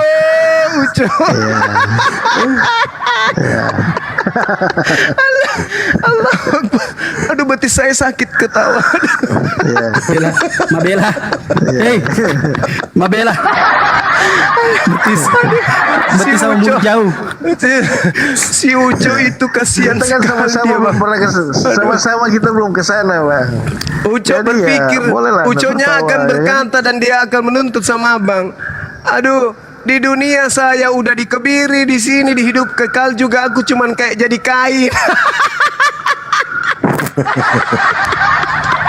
Uco, diperintahkan padamu Uco, jangan kau berzina, jangan kau mendekati zina Uco, sebab itu adalah dosa. Ketika si Uco menjaga dirinya supaya tidak masuk ke sarung orang lain, ternyata di surga dia cuma tidur lelap selama-lamanya. Uco, begitu malangnya nasibmu. Mau bangun. Aduh, si Uco. karena waktu dosa itulah dosa yang membuat kita pikirannya ngeres. Waduh, pantasan Tahu. Uco Anda di dunia puas-puasin. Ternyata di sana nanti dia pensiun untuk selama-lamanya. Allahu Akbar, Masya Allah. La haula wala quwata illa billah. Kasihan sekali si Uco. Nggak tahu lah itu bang. Yesus di dalam Matius 19 nomor 29 menjanjikan 100 kali lipat bini ketika mereka masuk ke dalam surga. La haula wala quwata illa billah. Yesus. Iya. Dia belum tahu dia. Anda Ya belum Allah. tahu. Dan yang putar-putar balikan lah bang. Matius 19 nomor 29 di original teksnya Yesus menjanjikan 100 kali lipat istri abangku. Ngesot lu, ngesot. Aduh, pantasan abang ini enggak. Ini penyesatan nih bang. Satu malam 100 istri. Aduh, Bang Uco. Betapa malangnya nasibmu. Iya. Aduh, kasihan ya. Terus Baca bang original teksnya Matius 19 nomor 19. Barang siapa yang meninggalkan istrinya karena Allah, maka dia akan memperoleh 100 kali lipat nanti di surga. Baca bang, baca. Hah? Matius berapa? 19:29. Tapi original teksnya bang ya. Memang Lai mencoba menghilangkan untuk istri di situ. Tes gimana ini? Terus kurang meninggalkan rumahnya. Atau versi yang KJP aja bang, yang King James versionnya coba. Yang King James KJP version. coba KJP. Nah, karena kan mungkin ada sulit untuk membacakan Waduh, jangan bahasa Yunani. ditafsirkan seperti itu bang. Waduh, saudara saya ini. Saya tidak mentafsirkan bang, itu tertulis di kitab saudara. Iya, tapi ini bukan berarti 100 kali lipat. Matius ini berapa nih? perempuannya, 19:29. Yang King James version ibunya, aja bang, King James anak-anak. version. Nah, KJP ini rujukannya dari bahasa Yunani bang. Makanya bahasa saya aslinya. dari tadi mendengar Bang Zuma menjelaskan soal kitab ini semuanya, mohon maaf bang, Salah. sangat sesat.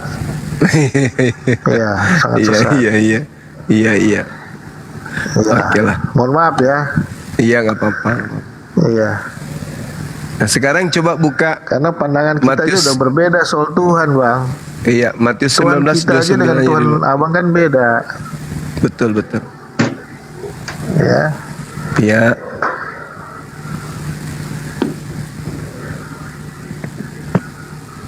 Ayat 29. Ya, coba abang bacakan bang yang versi LAI-nya bang.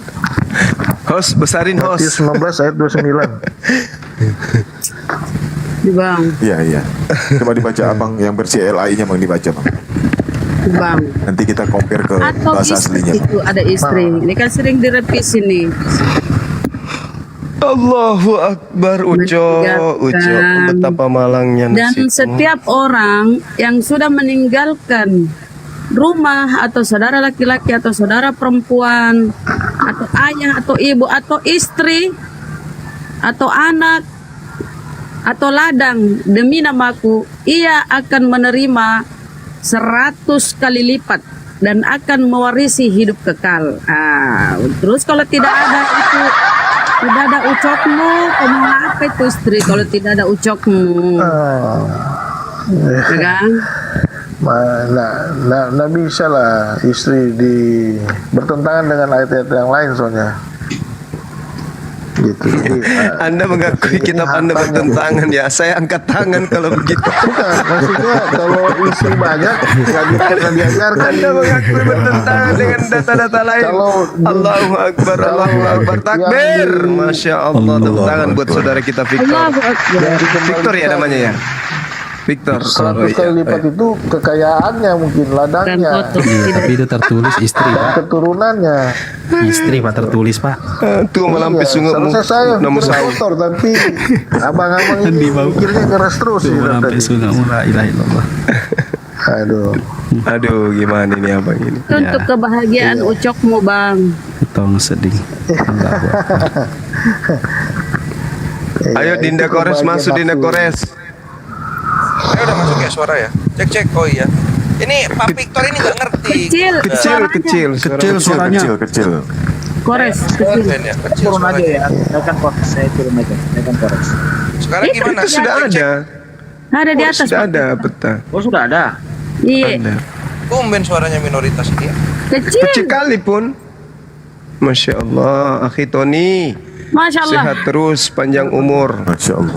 Amin. Sekarang gimana sekarang? Masya Allah, terima kasih banyak. Ya Allah, nggak tahu saya.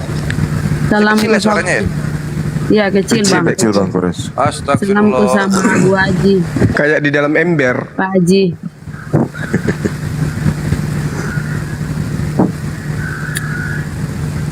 Kan udah di Jakarta jadi peralatannya ini ya bang ya.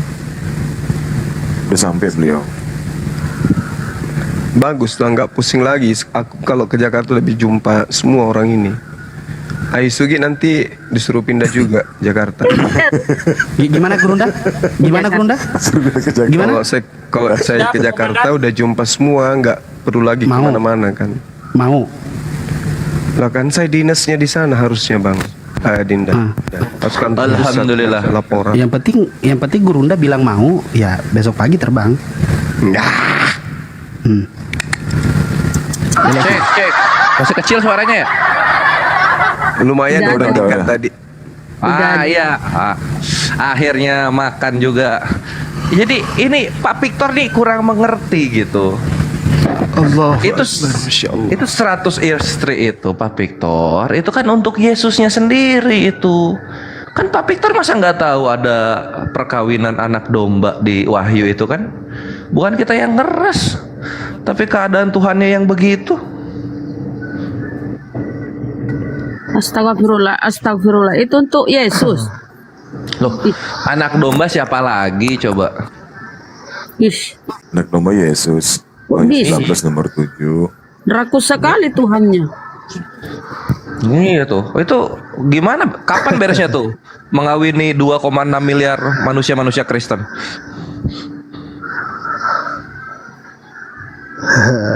Itu maksudnya perkawinan itu bukan dari persetubuhan sebenarnya.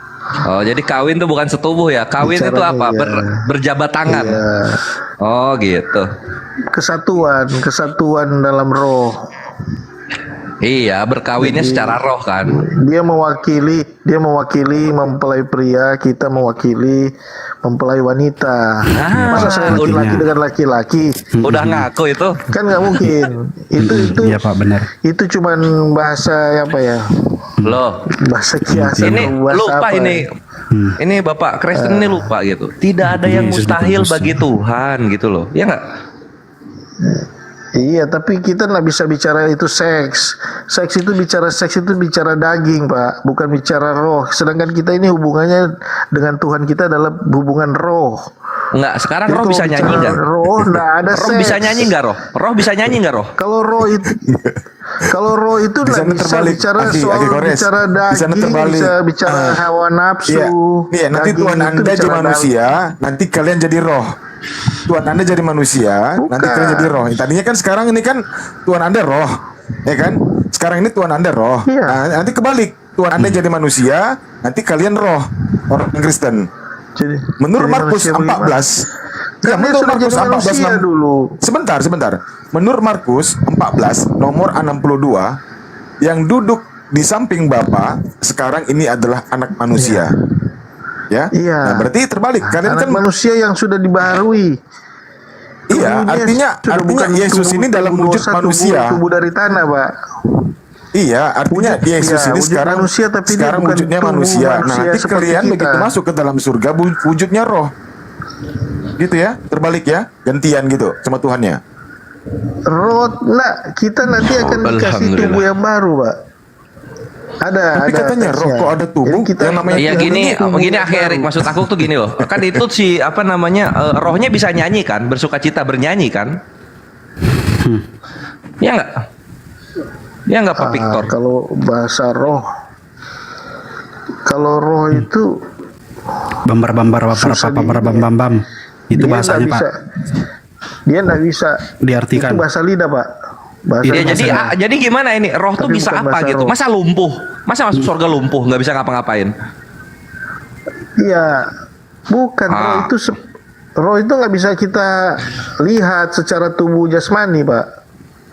Lo bukan soal kita melihat roh ngapain di sorga, tapi itu dia roh ada. itu ngapain kerjanya? Terbang-terbang, gentayangan. Ayo dong.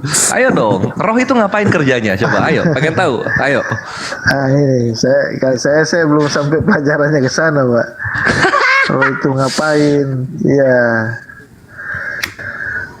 Gitu. Tapi yang pasti. Nah, kalau kita kayak gitu seperti kan, kita kalau kayak manusia, cara berpikirnya. Iya, kita cara berpikir roh. Nah, sekarang cara berpikir roh aja nggak bertindaknya. ketahuan seperti apa, kan gitu. Nah, posisinya gini, kalau gitu jangan jualan keselamatan Iya, kepada Islam. nggak bisa Ketika kekristenan hidup di surganya nggak tahu mau ngapain dan seperti apa, gitu loh. Kita bukan menjualkan keselamatan, Pak. Maksudnya? Ya kan biasanya kan, oh percaya Yesus Tuhan dan Juru Selamat maka kau akan diselamatkan. Habis diselamatkan kita bingung mau ngapain di surga. Ya, lama-lama gue jadiin jemaat gue juga nih. Bahwa kita keselamatan itu Gimana Tuhan Skup kasih jadiin ke jemaat kita gue aja nih? itu sebagai pilihan. Kalau Bapak nak percaya itu memang mungkin Bapak bukan bagian dari keselamatan itu. Ya iya, abis selamat ngapain itu doang sih. Ini kan aku kan datang nih ke Tour and Travel Kristen misalnya. Halo, Tour and Travel Kristen. Iya, ada perjalanan ke surga, ada. Apa syaratnya? Harus percaya. Oh siap, saya percaya. Terus ngapain udah percaya? Bentar ya, belum update. Tunggulah nanti diupdate lagi. Kan kayak gini. Gimana mau laku ini? Gitu loh. Jemaat gue baru 14 ini. Biar bisa. Nah, tambah satu lagi nih 15. Ya Pak, mau Pak? Pak, mau jadi jemaat saya nggak Pak? Wow. Bunda, ini ada yang mau up katanya Rahma mau up ini. Siapa tuh Rahma? Rahmat. Kemana Pak? Siapa? Kenapa Bang? Ya, Pak? Oh nggak jadi, udah penuh. Nah gitu Pak Victor ya, mending jadi jemaatnya Aras itu, pinter. Nanti diajarin bagaimana baptis, nyelup hari Selasa, keluarnya hari Kamis, gitu. Bapak pokoknya intinya Yesus Tuhan ya Pak ya? Yesus Tuhan jelas. Iya, intinya Yesus Tuhan ya Pak ya? Betul. Di mana Bapak suka atau senang dengan konsep ketuhanan Yesus? Apakah pada saat kata Lukas 2:11 akan lahir Tuhan di kota Daud, atau Yesus dijadikan Tuhan di Kisah Para Rasul 2 ayat 36 pada saat disalibkan, atau Yesus jadi Tuhan pada saat dia bangkit dari kematian? Yang mana yang Bapak mau?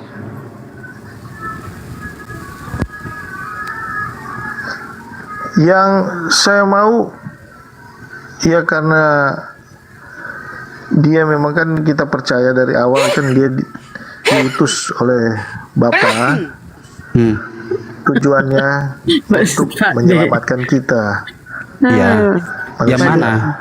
Yesus itu, Bapak tahu tidak kalau Yesus itu manusia biasa yang menyelamatkan Pak, bukan Tuhan. Yesus adalah manusia 100% dan dia Tuhan 100%. Pada saat disalibkan, apakah dia ada Tuhan 100% juga? Ya. Oh itu dia Rahmat disalibkan itu mualaf sebagai katanya manusia, Rahmat. Pak. Kenapa Pak? Dia sebagai manusia, dia harus mati di kayu salib. Karena memang tujuannya kan dia datang untuk mati di kayu salib, Pak. Tapi Bapak tahu tidak, ketika dia mati di tiang salib, hanya tubuh kemanusiaannya 100%. Ilahinya udah nggak ada Pak, ketuhanannya udah hilang. Ketuhanannya dia turun ke naik ke alam maut. Naik turun ke alam kerajaan maut. sorga. Bapak tahu nggak artinya? Dia belum naik, Pak. Nih. Bapak tahu nggak artinya Dia belum Elia naik, di lama Pak. Sabaktani? Iya. Apa artinya Pak? Mengapa engkau meninggalkan aku? Ya. Itu kemana? Allah Bapak kemana? Allah. Ya itu seruan dia sebagai manusianya, Pak. Iya betul. Allah Bapa kemana pada saat dia berseru seperti Bahwa itu? dia memang dia manusia. Betul. Allah Bapa kemana pada saat tubuh kemanusiaannya 100%? Pada saat tubuh kemanusiaannya 100% ditinggalkan oleh Allah 100%, dan dia berteriak Eli Eli lama sakali, Eli Eli lama sabachthani. Itu Allah Bapa kemana? Memang harus ditinggalkan biar dia mati, Pak. Kalau dia nggak ditinggalkan, dia nggak akan mati secara manusianya. Bapak pegang Bible nggak, Pak? Iya. Bapak pegang. Coba Bapak kalau mau tahu jawabannya, coba Bapak buka Kisah Para Rasul 2 ayat 36, Pak.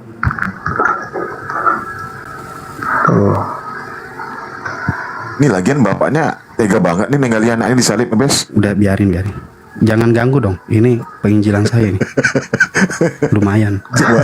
Nambah jemaat. Kisah Para Rasul berapa? Kisah Para Rasul 2 ayat 36, Pak.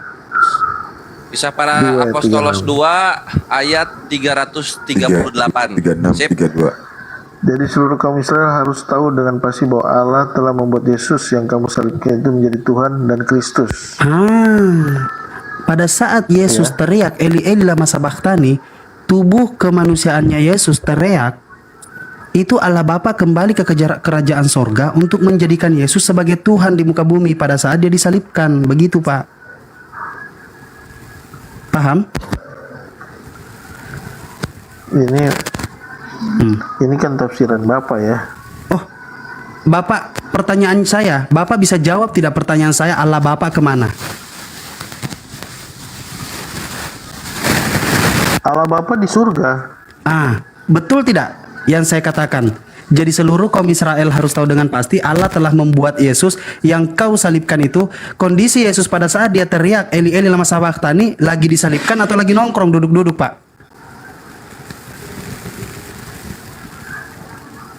Allah Bapa. Bukan, Yesus. Siapa? Yesus lagi disalibkan. Nah, di situ tulisannya mengatakan bahwasanya Allah telah membuat Yesus yang kau salibkan itu menjadi Tuhan. Sebentar Bang Ibes, ini yang typing di bawah ini kok kenapa ini oten-oten? Siapa yang mau mualaf? Kalau ada yang mau mualaf itu pasti dia langsung hubungi Gurunda atau siapa. Kalian dapat info dari mana sih? Nggak ada yang mau mualaf, nggak ada. Kamu jangan enak kata menilai dong. Ayo, simak penginjilan ini. Lanjut. Gimana, Pak? Iya. Kondisi pada saat Yesus teriak Eli Eli lama sabachthani. Dan Kristus itu betul. Iya, pada saat kondisi Yesus masih disalibkan, Yesus itu masih di atas tiang salib. Betul? Iya. Nah, pada saat di Kisah Para Rasul 2 ayat 36 ini, Yesus dijadikan Tuhan pada saat beliau masih di tiang salib. Betul? Allah telah membuat Yesus yang kau salibkan itu menjadi Tuhan dan Kristus. Dia bangkit, Pak. Oh, itu nanti, Pak. Itu ayat selanjutnya, Pak. Itu beda. Itu beda, Bapak. Makanya saya tanya ke Bapak dulu. Bapak tahu tidak bahwasanya Eli Eli lama sabachthani itu Allah Bapa kemana? Bapak nggak tahu kan? Allah Bapa di surga. Nah, Bapak paham Allah Bapa di surga. Allah Bapa di surga menjadikan Yesus sebagai Tuhan di mana, Pak? Sebagai Tuhan, Allah telah membuat Yesus. Allah telah membuat Yesus yang kau salibkan itu menjadi Tuhan dan Kristus. Iya. Betul dah? Iya. Betul. Setuju, Pak? Karena melalui dia keselamatan itu. Betul. Setuju, Pak? Karena tak ada yang datang langsung kepada Bapa. Iya, betul. Hanya Allah Bapa yang mampu, hanya Allah Bapa yang mampu membuat Yesus menjadi Tuhan. Betul? Iya. Alhamdulillah, nambah lagi jemaat gua 15 sekarang. Nggak perlu Pak Uskup. Maksudnya gimana? Ya memang benar dia adalah Yesus adalah Tuhan, kan? Betul. Nah, oke. Sekarang ketika Bapak memahami bahwasanya Allah Bapa itu dijadikan Tuhan oleh Allah Bapa, ketika Yesus dijadikan Tuhan oleh Allah Bapa, kita nggak bisa bantah ini. Pertanyaan terus? Oke. Ketika Bapak mengatakan bahwasanya dia bangkit dari kematian, betul. Maka dari itu Kristus telah mati lalu bangkit kembali supaya ia menjadi Tuhan. Iya. Karena dia mengambil kuasa yang tadinya Tuh, dia bisa mengalahkan alam maut, Pak. Kuasa yang begini, kuasa Dia bisa menaklukkan alam maut. kuasa yang Tuhan kasih kepada Adam, ya kan, otoritas yang dikasih Bapa kepada manusia Adam, itu kan jatuh ke tangan iblis pada saat dia berbuat dosa. Betul. Bapak yakin mau ngebahas Adam dan iblis, Pak? Nah, makanya ya bukan itu, makanya masih ada korelasi nyambung ke sini ceritanya. Yang mana? Makanya Di mana dia turun ke maut, ke alam maut, untuk dia ambil kuasa itu yang telah dirampas. Ya kan? Pertanyaannya begini, Makanya, Pak. oleh karena Apakah iblis satu itu orang manusia jatuh apakah dalam iblis dosa itu ciptaan, Pak? oleh satu orang ini. Iblis ciptaan, ya. Iblis diciptakan. Ya, dia kan tadinya manusia, dia kan tadinya malaikat. Malaikat ini, iya. Iblis Yang diciptakan. yang memberontak, betul. Ketika iblis diciptakan oleh Allah Bapa, apakah Allah Bapa masih bisa berkehendak atas kehendak iblis? Berkehendak yang membuat Adam menjadikan dosa waris itu apa, Pak? Dosa itu memang mewariskan dosa. Siapa yang memulai, Pak? Dosa. Siapa yang memulai itu, Pak? Adam yang membuat kita berdosa kan Adam. Siapa yang menggoda Adam? Hawa, iblis. Hawa apa iblis? Ya, iblis ke Hawa, Hawa ke Adam. Oke. Iblis ya, Pak ya. Kita catat dulu ya, Pak ya. Iblis yang membuat Adam terjerumus dalam dosa sehingga menjadikan yang namanya dosa waris, betul? Iya. Sampai pada saat Yesus disalibkan dosa mewariskan. Sampai pada saat Yesus disalibkan dosa waris itu tetap ada, betul? Iya. Sehingga Yesus disalibkan, untuk menebus dosa waris itu, betul? Iya. Pertanyaan saya, Pak. Siapa yang menjual Yesus sehingga Yesus berhasil disalibkan, Pak? Yudas. Siapa yang menggoda Yudas, Pak? Menggoda Yudas. Iya. Yudas siapa itu yang mempengaruhi Yudas? Memang dibilang itu dia memang iblis. Tuhan bilang kan salah satu dari muridnya adalah iblis. Berarti kelakuan iblis lagi, Pak. Jadi mulai dari konsep dosa waris yang diawali oleh iblis ke Adam sampai ke Yesus, iblis juga yang membuat Yesus disalibkan. Iya, memang skenario-nya Tuhan itu. Skenario Tuhan yang bekerja sama dengan iblis. Iya. Bekerja sama dengan iblis. Justru iblis itu terkecoh. Dia Justru tidak tahu iblis. pada planningnya terkecoh. Makanya dia kalah. Ya kan? Dia pikir pintar dia. Iya, karena kalau nggak lewat dia, yang mau bunuh ini Yesus siapa kalau? Siapa Ya, yang mau bunuh tapi Yesus? itu benar, Nggak ada. itu nubuatan, Pak. Iya.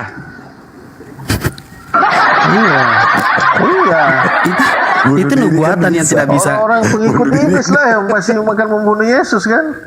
Bunuh diri juga bisa dia. Jadi yang membuat dosa itu, jadi Bapak coba Bapak rangkum. Yang membuat dosa siapa, Pak?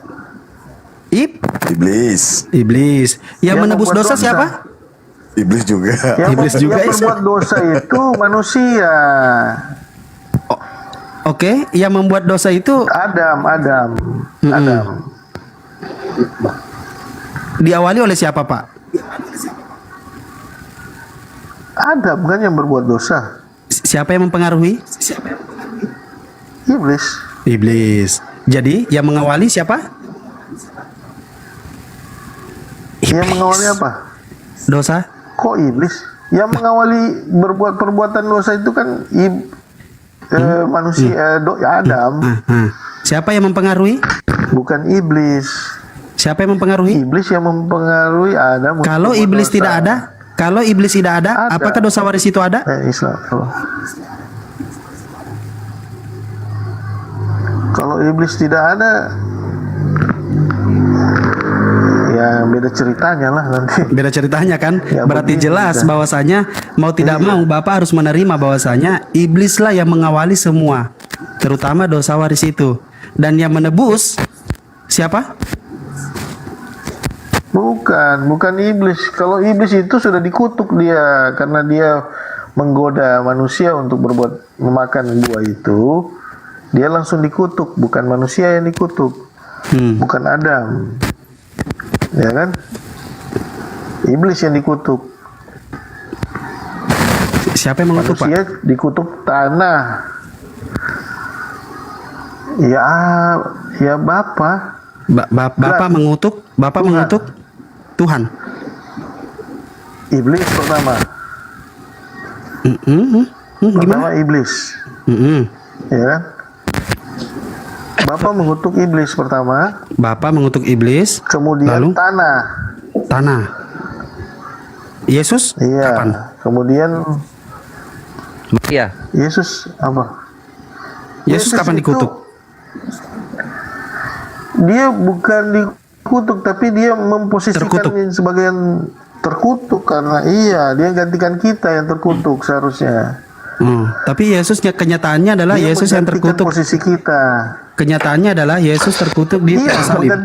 Menggantikan kita yang manusia yang sudah terkutuk dari awal kutuk dosa. Silakan, ya. Gantiin gua siapa?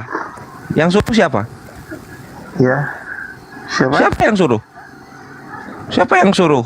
Yang suruh apa? Yang gantiin siapa? Yang suruh apa? Sorry. Putus. Yang suruh gantiin soal kutuk mengutuk gitu. Ini Yesus kan menggantikan manusia. Siapa yang nyuruh? Iya. Emang gua mau? Ya memang itulah rencana Tuhan. Biar kita ini yang berdosa, ya kan? Ya kalau gitu Yesus nebus Bapak aja kalau gitu. Karena Bapak yang nyuruh. Orang kita nggak ada yang nyuruh. Yesus itu kan menebus dosa kita katanya kan, gitu. Yang nyuruh siapa? Bukan katanya, memang itu betul. Iya. Yang nyuruh siapa yang nyuruh?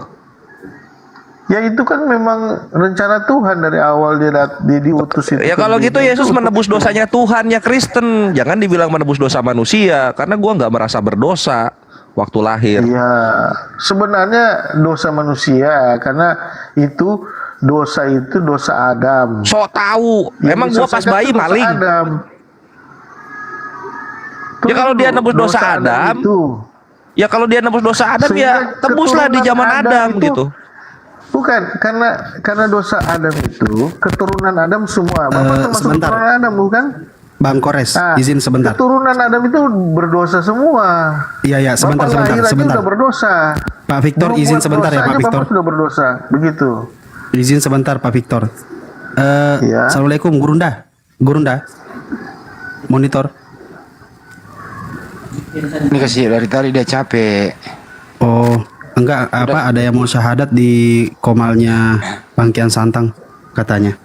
Iya, tapi beliau mah udah tidur, kasihan jadi. Iya, teko nih. Tadi dia ngantuk tuh dari pagi dia. Makanya.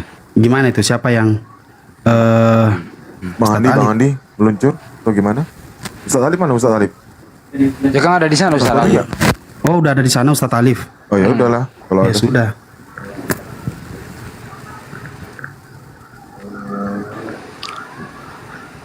Oke, lanjut. Yang mic yang kresek-kresek siapa ya? Kores apa Victor? Kores. Iya, oi, cat nih, dikit ya. Nah, iya. Ya. Ya, jadi gini, Pak Bang Victor. Kores, noise. Enggak. Kresek. Noise, Bang. Tuli dikit.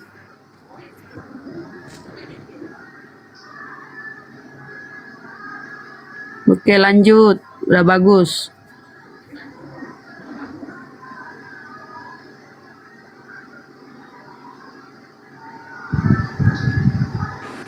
Mana nih?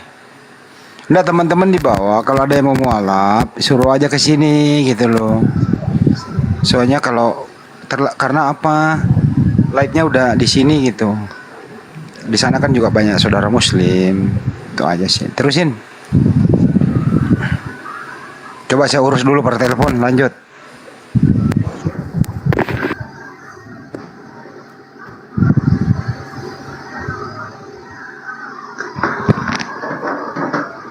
Silakan lanjut. Bang Kores, Bang Ibes. Lo gimana? Lo? Gimana Pak? Halo. Bang, Yang mau dibahas apa lagi nih? silakan Bang Erik atau Ya. Bang udah nggak noise, silakan tanya saudara kita nih. Bagus nih, cara dialognya bagus lah. Bang Kores, udah nggak noise lagi, silakan. Nah, Jadi Oke, Bang Victor, dasar apa abang menuhankan Yesus, Bang? Ada nggak datanya?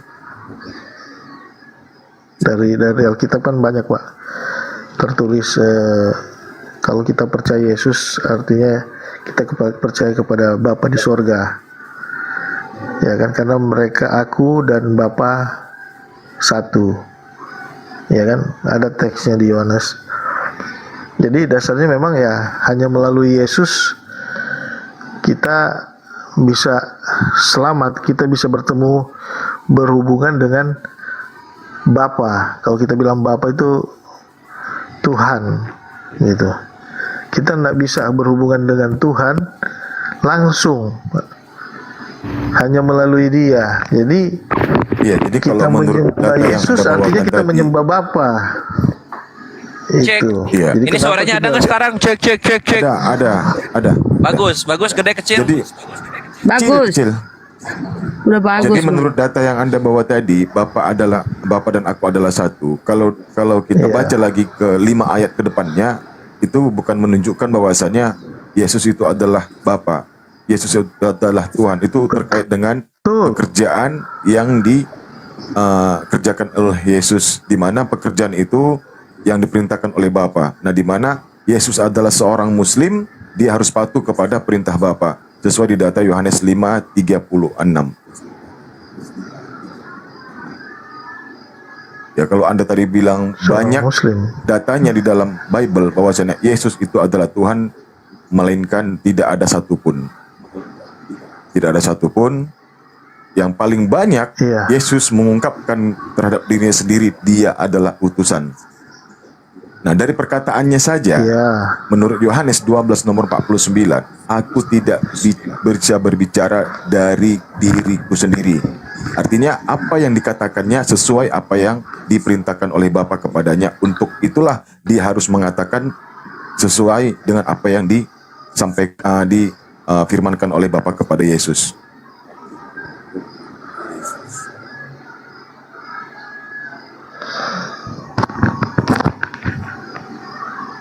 Gimana, Bang? Jadi terkait dalam hal ini ada karena otoritas di Yohanes tertinggi. 14 kan itu ada itu. Percayalah Yohanes kepada 14 aku berapa? bahwa aku di dalam Bapa dan Bapa di dalam aku. Ya, atau setidaknya percayalah karena pekerjaan-pekerjaan itu sendiri. Yohanes 14 ayat Kalau data 11. itu apakah itu secara tertulis atau metafor? Ini tertulis di teks. Ya, apakah bisa manusia ini kerasukan roh Allah? Bisa nggak manusia kerasukan roh Tuhan? Sorry, maaf. Saya mohon izin Bukan kerasukan, Pak. Dia ini kan makanya saya bilang manusia dan Tuhan 100%. Artinya roh Allah ada di dalam dia. Iya, menurut 1 Yohanes 4 nomor 2, bagi siapa yang percaya kepada Yesus yang datang sebagai manusia, ya, sebagai manusia, dia Silakan Guru dah. Bang Erik, mohon maaf, Bang Erik, bentar aja, maaf. Saya Siap, mau lanjut, Bang, lanjut. pamit dulu sebentar sekali. Kok sebentar sekali pula. Ada yang mau syahadat di sebelah. Dari tadi mereka udah nunggu. Kutanya kenapa harus saya, tapi yang mau syahadat itu mintanya saya. Boleh ya? Masya Allah. Boleh bang, silakan bang. Oke, silakan dilanjut di sini. Tetap semangat, sahabat-sahabat sekalian. Tetap rawaikan komal kita ini sambil kita tetap istiqomah ya. Kita selalu untuk memberikan yang terbaik. Ya, saya nyebrang dulu. Doakan semoga syahadatnya lancar. Subhanakallahumma bihamdi asyhadu an la ilaha illa anta astaghfiruka wa atubu ilaih. Salam tauhid, salam satu Tuhan. Jayalah Islamku, jayalah Indonesiaku. Allahu Akbar. Assalamualaikum warahmatullahi wabarakatuh. Waalaikumsalam warahmatullahi wabarakatuh. Jadi saya lanjut ya bang ya. Menurut 1 Yohanes 4 nomor 2 dan 3, bagi siapa yang percaya kepada Yesus datang sebagai anak manusia, maka dia berasal dari Roh Allah. Ya, manusia yang percaya, Kristen yang percaya kepada Yesus yang datang sebagai manusia, dia berasal dari Roh Allah. Tadi Yesus juga mengatakan, Anda tadi mengatakan bahwasanya ada